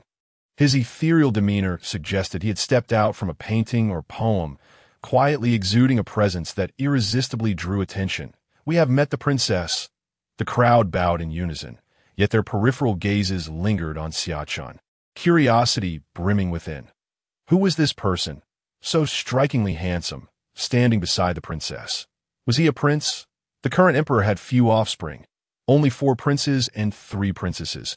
Many had never encountered a prince, and thus speculated among themselves. This man and the princess were such a perfect match, standing together like a pair of celestial beings, equally matched. Strangely, someone felt a sudden thought arise. How had such a handsome man escaped their notice in the capital? Many minds were swirling with thoughts when Yao Guang's cool voice cut through the air. "Please rise. There is no need for formality today at this literary gathering." Yao Guang raised her delicate hand slightly, commanding the attention of the entire assembly. Xia Chen quietly surveyed the scene. The spacious front hall, including the courtyard, could comfortably accommodate hundreds without feeling crowded. On the opposite side of the hall, a middle-aged eunuch was directing the proceedings, with beautiful maidens and eunuchs weaving through the crowd, efficiently serving fruit platters and beverages, setting the stage with remarkable dexterity. "That is eunuch's son, the steward of our princess's residence, quite adept at management," Xia whispered to Xia Chen. Noticing his gaze, Xia Chen nodded in acknowledgement. Although the princess's residence was still in its developmental phase, with many talents yet to be recruited by Yao Guang, she had nonetheless gathered some capable individuals. "We have met the princess." Just as Xia Chen was scanning the crowd for potential targets, a distinguished-looking middle-aged man in his 40s, accompanied by 3 scholars clad in scholarly robes, approached. "Master Lu, no need for such formalities." Yao Guang quickly urged the middle-aged man to rise and invited him to take a seat at tea that moment. Yao Guang and Xia Chen found themselves in a side chamber, where they could observe the entire gathering while maintaining a degree of privacy. Xia Chen appraised the rather modestly attired middle-aged man, instantly recognizing his identity, that Liu Tong, the great scholar of the White Deer Academy. It seemed Yao Guang had established a connection with Liu Tong long ago. His arrival in the capital must have been orchestrated by her. Xia Chen mused inwardly, and indeed he soon heard Liu Tong's voice resonate. "The princess summoned me to the capital. I trust it is not solely to attend a literary gathering." Naturally, the current situation in the court has shifted. Master Lu possesses extraordinary talent. It would be a waste for you to merely teach and educate. Furthermore, your Confucian Taoist realm has reached the pinnacle of the 4th grade Mingxin realm. However, to break through to the 3rd grade Lianzi realm, it seems you will need to re-enter the world. Presently, the left Minister of Rites has a vacancy, and I have recommended you to my father." Yao Guang replied slowly, her demeanor embodying the essence of an emerging empress as she sat at the center of the gathering. "I resigned in indignation back then." The emperor was quite displeased. Liu Tong pondered, voicing his concerns, for after resigning and returning to the White Deer Academy, he had vowed never to re-enter the court again. However, as he stepped into the fourth rank of the enlightened heart realm. Achieving clarity of his true self, dispelling distractions, and returning to simplicity, he came to understand his inner aspirations and thus ceased to reject the bureaucratic sphere. Even so, he remained unhurried, patiently awaiting the arrival of opportunity. Lu Shi was indeed a person of great talent. Although my father had once been angered, he was a man of broad-mindedness and would certainly not hold a grudge over this matter. Yao Guang spoke with conviction, for she knew her father all too well. As long as one did not infringe upon or harm her father's interests, he resembled a wise monarch. 20 years had passed, and the events of that time had long since faded into the past. Upon hearing this, Lu Tong nodded, choosing not to elaborate further. After resigning from his official position for 2 decades, he was now re-entering service as a third-rank minister, a position that placed him within the core of power in the Great Wu dynasty. Lu Tong understood that had it not been for the recommendation of Princess Yao Guang, he would have found it exceedingly difficult to attain this position, even with his renowned status as a great scholar. Reflecting on this, Lu Tong could not help but feel a sense of nostalgia. 20 years prior, he had been merely a 5th-rank official, but through 2 decades of experience, he had risen to the rank of 3rd-rank minister. Among his peers from that time, those who had navigated the bureaucratic currents had scarcely achieved the status of left minister of the Ministry of Revenue. The 3 young scholars behind Lu Tong wore expressions of delight, for their mentor's ascension to a high-ranking official would undoubtedly benefit them in their future civil service endeavors. Having connections in the court would facilitate their own paths. Lu Tong and Yao Guang continued their conversation, not shying away from the mention of Xia Chen, openly displaying the purity of their current relationship. While Lu Tong had received favors, he had not fully aligned himself with Yao Guang. "May I inquire about this young gentleman?" After concluding his discussion, Lu Tong could no longer contain his curiosity and turned his gaze towards Xia Chen. He had noticed this young man from the moment he entered. His demeanor and appearance were exceptionally striking. Even sitting silently in the corner, it was difficult to overlook him. "This is Xia Chen, my fiancé." Yao Guang's words were succinct and direct, devoid of any pretense. As she introduced Xia Chen with unreserved candor, the royal consort, Lu Tong was taken aback. Having been out of touch with court affairs for years, he had only recently returned to the capital and made it his priority to familiarize himself with the political landscape. During his brief stay, the name he had heard most frequently was indeed Xia Chen, a rising star in the bureaucratic realm. The legitimate son of the Duke of Easttown, age 17, he had recently garnered national attention for unraveling the military defense map case. As a result of this achievement, Xia Chen's career had soared, leading him to assume the role of the head of the Lantern Bearers, overseeing the Eagle Eye Department. Rumors circulated that His Majesty intended for Xia Chen to eventually take command of the Lantern Bearers. Given that Xia Chen was related by marriage, the Emperor harbored reservations about outsiders. Whether or not these rumors held any truth, it was evident that Xia Chen, at such a tender age, had an immeasurable future ahead of him. After all, he was a direct descendant of the Xia family. The 3 disciples following Lu Tong gazed at Xia Chen with admiration, mingling envy with reverence, and dared not harbor any feelings of jealousy or resentment. It was clear that their fates were vastly different.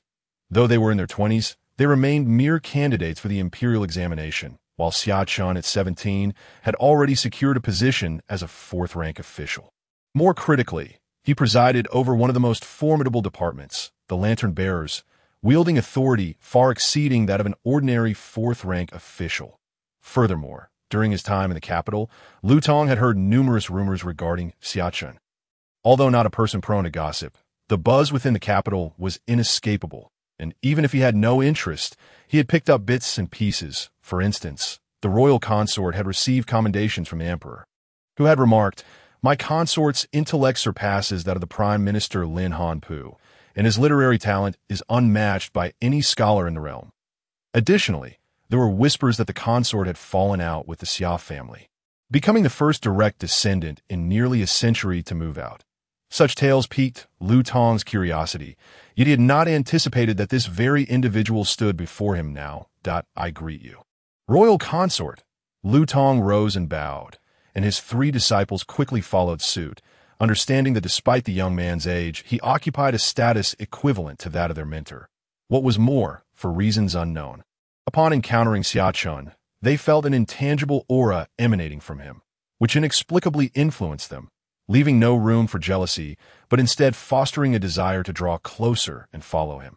Remarkably, they were unaware of this sensation within themselves. Lu Tong, you are being too courteous. Xia Chen smiled gently, rising as well, his demeanor not one of arrogance but of genuine humility, which endeared him to others. Upon hearing the royal consort articulate the principles of rulers and subjects, fathers and sons, Lu Tong noted that the consort must have studied Confucianism, as this sentiment seemed to resonate deeply with Confucian teachings. After exchanging a few pleasantries, Lu Tong curiously inquired further, as this aspect of Xia Chen intrigued him the most. I possess a modest understanding. The consort was far too modest. Although his words were simple, they encapsulated the profound relationship between Confucianism and governance, reflecting the essence of Confucian ideals. Lu Tong smiled in admiration, and his three disciples were momentarily taken aback. Their mentor, one of the 5 great Confucians of the Great Wu dynasty, had unexpectedly expressed such high regard for Xia Chen. It was merely a moment of inspiration. In response to the praise, Xia Chen maintained his humility. For one so young to possess such wisdom, it is no wonder His Majesty holds you in high esteem. At your age, I was still toiling away at my studies. Lu Tong observed the young man before him, who radiated warmth like jade, and could not help but feel a surge of emotion, reflecting on the relentless passage of time and his own advancing age. If you can diligently cultivate your understanding and wholeheartedly pursue Confucianism, perfecting the ideals within your words, perhaps you shall leave a glorious mark in the annals of history. Lu Tong understood the significance of such principles in consolidating imperial power. Moreover, he believed that if these insights truly emerged from this young man, it would signify that he was a rare talent. Though slightly older now, with unwavering dedication to Confucian studies, he might yet become another sage in the tradition of Confucianism. Xia Chen smiled and shook his head, stating, I do not seek fame for myself. My sole desire is to benefit the common people and ensure their happiness. Thus, I yearn to take up arms and defend my homeland. Yao Guang had been quietly listening from the sidelines, refraining from interjecting, but upon hearing Xia Chen's words, she could not help but steal a few glances in his direction. Alas, what a pity! Lu Tong shook his head, genuinely feeling a sense of regret. Had Xia Chen been under his tutelage from a young age, he might have achieved remarkable success in the future. Yet, Lu Tong recognized that given Xia Chen's current status, he was no longer in a position to act as his mentor. I wonder if among the students from the White Deer Academy you brought to the capital, there's one named Feng Zhiru. Xia Chen, wishing to steer the conversation away from the previous topic, had a clear objective, to ascertain whether Feng Zhiru had arrived. The consort is aware of him? Lu Tong was surprised. Zhiru had not accompanied him to the capital. Disappointment washed over Xia Chen as Lu Tong shook his head. I have merely heard his name in passing. Xia Chen smiled, maintaining a natural demeanor. Who is this Feng Zhiru? Yao Guang, perceptive as ever, noted Xia Chen's seemingly casual inquiry, yet piqued her curiosity. She was eager to gather talented individuals and had gone to great lengths to organize the literary meeting in hopes of attracting outstanding figures. Feng Zhiru is a scholar from our White Deer Academy. He entered the academy 10 years ago and was taken as a close disciple by our headmaster. Lu Tong responded upon hearing the princess's query. Oh, to be accepted as a close disciple by Master Qi must indicate he possesses significant talent. Yao Guang's interest was instantly piqued. The headmaster of the White Deer Academy was a prominent figure in the Confucian tradition of the Great Wu dynasty, standing on the cusp of the second rank in Confucian excellence. Images of Master Qi Jingfeng, styled as Bujio, surfaced in Xia Chen's mind. He had gained fame throughout the realm for his declaration upon breaking through to the third rank. A gentleman does not save. His reputation resonated widely among scholars across the land. However, this esteemed figure had seldom appeared in public in recent years. Upon hearing Yao Guang's words, Lu Tong could not help but smile wryly. To speak candidly, after entering Master Qi's tutelage 10 years ago, Feng Zhiru has exhibited nothing extraordinary. To this day, he remains at the 8th rank of self-cultivation, I had intended to bring him to the capital to experience its splendor and engage with the talented youth during this literary meeting, hoping it might inspire him to break through to the 7th rank. However, he declined, claiming he had yet to finish perusing the Academy's collection of books and was unwilling to descend the mountain. Lu Tong shook his head that, in terms of seniority, Feng Zhiru could still be considered his junior apprentice. He had originally intended to offer guidance, only to be met with rejection that he sincerely believed that the head of the Academy had misjudged this Feng Zhiru. While the young man possessed commendable character, he lacked a certain talent in the cultivation of Confucianism and Taoism. Now, at just over 20, rather than toiling away at the Bailu Academy, it would be far more prudent for Feng Zhiru to pursue the imperial examinations in the capital and seek an official position, where he might achieve some notable accomplishments and not squander his youth. He wished to peruse the vast collection of texts at the Bailu Academy. Even Yao Guang was taken aback by Lu Tong's words. The Bailu Academy boasted 1,000 years of history. Its library, accumulated over generations, was as vast as the dust of ages. Even the imperial collection paled in comparison. Yet, this Feng Zhiru harbored the delusion of mastering it all. How could that be possible? Yao Guang's interest in Feng Zhiru diminished. Yet she sensed that the situation might not be as simple as it appeared. What manner of individual was Mr. Qi, who had chosen to take Feng Zhiru as a disciple? There must be something extraordinary about him. Xia Chen smiled faintly, choosing to remain silent. Naturally, he did not believe Feng Zhiru to be a mediocrity. The outcome spoke for the process. He could not have been mistaken. In his past life, Xia Chen had heard that Feng Zhiru had indeed been unremarkable during his early years at the Bailu Academy. Even appearing somewhat inept, he was a curious individual, indifferent to the realms of Confucianism and Taoism, not seeking worldly fame or fortune, and exhibiting a detachment from such desires that seemed more akin to Taoist philosophy, spending his days in the library. He remained undeterred. Yet on a stormy night, he achieved a remarkable transformation, making a statement that astonished the world. Xia Chen felt compelled to visit the Bailu Academy soon, not necessarily to recruit, but at least to familiarize himself with this promising prospect. With many currently dismissing him, it was an opportune moment to invest in potential that a smile crept across Xia Chen's face. During the reign of Emperor Wu, the prevailing moral philosophy emphasized goodwill and aiding others. However, Qi Jingfeng's unorthodox views sparked a great uproar. In the 32nd year of the Xian era, in September, Qi Jingfeng delivered a lecture at the Bailu Academy, attracting scholars from across the land, all eager to expel this disgrace of a scholar from their midst. Standing upon the stone of enlightenment, Qi Jingfeng proclaimed before the gathered scholars. The gentleman does not save, he elaborated. The gentleman refrains from intervention in order to uphold order and rules. He perceives the world as a complex web, with its own principles and causality, that a gentleman considers the welfare of the many, that he recognizes the limitations of resources and knows to allocate them wisely. Should he intervene in actions contrary to virtue or rescue the multitude in error, it risks tarnishing the moral fabric of society. The gentleman refrains from saving as a means of self-preservation and self-discipline. He measures his own strength and avoids recklessly rushing into peril to rescue others, lest he himself be endangered. If he encounters a drowning person and cannot swim, the gentleman does not impulsively leap into the water, but calls for an expert to assist. He also considers the intentions and future consequences for those he might save. If he were to intervene excessively, it could foster a sense of dependency in the rescued. The gentleman refrains from saving, wishing for the individual to realize their own potential and grow independently. If a friend faces a minor setback, the gentleman does not offer direct aid, but encourages them to reflect and strategize. This is the essence of the gentleman's principle of non-intervention. The gathered scholars were all taken aback, and Qi Jingfeng consequently gained renown across the land, becoming a leading figure of Confucianism and Taoism in the era of Emperor Wu.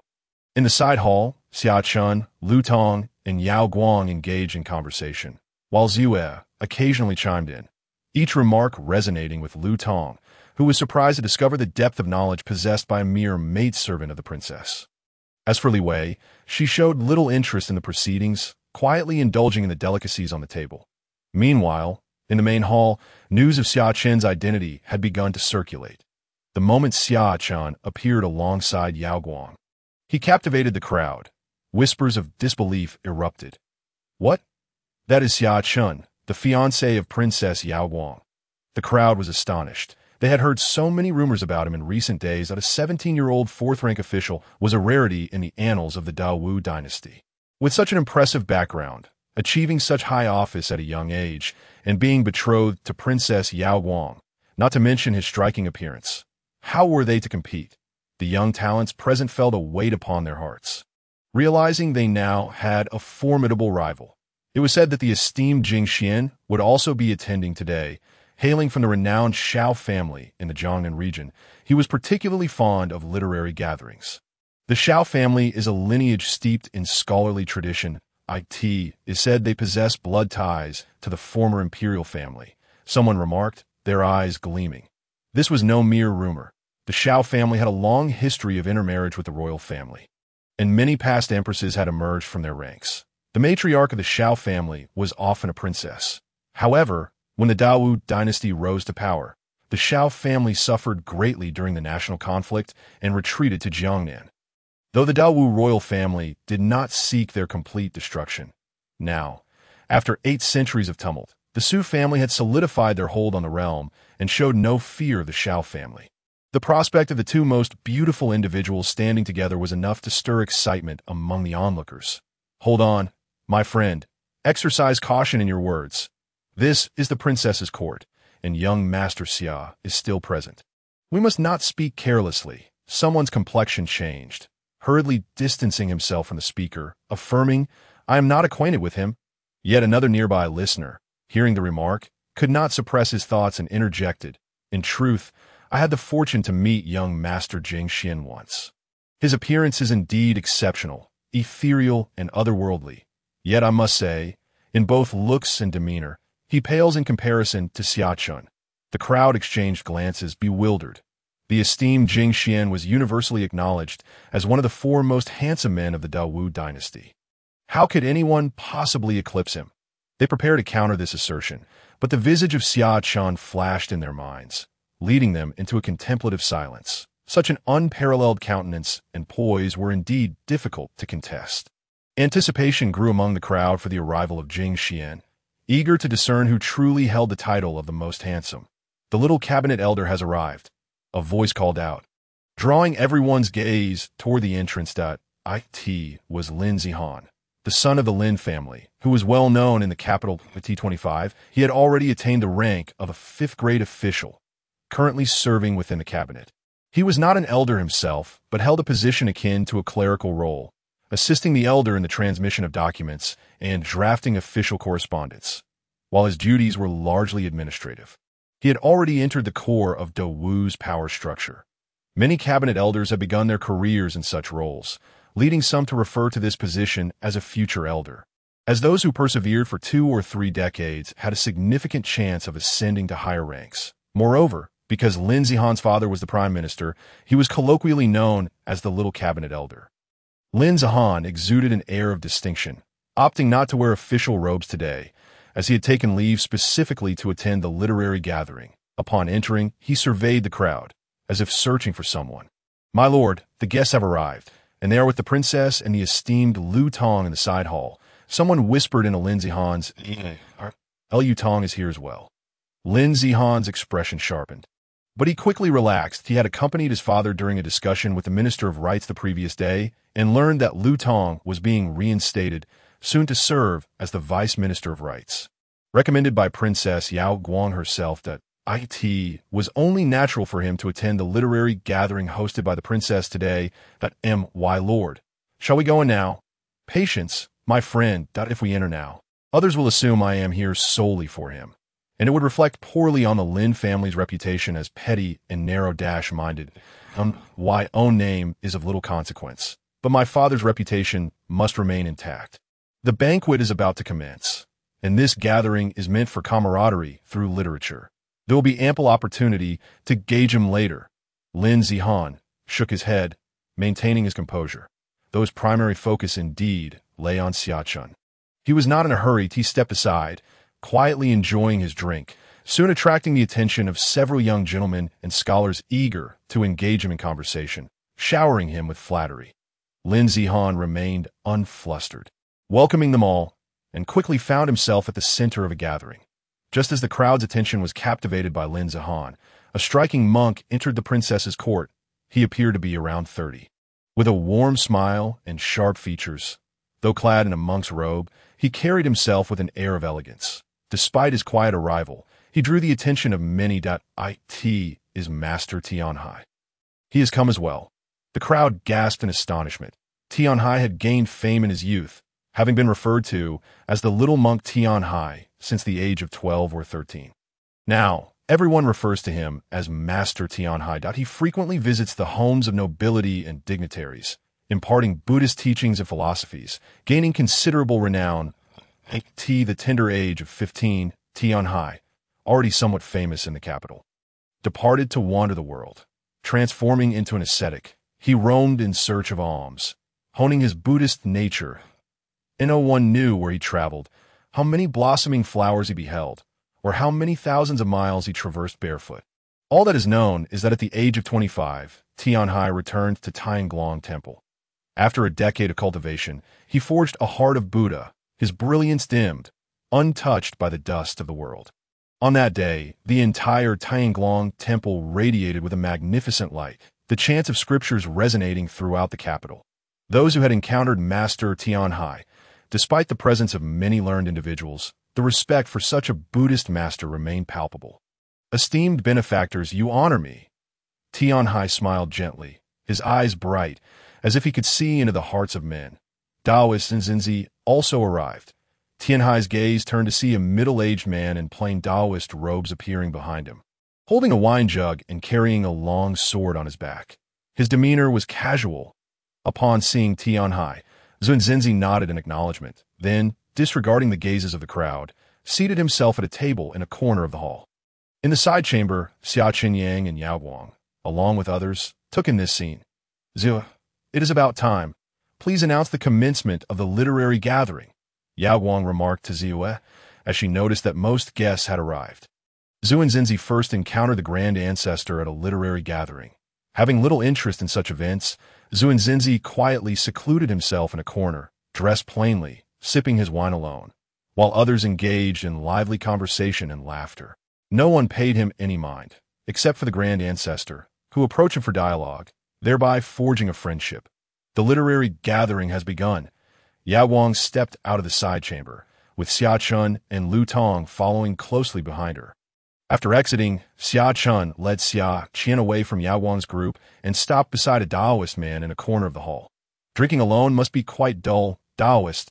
I have little interest in this gathering, so why not share a drink with me?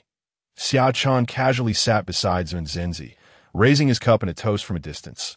Zunzinzi, hearing the voice, turned his bleary eyes toward him like a tea that moment. Zunzinzi felt as if struck by lightning. His pupils constricted, and the haze of intoxication vanished instantaneously. The cup he held slipped from his grasp, crashing onto the table and spilling its contents everywhere. What had he seen? An endless nine-clawed, true dragon coiled above Xia Chen's head, enveloped in an ethereal purple mist, radiating a golden aura. Zunzinzi was taken aback. He steadied his gaze and saw a young gentleman, resplendent as jade, smiling and raising a cup in salute. The boundless nine-clawed, true dragon vanished. The primordial purple aura dissipated into nothingness, as if everything that transpired was merely a figment of his imagination. Had he been intoxicated? Zunzinzi's mind was in turmoil. Xia Chen, slightly taken aback, observed Zunzinzi's astonished expression and glanced at the spilled wine. Taoist, what troubles you? Do you feel unwell? Who are you? Zunzinzi steadied his thoughts. Regarding Xia Chen with a mixture of reverence and seriousness, my name is Xia Chen. Xia Chen replied with a smile. Zunzinzi scrutinized Xia Chen for a long moment, examining his facial features, growing increasingly astonished. So it is you. Although Zunzinzi resided within the Heavenly Master's residence, he had recently heard of Xia Chen's name. Your countenance is quite extraordinary. You are certainly no ordinary person, Zunzinzi stated earnestly. Though inwardly he felt somewhat unsettled, he had discerned nothing from Xia Chen. Mastering the art of physiognomy, he prided himself in this domain. Even when faced with the old heavenly master, he would dare to compete. Over the years, having mingled with the elite, he had never misread anyone, except for Princess Yaowang, whose features he found perplexing. Yet this Xia Chen's visage eluded him entirely. He could not perceive his past, present, or future, as if he did not belong to this ancient history, transcending the river of time. Could you elaborate? Taoist Xia Chen, intrigued, picked up a new cup and refilled Zunzenzi's drink. Not to be spoken of. Not to be spoken of. The secrets of heaven must not be divulged. Zunzenzi shook his head, accepting the cup and drinking it down in one gulp. Attempting to mask his anxiety, he had perceived nothing.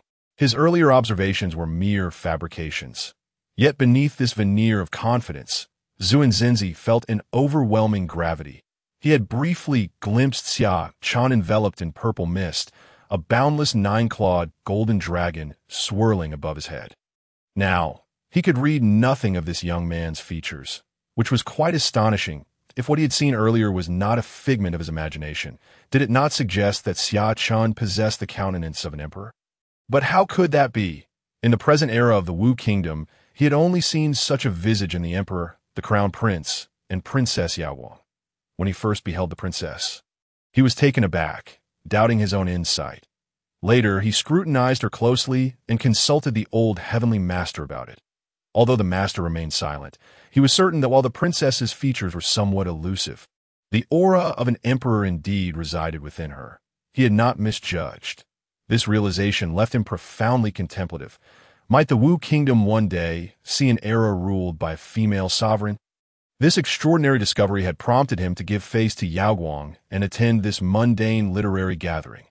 Now, a potential fourth figure had emerged. The Wu Kingdom is currently strong, with the emperor as its ruler. Yet even so, the aura of fortune could only manifest as a somewhat ethereal five-clawed golden dragon, while Xia Chen seemed to possess an endless nine-clawed dragon spanning countless territories. Zunzenzi felt an unsettling lack of confidence. He began to doubt his own expertise in physiognomy. He even speculated that perhaps he had genuinely been intoxicated, conjuring illusions in his dreams. Xia Chen was indeed puzzled by Zunzenzi's apparent distraction. Could it be that he had overindulged in paper usage last night, leading to a state of lightheadedness and distraction? Let us drink. After considerable contemplation, Zunzenzi resolved to consult the old heavenly master. Although he considered himself unmatched in the art of physiognomy, the master was indeed all-encompassing and possessed profound insights. He was currently beyond Zunzenzi's reach, as Xia Chen and Zunzenzi sipped their drinks. They engaged in conversation, discussing everything from noble politics to the best street vendors for delectable food. Eventually, as the effects of the wine began to take hold, Zunzenzi, with an arm draped around Xia Chen's shoulders, began sharing his exclusive insights. Let me tell you, at the Rouge House on Suyu Street, while Miss Lianyu may not be the most beautiful, she certainly excels in the art of pleasing others. Spend a night in her room, and I guarantee you won't leave the next day. Zunzenzi chuckled, momentarily shedding his previous ethereal demeanor. Xia Chen silently admired. Truly, he is a sage destined to carve a new path. Unbound by the mundane, free-spirited, and profoundly knowledgeable about the Tao, I must seize the opportunity to explore Suyu Street with him. This exceptional prospect was one he could not overlook, while Xia Chen engaged in philosophical discussions with Zunzenzi. The literary gathering was in full swing in the main hall. Games such as drinking challenges, passing the flower drum, and poetic recitals were played with fervor. The troupe of performers was also invited to entertain in the center of the hall. Xia Chen glanced around, marveling at how each era has its own form of revelry. It bore striking resemblance to a modern tavern. The essence was fundamentally similar, with lost bets resulting in drinks or impromptu performances. A dice game would have been splendid, Xia Chen mused, wholly uninterested in joining the merriment. That wasn't it more fulfilling to discuss life with Zunzenzi? Although he occupied a corner, many attendees' gazes gravitated toward him. It was inevitable. His striking appearance drew attention, even from the farthest reaches of the hall. Particularly the Taoist beside him, Zunzenzi, though not widely recognized, held a certain reputation as a skilled practitioner from the heavenly master's residence. Suddenly, The entire gathering fell into a brief silence, followed by exclamations of surprise. Young Master Jing Xian has arrived. At the entrance, a remarkably handsome young man gracefully stepped inside, followed closely by a young scholar. Jing Xian bore a smile at the corner of his lips, halting his steps at the doorway, standing tall and dignified as he unfurled the folding fan in his hand, exuding an extraordinary demeanor. He did not advance further. Rather, he awaited the chorus of admiration that typically accompanied his presence. He had grown accustomed to being the center of attention wherever he went, and thus he was well versed in this art of expectation. This pose was the epitome of showcasing his striking features, particularly highlighting his right profile, which he deemed to be his most perfect aspect. Relishing in the gaze of onlookers, he was fully prepared to accept their praises. Come forth, let me be the focal point of the gathering. Let the accolades rain down upon me like a tempest, and may they come with greater fervor. Xian Jinzi, an adept in the art of physiognomy, upon first meeting the emperor, was taken aback. His complexion shifting dramatically, he then knelt and proclaimed, "Last night, I dreamt within a dream and beheld a purplish aura stretching 9,000 miles across the horizon, with a divine dragon coiling within it, its head and tail elusive. Now, upon encountering you, I realize that you are indeed this true dragon, that I wish to follow you and serve you closely." Jing Xian possessed an air of a true gentleman and, at this moment, tilted his gaze slightly upward at a 45-degree angle. However, after a considerable wait, to his astonishment, he received no words of praise from the crowd. Lowering his gaze to the hall, he discovered that everyone's attention was directed toward a young man in the corner. The instant Jing Xian's eyes fell upon this young man, they widened in shock. He stood at distance, able only to glimpse half of Xia Chen's profile. Yet, this mere half-profile struck him with a jolt. How remarkably handsome it appeared. Jing Xian felt a profound sense of pressure. Just a side view was terrifyingly impressive. He could only imagine how striking the full visage must be. Though somewhat self-absorbed, Jing Xian was astute enough to sense the shift in atmosphere without needing to inquire or await comments from others. It was undoubtedly linked to the young gentleman with the striking profile, as the crowd seemed to be comparing their looks. Although he had not seen Xia Chen's full face, the reactions of those around him suggested he had lost the contest. Jing Xian murmured to himself. The silence of the crowd spoke volumes. Quietly, he folded his fan and feigned nonchalance, wearing a natural smile as he strolled into the hall. "Greetings to you all," Jing Xian addressed the assembly.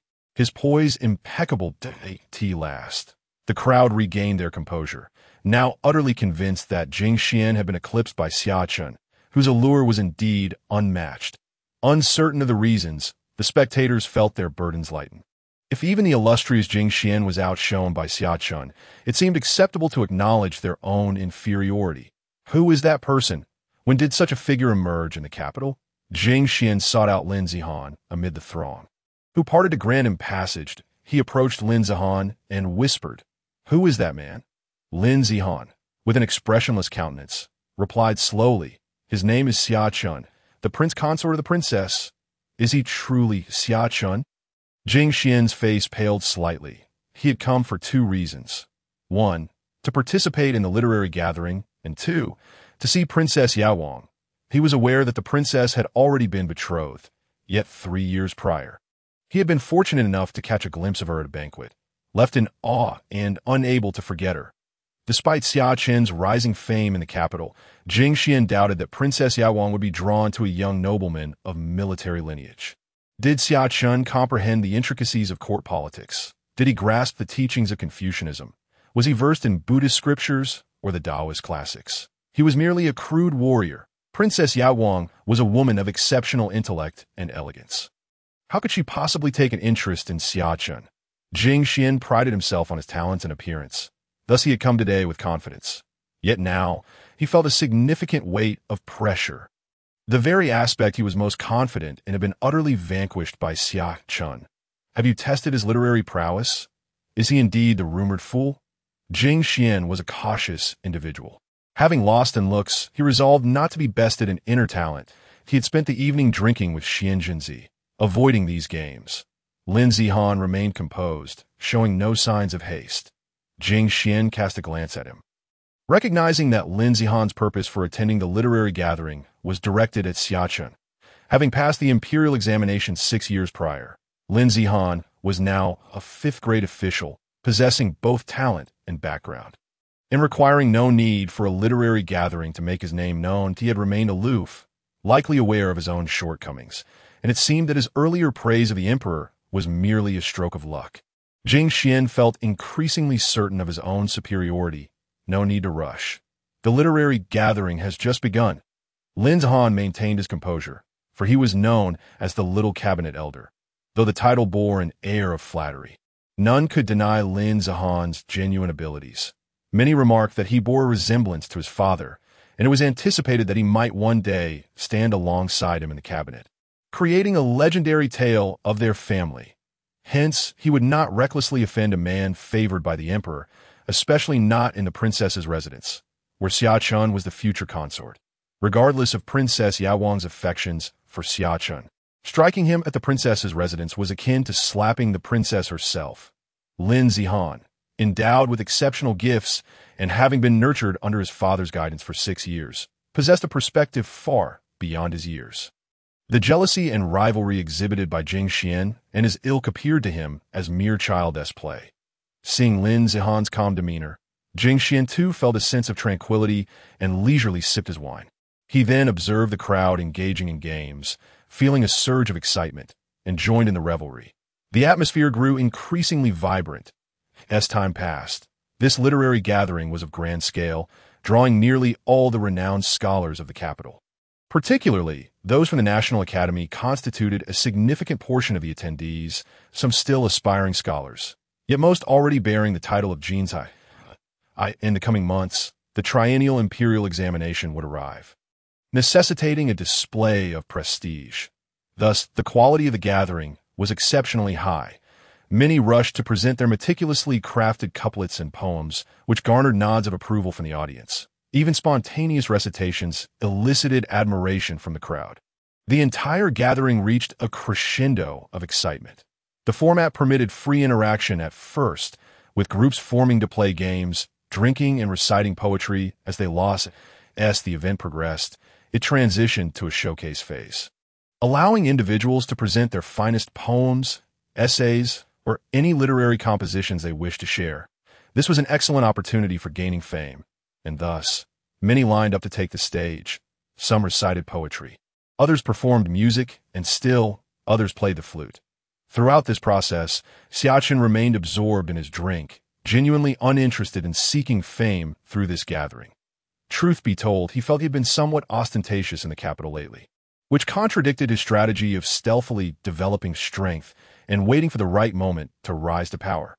Xia Chen was acutely aware that this world was fraught with peril, a lesson learned through the lives of many players from his past life. The age of spiritual awakening had yet to dawn. Thus, no matter how formidable one's personal prowess, it could not contend with the formidable machinery of the state. Therefore, Xia Chen intended to first establish himself as a power within the Great Wu dynasty before quietly awaiting the opportune moment. His philosophy was to act boldly in his endeavors while maintaining a low profile in his personal conduct. Events like this literary gathering, which merely served to garner fame without tangible benefits, were not of his interest. Moreover, he possessed a vast library of literary works. A few brilliant verses or the famed 4 lines of Henku would render the competition trivial. Xia Chen believed it unnecessary to use a sledgehammer to crack a nut. If he were to engage in literary prowess, it would be on a grander scale, not within such a modest gathering. However, unbeknownst to him, as he observed the lively gathering, the undercurrents had already begun to swirl, and many eyes were once again drawn to him. That it seemed he intended to remain a mere spectator, waiting for the gathering to conclude before departing. This could not be allowed to happen. We must gauge his worth, commanded one individual, turning to those around him. The great ancestor was renowned for his beauty and ethereal demeanor, unmatched by any in the world. One day, when the great ancestor attended a literary gathering. The moment he entered the venue, the crowd was taken aback, all captivated by his countenance, feeling a sense of inferiority. At that time, the capital boasted 4 renowned handsome men, one of whom was the esteemed young master Jing Xian, who also graced the gathering. Upon seeing the great ancestor, He stood frozen in place, exclaiming, "Today, I have truly opened my eyes. There exists such a strikingly handsome individual in this world. I am utterly eclipsed." Thus, the young master Jingxian, overwhelmed with shame, from that moment forth ceased to refer to himself as a handsome man. The literary gathering continued, having reached its third segment, where Yao Guang made her entrance, presenting several topics for poetry, essays, and lyrics, inviting literary creation of all forms. Her appearance stirred the assembled scholars into a fervor, for she was a princess. Such an opportunity to interact with her would be rare outside this gathering. Amidst the Buddha's blessings from a corner, a voice of reverence echoed near Xia Chen's ear. He was slightly inebriated, having spent the entire morning drinking with Zhuan Zhenzi. Master Tianhai. Although somewhat intoxicated, Xia Chen's mind remained relatively clear as he noticed the great monk before him and nodded in acknowledgement. "Young Master Xia, will you not partake in the literary gathering?" In Master Tianhai's eyes, wisdom gleamed, and his gaze was profoundly deep. With a gentle smile, he exuded an air of refined elegance. The gathering is merely a facade. The Buddhist doctrine emphasizes the voidness of all things. Does the master harbor interest in such superficiality? Young Master Xia, your knowledge of Buddhism is truly remarkable. Tianhai's eyes sparkled with intrigue as he brought his hands together in a slow gesture. Bowing respectfully to Xia Chen, "I have heard your words. Ruler should respect the ruler, minister the minister, father the father, and son the son. I sense profound truth within this phrase, yet it appears incomplete, hence I seek your guidance." Tianhai's demeanor was humble, and his presence was indeed distinguished. Though his appearance did not rival that of Jingxian, he commanded attention amidst the crowd. Master Tianhai was a venerable monk. Yet why was he so attached to worldly matters? Rumor has it that he possesses a pure heart, untouched by worldly filth. Yet now, Master, it seems you have become somewhat entangled in worldly concerns. Xia Chen did not respond, but instead took a seat, smiling as he spoke. Upon hearing Xia Chen's words, the previously serene and refined expression on Master Tianhai's face shifted slightly. "What do you mean by that, young master?" Tianhai joined his hands in prayer, reciting a Buddhist phrase. The Confucian path advocates engagement with the world, while Buddhism seeks to transcend it, and Taoism pursues seclusion. Yet, Master, you have navigated the realms of secular power, but a decade of heart cultivation has not purified your essence. Rather, it seems to have birthed a demonic heart. Xia Chen's eyes sparkled with clarity as he gazed intently at Tianhai, his eyes seemingly piercing through the monk's flesh, revealing the hidden turmoil within. The moment Xia Chen uttered these words, not only did Tianhai's expression change, but even Zhuan Zhenzi, with his hazy gaze, turned towards them. Who can truly differentiate between the hearts of Buddha and demons? "I have my own path." Tianhai regained his composure, a smile gracing his lips, hands once more joined in prayer. Exuding confidence and elegance, he studied the young man before him intently. This individual had discerned the essence of his state. Indeed, a decade of heart cultivation had resulted in complications. When he returned, the radiance of Tianlong Temple was not due to his cultivation of an immaculate heart, but rather the intervention of his master, Long Shu, who had recited scriptures to suppress his demonic inclinations. Few in Tianlong Temple were aware of this truth. Yet he was, "Buddhism can save future lives, but cannot redeem the present world. I possess a heart of Buddha." Wishing to become a savior in this realm, a radiant smile adorned Tianhai's face, yet an air of compassion enveloped him, as if he were to transform into a Buddha, ready to rescue the souls of this world. During his decade of heart cultivation, he traversed the eastern wilderness, journeyed through the southern barbarians, arrived in the kingdom of Qing, beheld the landscapes of Dafeng, and ultimately headed westward on a pilgrimage. Throughout this journey, he witnessed immense suffering among beings, enduring hardship and strife, with years of warfare and rampant banditry. Human lives as insignificant as blades of grass. From that moment on, he resolved to withdraw from the world, to do something for the suffering souls of this realm. If Buddha cannot save them, then he would become the Buddha himself. He sought power to end the chaos of this world. "I possess a heart of Buddha," wishing for this realm to transform into a pure and divine land. Xia Chen regarded Tianhai closely, recognizing that the monk's heart had diverged from the contemporary Buddhist teachings, from Xia Chen's perspective. This was not an error, rather a commendable understanding. However, in this era, such views would not be tolerated by Buddhism. This is heretical Buddhism. One should cultivate a heart that is unbound. Xia Chen spoke slowly, leaving Tianhai momentarily stunned, muttering to himself, "Unbound. One should cultivate a heart that is unbound." A famous line for the Diamond Sutra implies that the heart should not cling to any object, be it external fame, material pleasures, or one's own opinions, views, and emotions. Attachment breeds troubles and obstacles, shackling the inner self. Tianhai's heart brimmed with compassion, yet it succumbed to attachment, having become entangled. This was why Xia Chen deemed his heart to be demonic. Then, may I ask, what heart should one cultivate? Tianhai remained in place, lost in thought, repeatedly murmuring the words Xia Chen had spoken. Finally, he earnestly inquired, what should be birthed? One should nurture a pure heart, a heart of compassion, a heart of enlightenment, free from the distractions and bindings of external appearances, cultivating wisdom and awakening. Xia Chen replied calmly. Tianhai regarded Xia Chen with utmost seriousness. How could this young man possess such profound insights into their Buddhist teachings? In the hall, many distant gazes were fixed upon Tianhai and Xia Chen, as well as Zhuan Zhenzi, both hailing from the esteemed Tianshu and Tianlong temples. Who would dare to overlook them? Master Tianhai, what troubles you? Why do you keep bowing in reverence to Xia Chen? What are they discussing? Someone should eavesdrop. Why does it seem that Master Tianhai regards Xia Chen with such unusual respect? The crowd buzzed with speculation. Are you implying that my path is flawed, urging me to relinquish my attachments? Master possesses a heart of compassion.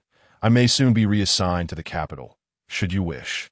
Master Tianhai, you may visit me. Perhaps then you will discover your true path. Xia Chen also joined his hands in prayer, embodying the demeanor of a Buddhist master, smiling warmly. Good steel should be used on the cutting edge. Matters of literature should be applied to reality. Tianhai had willingly stepped into his trap. Thus, Xia Chen invited him in his snare. He spoke first, capturing attention and immediately subduing Tianhai. He then invoked profound truth from the Diamond Sutra, delivering a resounding shock to the monk. Without exposing his heart, he at least stirred its essence. He refrained from speaking excessively, for fishing requires patience. Tianhai was astute. If he sensed Xia Chen's intentions too soon, he might slip away at present. Xia Chen could not provide a clear path for Tianhai, but if he were indeed assigned to the capital as an official when Tianhai arrived in his domain, he would possess ample means to retain him. First, he would reel in the fish, and whether he could nourish it would be a concern for another day. Tianhai was undeniably intrigued by Xia Chen's adeptness with Buddhist principles. Young Master Xia, it seems you are fated to connect with Buddhism. If time permits, do visit Tianlong Temple. Let's explore the teachings together. Tianhai bowed in respect. I have heard of young Master Xia's extraordinary talents and great scholarly presence, even earning the admiration of His Majesty. Thus, I am greatly impressed. As the gathering nears its conclusion, might there be an opportunity to witness your talents? Just as Xia Chen and Tianhai were engrossed in their conversation, someone could no longer contain themselves, rising to exclaim loudly that it's not that they lack patience, but rather that Xia Chen has been unreasonably idle, having spent the better part of this gathering in that corner, drinking and chatting, as if separated from our world. They had been waiting for an opportunity, but as the gathering neared its end, with no sign of it arriving, they felt compelled to forcefully prompt Xia Chen into action. Master Tianhai, harboring a heart of compassion. In his youth, he was a wandering ascetic. Witnessing the sorrow of countless beings, he then vowed to descend into the depths of hell to exchange peace for the world. During a literary gathering, he encountered the heavenly emperor, marking their first meeting. In this meeting, the emperor perceived Tianhai's lingering attachments and proclaimed, "One should cultivate a heart that is unbound." Upon hearing these words, Master Tianhai experienced an epiphany. Before long, the master took his leave to bow before the world-honored one, and from that moment forth, I declare that the present-day Buddha has assumed his rightful place. The history of the Buddha, the transmission of the present-day Buddha, Volume 2. The atmosphere at the banquet suddenly fell silent, as all eyes turned in unison. Some in the crowd silently exclaimed that the highlight of this literary assembly had finally arrived. Ever since Xia Chen's name had resonated throughout the capital a few days prior, many had anticipated this very event, leading some to attend specifically for the sake of Xia Chen, human nature being what it is. How could one not envy a man as handsome as Xia Chen, who had become a prince consort, attained the rank of a fourth-grade official at such a tender age, and possessed such erudition? Although there was little to criticize him on other fronts, the realm of culture was their forte, and doubts lingered regarding the depth of Xia Chen's knowledge. Yet, nearly everyone had come to the conclusion that the knowledge he possessed was merely fade. Lacking substance, they sought to leverage this literary gathering, particularly in the presence of Princess Yaowang, to expose the hypocritical mask that Xia Chen wore. Why feign knowledge before them? The cultured, they could hardly tolerate such pretension. Indeed, young master Xia Chen, your phrase ruler to ruler, minister to minister, father to some possesses the gravitas of a great Confucian that in my view, within a few years, you shall surely become one of the 6 great Confucians of our great Wu. What few years? Young Master Xia and his talents are on par with Prime Minister Lin. I believe he already possesses the prowess of a great Confucian. As voices began to rise, each deliberately amplified. Lin Zhan, who had been sitting quietly aside, cast an expressionless glance at the speaker, committing his features to memory. This individual dared to invoke his father, Prime Minister Lin, and though Lin Zhan recognized the intent behind the comment was to elevate Xia and only to undermine him, it nonetheless trampled upon his father's dignity. To do so right in front of him was akin to courting disaster. Yao Guang and Lu Tong were also acutely aware of the flattery laced with malice. And Lu Tong glanced at the impassive Yao Guang before turning his gaze to Xia Chen, eager to see how he would respond. Xia Chen maintained a calm demeanor, gradually rising to his feet. His gaze swept across those who had spoken, causing them to feel a chill and involuntarily step back a few paces. Was then they realized that this young man was not only strikingly handsome, but also exuded an overwhelmingly powerful aura. I am but a mere warrior, not well-versed in poetry and literature. Today's literary assembly is merely an opportunity for me to witness the talents of the youth in our capital. I shall not participate. Xia Chen raised his cup, filling it with wine, and offered a toast to the gathered crowd, downing it in one gulp. The assembly was taken aback. Did Xia Chen just publicly admit to his lack of proficiency in poetry and literature? Had they achieved their objective? No, this was insufficient. Such a mild admission, if it spread beyond the assembly, might lead others to believe Xia Chen was simply being modest, dismissing them as beneath his notice. Thus, they felt compelled to coax Xia Chen into composing a poem, ensuring they could mock him heartily and tarnish his reputation throughout the capital. Young Master Xia Chen is far too modest. Who in the capital does not know of his literary talents? If he does not showcase them today, does he look down upon us scholars? Director Xia is already a 4th-grade official, while we have yet to attain any official title. Merely aspiring scholars, and thus would not deign to compete with him. 2 voices rang out in succession, drawing the crowd's attention to the speakers. 2 students from the Imperial Academy, one named Li Chun, the other Wang Ming. Both held a degree of renown within the academy and were formidable candidates in the ongoing civil service examinations. Though they spoke compliments to Xia Chen, their words dripped with provocation. Their remarks were sharp, occupying the moral high ground, immediately creating a divide between Xia Chen and the assembled scholars, as if they represented the collective sentiment of all present, implying that Xia Chen's reluctance to engage was a slight against them all. Could it be that young Master Xia Chen believes our poetry and prose are but childish playthings, unworthy of serious consideration? Li Chun continued, I have stated my disinterest in poetry and literature and harbor no disdain for you esteemed scholars. You are the pillars of our nation's future, with bright prospects ahead, and my presence here today is solely to meet you all and witness the talents of the scholars of our great Wu dynasty. Xia Chen's demeanor was notably subdued. He exhibited neither anger nor the eagerness to engage in a contest. This only served to reinforce the crowd's conviction that Xia Chen lacked true ability. With this thought, their trepidation dissipated, emboldening them to step forward, eager to take a jab at him, hoping to gain notoriety when word of this literary assembly spread throughout the capital, regardless of the crowd's taunts. Xia Chen continued to shake his head. Eventually, even Jing Xian could no longer restrain himself from stepping forward. Recently, rumors have circulated in the capital suggesting that young Master Xia Chen's talents surpassed those of Prime Minister Lin, causing quite a stir. Could it be that young Master Xia Chen orchestrated this himself, seeking to elevate his name at the expense of Prime Minister Lin? Jing Xian's words were a direct assault, placing a heavy accusation upon Xia Chen that he understood that Lin Zihan's primary purpose for attending today was to defend his father's honor. For a man of Prime Minister Lin's stature, there were matters that were inconvenient to address directly, but that did not imply he was indifferent.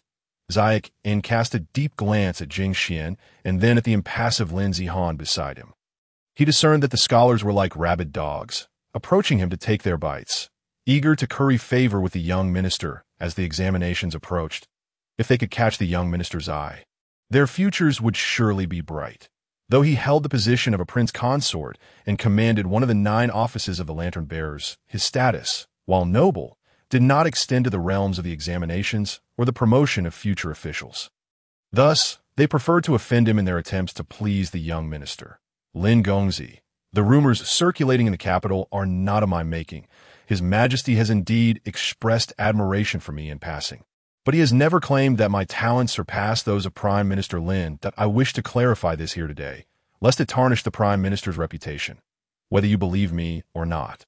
This is my sole explanation, and I raise this cup as a toast to Prime Minister Lin. Xia Chen once more rose, poured a cup of wine, smiled at Lin Zihan, and drank it down. His grand demeanor elicited quiet nods of approval from many present. Immediately afterward, rather than retreating as before, he surveyed the assembly, allowing his gaze to pass over each individual present. Then, with a slight smile, he drew in a deep breath and declared, "Esteemed guests, I, Xia, truly lack proficiency in poetry and literature, for I hold the belief that poetry and prose are but minor paths, mere embellishments of a peaceful era. However, in these tumultuous times, with the world divided, and the situation in the Northwest precarious, the common people suffer greatly. A man of resolve should hold the welfare of the populace in his heart, contemplating how to strengthen the nation and enrich its people. Thus, I disdain this trivial pursuit of poetry and literature." Xia Chen's voice rang out resoundingly, echoing through the assembly. Silence fell upon the crowd. Was he chastising them, accusing them of neglecting the strength of the nation and the enrichment of its people, instead indulging in superficial elegance? As they remained in stunned silence, Xia Chen's voice resounded once more.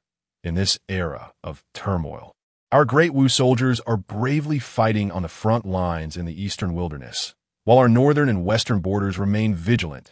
I cannot summon the spirit to compose poetry in such times. This is precisely why I have consistently declined your invitations. Though I harbor no fondness for poetry, witnessing you all engrossed in such trivial pursuits, I cannot help but feel compelled, and thus I shall present you with a poem." Xia Chen's voice was thunderous, causing all present to flush with shame, some shrinking back in embarrassment. Indeed, while soldiers fought valiantly on the front lines, they were preoccupied with the trivialities of poetry, seeking shortcuts to fame in the capital.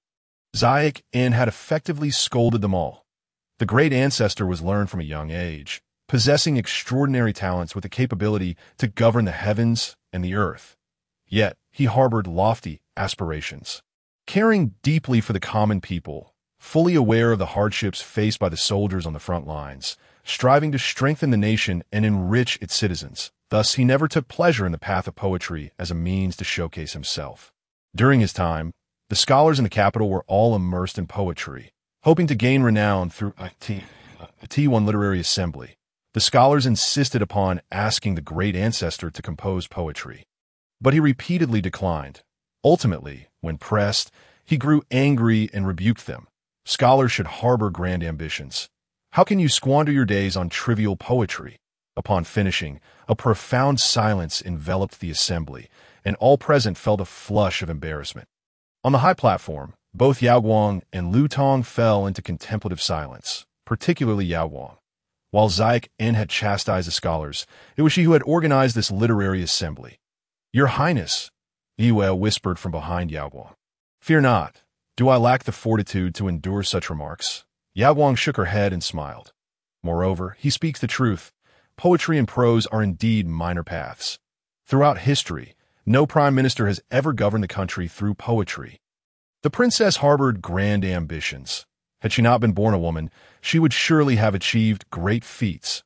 Lu Tong chuckled in admiration, lamenting the unfortunate fate of Yao Guang, whose talents and skills far surpassed those of the crown prince and the third prince, yet was constrained by her gender.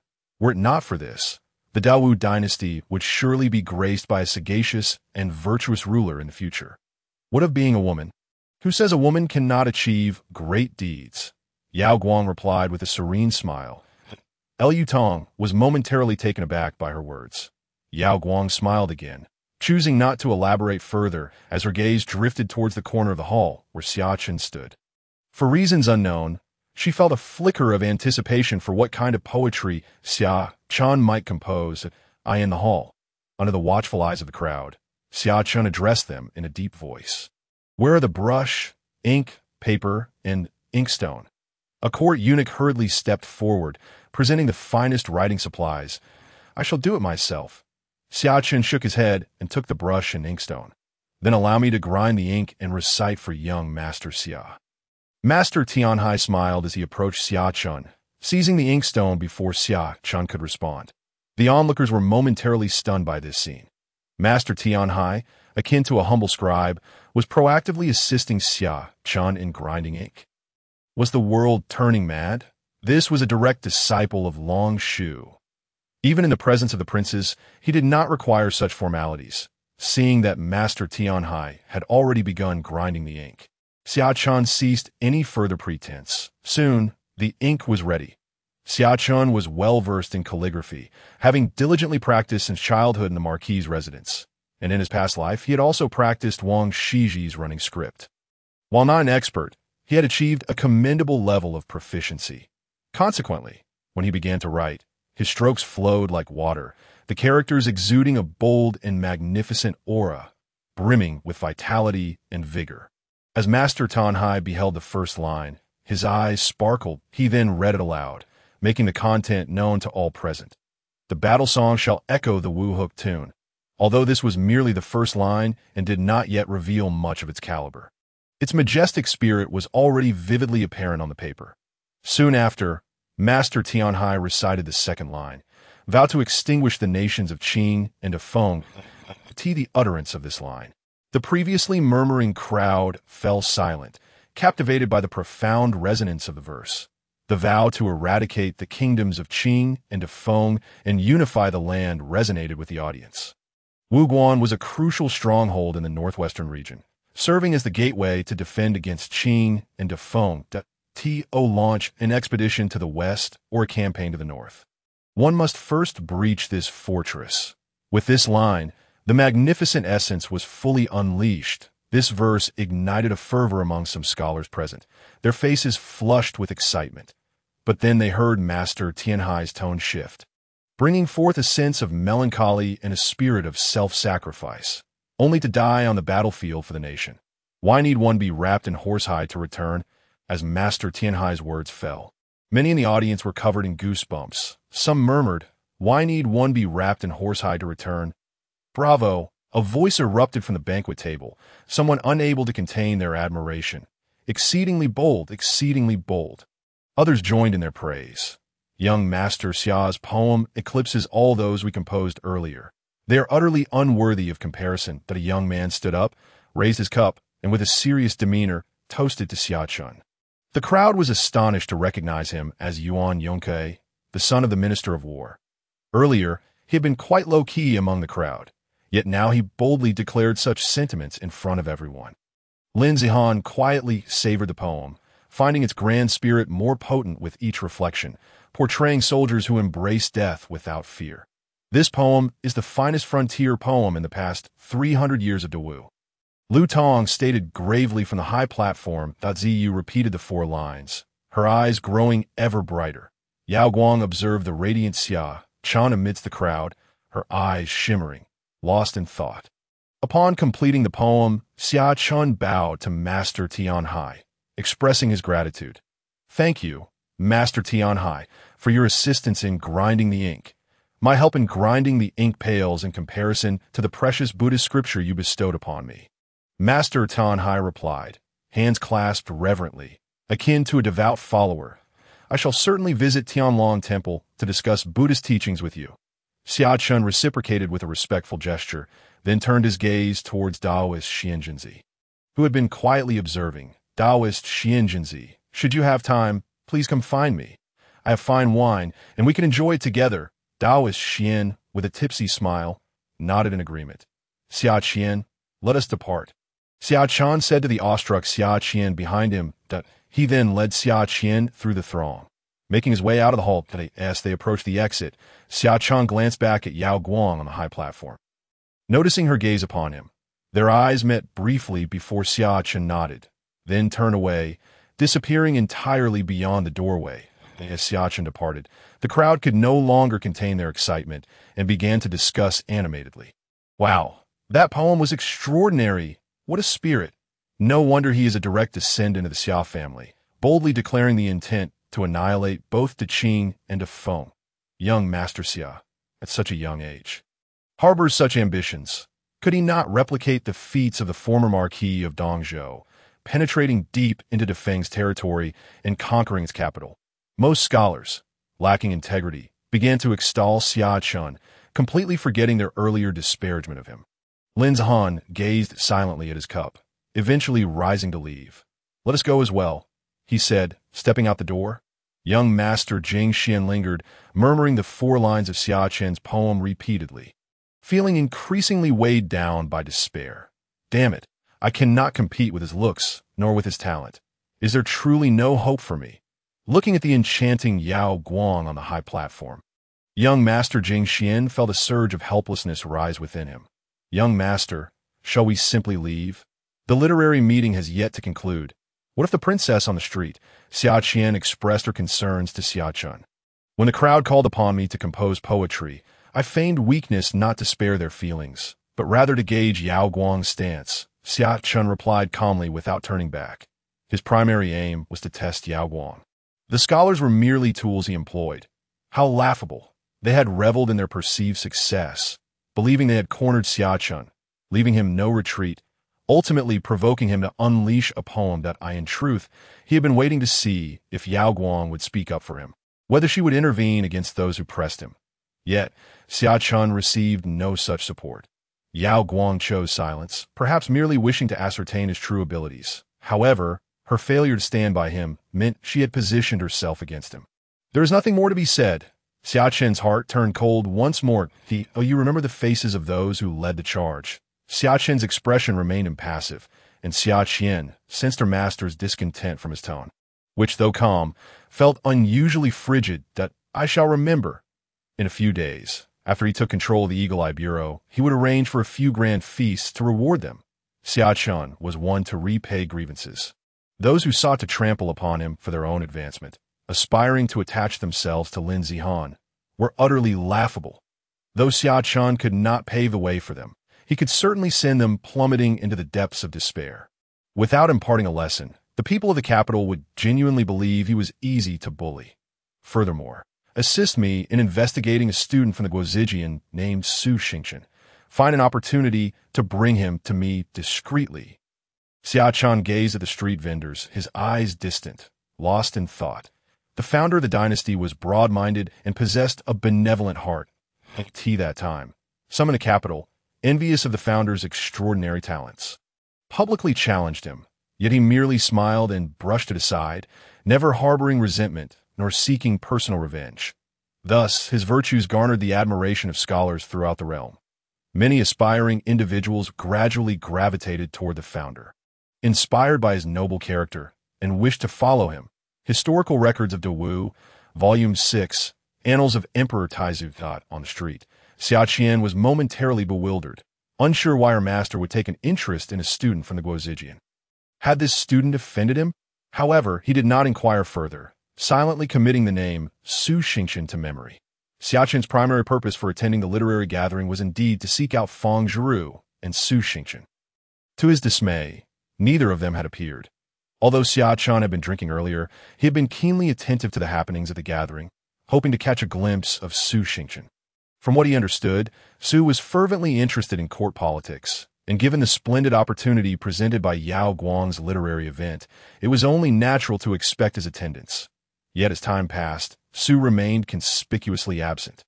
Indeed, these top-tier talents, though currently not in power, possessed a certain aura of fortune, making them difficult to entice. Xia Chen was aware that such individuals were still in a state of concealment, biding their time and nurturing their abilities in anticipation of the right moment. Nonetheless, this literary gathering was not without its rewards, as he had made the acquaintance of Xian Zhenzi and Tian Hai. Particularly with Tian Hai, he had successfully hooked his bait. Perhaps future opportunities would arise. With this thought, Xia Chen entered a tavern, the clock nearing 2 in the afternoon in Yao Guang's residence. Only wine and snacks were served, and due to his recent rapid advancements in martial arts, his appetite had grown considerably. This young master, not long after Xia Chen stepped in the private room, a knock sounded at the door and a young gentleman, clad in a scholar's robe, stood at the entrance. Smiling at Xia Chen, his lips were red and teeth white, and his eyes shone like stars. Though reserved, an air of confidence radiated from him.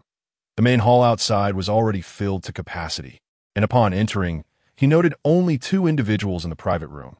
Thus, he boldly approached to inquire if he might share a table. The young gentleman was quite polite, yet he had the audacity to suggest sharing a table. Before Xia Chen could respond, he furrowed his brow and rose. Despite not being overbearing or bullying the weak, they were not accustomed to such casual invitations to share tables. Moreover, the very reason they had reserved a private room was for the sake of tranquility and privacy. After all, their young master was not of ordinary standing. We do not. Of course we can. Just as Xia Chen was about to decline, Xia Chen interjected with a smile and rose to his feet. His smile was radiant, as the ancient saying goes. Jiang Taigong fishes, willing to be hooked, it seemed this fish had willingly swum in the net. The young gentleman was none other than Su Xingchen, whom Xia Chen had been instructed to locate, that he was a remarkable talent, destined to be known alongside Feng Zhiru of the Bailu Academy as the twin stars of Confucianism and Taoism, intellect unparalleled in strategies that could govern the world. Su Xingchen stood at the door, a smile gracing his lips, yet his gaze scrutinized Xia Chen with utmost seriousness. With their meal lacking in excitement, and with such a spacious private room being occupied by just the 2 of them, it seemed rather wasteful. "Brother, please." Xia Chen performed a scholar's bow, his movement so precise, the scholarly aura surrounding him made it impossible to discern his origins from a military family. "Thank you, brother." Su Xingchen clasped his hands in gratitude. His gaze towards Xia Chen now tinged with admiration. This prince, hailing from a noble family, held a high position at such a young age, yet bore no trace of arrogance. Even his attendants were not intimidating. Though he had initially sought to decline, he had not resorted to harsh words. His presence here was no mere coincidence, nor was it a genuine lack of seating that prompted him to request a shared table.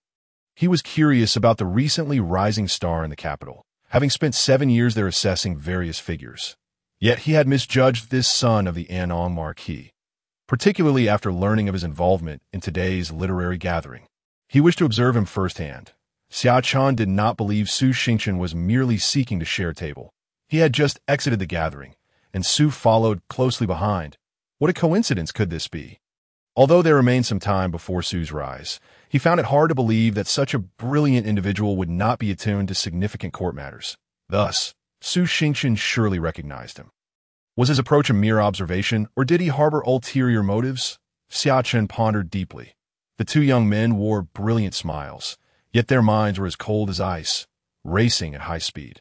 Meanwhile, Xia Chen scratched his head, somewhat baffled by the situation, wondering what was transpiring. "I am Su Xingchen, courtesy name Chang Ye, a student at the National Academy. May I ask for your name, young master?" After taking a seat, Su Xingchen voluntarily introduced himself, revealing his name without reservation, for there was nothing to conceal. He had maintained a low profile in the capital, with few aware of his existence. What Su Xingchen failed to notice was that Xia Chen's attendant, standing behind him, reacted with narrowed pupils at the mention of Su's name, scrutinizing him with utmost seriousness before glancing at his own master, who was all smiles and warmth. Suddenly, it became clear to the attendant why his master had acted so peculiarly. Inviting the stranger to share a table, wasn't this the very person his master had instructed him to investigate? The individual had come to their doorstep. Xia Chen's attendant regarded Su Xingchen with an increasingly peculiar gaze. "I am Zhang Sheng." Xia Chen played along, adopting a pseudonym. Su Xingchen nodded with a smile, yet inwardly began to assess. Here was a person of magnanimity and charm, approachable yet wary, preferring not to reveal his identity in public. Su Xingchen had never considered that Xia Chen might have knowledge of him. He possessed extraordinary talent. It was precisely this that prompted his caution in the capital, avoiding the limelight and the pursuit of reputation. To maintain his low profile, he had even abstained from attending the literary gathering, cautiously sending his classmates to gather information. Consequently, apart from his peers, very few knew his name, which was why he had used his true name. He studied the way of kings, seeking the true dragon, until he encountered a wise ruler. It was unwise to be too ostentatious. He remained quietly in hiding, waiting for the right leader to emerge, at which point he could soar to great heights and make his name known throughout the world. In his quest for a worthy ruler, he had secretly met with the crown prince as well as the third and fourth princes. However, he ultimately dismissed both, leaving him deeply disappointed as he found no worthy leaders among the current royal lineage of the Great Wu dynasty. Analyzing the situation, he recognized that the Great Wu was beginning to unify the realm after a period of chaos. This realization led him to doubt his previous assessments of the world as affairs. When this thought crossed his mind, he considered departing Wu country for the kingdom of Defeng to seek the true dragon destined to rule. However, just recently, he had come across the name of Princess Yao Guang, which piqued his interest. The more he observed, the more excited he became, for she embodied the qualities of a true ruler, capable of realizing his vision of kingship. Yet, he was puzzled as to why it was a woman. There had never been an empress in history. Su Xingchen fell into contemplation once more, deciding to observe Yao Guang for a while longer. The literary gathering was a grand event hosted by Yao Guang, and he intended to scrutinize it closely. Yet at that moment, Xia Chen once again captured his attention. Thus he had arrived, eager for a closer observation. Two young men, each with their own thoughts, sat at the dining table, calculating and observing one another. Su Xingchen, courtesy named Changya, possessed extraordinary talent and intelligence bordering on the supernatural point. One day, Su Xingchen visited a tavern for a meal. But the establishment was full, leaving no available seats. Coincidentally, the founding emperor was also present. The emperor, known for his generosity and sociability, noticed Su's predicament and invited him to share a private room for dining. Treating him with respect regardless of his humble standing, Su was deeply impressed by the emperor's magnanimity, recognizing that he was no ordinary person but one with the potential for greatness. Thus, a close friendship blossomed between Su and the emperor. In the private room, Xia Chen inquired, "Brother Su, a student at the National Academy, why did you not attend the literary gathering held by Princess Yao Guang today?" Su Xingchen smiled lightly in response. "My talents are modest, so I did not wish to embarrass myself there." He shook his head, his demeanor natural. Xia Chen's eyes sparkled as he smiled and replied, "I must respectfully disagree with your statement." Su Xingchen looked at Xia Chen in surprise. He had merely offered a self-deprecating excuse. He had expected Xia Chen to either chuckle or nod in agreement, perhaps changing the subject without further elaboration. Yet, Xia Chen's direct disagreement piqued his curiosity. He paused, eager to hear what Xia Chen would say next. If Brother Su had attended the literary gathering, there would have been little opportunity for other scholars to shine. You are giving them a chance, not wishing to overshadow them. Xia Chen took a sip from his cup, his gaze calm as he observed Su Xingchen. Su Xingchen was taken aback, astute as he was. He had not anticipated that Xia Chen would utter such words. Was this his own self-assessment? But how could that be? Although he had resided in the capital for many years, his talents had gone unrecognized, and even his classmates and friends were unaware of the depths of his thoughts. How could Xia Chen possibly know? "Ha! Your words are truly delightful. My good sir, you bestow upon me such emotional value." I'm already 22 years old. Yet after 3 attempts at the imperial examination, I have merely attained the status of a Shiozai. If I possessed true talent, how could I have failed to achieve the rank of a Jinshi? Languishing at 22 in the twilight of my life, Su Xingqian feigned a bitter smile, shaking his head with remarkable artistry. I have heard tales of a distant land in the north, where a fish named Kuan dwells. Immense in size, residing in the icy depths, this extraordinary creature can transform into a bird known as Peng, surveying the grand schemes of the world. Waiting for the opportune moment, it ultimately leaps from the water to become the majestic Peng. Soaring vast distances, traveling from the north to the south, demonstrating its prowess, and finally, riding the winds to ascend 90,000 miles. Xia Chen recounted this fable with a smile, and Su Xingqian's eyes shifted slightly. He had never heard of such an extraordinary fish bird, yet he could grasp the essence of the tale. I have also heard of a bird that does not spread its wings for 3 years, nor does it sing. The masses deem it a feeble creature, a foolish bird. Yet there are those with discerning eyes who, addressing the crowd, proclaim, though it does not fly, it shall soon grow mighty wings. Though it is silent, it shall observe the people. Though it does not soar now, when it does, it will rise to the heavens. Though it does not sing now, when it does, it will astonish all. Upon concluding this story, Su Xingqian's expression changed entirely. His eyes sharpened as he gazed at Xia Chen. This was no mere coincidence, nor idle flattery. I believe, dear Su, that you are like this bird, when you do not fly. It is merely a prelude, but when you do take flight, it shall be a meteoric rise. When you do not sing, it is merely a pause, but when you do, it shall be a revelation. Xia Chen laughed heartily, his demeanor exuberant, his grace unmatched, leaving others feeling inferior. His words did not cease, but rather delivered a final, weighty blow, sealing the battlefield. The Peng migrates to the south, striking the waters for 3,000 miles. And soaring to heights of 90,000 miles, all things are born of yin and yang. Brother Su is akin to this Kuan Peng.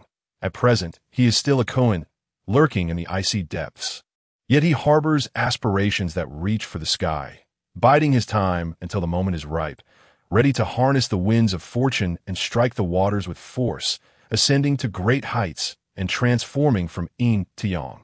Su Xingqian remained silent upon hearing these words, his body chilled. He had never regarded the world's heroes with any seriousness. He had always believed himself to be well concealed, a mere spectator observing the grand stage of the capital where all the notable figures performed their splendid acts. He reveled in the feeling of lurking in the shadows, watching the significant events unfold, awaiting the right moment. Yet today, someone had forcefully and directly ripped away his facade, rendering his so-called concealment a mere joke. Ha ha ha! I have always considered my intellect unparalleled. Thus, I have been complacent, disregarding the world. Today, upon meeting you, I realize I am but a frog at the bottom of a well, gazing up at the sky. Su Xingqian chuckled at his own folly, then rose to his feet, respectfully bowing to Xia Chen. Xia Chen did not shy away, calmly accepting the gesture as he sipped his drink, creating an aura of inscrutability around him. You do not cultivate, seeing me as a frog in a well gazing at the moon, that if you were to cultivate, you would see me as a mayfly glimpsing the azure sky. Mr. Su possesses the talent to traverse the heavens and govern the earth. Yet he remains hidden, seeking a worthy master. Xia Chen asked calmly once more, causing Su Xingqian's heart to skip a beat. How could he know this? What manner of being was Xia Chen? Could he truly see into the hearts of men? Su Xingqian had never confided such matters to anyone. I merely feel that my knowledge is insufficient, and now that the great Wu dynasty enjoys peace and stability, my presence or absence makes little difference. So, I have taken my time. Su Xingqian was silent for a long while before speaking again, his tone now cautious, though he still dared not open his heart fully to Xia Chen. He felt his current situation was perilously precarious. It seemed that Xia Chen knew him inside and out. In contrast, he knew nothing of Xia Chen beyond the rumors circulating in the marketplace. For instance, what was his character like? Was he broad-minded and capable of embracing others? And could he trust him? After all, he was the lantern bearer, the head of a spy organization, entrusting his future, his life. and his very being to him felt perilous. Oh, is the world truly at peace? For I see nothing but suffering and despair, with the people struggling to survive, unable to pay their taxes in some regions. The dreadful phenomenon of selling daughters has emerged. This is indeed a sign of a dynasty in decline. Xia Chen's demeanor was nonchalant. At that moment, he resembled a noble scion, speaking casually of matters that would make others shudder. Su Xingchen's pupils contracted as he lifted his gaze, now studying Xia Chen intently. His eyes no longer evasive, his entire demeanor transformed, no longer concealing his brilliance, as if he had become a different person altogether. What does young Master Zhang mean by this? Call me young Master Xia instead. We are both intelligent individuals, and it is pointless for us to feign ignorance while clearly understanding each other. Xia Chen's lips curled into a smile, abandoning the pretense of role-playing, aiming to deliver a profound impact on this young man, who considered himself exceptionally clever. Indeed, Su Xingchen's gaze shifted once more. He felt an overwhelming wariness toward Xia Chen. Who was he really? How could he know so much? Was the lantern-bearer truly so omniscient? Yet many of these matters he had never disclosed to anyone. In the private room, Su Xingchen felt as if he were sitting on pins and needles. At that moment, he desperately wished to leave. Not wanting to linger for another second, he detested this uncertainty, the fear of the unknown, which left him feeling utterly insecure. The Xia Chen before him was undeniably dangerous. A gentleman does not stand beneath a perilous wall. He scanned the door, only to discover that, unbeknownst to him, Xia Chen had silently taken position by the door, seemingly guarding their conversation, yet appearing to obstruct his escape route. Su Xingchen sighed inwardly, believing himself to be exceedingly clever. Yet today he felt as if he had walked willingly into a tiger's den, and worse still, he had done so of his own accord, making escape impossible now. Xia Chen wore a subtle smile, quietly observing the increasingly restless Su Xingchen. What troubles you, Brother Su? Are you perhaps feeling a bit peckish? The dishes should be arriving shortly. Let us drink in the meantime. Xia Chen raised his cup and poured a drink for Su Xingchen, who, after a moment's hesitation, gritted his teeth, accepted the cup, and downed its contents in one gulp. Esteemed director, today I have acted rashly. I shall drink to my own folly. Su Xingchen recognized that he had not fully considered the implications of his actions today. He knew nothing of Xia Chen and had recklessly approached him in hopes of observing him up close. Ultimately, he had underestimated the heroes of the world. There is no need for self-punishment. Simply answer my question. Dear XU.D, you truly believe that the world today is at peace and thriving? Xia Chen continued to smile. Yet his demeanor conveyed a sense of seriousness. Su Xingchen clenched his teeth, understanding that he could no longer evade the matter. If he did not respond earnestly today, he would likely find it challenging to exit this door. Should Xia Chen accuse him of any wrongdoing, such as being a spy from the Inspection Institute or the Imperial City, colluding with foreign enemies, he could easily find himself imprisoned within the lantern-bearer's cell. A troublesome predicament indeed. These past years he had kept a low profile, failing to forge connections with significant figures in the capital. Reflecting on this, he felt a twinge of regret. Had he known, he should have revealed some of his talents and made acquaintances with influential individuals, so as not to find himself in this predicament without any connections. Although the Great Wu currently boasts a formidable military, its finances have long been strained, relying solely on ever-increasing taxes to sustain itself. Reports of people starving to death due to insufficient rations have emerged among the populace in recent years. Establishments such as the Yang and the Suyu street brothels have proliferated like mushrooms after rain. Yet the prices for a single visit have steadily declined over the past 3 years. This clearly indicates that competition among such establishments has intensified, with an increasing number of young women, ever more beautiful, entering this trade, as ordinary families find it impossible to survive and are left with no choice but to sell their children. Though entering a brothel is far from desirable, it is still better than perishing from starvation. Su Xingchen's voice was heavy with indignation, and Xia Chen regarded him seriously, realizing that this young man possessed genuine insight in today's world. Indeed, problems have arisen. The Great Wu dynasty appears strong, yet it is akin to a fire fueled by oil. With the slightest misstep, a great upheaval could ensue, Su Xingchen stated solemnly. Thus, brother Su has long remained in hiding, seeking a wise leader to rise amidst the chaos and elevate the true dragon to power, thereby reaping the benefits of the dragon's merit. Xia Chen chuckled casually, as if speaking without care. Sitting opposite Xia Chen, Su Xingchen felt a chill of cold sweat descend upon him. Did he know? Had he seen through it all? Even for someone as composed as Su Xingchen, a sense of alarm and unease began to creep in. He had not forgotten Xia Chen's current identity, the lantern-bearer, a hound of the court, and the son-in-law of the reigning emperor, a scion of the Xia family, who has been unwaveringly loyal to the royal family for 6 centuries. This loyalty has earned him the emperor's trust in leading troops. Now, with his secrets exposed, Su Xingchen felt a pang of regret. A single misstep could lead to total ruin. Today, he might truly meet his end here. He had grand ambitions, aspiring to become the prime minister.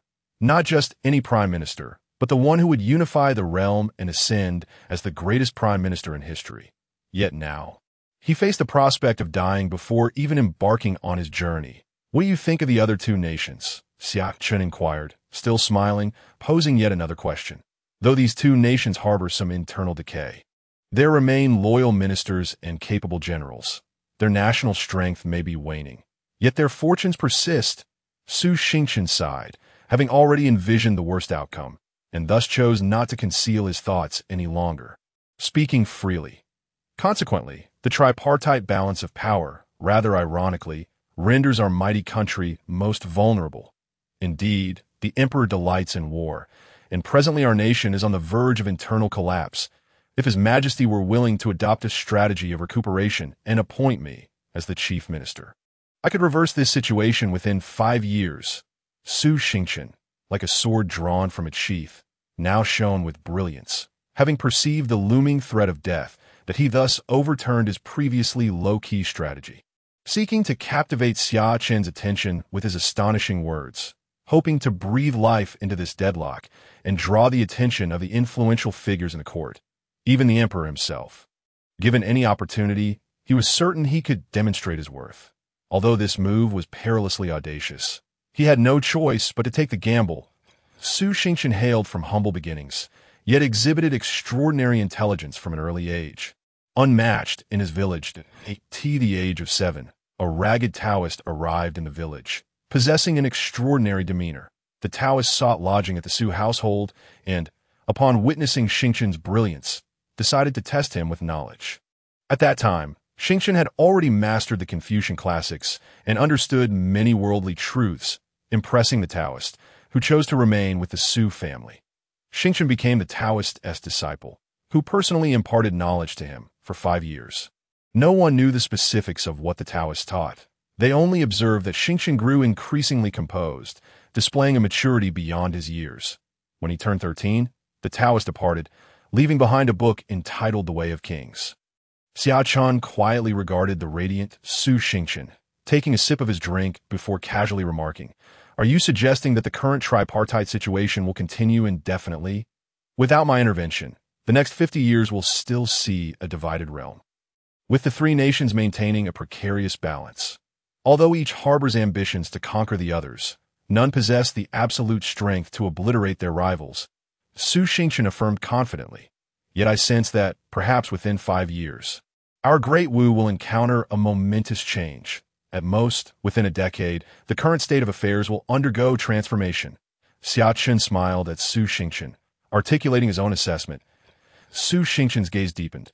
Instinctively, he felt compelled to refute Xia Chen and elaborate on his views and rationale. However, he quickly restrained himself, his expression tranquil as a still lake. "I understand you harbor doubts and are resolute in your beliefs. How about this? Let us engage in a friendly wager, to be settled in 10 years. Regarding the 2 time frames I have mentioned today, that if my judgment proves correct, you will owe me something.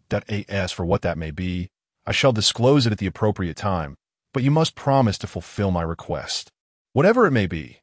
Xia Chen regarded Su Xingchen, seemingly provoking him. "Do you dare to wager?" Su Xingchen, gazing at the graceful youth before him, felt a profound depth in Xia Chen's eyes. He realized he had been cornered. Initially, he anticipated being delivered to the lantern-bearer's prison, Yet Xia Chen had instead engaged him in extensive dialogue.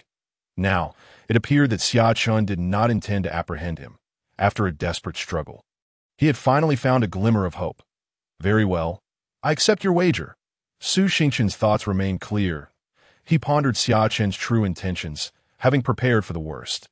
Yet unexpectedly, Xia Chen proposed a gamble, granting him a chance for survival. Whether he won or lost would be a matter for a decade hence, leaving him to worry about the future. Moreover, he firmly believed in his judgment, convinced that the situation could remain stable for at least another 30 years. Brimming with confidence, upon hearing Su Xingchen's words, Xia Chen could not help but smile, a radiant grin illuminating his face. He had lured Su Xingchen into his trap, and now this man had willingly stepped into it. You seem restless. Clearly, you are not inclined to enjoy this meal, and you do not appear to be hungry. Therefore, you may take your leave. Xia Chen waved his hand, signaling Su Xingchen to depart.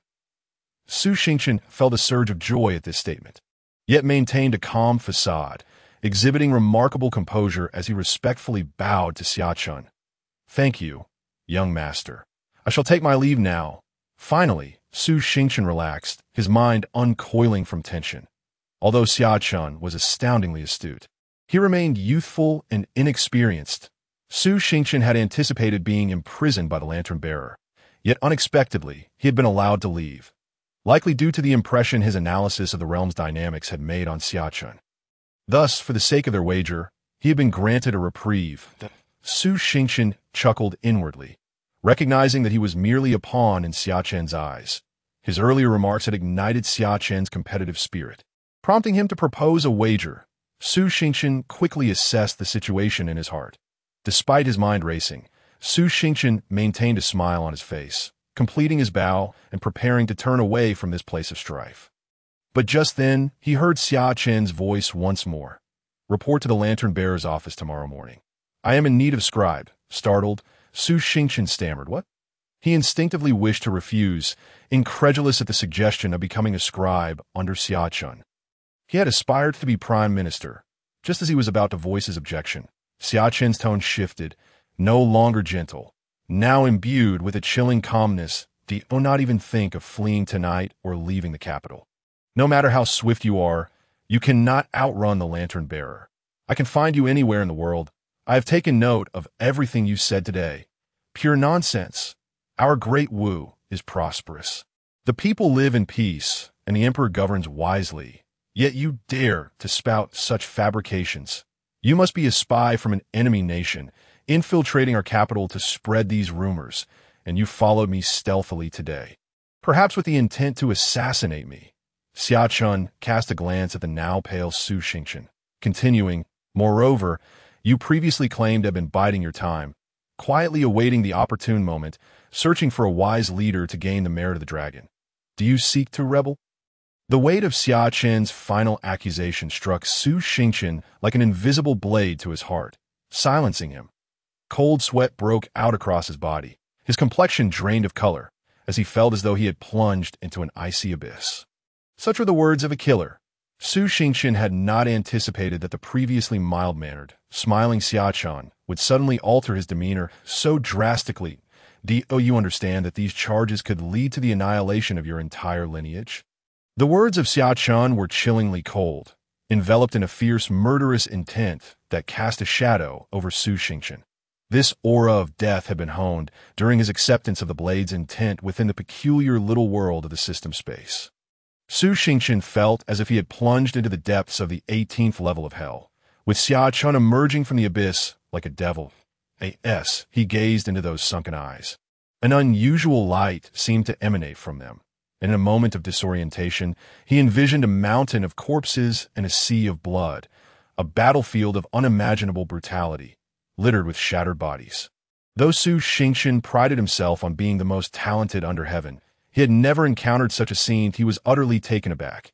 After a considerable pause, he regained his composure, steadying his mind and urging his thoughts to flow. Seeking to restore his tranquility, he spoke in a low voice, My lord, you previously mentioned. Did I say so? I have just emerged from the literary assembly today, having barely set foot in the tavern when I discovered someone stealthily trailing me. This individual followed me into the private room, and attempted to approach me, plotting my assassination, that I discerned their intentions and have merely been interrogating you since then. My loyalty to His Majesty is unwavering," Xia Chen declared with righteous fervor, bowing respectfully toward the direction of the imperial palace from within the private room. Su Xingchen stood there, dumbfounded. "I can attest that my young master has been interrogating you throughout. And not only is your identity suspicious, but you have also uttered numerous seditious remarks," Xia Chen, who had been standing by the door, interjected, causing Su Xingchen's heart to plummet completely. Today, he had finally witnessed the true nature of power, what it meant to distort truth, to turn a deer into a horse, and to transform black into white. Today, Su Xingchen conceded defeat. "You are a wise man, and I trust you will make the right choice. That I hope to see you at the Yamen tomorrow morning, rather than sending people to pursue you," Xia Chen remarked, taking a sip of his drink while maintaining an expression of calm and composure, radiating an imposing official authority that was both awe-inspiring and intimidating. Upon first encountering the great ancestor, Su Xingchen felt his benevolence and profound wisdom, and thus knelt before him, expressing his desire to assist in his endeavors. Though merely a lowly clerk, he bore no grievances, only seeking to remain by the great ancestor's side to learn. The great ancestor, perceiving his sincerity and steadfastness, nodded in acknowledgement, granting his wish. Chronicles of the Xia Dynasty, Volume 3, Biography of Su Xingchen. Su Xingchen departed, utterly disoriented, walking along the street as if bereft of his soul. The once astute and rational man now found his thoughts entangled in chaos. His mind was consumed with Xia Chen's emotionless voice. "Exterminate the 9 clans," a phrase laden with gravity. Su Xingchen never anticipated that a single misstep could lead to such calamity. Xia Chen, who the world described as gentle and approachable, devoid of any airs of nobility, had been perceived as such even by Su Xingchen, which emboldened him to approach Xia Chen with the intent of closer observation. Yet he had not foreseen the depth of this cunning individual. Xia Chen had concealed his true nature far too deeply. The sudden shift from ally to adversary was jarring. As Su Xingchen contemplated falling into the machinations of this deeply strategic Xia Chen, despair washed over him. His ambitions of becoming a prime minister seemed to evaporate, leaving him destined to become a mere hound of the court, a lowly scribe bearing a lantern in the Donghou Dynasty. Clerks were looked down upon by officials. Once one became a clerk, it marked a stain upon their history. Life seemed hopeless. In that moment, Su Xingchen wished for a tree and a rope to end it all. But as this thought arose, he quickly shook his head. Su Xingchen, oh Su Xingchen, how vainly you deem yourself extraordinary, yet your spirit is so fragile that you contemplate escape in the face of adversity. How can you succumb so easily? Today's misfortune is a direct consequence of your arrogance, for you have disregarded the multitude of heroes in the world. Furthermore, that devil Xia is undoubtedly ruthless. He would not spare your family. If you were to perish, they could easily fabricate charges against them that a true man must bear responsibility. Even if you must live a life of mediocrity, you must endure like a resilient weed. For nothing can bring you down. Rally yourself, Su Xingchen. With a rich tapestry of thoughts swirling in his mind, Su Xingchen clenched his fists, encouraging himself, though the pose appeared rather comical. Father, look at how amusing that uncle is.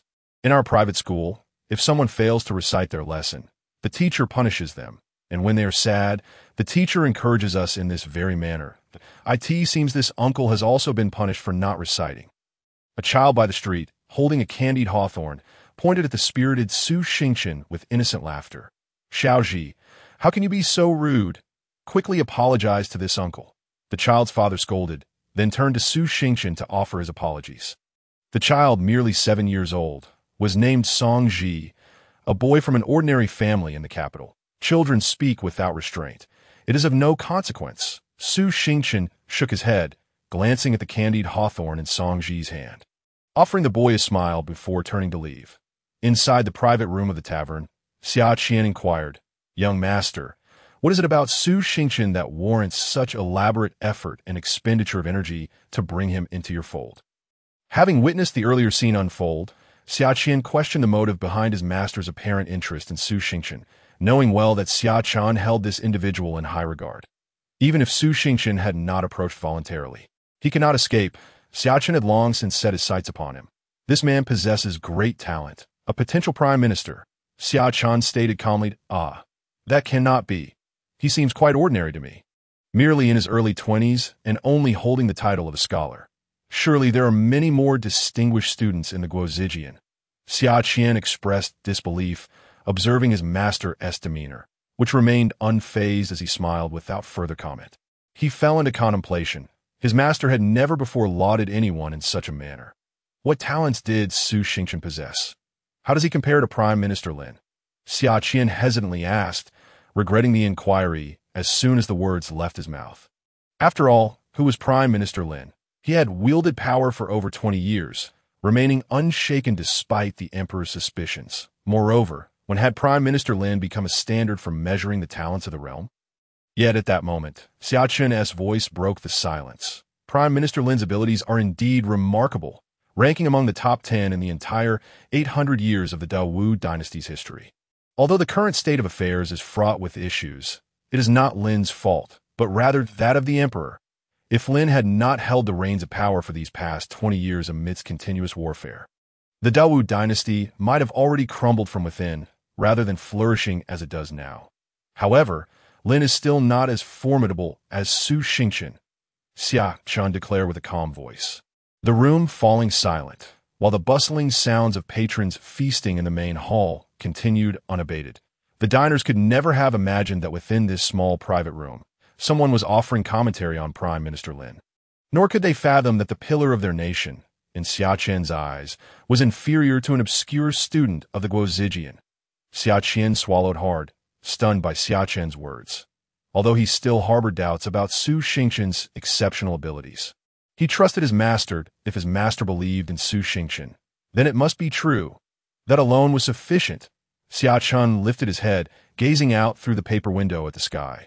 Lin Hanpu indeed possessed great talent, ranking among the top 10 in the history of the past 800 years. However, Su Xingqian could contend for a place among the top 3, perhaps even the foremost. He was a prodigious talent whose intelligence could have left an indelible mark upon history. Yet a great era of conflict was approaching, heralding an unprecedented era of unification. Following this, a golden age would emerge, with countless heroes springing forth like bamboo shoots after rain, top-tier figures, even extraordinary geniuses, taking center stage in the annals of history. A prodigy like Su Xingqian might find himself overshadowed in that resplendent age. Yet he must be watched closely. He must not be allowed to flee under cover of night. Xia Chen collected his thoughts and addressed Xia Chen. Ensure that someone keeps a close watch on him. Do not let him escape tonight. Understood. I will personally handle this matter. However, young master, he should be a clever man, aware that we have grasped his fate. Even if he attempts to flee under the cover of darkness, we have our lantern bearers. Where could he possibly run? It is precisely because he is an astute individual that one must guard against his unconventional maneuvers. Scholars possess the most intricate thoughts, and thus, one should exercise caution. Xia Chen was indeed prudent, not allowing himself to believe that victory was assured, nor succumbing to arrogance. Su Xingqian was the first remarkable person he had encountered, and he held him in the highest regard. Although this individual would not currently bend the knee to him, nor willingly perform tasks on his behalf, what of it? First, he must secure the person. Even if he cannot win his heart, he must at least gain his presence. During the midday feast, Xia Chen dined with immense satisfaction and unrestrained pleasure. Meanwhile, the literary gathering hosted by Yao Guang had concluded. As the attendees departed, Yao Guang remained seated in the grand hall, clutching a piece of paper inscribed with a poem, the very poem that Xia Chen had previously composed. Yao Guang gazed at the verses, lost in contemplation, rendered speechless. Xianzhenzi held a wine gourd, filled to the brim with exquisite liquor he had procured from the princess's residence. It must be noted that the beverages from the princess's estate were of the highest quality, much to his delight. Although he appeared to be inebriated as he traversed the bustling streets, he did not collide with a single soul. In fact, his steps were so light and swift that those around him scarcely noticed his presence. He seemed to meld into the very fabric of the void, yet he remained undeniably there. Merely overlooked by the passers at tea that moment, he appeared to merge with the Tao. his state quite extraordinary. He followed the central avenue eastward, ultimately arriving before an imposing palace. This edifice occupied a vast expanse, and more critically, it boasted a magnificent tower soaring to 9 stories, creating a breathtaking visual impact as if it were reaching for the heavens. Here lay the revered sanctuary of Taoism, the Heavenly Master's mansion.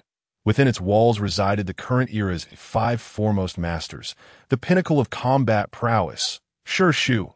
Greetings, Shi Shu. The elder returned. Xianjunzi strode directly into the Heavenly Master's mansion, greeted along the way by numerous disciples. Within the mansion, he held a significant status, being one of the leading figures among the second-generation disciples, though he was not a direct disciple of the Grand Master. The mansion comprised 3 distinct lineages. Where is the Grand Master? He is upstairs basking in the sun. A somewhat rotund youth, previously engrossed in his task, looked up upon hearing the voice and quickly responded upon spotting Xianjunzi. Excellent. Xianjunzi nodded, preparing to ascend the stairs, but upon noticing the youth and the object in his hands, he inquired, "What are you working on?" "Indeed, Shi Shu, I am on the verge of mastering alchemy. I intend to create something extraordinary through this art. All things that grow naturally possess a spirit, yet those crafted by human hands are lifeless, devoid of that essence. Hence, I have fashioned a wooden figure, intending to imbue it with life through alchemy, transforming it into a true being." The chubby boy, Mo Ban, eagerly explained, his words tumbling forth in excitement at Xianjunzi's inquiry. Bestowing spirit upon a wooden figure, bringing it to life? Xianjunzi was taken aback. While he was aware of the boy's obsession with craftsmanship and his unparalleled talent in that realm, even the Grand Master held high hopes for him. The notion of transforming a wooden figure into a true being seemed rather far-fetched. Bestowing spirit upon all things was a skill attributed only to the Creator, or what they referred to as the Tao. What results have you achieved? Although he found it somewhat unrealistic, Xianjunzi refrained from discouraging the child and instead probed further. As anticipated, Mo Ban's expression shifted to one of dejection. "That I have failed. I have conducted several experiments, but I can only momentarily instill the wooden figure with spirit. However, that does not equate to bestowing life. It merely means I can manipulate the wooden figure through my techniques. Once I cease to channel my energy, it instantly reverts to being an ordinary piece of wood." Mo Ban's head drooped in disappointment. The art of bestowing spirit was indeed challenging to master. Thus, I am now attempting to reduce the size of the wooden figure. I am also exploring other materials, such as jade, stone, and rare metals, while minimizing their dimensions, hoping this might lead to success. Mo Ban's spirits lifted quickly. His gaze was fervently fixed on the small jade figure in his hands. "Onward, I shall seek out the Grand Master." Xianjunzi offered a word of encouragement to the boy before promptly turning away. He genuinely had matters to discuss with the Grand Master, but he also wished to avoid being ensnared in lengthy explanations of the boy's imaginative ideas, which always left him feeling overwhelmed. Mo Ban paid no heed to Xianjunzi, entirely absorbed in the small figure he held. As Xianjunzi ascended to the 3rd floor, he encountered a woman clad in snowy white garments. Her long hair cascading like a waterfall, her countenance was coldly beautiful, with eyes resembling distant stars and brows akin to distant mountains, yet her demeanor exuded an air of detachment, with a slender figure. She moved with an aloof grace, reminiscent of a celestial being amid frost, untouched by the world's mundane affairs, her extraordinary beauty both captivating and intimidating. Murong Yin, born with the innate constitution of a Taoist embryo, naturally predisposed to the Tao, yet emotionally lacking, her 7 emotions still dormant junior sister. Xianjunzi called out as he spotted the woman, halting his steps. "Senior brother." The woman nodded in acknowledgement, her expression still impassive. Akin to a glacier, Xianjunzi had grown accustomed to this, understanding that her demeanor was not a reflection of discontent towards him, but rather her innate disposition. Her name was Murong Yin, the Grand Master's sole disciple. Not wishing to linger, Xianjunzi prepared to ascend further, his mind swirling with numerous questions that necessitated the Grand Master's guidance. Yet, just as he was about to leave, he paused once more. Turning to look at Murong Yin, Junior sister, have you broken through to the fourth rank? I just achieved that this morning. Her voice was cold, as if untouched by the world. Her words concise that it was precisely because she had only recently attained this milestone that Xianjinzi had noticed. Even one as composed as he was felt a ripple of emotion. His junior sister's talent was indeed astonishingly formidable. Having just turned 18 this year, she had already reached the fourth rank. An extraordinary gift. It was no wonder the Grandmaster had taken her as a disciple. One could easily imagine that, barring unforeseen circumstances, the Heavenly Master's mansion would soon welcome a third-rank master in her 20s. Xianjinzi continued his ascent, momentarily disheartened. Yet, this sensation was fleeting. He quickly regained his composure, his heart steady. He had his own path. Grandmaster, Xianjinzi has come to pay his respects. Upon reaching the 9th floor, he found himself in an open-air pavilion, where the azure sky was visible night. The Grandmaster would observe the stars from this very spot, contemplating the Tao and seeking opportunities to transcend the first rank. Xianjinzi's voice was not loud, yet he knew the Grandmaster would certainly hear him. With the Grandmaster's transcendent abilities, he was aware that upon entering this star-picking pavilion, he had entered the Grandmaster's domain. This was also the reason why the guard along the way were not overly stringent. The Grandmaster harbored no fear of assassination attempts.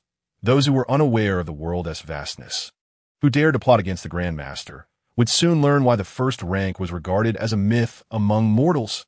Come in. The Grandmaster's ethereal voice reached Xianjinzi's ears. Upon entering, he beheld an elderly man with flowing black hair, his complexion rosy and skin radiant, reminiscent of a youthful infant, appearing no older than 50 or 60, but however, Xianjinzi knew that the Grandmaster had already surpassed a century in age. Grandmaster, I find myself perplexed, and thus I have come to seek your wisdom. Xianjinzi bowed respectfully. Even you are puzzled. It appears you have encountered a genuine conundrum. Speak, and let me hear your thoughts. The Grandmaster reclined in a rocking chair, dressed simply, his eyes half closed as he basked in the sun, a teapot beside him, exuding an aura of leisure akin to that of an ordinary elder. Today, I attended a literary gathering and encountered a youth that, in a moment of haze, I perceived a soaring violet aura emanating from behind him, and behind his brow, there loomed a colossal 9-clawed divine dragon, its presence extending across an unfathomable distance. Yet, when I focused my gaze, all vanished as if it had merely been a figment of my drunkenness, but I generally remained sober even after 1,000 cups. As Xianjinzi reflects upon the past, a profound sense of astonishment still reverberates within him as he gathers his words with utmost seriousness and states, "What is more critical is that I cannot discern the countenance of this youth at all. Every individual possesses a fate, a destiny, and their features are manifestations of these elements, and why inability to perceive anything indicates that he may lack a fate and a destiny altogether." Previously squinting, relaxed in demeanor, like an elderly master basking in the sun. Upon hearing Xianjinzi's words, the old master suddenly opens his eyes wide. What kind of eyes are those? They seem to encompass the sun, moon, and stars, incredibly intricate, as if the great Tao itself is in motion. What is the name of this youth? Returning to the old master, he is called Xia Chen. Xianjinzi replies earnestly, Is he the one from the Donghou Manor, who has become a prince consort to the princess and recently gained control over the Eagle Eye division? Indeed, old master. Xianjinzi nods. The old master, possessing celestial prowess, is in harmony with the fate of the Great Wu Kingdom. Thus, he is not indifferent to worldly matters. Rather, he is well informed about the political affairs of the capital. Choosing merely to observe their unfolding, that I have calculated his fate. He appears to be a person of average stature. However, he is betrothed to Yaoguang, whose fortune is exceedingly potent. This is not advantageous for him, as he lacks the fate to bear such fortune, leading to the ominous possibility of premature demise. The old master states slowly, aware that after the emperor arranged the marriage for Yaoguang, he specifically calculated the fate of her fiancé. Then why can I discern no features at all? Xianjinzi inquires, perplexed. Despite the significant gap between him and the old master, he believes himself proficient in the art of physiognomy. The old master falls silent. Fully aware of Xianjinzi's expertise in this domain, I shall conduct another divination. Rising from his rocking chair, he resembles a gentle elder, exuding no hint of imposing aura. After a moment, the old master furrows his brow slightly and once more takes up the tortoise shell for divination. Astonishingly, not a single hexagram reveals his fate. None yield any sign.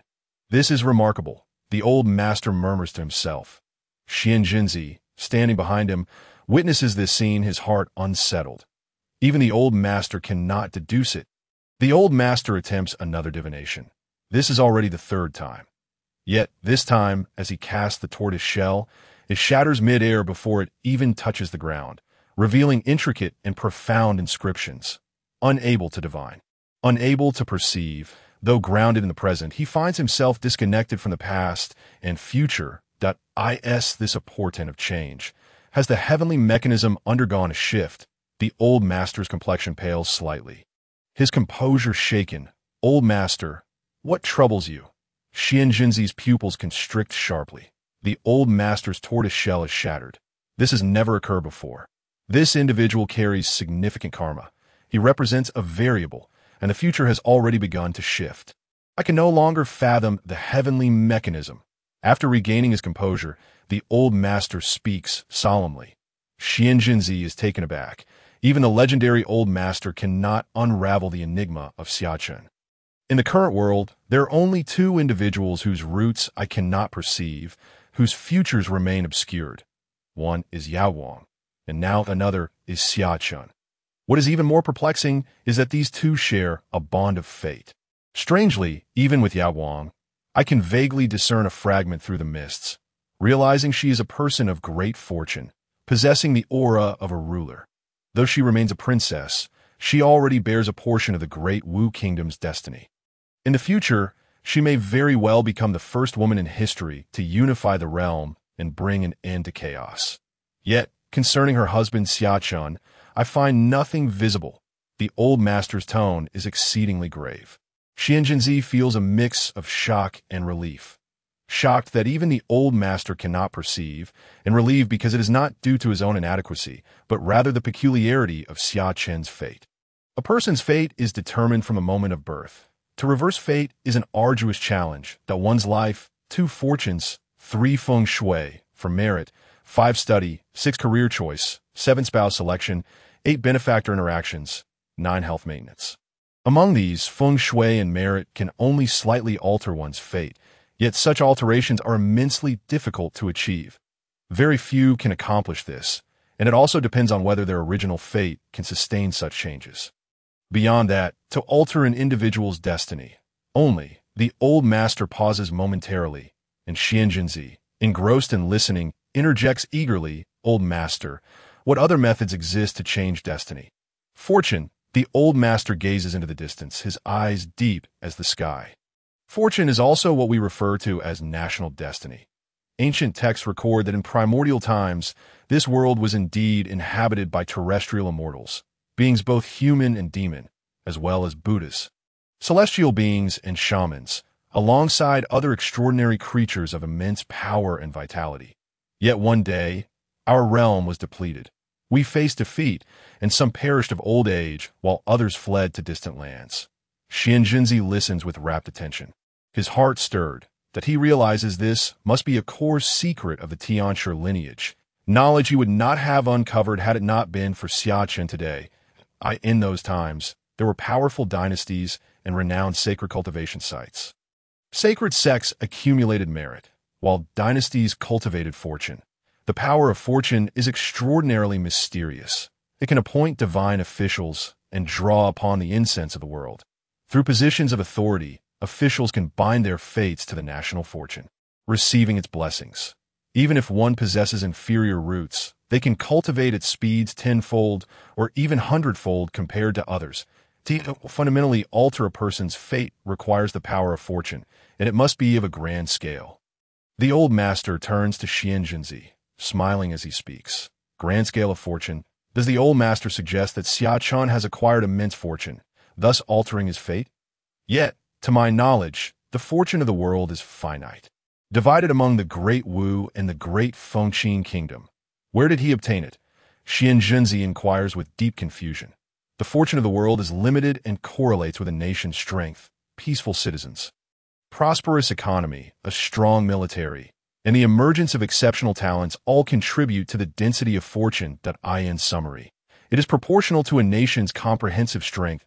As for the Tianshi lineage and the Tianlong Temple to the west of the capital, although they do not engage in worldly affairs, their willingness to assist the Great Wu in safeguarding the realm stems from the enjoyment of a portion of this fortune, given the critical importance of fortune.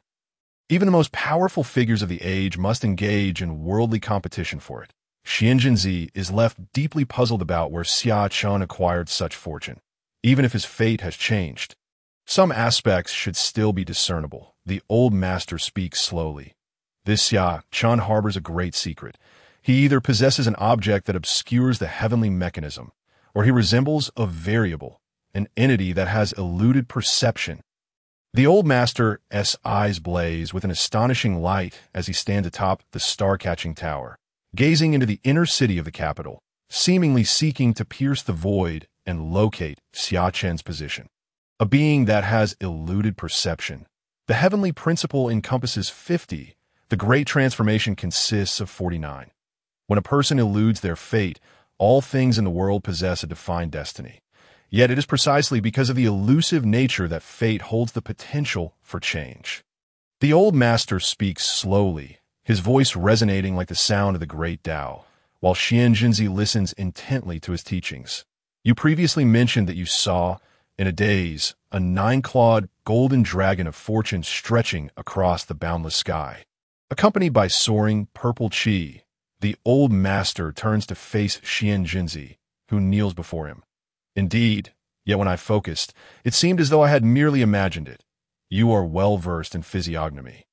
Having reached the pinnacle in this art that moment, with wine flowing and your spirit unencumbered, you were in harmony with the great Tao. Thus, you may have glimpsed that which was obscured upon hearing the old master's words. Xianzhenzi is filled with trepidation. Yet such a vision is indicative of an emperor's countenance. When I beheld his majesty, I could only discern half a zhang of purple qi and 3 zhang of fortune. Xianzhenzi cannot help but assert, having studied Taoist texts which describe the golden dragon of fortune as a manifestation of the convergence of national and personal fortune, only an emperor with 10 zhang of fortune could potentially transform it into a golden dragon. After Xianzhenzi articulates this, the old master falls silent, unable to provide an explanation. Xianzhenzi continues, "You have said that Yaowang's fate is exceedingly unique, that upon her descent, she was naturally accompanied by 10 zhang of purple qi, and the national fortune of Great Wu has integrated into her being. In the future, she may surpass all emperors throughout history, achieving unparalleled success in unifying the realm and consolidating the fortune of the world within Great Wu, thereby potentially giving rise to the golden dragon of fortune. At that point, carrying the unified fortune, you may very well break through the heavenly constraints and step into the legendary realm of the extraordinary." Xianzhenzi's tone grew increasingly grave as he spoke. However, with the emergence of unforeseen variables, would this disrupt the Grand Master's plans? Should we seize the opportunity while he remains weak to rectify these changes? By the end of his words, Xianzhenzi's voice was thick with an air of grim determination. When Yaowang was born, the entire capital was suffused with a purplish aura, and the skies were adorned with swirling violet clouds, an extraordinary phenomenon that compelled the populace to prostrate themselves in reverence. At the time, the entire court believed it signified a victorious campaign in the southern frontier, heralded by celestial omens, as a testament to the current emperor's achievements, worthy of comparison to the ancient sage kings. The emperor, elated, subsequently granted a general amnesty. Yet, Xianzhenzi understood that this celestial manifestation was, in fact, a consequence of Yaowang's birth. He was taken aback. For such a grand spectacle, a purplish haze enveloping the entire capital accompanied the arrival of a mere princess. Historically, even those sovereigns endowed with the greatest fortune and imperial destinies could not rival Yaowang's significance. Xianzhenzi's awareness stemmed from the Grand Master's discovery of this secret, having been brought into the palace under the guise of concealing Yaowang's features to prevent her true nature from being revealed to others. If such variables were easily amendable, they would not be considered variables at all.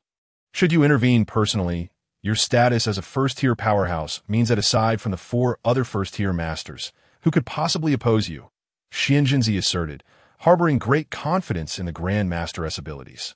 Ha ha! In the face of variables, who can truly claim absolute certainty? Moreover, who can guarantee that no other first-tier masters have taken notice of this Xia Chen?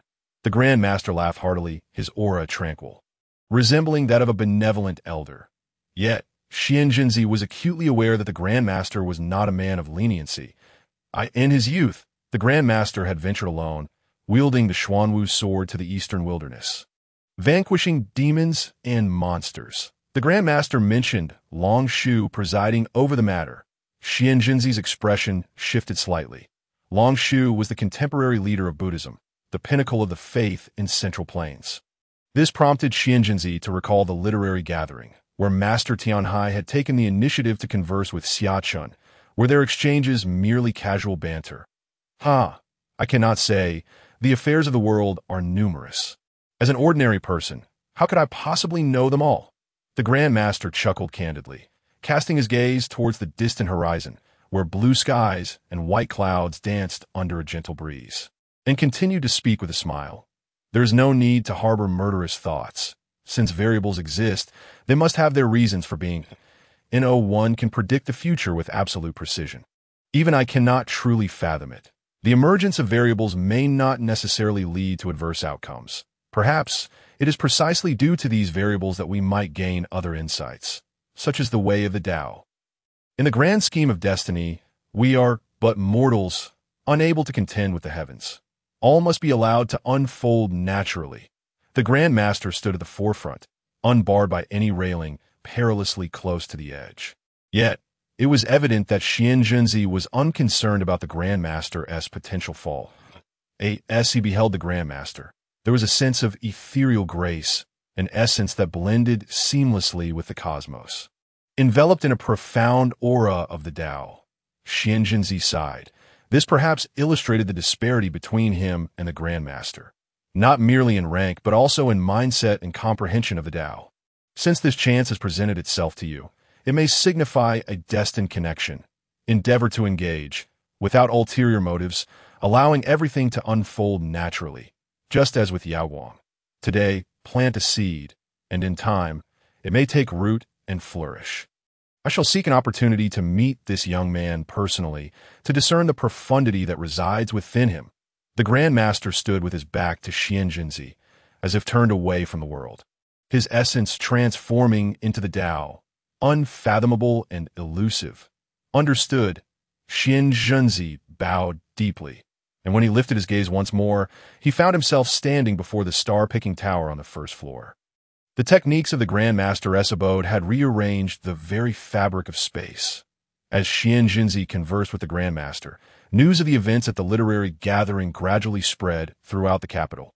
Had the Prince Consort Xia Chen attended? Did he compose poetry? And how was his performance? Just days prior, had there not been talk of him being a prodigious scholar? This was indeed a banquet of opportunity, with many scholars eagerly awaiting to test whether Xia Chen possessed genuine talent. It was a sunlit afternoon, and the tea house was filled with patrons enjoying their afternoon tea this moment. A curious crowd encircled a scholar returning from the literary gathering. While they crowded around him, the scholar's expression was less than favorable. He hesitated, struggling to articulate a response. What's the matter? Shaoli, we are your uncles who have watched you grow up. We even assisted with your tuition when you entered the Imperial Academy. Now that you have attained the title of Zhu Ren and participated in the Princess's literary gathering, do you look down upon us, refusing to speak? An elder's voice pierced through the silence, laced with indignation. Qinshu, do not press Li Zheng too hard. Just then, another scholar clad in a Confucian robe entered the tea house. With a smile, he inquired, what has transpired? The crowd, sensing something amiss, directed their questions towards the newcomer. Today, Li Zheng publicly challenged Prince Consort Xia Chen, coercing him to compose poetry on the spot. I cannot fathom what he was thinking. Regardless of Xia Chen's literary prowess, he is still a prince consort, a scion of the noble house. Currently, the chief of the lantern bearers holds a high and powerful position, far beyond the reach of us common folk. Yet, Li Zheng foolishly rushed headlong into confrontation, and no matter how I tried to dissuade him, he would not relent. Zhang Zhongyong spoke while shaking his head. Were it not for their shared upbringing in the same alley, he would not have divulged so much. Yet, Li Zheng failed to appreciate his goodwill, accusing him of hindering his rise to fame in the capital and threatening to sever ties. Truly, in this age, being a good person brings no reward. Zhang Zhongyong sighed, observing the attentive neighborhood residents, and spoke with a tone of resignation. If he had merely slapped Xia Chen in public, it would have been one thing. But Xia Chen was evidently not to be trifled with, chastising them for their obsession with poetry while neglecting the affairs of the state, admonishing them for seeking shortcuts and easy gains. Ultimately, in front of everyone, he composed a poem to express his ambitions, leaving them all utterly humiliated. Zhang Zhongyong laughed heartily as Li Zheng's face turned crimson with shame. That poem was exceptional. After today, it is likely that no one will dare to claim Xia Chen lacks knowledge or talent. This is how one truly gains renown in the capital. A true man should be thus. Zhang Zhongyong laughed exuberantly, his demeanor filled with valor, captivated by the essence captured in Xia Chen's poem. Xia Chen once again ascended to the headlines of the capital, becoming the subject of discussion among the populace. Among the myriad topics, the greatest focus was naturally on his poem, particularly the final couplet, "Only to die for the country on the battlefield. Why must one be wrapped in horsehide?" It stirred many hearts. Evoking admiration, Director Xia was right. Poetry is but a trivial pursuit. Throughout history, which chancellor has governed a nation solely through poetry, practical actions are the foundation of a prosperous state. Presently, the realm is unstable, and war may erupt at the northwestern frontier at any moment. What we require are capable ministers, not so-called literary giants. In recent years, why has the northern Defeng seen a decline in national strength?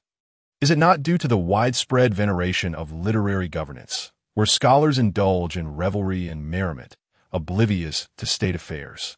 This prevailing atmosphere throughout the nation cannot forge a formidable military. Therefore, I assert that if Defeng continues on this trajectory, within 50 years, it shall inevitably be consumed by our Dawood. We must not follow in Defeng's footsteps. We must guard against the corrosion of thought brought on by poetry. A scholar standing at the entrance of the Imperial Academy proclaimed loudly, surrounded by many fellow students who nodded in agreement with his words, that it is essential to study the classics of the sages, as well as statecraft. Yet we must not squander our energies solely on poetry. No chancellor has ever attained such a position through poetry alone. All have succeeded through tangible deeds.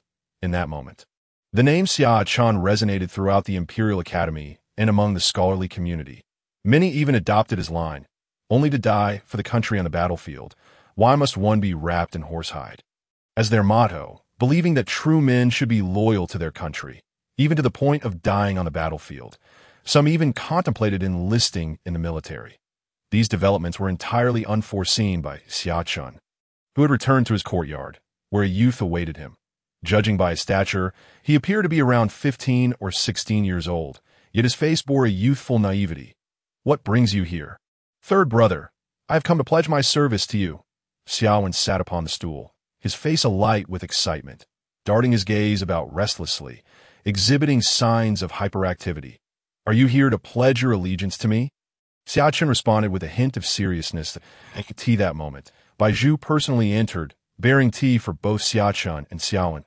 "Indeed, if Sister Baizhu can align with you, why can't I?" Xiaowen exclaimed with a grin as he accepted the tea, while Baizhu blushed slightly at his words that no, you are still too young. Besides, doesn't Shu know about this matter? Xia Chen shook his head, recalling that Xiaowen had yet to turn 12 this year. "But I have already broken through to the 8th tier of the refinement realm, according to the rules of the manor. I should be allowed to venture into the world," Xiaowen declared earnestly, springing to his feet. "You have advanced to the refinement realm so swiftly?" Xia Chen was taken aback, marveling at the boy's extraordinary talent. In comparison, he himself had not achieved this breakthrough until the age of 17, a rather mediocre accomplishment among the nobility of the Hou residents. "Indeed, I owe much to third brother, were it not for his modifications to the foundational sword techniques. I would not have advanced so rapidly. Xia Chen scratched his head with a sheepish grin as he recounted the details. Initially, according to the normal pace of cultivation, he would have required at least 2 to 5 months to break through. However, his uncle Xia Chen had personally taught him a technique called the Shuyang demon-breaking blade, which could harness the energies of heaven and earth for body refinement. Consequently, he had managed to surpass this hurdle in just 1 month. I originally intended to join the Imperial Guard, but they dismissed me as too young. Then I considered serving in the border troops, but neither my uncle nor my father would permit it. So I resolved to seek refuge with you.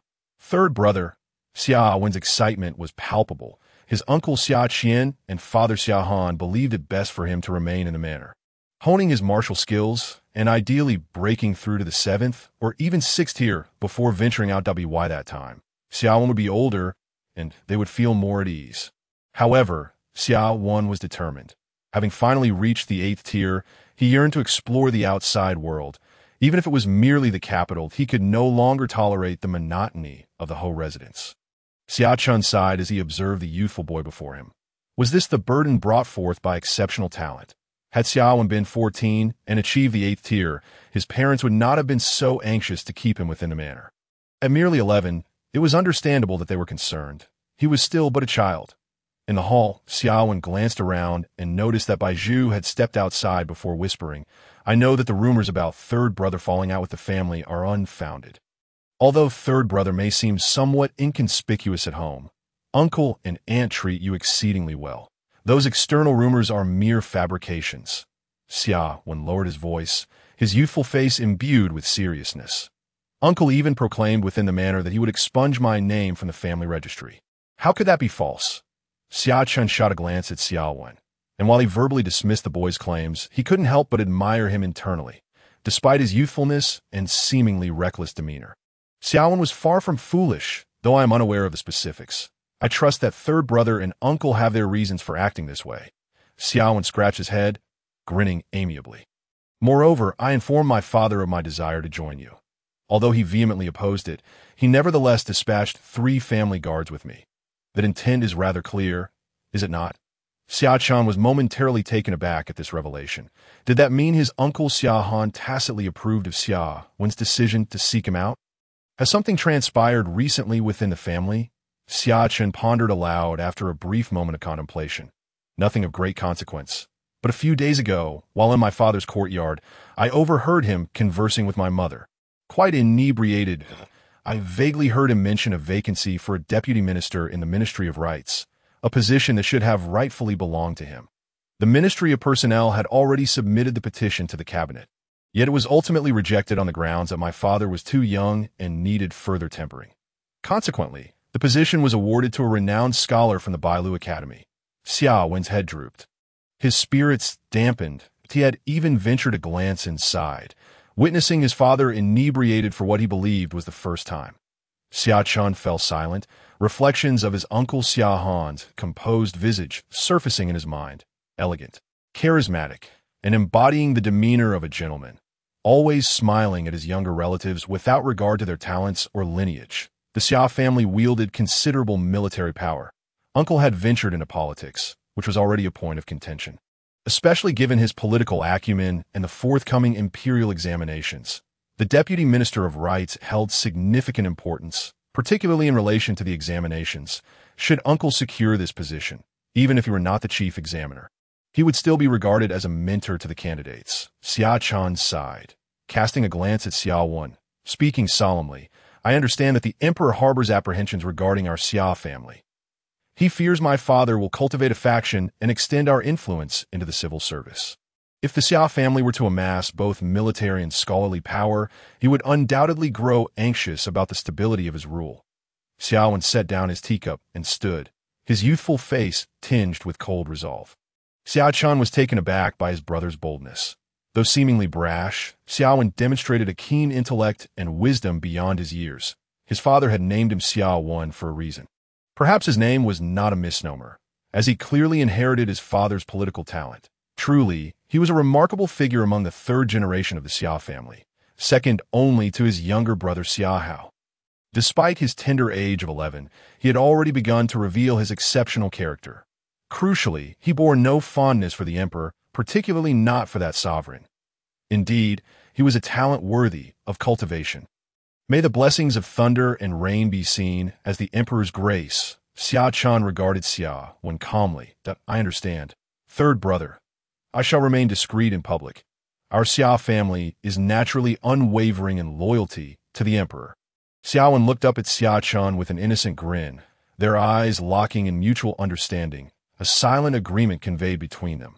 Stay with me. Make my residence your own. Tomorrow, I shall introduce you to the lantern bearers. I will arrange an identity for you, so you can serve as my attendant. Agreed.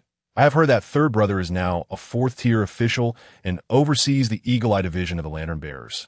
You are quite impressive. Xiaowen's excitement was palpable. Despite his maturity and intelligence, he was still merely an 11-year-old child. Biaiju re-entered, personally guiding Xia to the side courtyard to arrange his accommodations. Meanwhile, Xia Chen remained seated, lost in thought. His uncle Xia Han had passed the imperial examinations at the age of 22, becoming a top scholar, and at 36, he had already achieved the rank of fourth-tier official. With his connections and capabilities, it was remarkable that he had attained this position in just 14 years, a rapid ascent by most standards. Yet for his uncle, it seemed rather ordinary, if not slow. Something was amiss. His uncle had studied at the Bailu Academy in his youth, receiving praise from the current headmaster, Mr. Qi, which attested to his scholarly aptitude. The petition had been rejected by the cabinet. Citing his youth as the reason, no mention was made of his qualifications or capabilities. While the Deputy Minister of Rights held significant authority, it was merely a third-tier position, not the top position of minister. Youth could hardly be deemed a valid excuse. Xia Chen sighed, realizing why his uncle had succumbed to intoxication, appearing despondent and unfulfilled. If the situation continued, his uncle might only ever aspire to the role of deputy minister. With no hope of attaining the position of minister or entering the cabinet, it seemed that both his uncle and father had sensed the emperor's distrust of their family, torn between wanting to cultivate loyalty while simultaneously harboring trepidation. By sending Xia to him, they were effectively placing a bet. The third generation of the Xia family was replete with talent, each emerging in succession, though largely unrecognized by the outside world, still hidden away in obscurity. However, Xia Chen and Xia Han were undoubtedly aware of their descendants' true potential. Despite their youth, they could discern the remarkable promise within them. If the first and second generations of the Xia family had already aroused the emperor's suspicions, how could he remain calm if a third generation of such talent emerged? It appeared that both his uncle and father had already sensed the impending danger facing the Xia family and were beginning to take action. According to the original course of history, it seems that the Xia family must have resolutely placed their bets on Yaoguang, allowing them to evade the calamity of extermination, thus enabling 3 generations of the Xia family to shine brilliantly during the era of unification. Xia Chen murmured to himself, his pupils bursting forth with an extraordinary radiance, as his unique eyes gradually revolved, enveloped by a chaotic aura, reminiscent of the ability to create worlds. The Lantern Bearers Official Hall had not seen the esteemed director of the Eagle Eye Bureau for 3 days. But today he finally made his appearance. Since his appointment, which had instilled a sense of awe within the ranks of the Eagle Eye Bureau, many had expected a tempestuous storm to follow. However, Xia Chen had chosen an unconventional approach, not appearing at work for 3 consecutive days. Only yesterday did they learn that their director had attended a literary gathering, emerging victorious. His poem was now widely circulated throughout the capital. We must ensure that our director's poem spreads far and wide, for the capital and its surrounding regions fall under our jurisdiction. Within a single day, everyone must be made aware of this poem. As Xia Chen entered with Xia, he overheard the voice of Zheng Ping, the head of the lantern bearers, issuing instructions to his subordinates, while Cui Hu and Lu Chan stood silently by his side, not uttering a word. What were they up to so early in the morning? Xia Chen approached the hall with a cheerful demeanor, inquiring about their activities. The director has arrived. Zheng Ping's face instantly transformed, his previously stern expression blooming into a broad smile.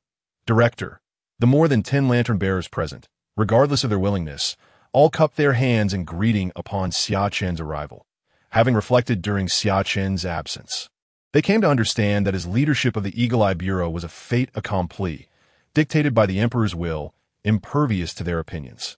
Even in Xia Chen's absence, others would be appointed. For the emperor had lost confidence in the internal affairs of the lantern bearers and required reinforcement from outside. "Why are you spreading my poem?" Xia Chen asked, his gaze somewhat perplexed. Although he was now the director of the lantern bearers, it felt somewhat inappropriate to exploit his power for personal gain. "Rest assured, Director, this endeavor will remain confidential. The task of promoting your poem has been mandated from above." Zheng Ping gestured skyward. While they aimed to mend their relationship with Xia Chen, they were not so devoid of integrity. Xia Chen quickly understood. His poem spoke of serving the nation and facing death without fear. Given the imminent threat of war in the Northwest, its release would serve to inspire and galvanize the populace's martial spirit, a nationwide mobilization. Thus transforming his poem into a political tool? This was an unexpected turn of events for Xia Chen. He had not anticipated that Emperor Wen would leverage this to his advantage. "We, the Eagle Eye Bureau, oversee the capital and its surrounding areas, while other regions are managed by our fellow officers. Rest assured, your poem will reach every corner of our great Wu kingdom within 3 days, by then. Your name shall resonate among the people." Zheng Ping added, smiling beside Xia Chen, that he straightened his posture, adopting a serious demeanor, before bending slightly, his voice booming. "Congratulations, Director, for soon your name shall echo across the realm. Congratulations, Director, for making your mark on the world." After Zheng Ping's proclamation, the other lantern bearers, particularly the previously silent Xia Hao and Lu Chun, exhibited subtle twitches at the corners of their mouths, before quickly responding in unison. "Brothers, your efforts are commendable. Let us celebrate with drinks at Dashing Tower this afternoon." Xia Chen chuckled, patting Zheng Ping on the shoulder. This old fellow had a knack for handling affairs. "Allow me to introduce my brother, Xiaowen. Please make the necessary arrangements for him. Let him join the lantern bearers without any specific position, simply as my attendant. Today's gathering at Dashing Tower will serve as his welcome banquet." "Can you manage that?" Xia Chen inquired with a smile. Zheng Ping glanced at the somewhat youthful Xiaowen, who responded with a naive grin, resembling a simpleton. After assessing Xia Chen, he quickly replied, with the director's personal guarantee, "It shall be no problem. I will prepare the documentation this afternoon." No, before the welcome banquet. This is the advantage of power. For an ordinary individual striving to become a lantern bearer, it would be a monumental challenge.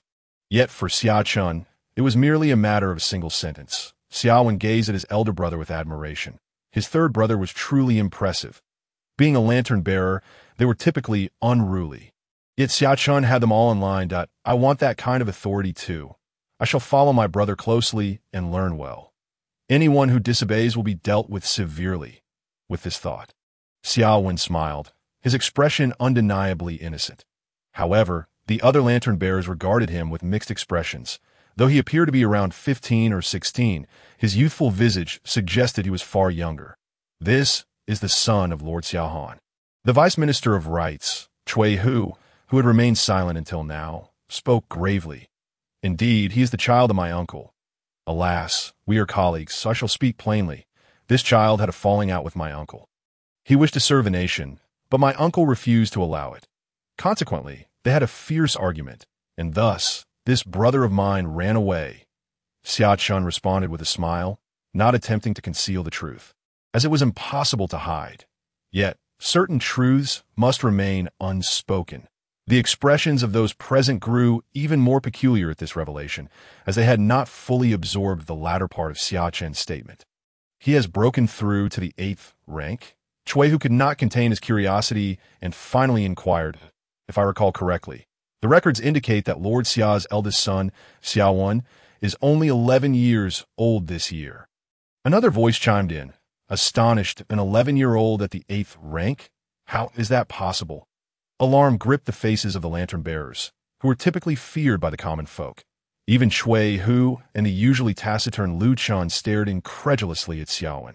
They were well aware that the lantern bearers maintained records of the scions of the capital's elite, and this was no secret. "I am not too young. I will turn 12 in a few months." Xiaowen stepped forward from behind Xia Chen, grinning innocently while scratching his head, exuding a harmless demeanor. But this declaration only intensified the shock among the others. The world was indeed a mad place. This was the direct descendant of the Duke of Zhendong. Each one of them was remarkably talented. It should be noted that some within the Lantern Bearers were in their 30s, yet remained at the 8th rank. The disparity was stark. Everyone must attend the gathering at Dashing Tower today. Xia Chen called out, cupping his hands, devoid of any air of authority. Yet the others clearly did not dare to disregard him. The impression he had made on them was too profound. It was now known that this seemingly gentle superior possessed a heart of ice and considerable cunning, far from the harmless exterior he projected. We shall certainly attend the welcome banquet for young Master Xiaowen. The Lantern Bearers responded hastily, their gazes toward the youthful Xia when now imbued with respect. Report, Director. There is an individual named Su Xingchen outside the hall seeking an audience. He claims you summoned him. One of the Lantern Bearers entered to report. Xia Chen smiled. Both literary and martial matters had fallen into place. The weather was splendid, and his spirits were high. Su Xingchen followed closely behind a Lantern Bearer.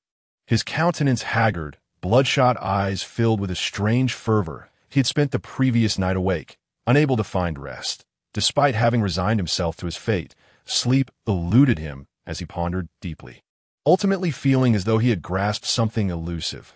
Why was Xia Chen making things difficult for him? Was it merely to toy with him? As a scion of the Duke's household, and now the director of the Lantern Bearers, he was worlds apart from a mere student of the Guozijian. Xia Chen could extinguish him as easily as one would crush an ant. Could someone of Xia Chen's stature truly be motivated solely by a desire for amusement? Su Xingchen found this unlikely. Thus, what could the underlying reason be? There must be something more at play that he was unaware of. As dawn approached, Su Xingchen suddenly experienced a profound realization, sitting upright in bed, his body trembling violently. Xia Chen was aware of his rebellious intentions, his quest for a wise ruler. Yet instead of apprehending him, he insisted that Su serve as his scribe. This left him pondering whether he truly wished to rebel, or if it was the Xia family that sought insurrection. Su Xingchen felt a sudden clarity, as the confusion and anguish that had clouded his mind were shattered by this startling analysis. He was an exceptionally intelligent individual, and he should have recognized this sooner, but he had been misled by Xia Chen into a labyrinth of erroneous thoughts, only to stumble upon this insight just before drifting off to sleep.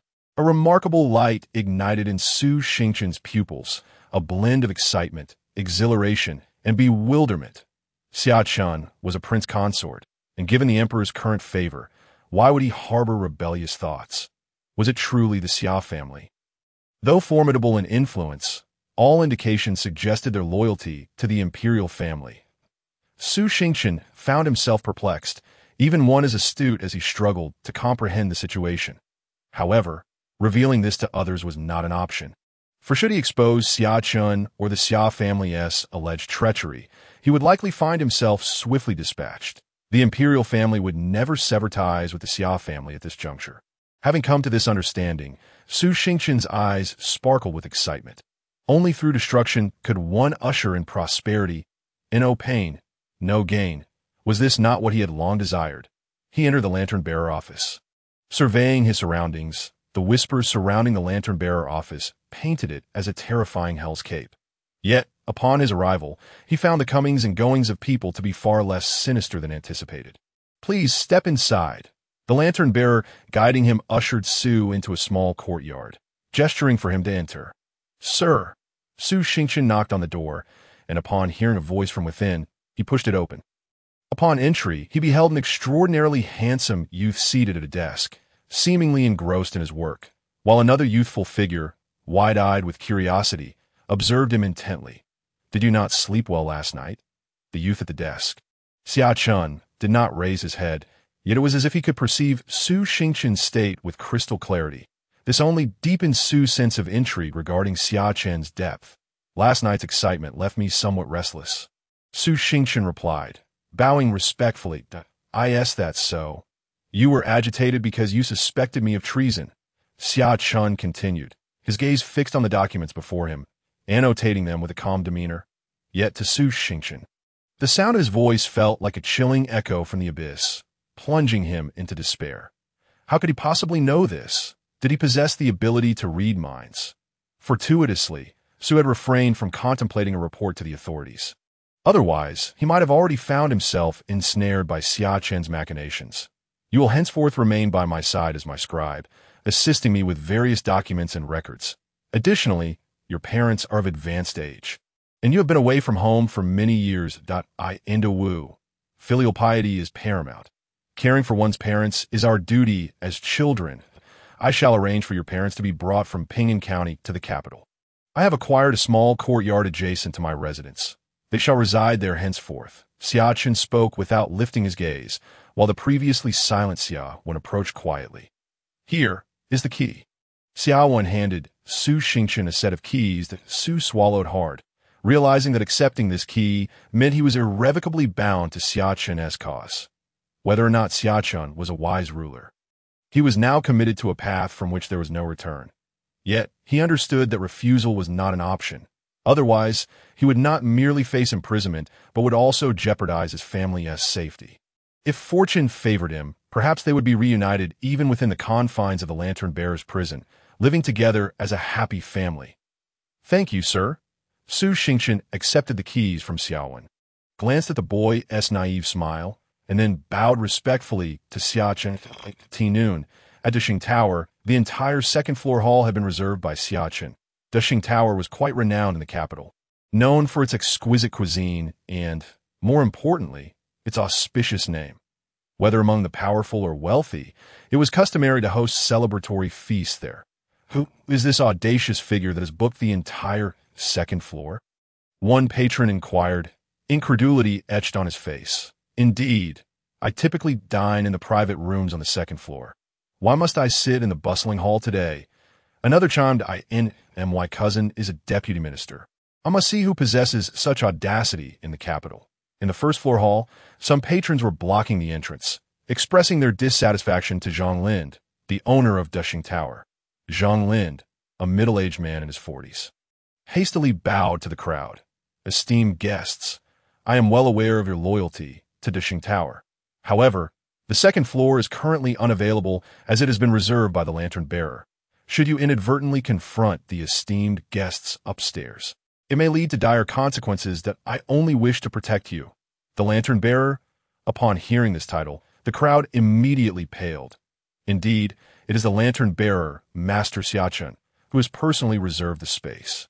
Today, you are welcome to dine on the first floor or at our competitor, Dashun Tower, but please do not disturb the esteemed guests upstairs.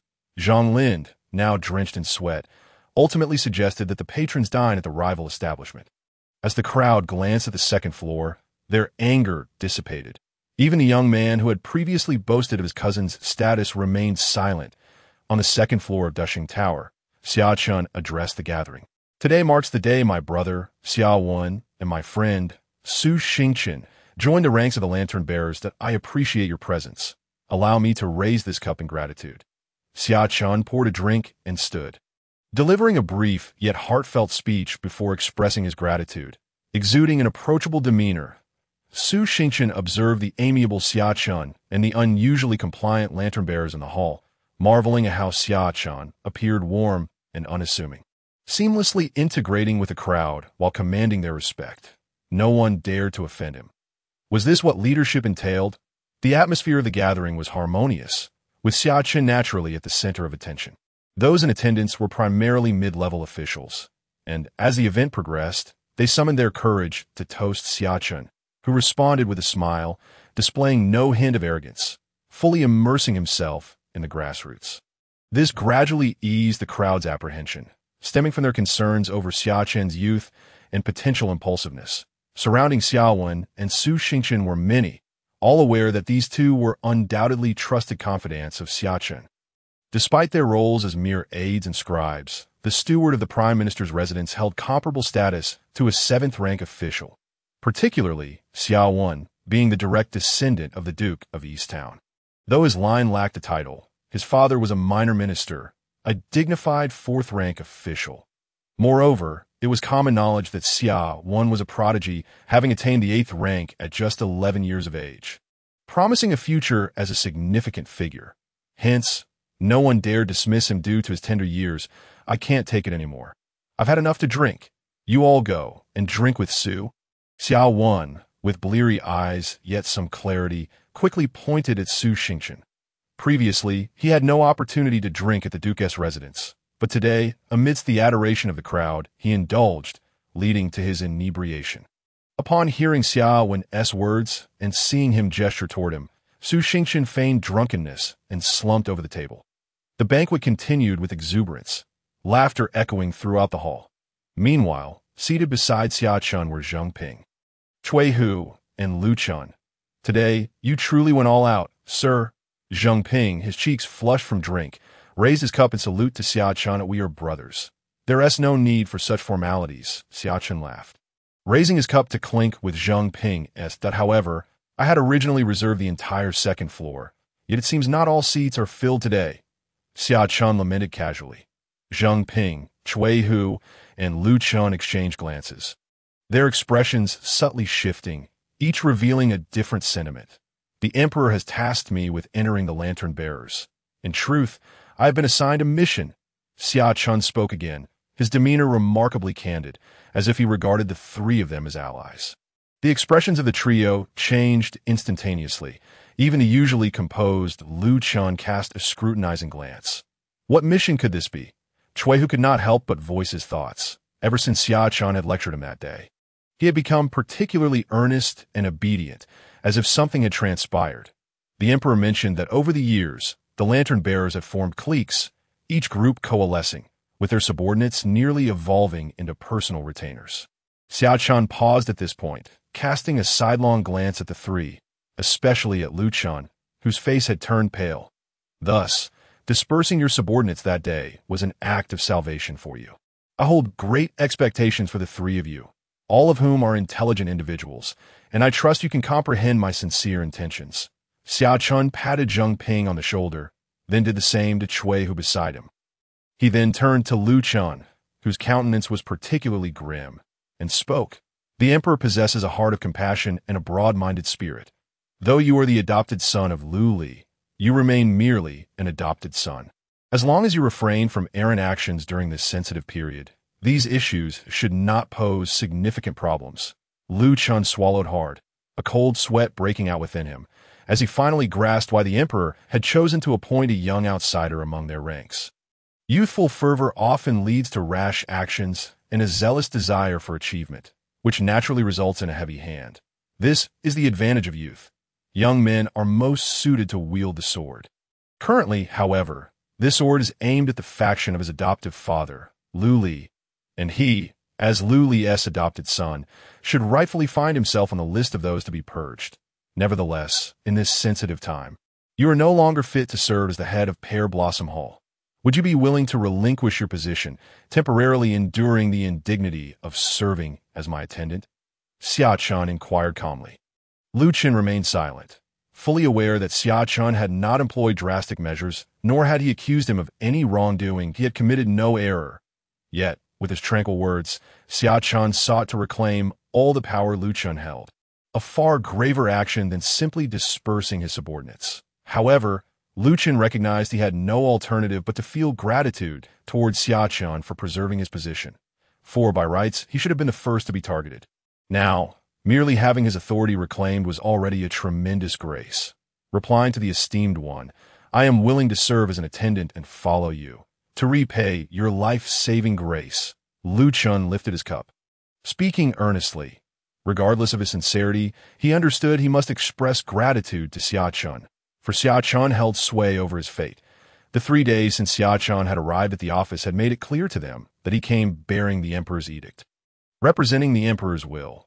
This explained why, just days prior, they had been at daggers drawn with Xia Chen, yet now they behaved as docile as obedient subjects. Thus, Xia Chen successfully quelled the insurrection with a mere toast. Old Zheng! Xia Chen then turned his gaze to Zheng Ping, who jolted awake, quickly exclaiming, My lord, I assure you, I am not aligned with Lu Li's faction. Please see this clearly. Yet I, too, am willing to relinquish my position as Hall Master and serve as your attendant. Zheng Ping rushed to clarify, eager to distance himself from any association. demonstrating his loyalty, fearful that Xia Chen might unjustly accuse him of being part of Lu Li's faction. The emperor is undoubtedly intent on bloodshed. Anyone affiliated with Lu Li will be ruthlessly purged. Haha, old Zheng, I am not some murderous tyrant. There is no need for such anxiety. I merely wish to inquire. I have heard that Chen Song and Li Yu seem to be affiliated with the crown prince and the third prince. Correct? Xia Chen shifted the topic, picking up a piece of beef to eat as he spoke. Zheng Ping relaxed, though his gaze remained notably composed throughout. These matters I truly do not know. I dare not speculate on the crown prince and the third prince. However, should they interfere with the lantern bearers, it would be a grievous offense. We, the lantern bearers, are utterly loyal to the emperor, Zheng Ping stated with utmost seriousness. Haha, old Zheng, you are quite amusing. You are a veteran of our Eagle Eye division. And as I'm still unfamiliar with many of the regulations, I would like to seek your counsel. Tell me, today I am hosting a banquet for my colleagues at the Eagle Eye division. And while the three of you are in attendance, only those two are absent, accompanied by a host of subordinates. What does this signify? Xia Chen shifted the conversation again, seemingly casually inquiring. Cui Hu and Lu Chun exchanged grave glances. Both realizing that the real issue had arrived, to disregard superiors and engage in factionalism is a grave crime. Zheng Ping stated with a serious expression. How should such a transgression be punished? Factionalism warrants the death penalty, confiscation of property, exile for the male members of the family, and the females sent to the brothel. Zheng Ping spoke coldly, without a hint of hesitation. Upon hearing this, both Cui Hu and Lu Chun exchanged profound glances with Zheng Ping. Was this truly the same old Zheng, who usually wore a friendly demeanor? Xia Chen chuckled upon hearing this, and picked up another piece of beef, inquiring once more, but what if they truly are affiliated with the crown prince and the third prince? Cui Hu and Lu Chun understood that this inquiry was not casual, while Lu Chun regarded Zheng Ping thoughtfully. The lantern bearers are directly under the emperor. The crown prince and the third prince meddling in our affairs would be a significant taboo. I doubt they would place their people within the lantern bearers. Zheng Ping smiled lightly before continuing. Yet, Chen Song and Li Yu are exceedingly arrogant. They appear to be part of Lu Li's faction. We cannot allow such factionalists to remain among the lantern bearers, Zheng Ping asserted decisively, his tone laced with a chilling intensity. Ha! Zheng Darren is correct. How could the crown prince and the third prince possibly extend their influence into our lantern bearers? One is a crown prince, the other a third prince. They cannot be plotting rebellion. So why would they infiltrate us? Such rumors are indeed baseless. Xia Chen laughed heartily, while both Cui Hu and Lu Chun's expressions shifted. Fully aware of the underlying implications of Xia Chen's words, with Zheng Darren's guidance, I shall rest easy. Cui Hu, Lu Chun, Xia Chen, having finished, turned to look at Cui Hu and Lu Chun. You both heard my conversation with Zheng Darren. Assist him in apprehending Li Yu and Chen Song this afternoon, as well as detaining all those from their respective halls who failed to attend the banquet, and confine them in the Lantern Bearers' prison. Can you manage that? Xia Chen inquired calmly, prompting Zheng Ping to interject hastily. Oh, my lord, it would suffice for those two young men to handle such matters. I am merely an old bone now, and it has been over a decade since I last led a team. If something were to go awry, it would be troublesome. Zheng Darren, precisely because they are young, they may struggle to maintain order. You, as a senior member of the Eagle Eye Division, are a renowned figure among the Lantern Bearers. This task must be undertaken by you. Moreover, with both of us bearing the weight of this responsibility, what could possibly go wrong? Xia Chen smiled, not allowing Zheng Ping the opportunity to decline a tea this moment. Cui Hu discerned something unusual. His superiors seemed to hold a special regard for Zheng Ping. Suddenly, he realized that Zheng Ping had remained steadfast in the Eagle Eye Division for over 20 years, and he became enlightened. Thus, he chose to remain silent, bowing his head to eat, fully supportive of Xia Chen's arrangement. This matter must be led by Zheng Ping to apprehend Li Yu and Chen Song. Xia Chen departed, accompanied by Xia Wen, Xia Qian, Su Xingchen, Xia Xiao, and Li Shi, leaving Dixing Tower. The wind is rising. Cui Hu pushed open the paper window. Standing by the second-floor window, gazing at the bustling capital of Dajing, he extended his hand, feeling the wind brush past his fingers, and murmured softly, Have you all eaten your fill? Lu Chun remained seated at the table, his face calm, yet suddenly shouted, "I am full." Instantly, some rose to their feet, responding loudly. Liu Chen turned to Zheng Ping, speaking earnestly. "Zheng Darren, you have instructed us to assist you. Please advise how we should proceed." "Zheng Darren, merely give the orders, and we shall execute them. You are our senior, possessing more experience than we have salt in our diets. We shall heed your guidance." Chui Hu echoed in agreement, standing by the window with clasped hands. Zheng Ping's mouth twitched. These two young rascals were now treating him with such politeness, when previously they had disregarded him, considering him merely an old hand relying on seniority. Both had been headstrong and dismissive of others. Yet now, as they prepared to confront the crown prince and the third prince, they understood the stakes and had become like shrinking turtles. "Both of you, hasten back to the yamen and bring everyone out. I shall also arrange for assistance. But this operation must proceed swiftly and without causing any disturbances. Once you have secured the individuals, disarm them and confine them in the Lantern Bearer's prison, ensuring that no outsiders approach." Zheng Ping commanded in a low voice. "Understood." Liu Chen and Shui, who replied in unison. The Lantern Bearers exchanged glances, uncertain of what was to unfold, yet they sensed an impending storm.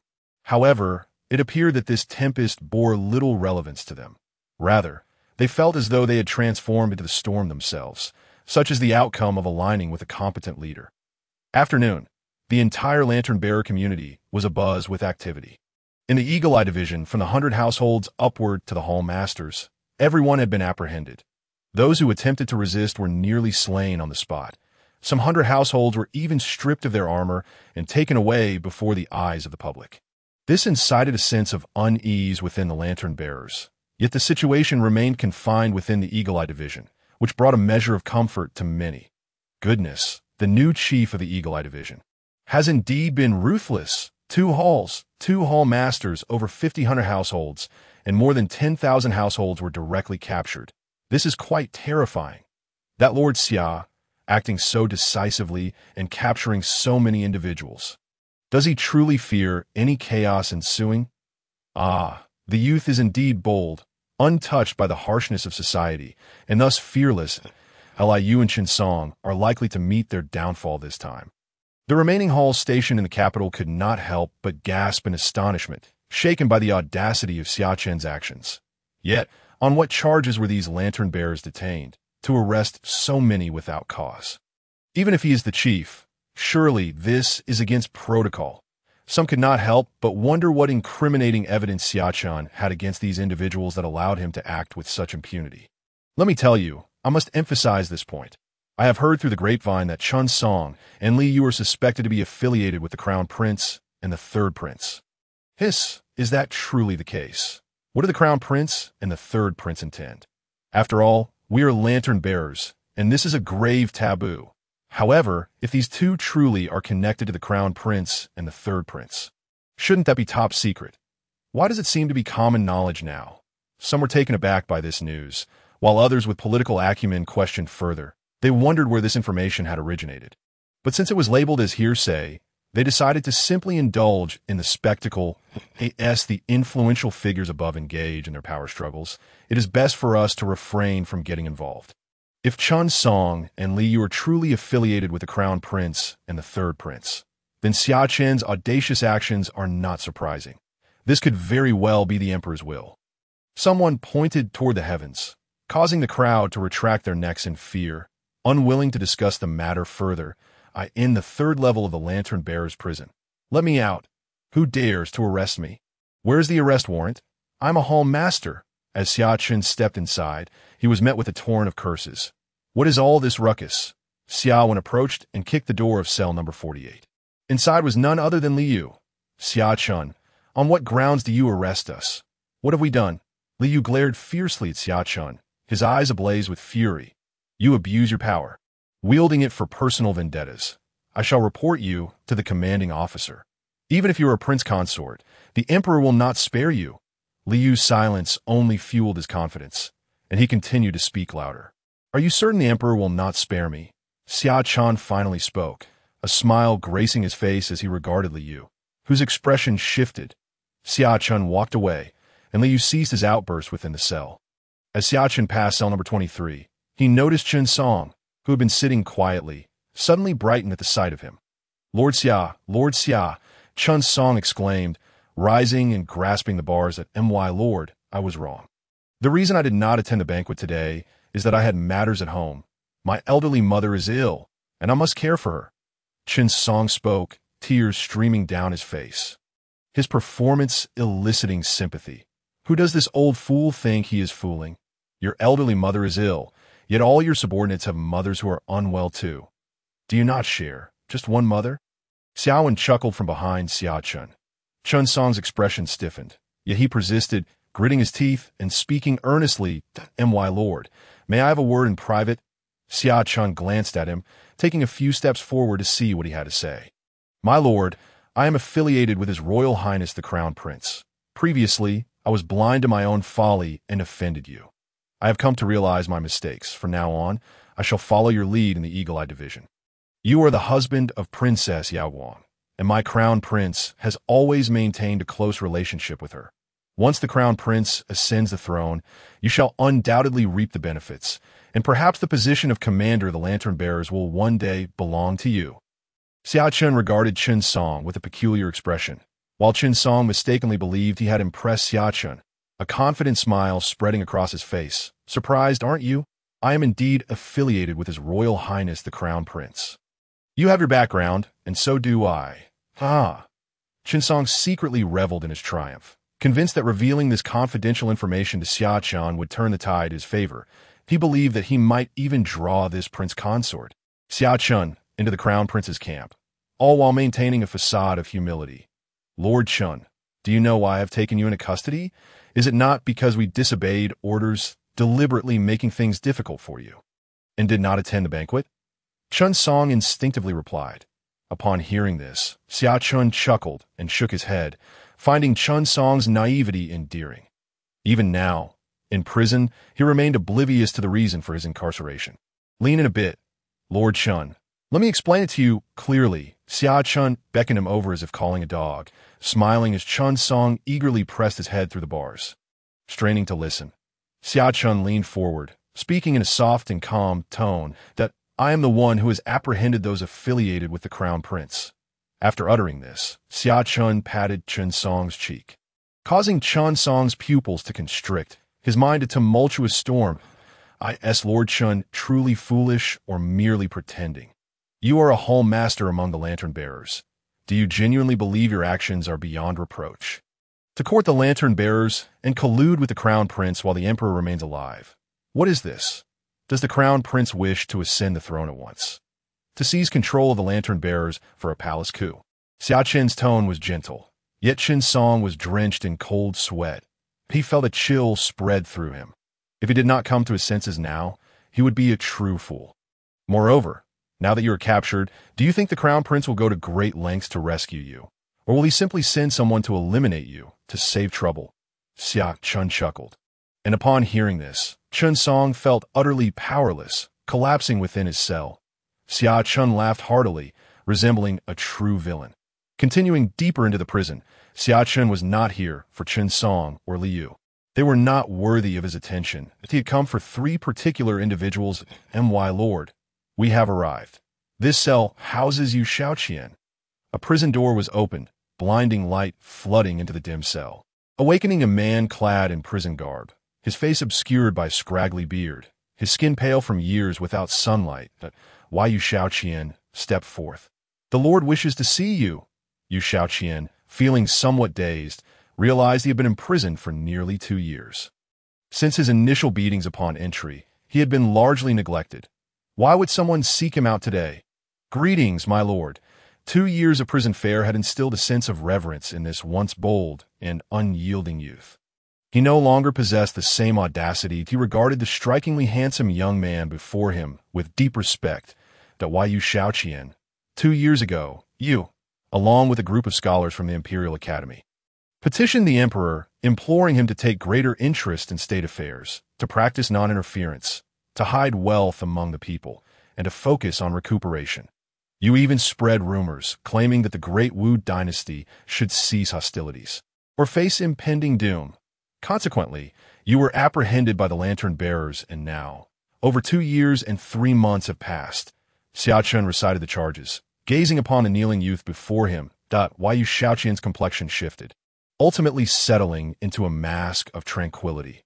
After 2 years of indifference, had he truly assumed that he would be forgotten? Was his execution imminent today? Yu Xiaoqian straightened his posture, adjusting his tattered prison garb.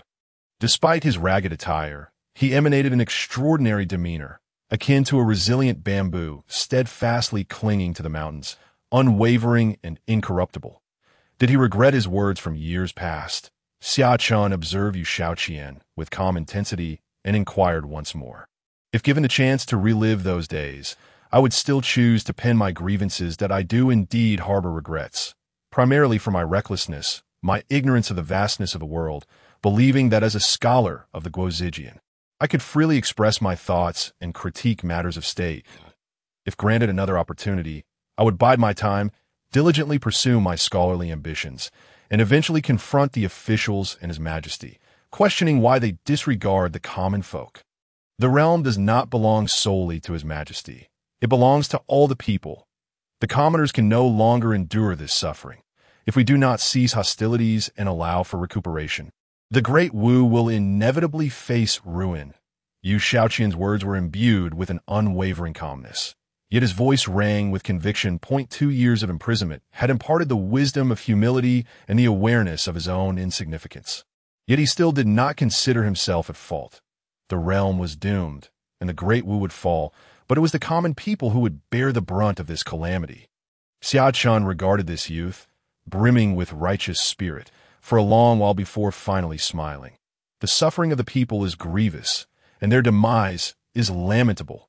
Xia Chen spoke slowly, and upon hearing these words, Yu Xiaoqian's eyes brightened, repeating Xia Chen's statement, his gaze becoming increasingly radiant as he looked upon Xia Chen with newfound reverence. Why Yu Xiaoqian, you are hereby released. From this day forth, you shall accompany me as a scribe. Initially resigned to the thoughts of facing death, Yu Xiaoqian froze upon hearing this declaration, his eyes fixed on Xia Chen's retreating figure. He was to be freed. Yu Xiaoqian, styled Shoujing, had been diligent and studious since childhood. At 17, he entered the Guozijian for study. By the age of 23, along with his fellow scholars, he submitted a formal petition outlining the deficiencies in state affairs, his words sharp and defiant, proclaiming that the realm did not belong to the emperor alone, but to all its citizens. Consequently, he was apprehended and imprisoned at It that time. The great ancestor was the chief of the lantern bearers and recognized Yu Xiaoqian as a person of great talent, deeply concerned for the nation and its people. Thus he was released and permitted to study by his side in the dungeon of the lantern bearers. A filthy youth, shackled and weary, leaned against the wall, asleep. Zhang Wenliao, awaken! The commanding voice roused Zhang Wenliao from his slumber, causing him to spring up in alarm. Is it evening already? Have we dined? He rubbed his stomach, which growled in response, betraying his hunger. Having languished in a lantern-bearer's dungeon for nearly 2 years, he had long abandoned hope for release. As an ordinary ruffian, how could he possibly escape this bleak fate? He harbored no grand aspirations. Surviving this dungeon was a stroke of fortune, and each day was a gift. Step out. An ordinary lantern-bearer, marked by a white badge, opened the cell door and spoke to Zhang Wenliao with an impassive expression. My lord, I've already said all I cannot. I was misled and never intended to obstruct the lantern-bearers or act against them. It was all a misunderstanding. Zhang Wenliao glanced nervously at the open door, his heart pounding with trepidation. He had witnessed the lantern-bearer's methods upon his incarceration and had been treated like a beaten dog, barely surviving for months. Was this an opportunity to escape, or a trap to eliminate him? Come out. A lord wishes to see you. The lantern-bearer brandished his whip, poised to strike Zhang Wenliao, but ultimately refrained, recalling the influential figure behind him. How curious that this little ruffian has caught the attention of Lord Xia. The lantern-bearer urged Zhang Wenliao to emerge quickly. My lord, please don't kill me. Zhang Wenliao trembled as he stepped out of his cell, only to find 3 individuals waiting outside. The young man at the forefront was beyond description. Zhang Wenliao swore he had never encountered such a striking figure in his 20-plus years. Was he a celestial being? Overwhelmed by this thought, Zhang Wenliao knelt, too intimidated to rise. Xia Chen furrowed his brow, pondering how Zhang Wenliao could display such a lack of composure. "Lift your head," Xia Chen commanded, his voice firm. Zhang Wenliao complied, anxiety gnawing at him as he awaited his fate. "Zhang Wenliao, from this day forth, you shall serve as my guard." Xia Chen's voice was devoid of emotion, while Xia Wen, following behind, expressed confusion as to why his elder brother would choose a mere ruffian from the dungeon as a guard. The earlier Yu Shaoqian was understandable, being a scholar, but Zhang Wenliao's demeanor was unworthy of such a role. Xia Wen felt he could easily overpower him with a single hand. Meanwhile, Yu Shaoqian, still clad in prison garb, scrutinized the kneeling Zhang Wenliao, questioning whether this individual was truly among the fortunate chosen by the Lord. Zhang Wenliao stood frozen, watching as Xia Chen and the others turned to leave, feeling utterly at a loss. "What are you dawdling for? Did you not hear the Lord's command? Do you wish to remain in your cell and continue eating prison fare? Do you truly think of our dungeon as a retirement home?" The lantern-bearer who had been observing interjected, awakening Zhang Wenliao from his stupor. "Can I really leave now?" Zhang Wenliao asked hesitantly. This was the infamous lantern-bearer's dungeon. Could release be this effortless? Though he was a ruffian, he was not naive enough to dismiss the possibility of a trap designed to lure him out only to execute him for an alleged escape attempt. Just as this thought crossed his mind, he shook his head. It was improbable. The lantern-bearers had countless methods to dispose of him. He was no significant figure to warrant such elaborate schemes. "Shun Shuyan pays his respects to my lord." A man in his 30s, dressed in prison attire, yet remarkably tidy, knelt before Xia Chen, having lost his vast fortune and spent 3 years in the lantern-bearer's dungeon. He still maintained an admirable demeanor. "You possess a commendable spirit despite your misfortunes. You stand out among the fallen." Xia Chen regarded Shun Shuyan, who, despite his plight, radiated a robust spirit that the prison garb could not conceal. Quietly trailing behind, Zhang Wenliao swallowed hard. In comparison, he felt utterly inadequate. Observing Shun Shuyan, he reflected on his own previous demeanor, experiencing an unfamiliar sense of shame. "Thank you for your kind words, my lord. Life inevitably culminates in death.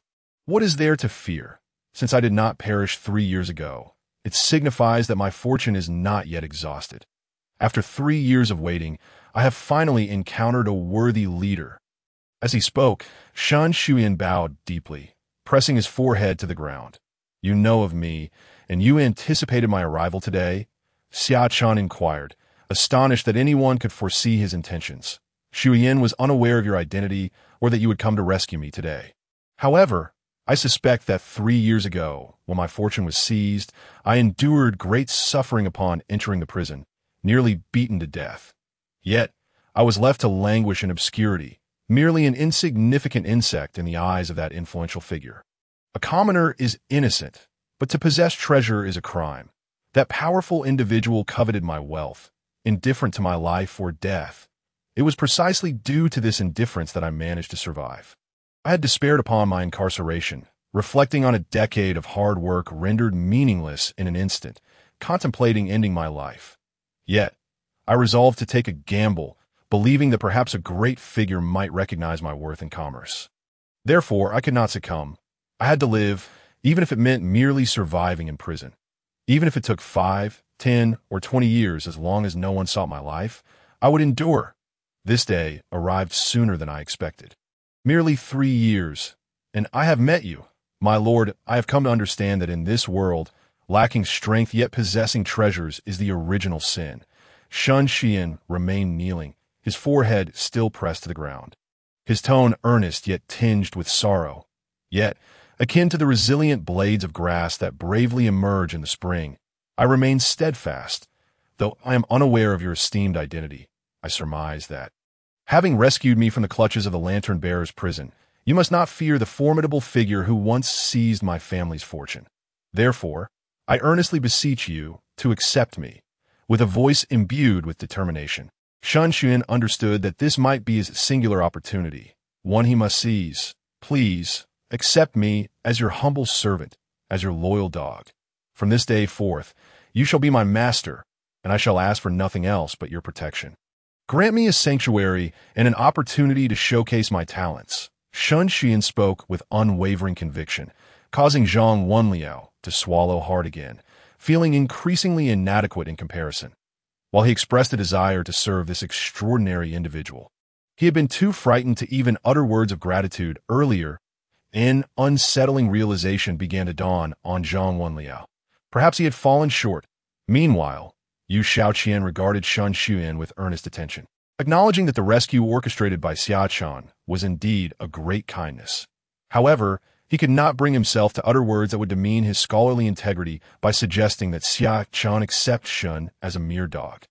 Rather, he resolved to serve this distinguished gentleman diligently and repay his kindness in due course. In the absence of comparison, one might remain unscathed, yet through this juxtaposition, both Yu Shaoqian and Zhang Wenliao felt their prior conduct had been woefully insufficient. Shan Xuan, hailing from a modest family, became an apprentice at a tavern at the tender age of 12. Possessing a sharp intellect and keen wit, he garnered the favor of his employer, often accompanying him closely. Eager to learn, he quickly mastered the intricacies of tavern management. Within a year, by the age of 14, he was promoted to manager, and within 2 years, the establishment's business flourished fivefold. At T16, he resolved to embark on his own venture, accumulating his savings to open a small restaurant in another city, which attracted a steady stream of patrons and yielded his first fortune. By 18, he inaugurated his first tavern, which gradually expanded into a thriving enterprise across various sectors, earning him the title of the wealthiest individual in Yunzhou by the age of 30. Lauded as a commercial prodigy, at T32, he sought to extend his business reach to the capital, attracting the attention of influential figures. However, at 33, he faced the calamity of family confiscation, losing all his assets and enduring 3 years of imprisonment. Fortuitously, the wise emperor recognized his talents and liberated him from confinement, ensuring that his capabilities would not be squandered. Xia Chen observed the kneeling Shun Xian and nodded. "Rise, for I shall be your support from this day forth." Upon hearing this, Shun Xian bowed deeply in gratitude. Once more a chime resonated, announcing, "Congratulations, player! You have gathered 5 remarkable individuals, fulfilling the requirements for the Dynasty Rivalry version. Would you like to proceed with the update?" Xia Chen noticed the crisp sound and the system interface materializing before him, stealing a glance at the composed Shin Xuan. Zhang Wenliao, Xia Wen, and Yu Shaoqian, along with Su Xingchen, who was busy organizing documents in the room, he realized he had indeed assembled 5 individuals. His system had already been upgraded to the Spiritual Awakening version, and now it was set for another enhancement. What a remarkable advantage this would confer! Let us depart, Xia Chen said to Shun Xian with a smile, feeling an uplift in spirits. His original intent in entering the dungeon had been to assist these 3, yet he had unexpectedly reaped further rewards by triggering the conditions for a system upgrade. Given that his system was already at version 3.0, this next upgrade would elevate it to version 4.0. As Shun Xian followed behind the visibly cheerful Xia Chen, he pondered the enigmatic identity of this young man, who appeared to be merely in his teens. Yet the lantern-bearers around him exhibited profound respect. For this prison was notorious as the 18 levels of hell, where ordinary individuals often languished beyond a month, either succumbing to age or meeting a grim fate. Remarkably, this youthful figure had merely uttered a single phrase to secure his release. Wielding an astonishing degree of power, "Lord Xia," they exclaimed, astonished that he had personally come. As they made their way, Yu Shaoqian and the others witnessed numerous lantern-bearers greeting Xia Chen, to which he responded with a mere nod. Leaving them utterly astonished, they had not ventured beyond for 2 to 3 years, yet here was an incredibly young luminary emerging in the capital. "Lordly, I am taking these 3 with me.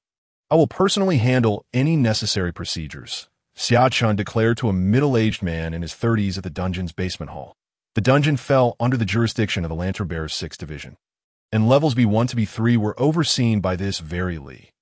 Since these individuals were not significant offenders, Xia Chen could simply escort them away, ensuring that the paperwork will be completed by him, with the release documents delivered to his residence by evening. Initially enjoying a leisurely tea, Lord Li sprang from his seat, bowing to Xia Chen with a smile. "Thank you, Lord Xia. I appreciate your assistance with the paperwork.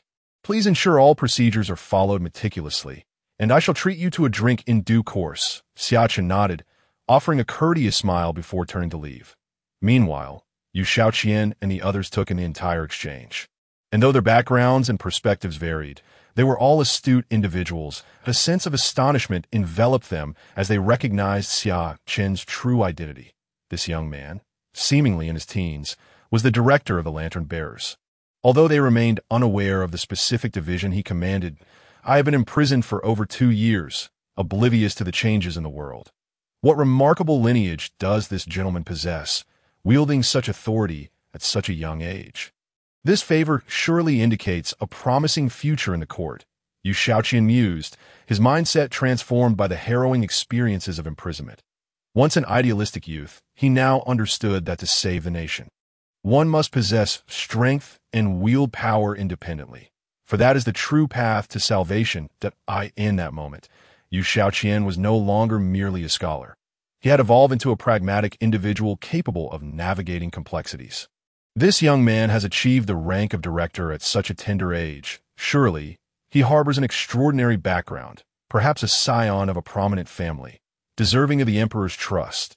With his protection, my future endeavors shall undoubtedly flourish, free from scrutiny.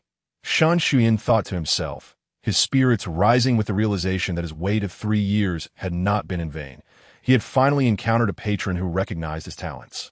During his imprisonment, he had meticulously devised a grand business blueprint, poised to reveal his worth upon his release.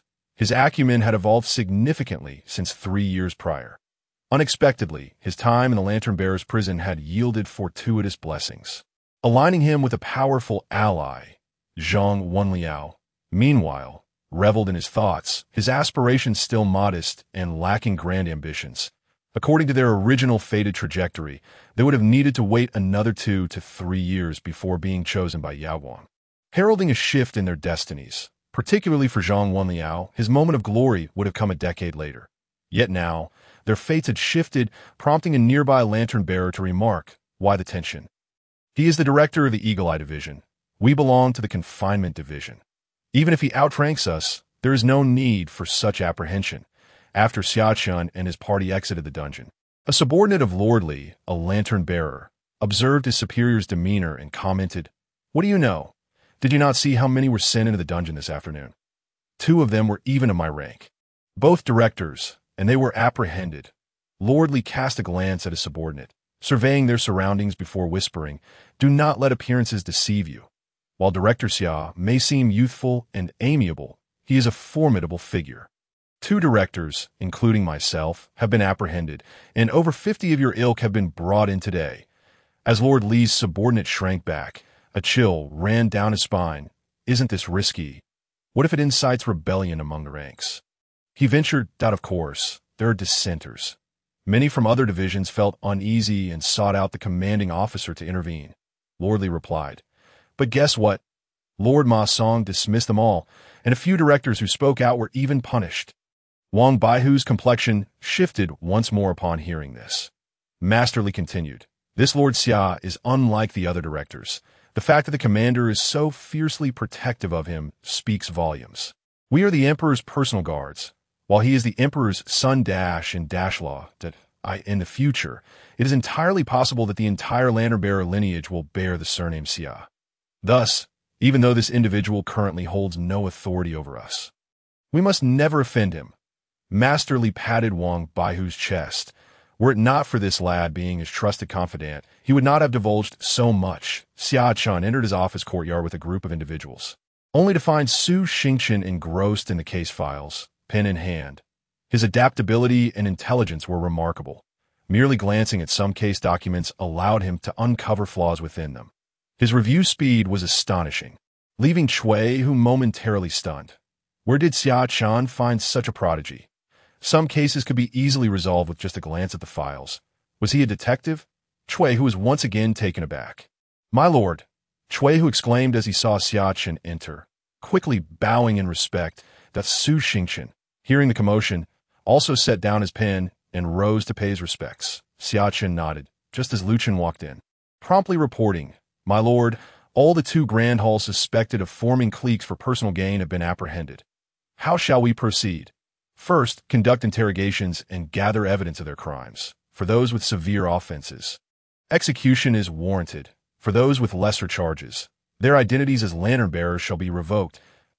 As for Chen Song and Li Yu, consider them as part of Lu Li's faction, having served as Grand Hall Master for these years. Their subordinates must surely not be clean. Investigate and present the evidence to the commander, Xia Chen calmly stated, though his words tightened the hearts of all present, especially Su Xingchen and the others, who gained a deeper understanding of Xia Chen's authority. In just a few words, the fates of 2 Grand Hall leaders, along with over a dozen Qianhu and 50 Baihu, were sealed. Many among them might have minor issues, but most did not deserve death. Yet, this was the consequence of choosing the wrong side in a political struggle. Understood? Lu Chun felt a chill run down his spine. Had it not been for Xia Chen's protection, he could only imagine the fate that awaited him. A cell for lantern-bearers. For Li Yu and Chen Song were not part of Lu Li's faction, yet he was undoubtedly a confirmed son of Lu Li, one who should have been purged.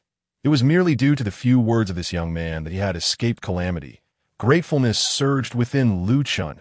Proceed with your tasks. Xia Chen waved his hand, and Lu Chun along with Chui, who exited his courtyard.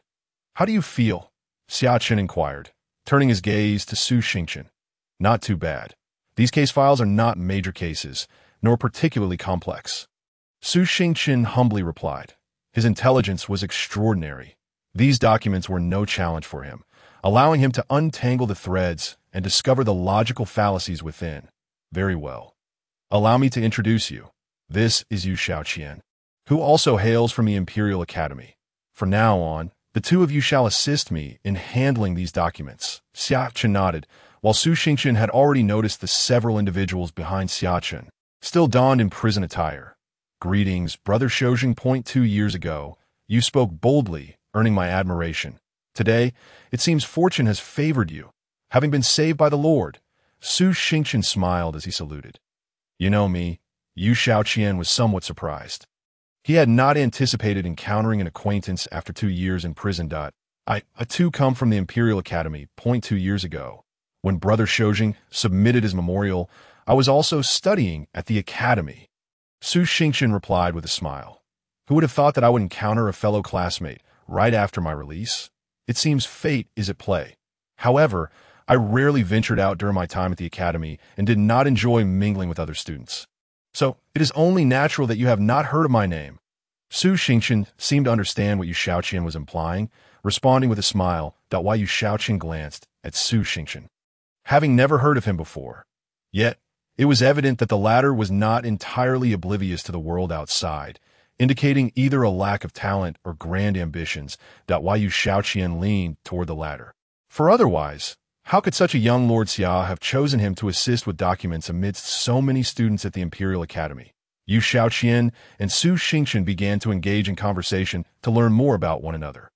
As they spoke, Yu Shaoqian grew increasingly convinced that Su Xingchen was no ordinary individual. And no matter the topic, the latter could seamlessly contribute, articulating his viewpoints with clarity. Meanwhile, Su Xingchen discovered that Yu Shaoqian was indeed a person of genuine talent. Their discourse ranged from Confucian classics to national policies, ultimately encompassing discussions on major affairs of the realm. Both understood that they would soon be colleagues, potentially working together for an extended period. They were inherently proud individuals, unwilling to have dullards as companions who might hinder their progress. Through their dialogue, they silently elevated their assessments of one another that Yu Shaoqian, renowned 2 years ago at the Imperial Academy, had not let his time in prison diminish his knowledge. Instead, he seemed to have undergone a profound awakening, emerging with significantly greater depth than before. Clearly, there were still talented individuals in the world, and one must never underestimate the exceptional. Su Xingchen marveled inwardly, casting a furtive glance at Xia Chen, who indeed had a keen eye for recognizing talent. However, as a son-in-law, attracting such gifted individuals, could it be that his suspicions about Xia Chen harboring ambitions beyond mere loyalty were correct? Meanwhile, Xia Chen observed Zhang Wenliao before him. Can you read? I cannot. Zhang Wenliao shook his head. 21 years of age. Having previously mingled with gangs, he had never had the opportunity to learn reading. Xia Chen glanced at the two scholars from the Imperial Academy, who were deep in conversation, ultimately deciding to assign Yu Shaoqian for the task. Shoujing, my lord, Yu Shaoqian hurriedly approached. Aside from handling documents, each day, dedicate 2 hours to teaching Zhang Wenliao to read and write, striving to ensure he recognizes all commonly used characters within a month. Yu Shaoqian looked at the brash Zhang Wenliao in surprise. To have him teach someone to read seemed excessive. Clearly, his lord placed considerable importance on this ruffian. Of course. Yu Shaoqian promptly agreed, despite his thoughts, "My lord, was I not appointed as your bodyguard? I am a rough man." Reading and writing. Zhang Wenliao fidgeted, feeling that this was somewhat torturous. Was it him protecting Xia Chen, or the other way around? Xia Chen raised an eyebrow, finding the situation amusing. Zhang Wenliao's face turned crimson at the remark. My third brother speaks true. I do wonder what my third brother sees in you. With your skills, you couldn't even defeat me. Summerwen interjected with a laugh, delivering a hearty slap on Zhang Wenliao's shoulder. Zhang Wenliao felt as if half his shoulder had gone numb, terror gripping his heart. This boyish-looking figure had been mistaken for a mere connection, yet that single slap felt as if a mountain had descended upon him. Was this innate strength? Xiaowen, you have tasks as well. Xia Chen turned to Summerwen. Starting tomorrow, you shall teach Zhang Wenliao and the others about the 9-sun military tactics, just as the elders of our clan taught you.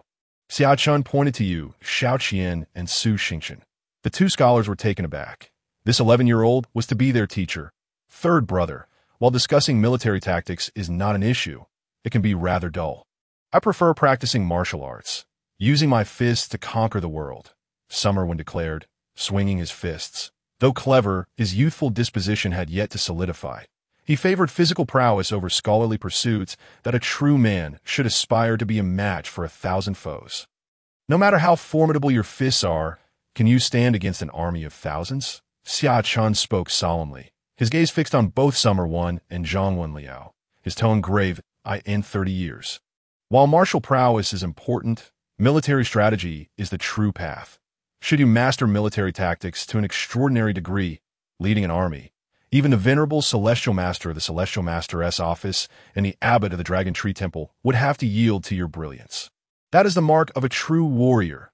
Xiao Wen and Zhang Wenliao listened with rapt attention to Xia Chen's words, their hearts filled with yearning, while Yu Shaoqian and Su Xingqian, who had initially dismissed the conversation, now wore grave expressions.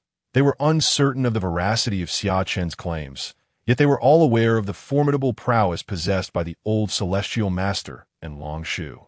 Notably, Su Xingqian perceptively noted a particular point. Xia Chen had mentioned that within 30 years, martial prowess would not surpass military strategy. What could this signify? Why specify a time frame? Would circumstances be reversed after 30 years? Zhang Wenliao, a man of humble beginnings, had once found himself imprisoned due to grave mistakes, but was fortuitously rescued by the founding emperor, who not only aided his release, but also imparted the knowledge of reading and writing. Generously sharing the Xia family's military strategies, the emperor had remarked, "A true man should master the art of facing a myriad of foes. Do not merely flaunt reckless bravery." Grateful for the emperor's recognition, Wenliao diligently pursued education, laboring tirelessly until he achieved success. In the room, the atmosphere fell into a profound silence as everyone absorbed Xia Chen's words, struck by the weight of his assertions. Was military strategy truly that formidable? Even Xiao Wen, though still young and lacking great interest in military affairs, recognized its foundational importance as a member of the noble house, having been instructed in its principles from an early age. It was only natural that in terms of theoretical military knowledge, he surpassed many across the land. The study of military strategy is expansive and profound, embodying the righteous path, and in direct confrontation, it far exceeds martial, Confucian, or mystical practices that a powerful military strategist, leading an army, unifies the troops' energies into one cohesive force. A formidable general can even manifest a military spirit, and once this spirit emerges, evil retreats. Even a third-grade expert could be felled in an instant if caught unaware. Xia Chen spoke earnestly, revealing this secret to the group. Are you suggesting we rely on military formations? Xia Wen's eyes brightened, though confusion lingered within. Their noble house had indeed cultivated numerous military formations, and he himself had learned some, which could enhance the army's combat effectiveness. However, he had never heard of this so-called military spirit. Soon, you shall understand. Dedicate yourself to mastering military strategy and lay a solid foundation. When the time is right, you will comprehend my words. Xia Chen's gaze was distant as he smiled, choosing not to elaborate further. Yet Su Xingchen and Yu Shaoqian silently committed Xia Chen's words to memory. Xia Chen then turned his attention to the silently observing Shan Shuiyan. "Oh, you understand the task I am entrusting to you. The Lord rescued me from prison, so naturally, I am eager to serve you with my expertise in commerce." Shan Shuiyan replied earnestly, being the eldest and most capable in the room. In this era, merchants were often looked down upon, especially in the presence of scholars from the Imperial Academy or the children of the powerful elite, rendering his status even more humble. Thus, he seized every opportunity to showcase his intelligence and demonstrate his worth. "Excellent. I have 1,000 taels of silver here. Tomorrow, I will instruct the lantern bearer to seek contributions from the underworld in the capital, aiming to gather 5,000 taels. You have the confidence to construct a gold collecting basin for me?" Xia Chen inquired with a smile. "As long as I have your protection to withstand the pressures of the capital's elite, allowing me the freedom to act within 6 months. No, within 3 months. I shall present you with results," Shan Shuiyan declared with unwavering determination. Pursue your endeavors without hesitation. Matters of commerce are yours to handle. Leave everything else to me, Xia Chen replied, in high spirits. Realizing that with Lu Chun included, he had already gathered 6 exceptional individuals. Though they had not yet fully committed, they had entered his fold. There was no escaping his grasp now. With this thought, Xia Chen rose and made his way into the inner courtyard. Commence the system upgrade.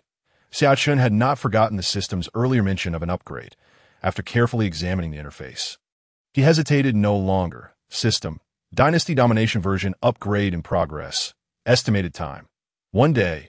As soon as Xia Chen finished speaking, a line of small text appeared on the system panel. He remained unhurried, knowing it would only take a day to await the results. By evening, the efficiency of Li Tangzhu was indeed impressive. He personally delivered 3 release documents to Xia Chen's courtyard. "Thank you for your hard work, Li Tangzhu. It is my honor to serve Lord Xia." Li Yugong beamed with the exuberance of a diligent worker. He did not linger long after making his appearance and promptly took his leave. "Here are your documents. From this moment forth, you are free." Xia Chen handed the 3 documents to the individuals. "Thank you, my lord." They all glanced at the documents, their excitement palpable as they expressed their gratitude in unison, gaining a more tangible understanding of power in that moment. "Time is of the essence. Let us depart the court. You 3 have just been released, and I happened to acquire the adjacent courtyard yesterday. Initially intended for Su Xingchen and his family. You may stay there tonight." "Thank you, my lord." They expressed their gratitude once more. "And you, Su Xingchen, will you return to the Imperial Academy tonight?" Xia Chen inquired, redirecting his gaze. "Of course. I shall stay with my colleagues." Su Xingchen quickly replied, displaying his wisdom by understanding the importance of not seeking special treatment. Xia Chen nodded in approval. The twilight was at its most beautiful just before nightfall. As Xia Chen exited the court, the sun had completely set, and darkness began to envelop the earth. Riding on horseback, Xia Chen and his companions entered Weiyang Street from the central avenue, then turned onto Changle Street, drawing closer to Xia Chen's residence. "Who goes there?" As they prepared to turn into an alley on Changle Street, they spotted a figure clad in black standing within. Xia Chen promptly rode his horse in front of Xia Chen, his right hand subtly reaching for the blade at his waist. Meanwhile, Xiao Wen, brimming with excitement, waved his fist and took a few steps forward, pulling the horse with him. Zhang Wenliao, glancing around anxiously from behind Xia Chen, suddenly realized he was supposed to be the protector and quickly stepped out of the formation. Yet, a wave of nervousness washed over him. The individual daring to block Lord Xia's path exuded an aura of a formidable master, leaving him to ponder whether he, a mere 9th grade, would meet his end so soon after his release. "Lord Xia, there is no need for alarm. I bear no ill intentions, and my master wishes to speak with you. Would you kindly dismount for a conversation?" The figure on horseback addressed Xia Chen, who regarded the cloaked figure thoughtfully before dismounting. "Young master, you mustn't. The opponent's origins are unknown, and he is a skilled fighter." Xia Chen urged anxiously. "Fear not. I sense no murderous intent. If they harbored ill will, they would conceal it so well that I would be completely unaware. Such mastery would at least be of fourth-grade caliber.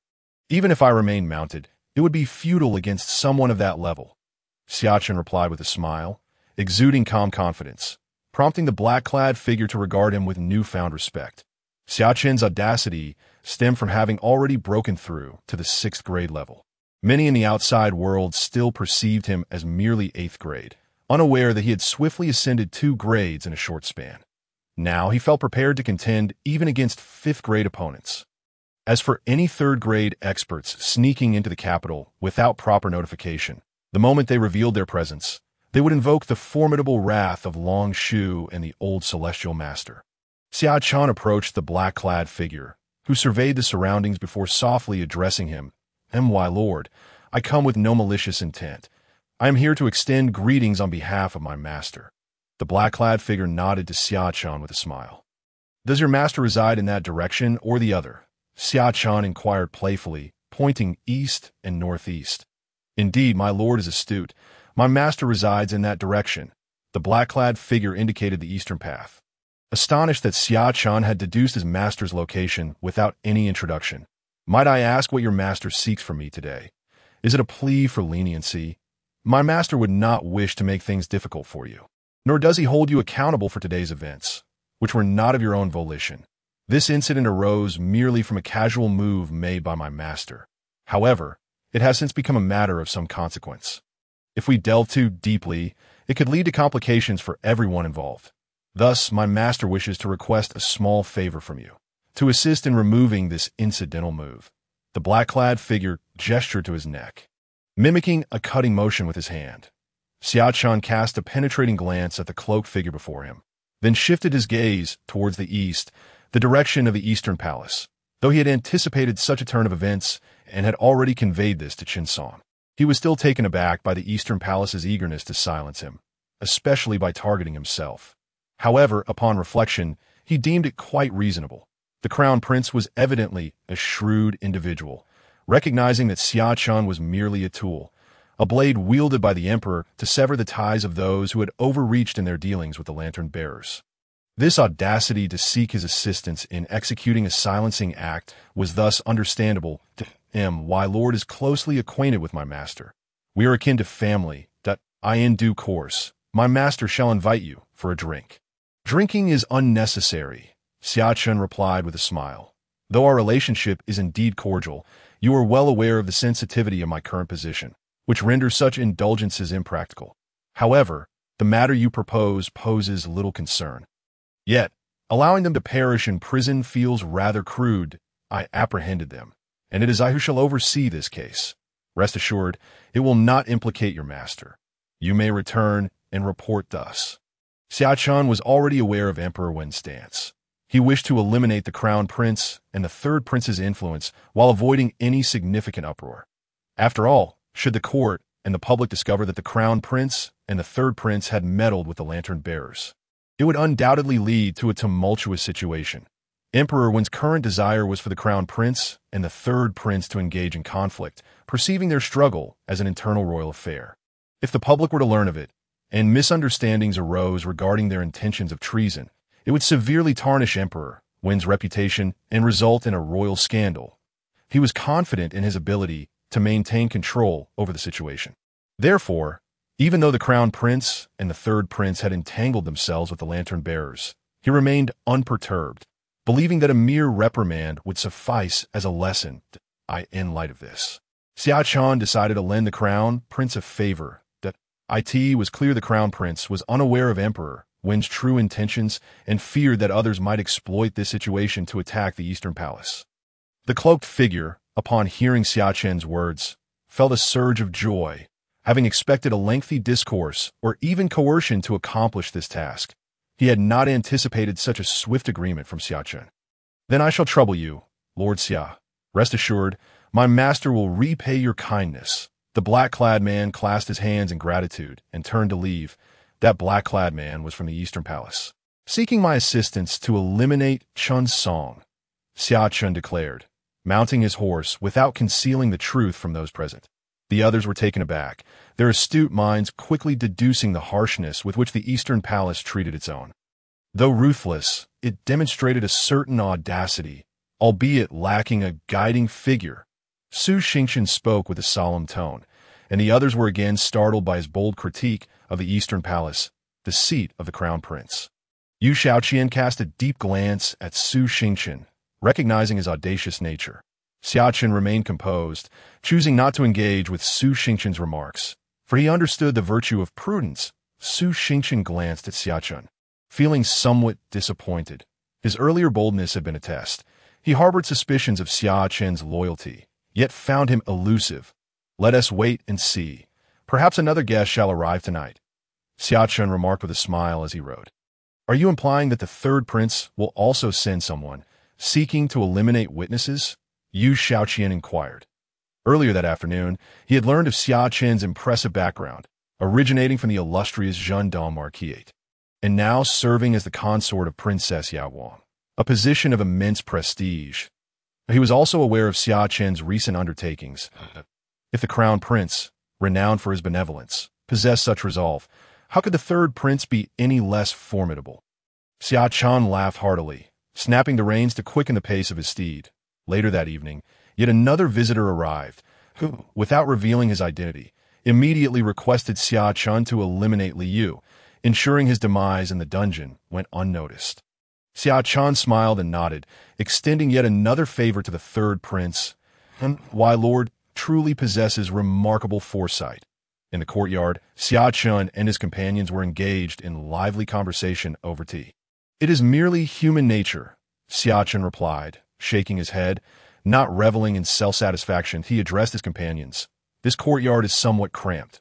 Once our business expands, we shall acquire the surrounding properties. Then we can renovate and ensure each of you has your own quarters. This shall indeed require the efforts of Mr. Shun. However, we do not find it crowded.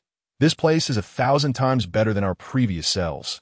Yu Shaoqian laughed and inclined his head towards Shun Xuan, who promptly returned the gesture. Mr. Yu, I am but a humble merchant.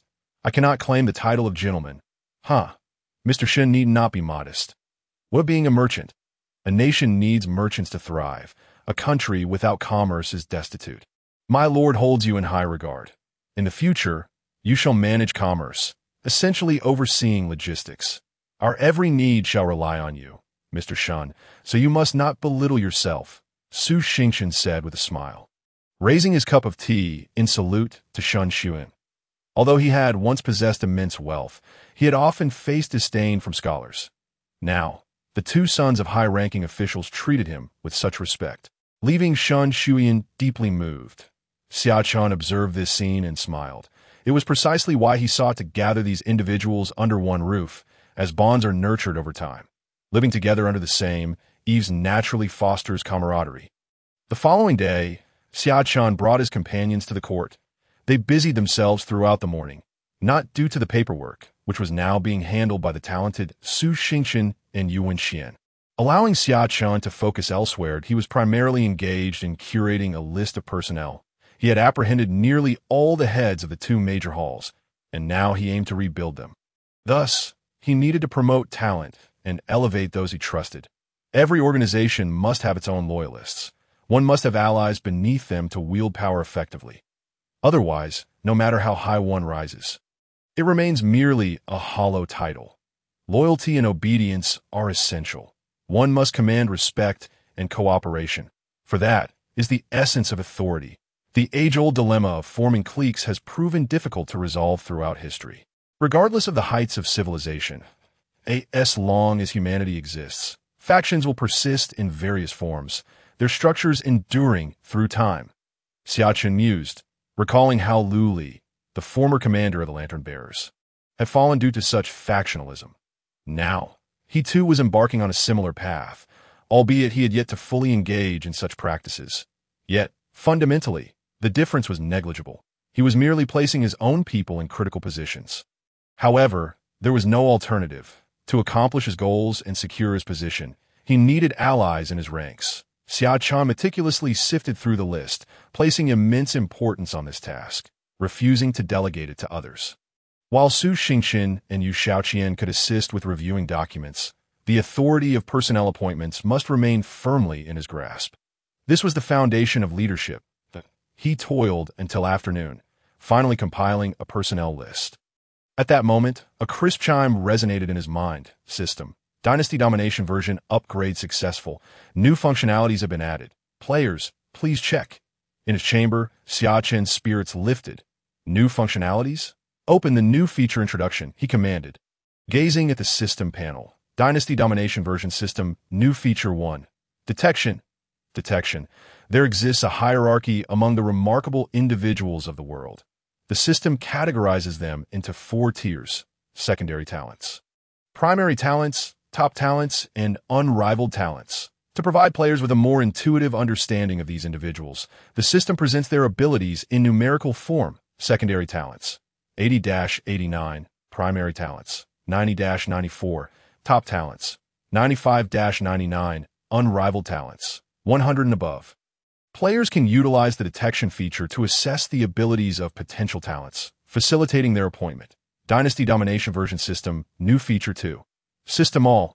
The era of dynasty domination has arrived, with exceptional individuals emerging and various sovereigns making their mark. To ensure players do not lag in this grand era, the system mall has been opened. The mall offers 5 items for sale, requiring 100 dominant shards for a refresh. Players may exchange items according to their needs and available dominant shards. Note, capturing talented individuals yields dominant shards. Dynasty Domination version system, new feature 3. Lottery. Lottery. Use 50 dominant shard for a chance at a random draw.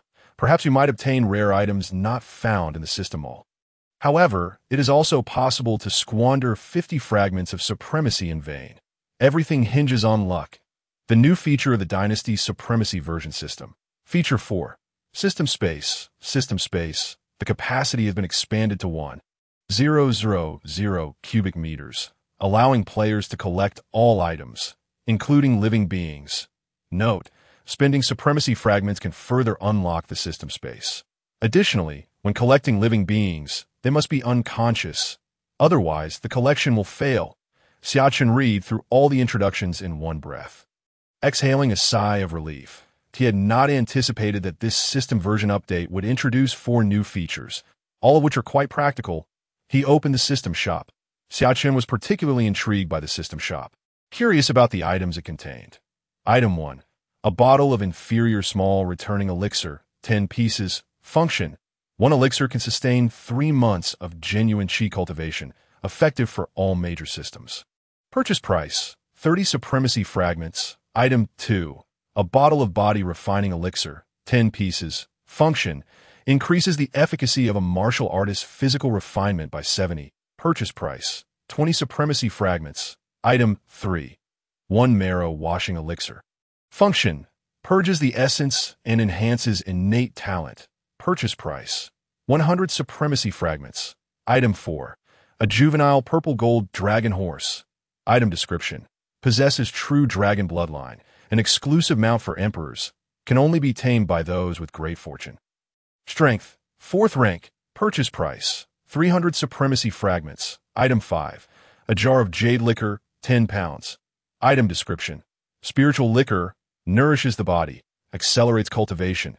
Temporarily enhances one's comprehension. With a rich aroma. A top-tier wine in the world. Purchase price. 50 supremacy fragments. Xia Chen meticulously examined all 5 items without missing a single detail. System. How many supremacy fragments do I currently possess? Xia Chen was already aware of these items, his heart brimming with joy. However, his sole concern was the exact number of supremacy fragments he possessed. Player. Xia Chen's supremacy fragments. 1050. Note. Supremacy fragments can be obtained by subduing remarkable individuals and through the system's assessment of the player's power level. Second-rate remarkable individuals yield 50 supremacy fragments. First-rate remarkable individuals reward 100 supremacy fragments. Top-tier remarkable individuals grant 150 supremacy fragments, and unparalleled remarkable individuals reward 200 supremacy fragments, seeing that he had just over 1,000 supremacy fragments. Xia Chen breathed a sigh of relief. Given the extensive updates in the current system version, he had worried about not being able to acquire enough supremacy fragments, which would have been disheartening. After pondering for a moment, Xia Chen recalled that he had already used the small returning elixir from the system shop, and it was indeed a valuable item, among the other 4 items. All except for the purple gold dragon horse were quite practical. They could be used not only to enhance himself, but also to bolster his subordinates. However, Xia Chen did not rush to make any exchanges. Instead, he rose and left the room. Heading to the hall, Su Xingchen, Yu Shaoqian, Zhang Wenyuan, Xiao Wen, and others were present. Detecting Su Xingchen, without hesitation, Xia Chen initiated the detection. Su Xingchen, half-step unparalleled remarkable individual commander, 31, 86. Intelligence, 99, 100. Politics, 92, 96. Potential, 4.5 stars. Realm, 7 ranks of Confucianism and Taoism. Upon viewing the data on the system panel and glancing at Su Xingchen, who was swiftly reviewing documents, Xia Chen nodded in admiration. He was indeed the person he had chosen. Even the weakest commander among his 3 dimensions had the potential to reach the second-rate remarkable individual category. How is the half-step unparalleled remarkable individual determined? Xia Chen pondered Su Xingchen's intelligence value. Does this signify his intelligence fluctuates between 99 and 100? Thus, he was classified as a half-step unparalleled remarkable individual. A half-step unparalleled remarkable individual possesses even greater potential than a top-tier remarkable individual. And under the right circumstances, there is an opportunity to reach the level of an unparalleled remarkable individual. Should he gain significant fortune in the future, he might even break free from the shackles of destiny and achieve a leap in his life essence. A line of small text gradually appeared on the system panel, leaving Xia Chen in deep thought. Detecting Yu Shaoqian, Xia Chen's gaze shifted to Yu Shaoqian, although he was already aware of their capabilities. The system's data presentation offered a clearer perspective. Yu Shaoqian, first-rate remarkable individual commander, 36, 88, intelligence, 93, politics, 90, 94, potential, 3.5 stars, fate characteristic, Jade Shatter. In the face of great crises and significant decisions, all 3 dimensions increase by 5. Realm, 7 ranks of Confucianism and Taoism. Xia Chen's attention lingered on Yu Shaoqian's fate characteristic. Although Yu Shaoqian was a first-rate remarkable individual, he possessed an additional fate characteristic compared to Su Xingchen. In life-and-death situations, this ability could activate potential, enhancing all 3-dimension values by 5. This means the commander's value could reach 93, intelligence 98, and politics 99. Such a level could rival that of the top-tier remarkable individuals. This characteristic is somewhat terrifying. Xia Chen was astonished, as Yu Shaoqian had given him an unexpected surprise. With this skill, wouldn't he be particularly suited to support a crumbling empire and turn the tide? Detecting Zhang Wenyuan, Xia Chen shifted his gaze from Yu Shaoqian to Zhang Wenyuan, who sat nearby, furrowing his brow yet diligently focused on his reading. Zhang Wenyuan, half-step top-tier remarkable individual commander, 52, 95, intelligence, 82, 90, politics, 63, 85, fate characteristic, exterminate anomalies against foreign races. All 3 dimensions increase by 3, potential, 3.5 stars, realm, 9 ranks of martial arts. Xia Chen glanced at Zhang Wenyuan's attributes and couldn't help but nod in approval. Particularly, Zhang Wenyuan's commander value had the potential to reach 95 in the future, placing him within the realm of top-tier remarkable individuals. And he also possessed a fate characteristic, and no wonder he was rated as a half-step top-tier remarkable individual. Zhang Wenyuan has high potential, especially when confronting foreign races. That if he were to be sent to the Eastern Wilderness battlefield or the Southern frontier in the future, if memory serves, there are also foreign races to the north of Dafone. Xia Chen muttered to himself before proceeding to detect Xiao Wen, who was practicing punches in the courtyard. Xiao Wen, unparalleled remarkable individual commander, 82, 103, intelligence, 85, 95, politics, 42, 87, fate characteristic, break army, when leading an army in a charge. All attribute values increase by 3, potential, 5 stars, martial arts realm, 8 ranks of martial arts. Upon witnessing Xia Wen's impressive attributes, Xia Chen was taken aback, and no wonder, he is an unparalleled, remarkable individual, capable of overshadowing an entire era. With a peak commander value of 103, he would shine in any preceding era without rivals. Despite being so outstanding, he is still overshadowed by my younger brother Xia Hao, who is rightly hailed as a person surpassing our ancestors. In that moment, Xia Chen reflected on many things, feeling a surge of emotion. Through the system's assessment, it was evident that Xia Wen was exceptionally remarkable. But in the face of the forthcoming Grand Era, his performance still somewhat paled in comparison to his younger brother. 1 can only imagine the astonishing talent and potential of his younger brother. The Xia family's fortune, cultivated over 600 years, is bound to erupt in this era. They've already given rise to extraordinary individuals like Xia Wen and Xia Hao. Yet, even so, these two cannot entirely overshadow the brilliance of the other Xia family members. The stars shine brightly. As Xia Chen contemplated this, he felt a swell of ambition. My lord. Just as Xia Chen was lost in thought, 2 individuals entered the courtyard. It was Lu Chun and Shun Xuan. How did the task go? Xia Chen inquired, directing his gaze toward the 2. Lu Chun clasped his fists and replied, I led a team to eliminate the Wolf-Tooth Society in the capital. I had conducted prior investigations, and this society was involved in the trafficking of women and children, with many lives lost at their hands. This can be considered a good deed. The total value of the Wolf-Tooth Society's assets is estimated to exceed 10,000. I took 5,000, which has already been handed over to Mr. Shen. The remaining 6 or 7,000 will be reported to the authorities. My lord can rest assured, I handled it very cleanly and will not bring any trouble to you. Lu Chun spoke earnestly. This was the first task Xia Chen had entrusted to him, and it was a discreet matter. This eased his mind considerably, as such tasks are typically reserved for trusted individuals, indicating that Xia Chen likely would not eliminate him in the future. Well done. Xia Chen then turned his gaze to Shun Xuan, who promptly reported, Today, I took a stroll around the capital and have already selected a location. I plan to open a restaurant first.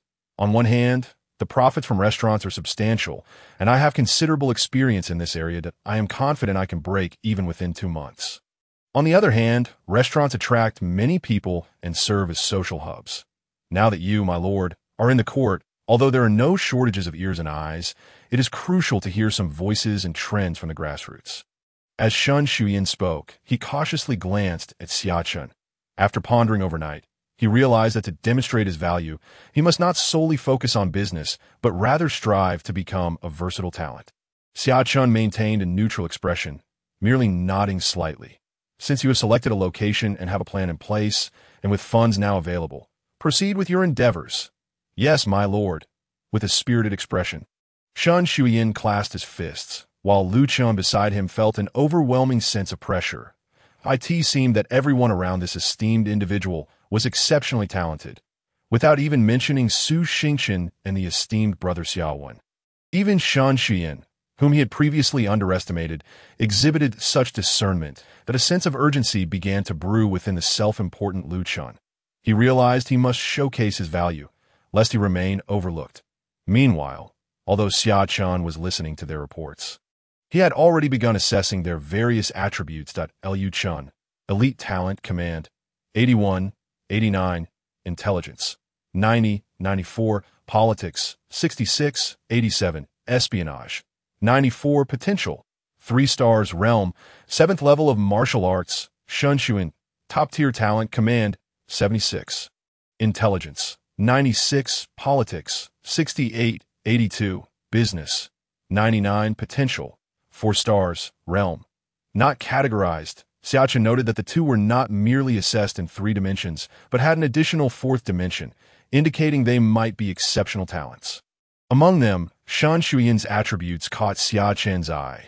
For at over 30 years of age, he had essentially reached the pinnacle of his capabilities, particularly in business. Achieving a score of 99, he stood out even among the elite. Xia Chen also took the opportunity to assess Xia Chen. And to his astonishment, even Xia Chen had reached the standard of a second-tier talent, with a command value of 86 and politics at 82.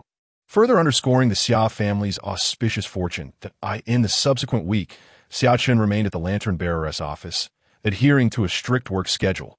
Though his days were orderly and tranquil, the internal atmosphere of the Lantern Bearers was rife with tension. Chun Song and Li Yu were sentenced to death for forming factions for personal gain, alongside 5 Qianhu and over 20 Baihu, instilling fear among many. This marked the first time in over a decade that so many had been condemned to death within the Lantern Bearers. Such is the nature of power struggles, more perilous than the battlefield, where the clash of blades is absent. Yet one moment can lead to dismemberment. Simultaneously, Xia Chen was actively promoting individuals within the Eagle Eye Division, wielding the commander's edict from Ma Song to transfer personnel from the other 8 divisions into his own, that he restructured the 2 factions previously led by Chun Song and Li Yu, dismantling the existing power structure and rearranging it. Thus, he fully grasped control over the Eagle Eye Division. Time flowed neither fast nor slow, and soon it was the end of May. Xia Chen had been with the Lantern Bearers for nearly a month. Both he and Su Xingchen had undergone significant transformations during this period. Su Xingchen and Yu Shaoqian had thoroughly adapted to the workings of the Lantern Bearers, with one handling case files and the other managing documents. Their cooperation remarkably seamless. Over the month, Zhang Wenliao had also familiarized himself with all fundamental texts. After learning to read, he underwent a considerable transformation, shedding his previous ruffian demeanor and cultivating an air of composure. By the end of the month, Shan Shuiyan's tavern had been completely renovated and was on the path to success. With a decisive flourish, Xia Chen set the opening date for 3 days hence. Today, the atmosphere was particularly boisterous. Seated in the courtyard, Xia Chen observed the wildflowers swaying in the breeze, murmuring to himself, "Why, Lord, orders have been issued from above, mandating us to rally public sentiment and ensure the populace of the capital and surrounding areas is invigorated." Lu Chun stood behind Xia Chen, cupping his fists and bowing, his expression gravely solemn. The court might be poised to declare war. In the courtyard, Xia Chen, upon hearing Lu Chen's words, maintained a stoic expression, slowly responding, "Let Li Su and Zhang Zhen handle this matter. They have just been appointed and require an opportunity to prove themselves." Without turning his head, Xia Chen, increasingly exuding an official's authority over the past month, spoke casually, and none dared to dismiss his words. Li Su and Zhang Zhen were his newly promoted faction leaders. "Understood, my lord." Lu Chen nodded and departed. "War is imminent. What are your thoughts?" Xia Chen remained in the courtyard, yet his voice carried through to the interior. Su Xingchen and Yu Shaoqian looked up, their expressions growing serious upon hearing this. "Are we really going to war?" Xia Wen leapt from the room, excitement illuminating his features. His destiny marked him as one born for the battlefield. Despite his youth, he was already beginning to reveal his potential. Zhang Wenliao, who had been honing his physique in the courtyard, set aside the heavy stone in his hands. The court was preparing to dispatch troops, and the cabinet had unanimously approved the decision. The formal orders would likely be issued within 3 to 5 days. Xia Chen explained the situation in detail to the gathered individuals. "What do you perceive regarding the chances of victory in the battle in the northwest?" Xia Chen's gaze shifted to Su Xingchen and Yu Shaoqian, both not only possessing high intelligence, but also innate military talent, particularly Yu Shaoqian, who was well-versed in both literature and martial prowess, boasting a command value exceeding 90, who will be the commander of the troops.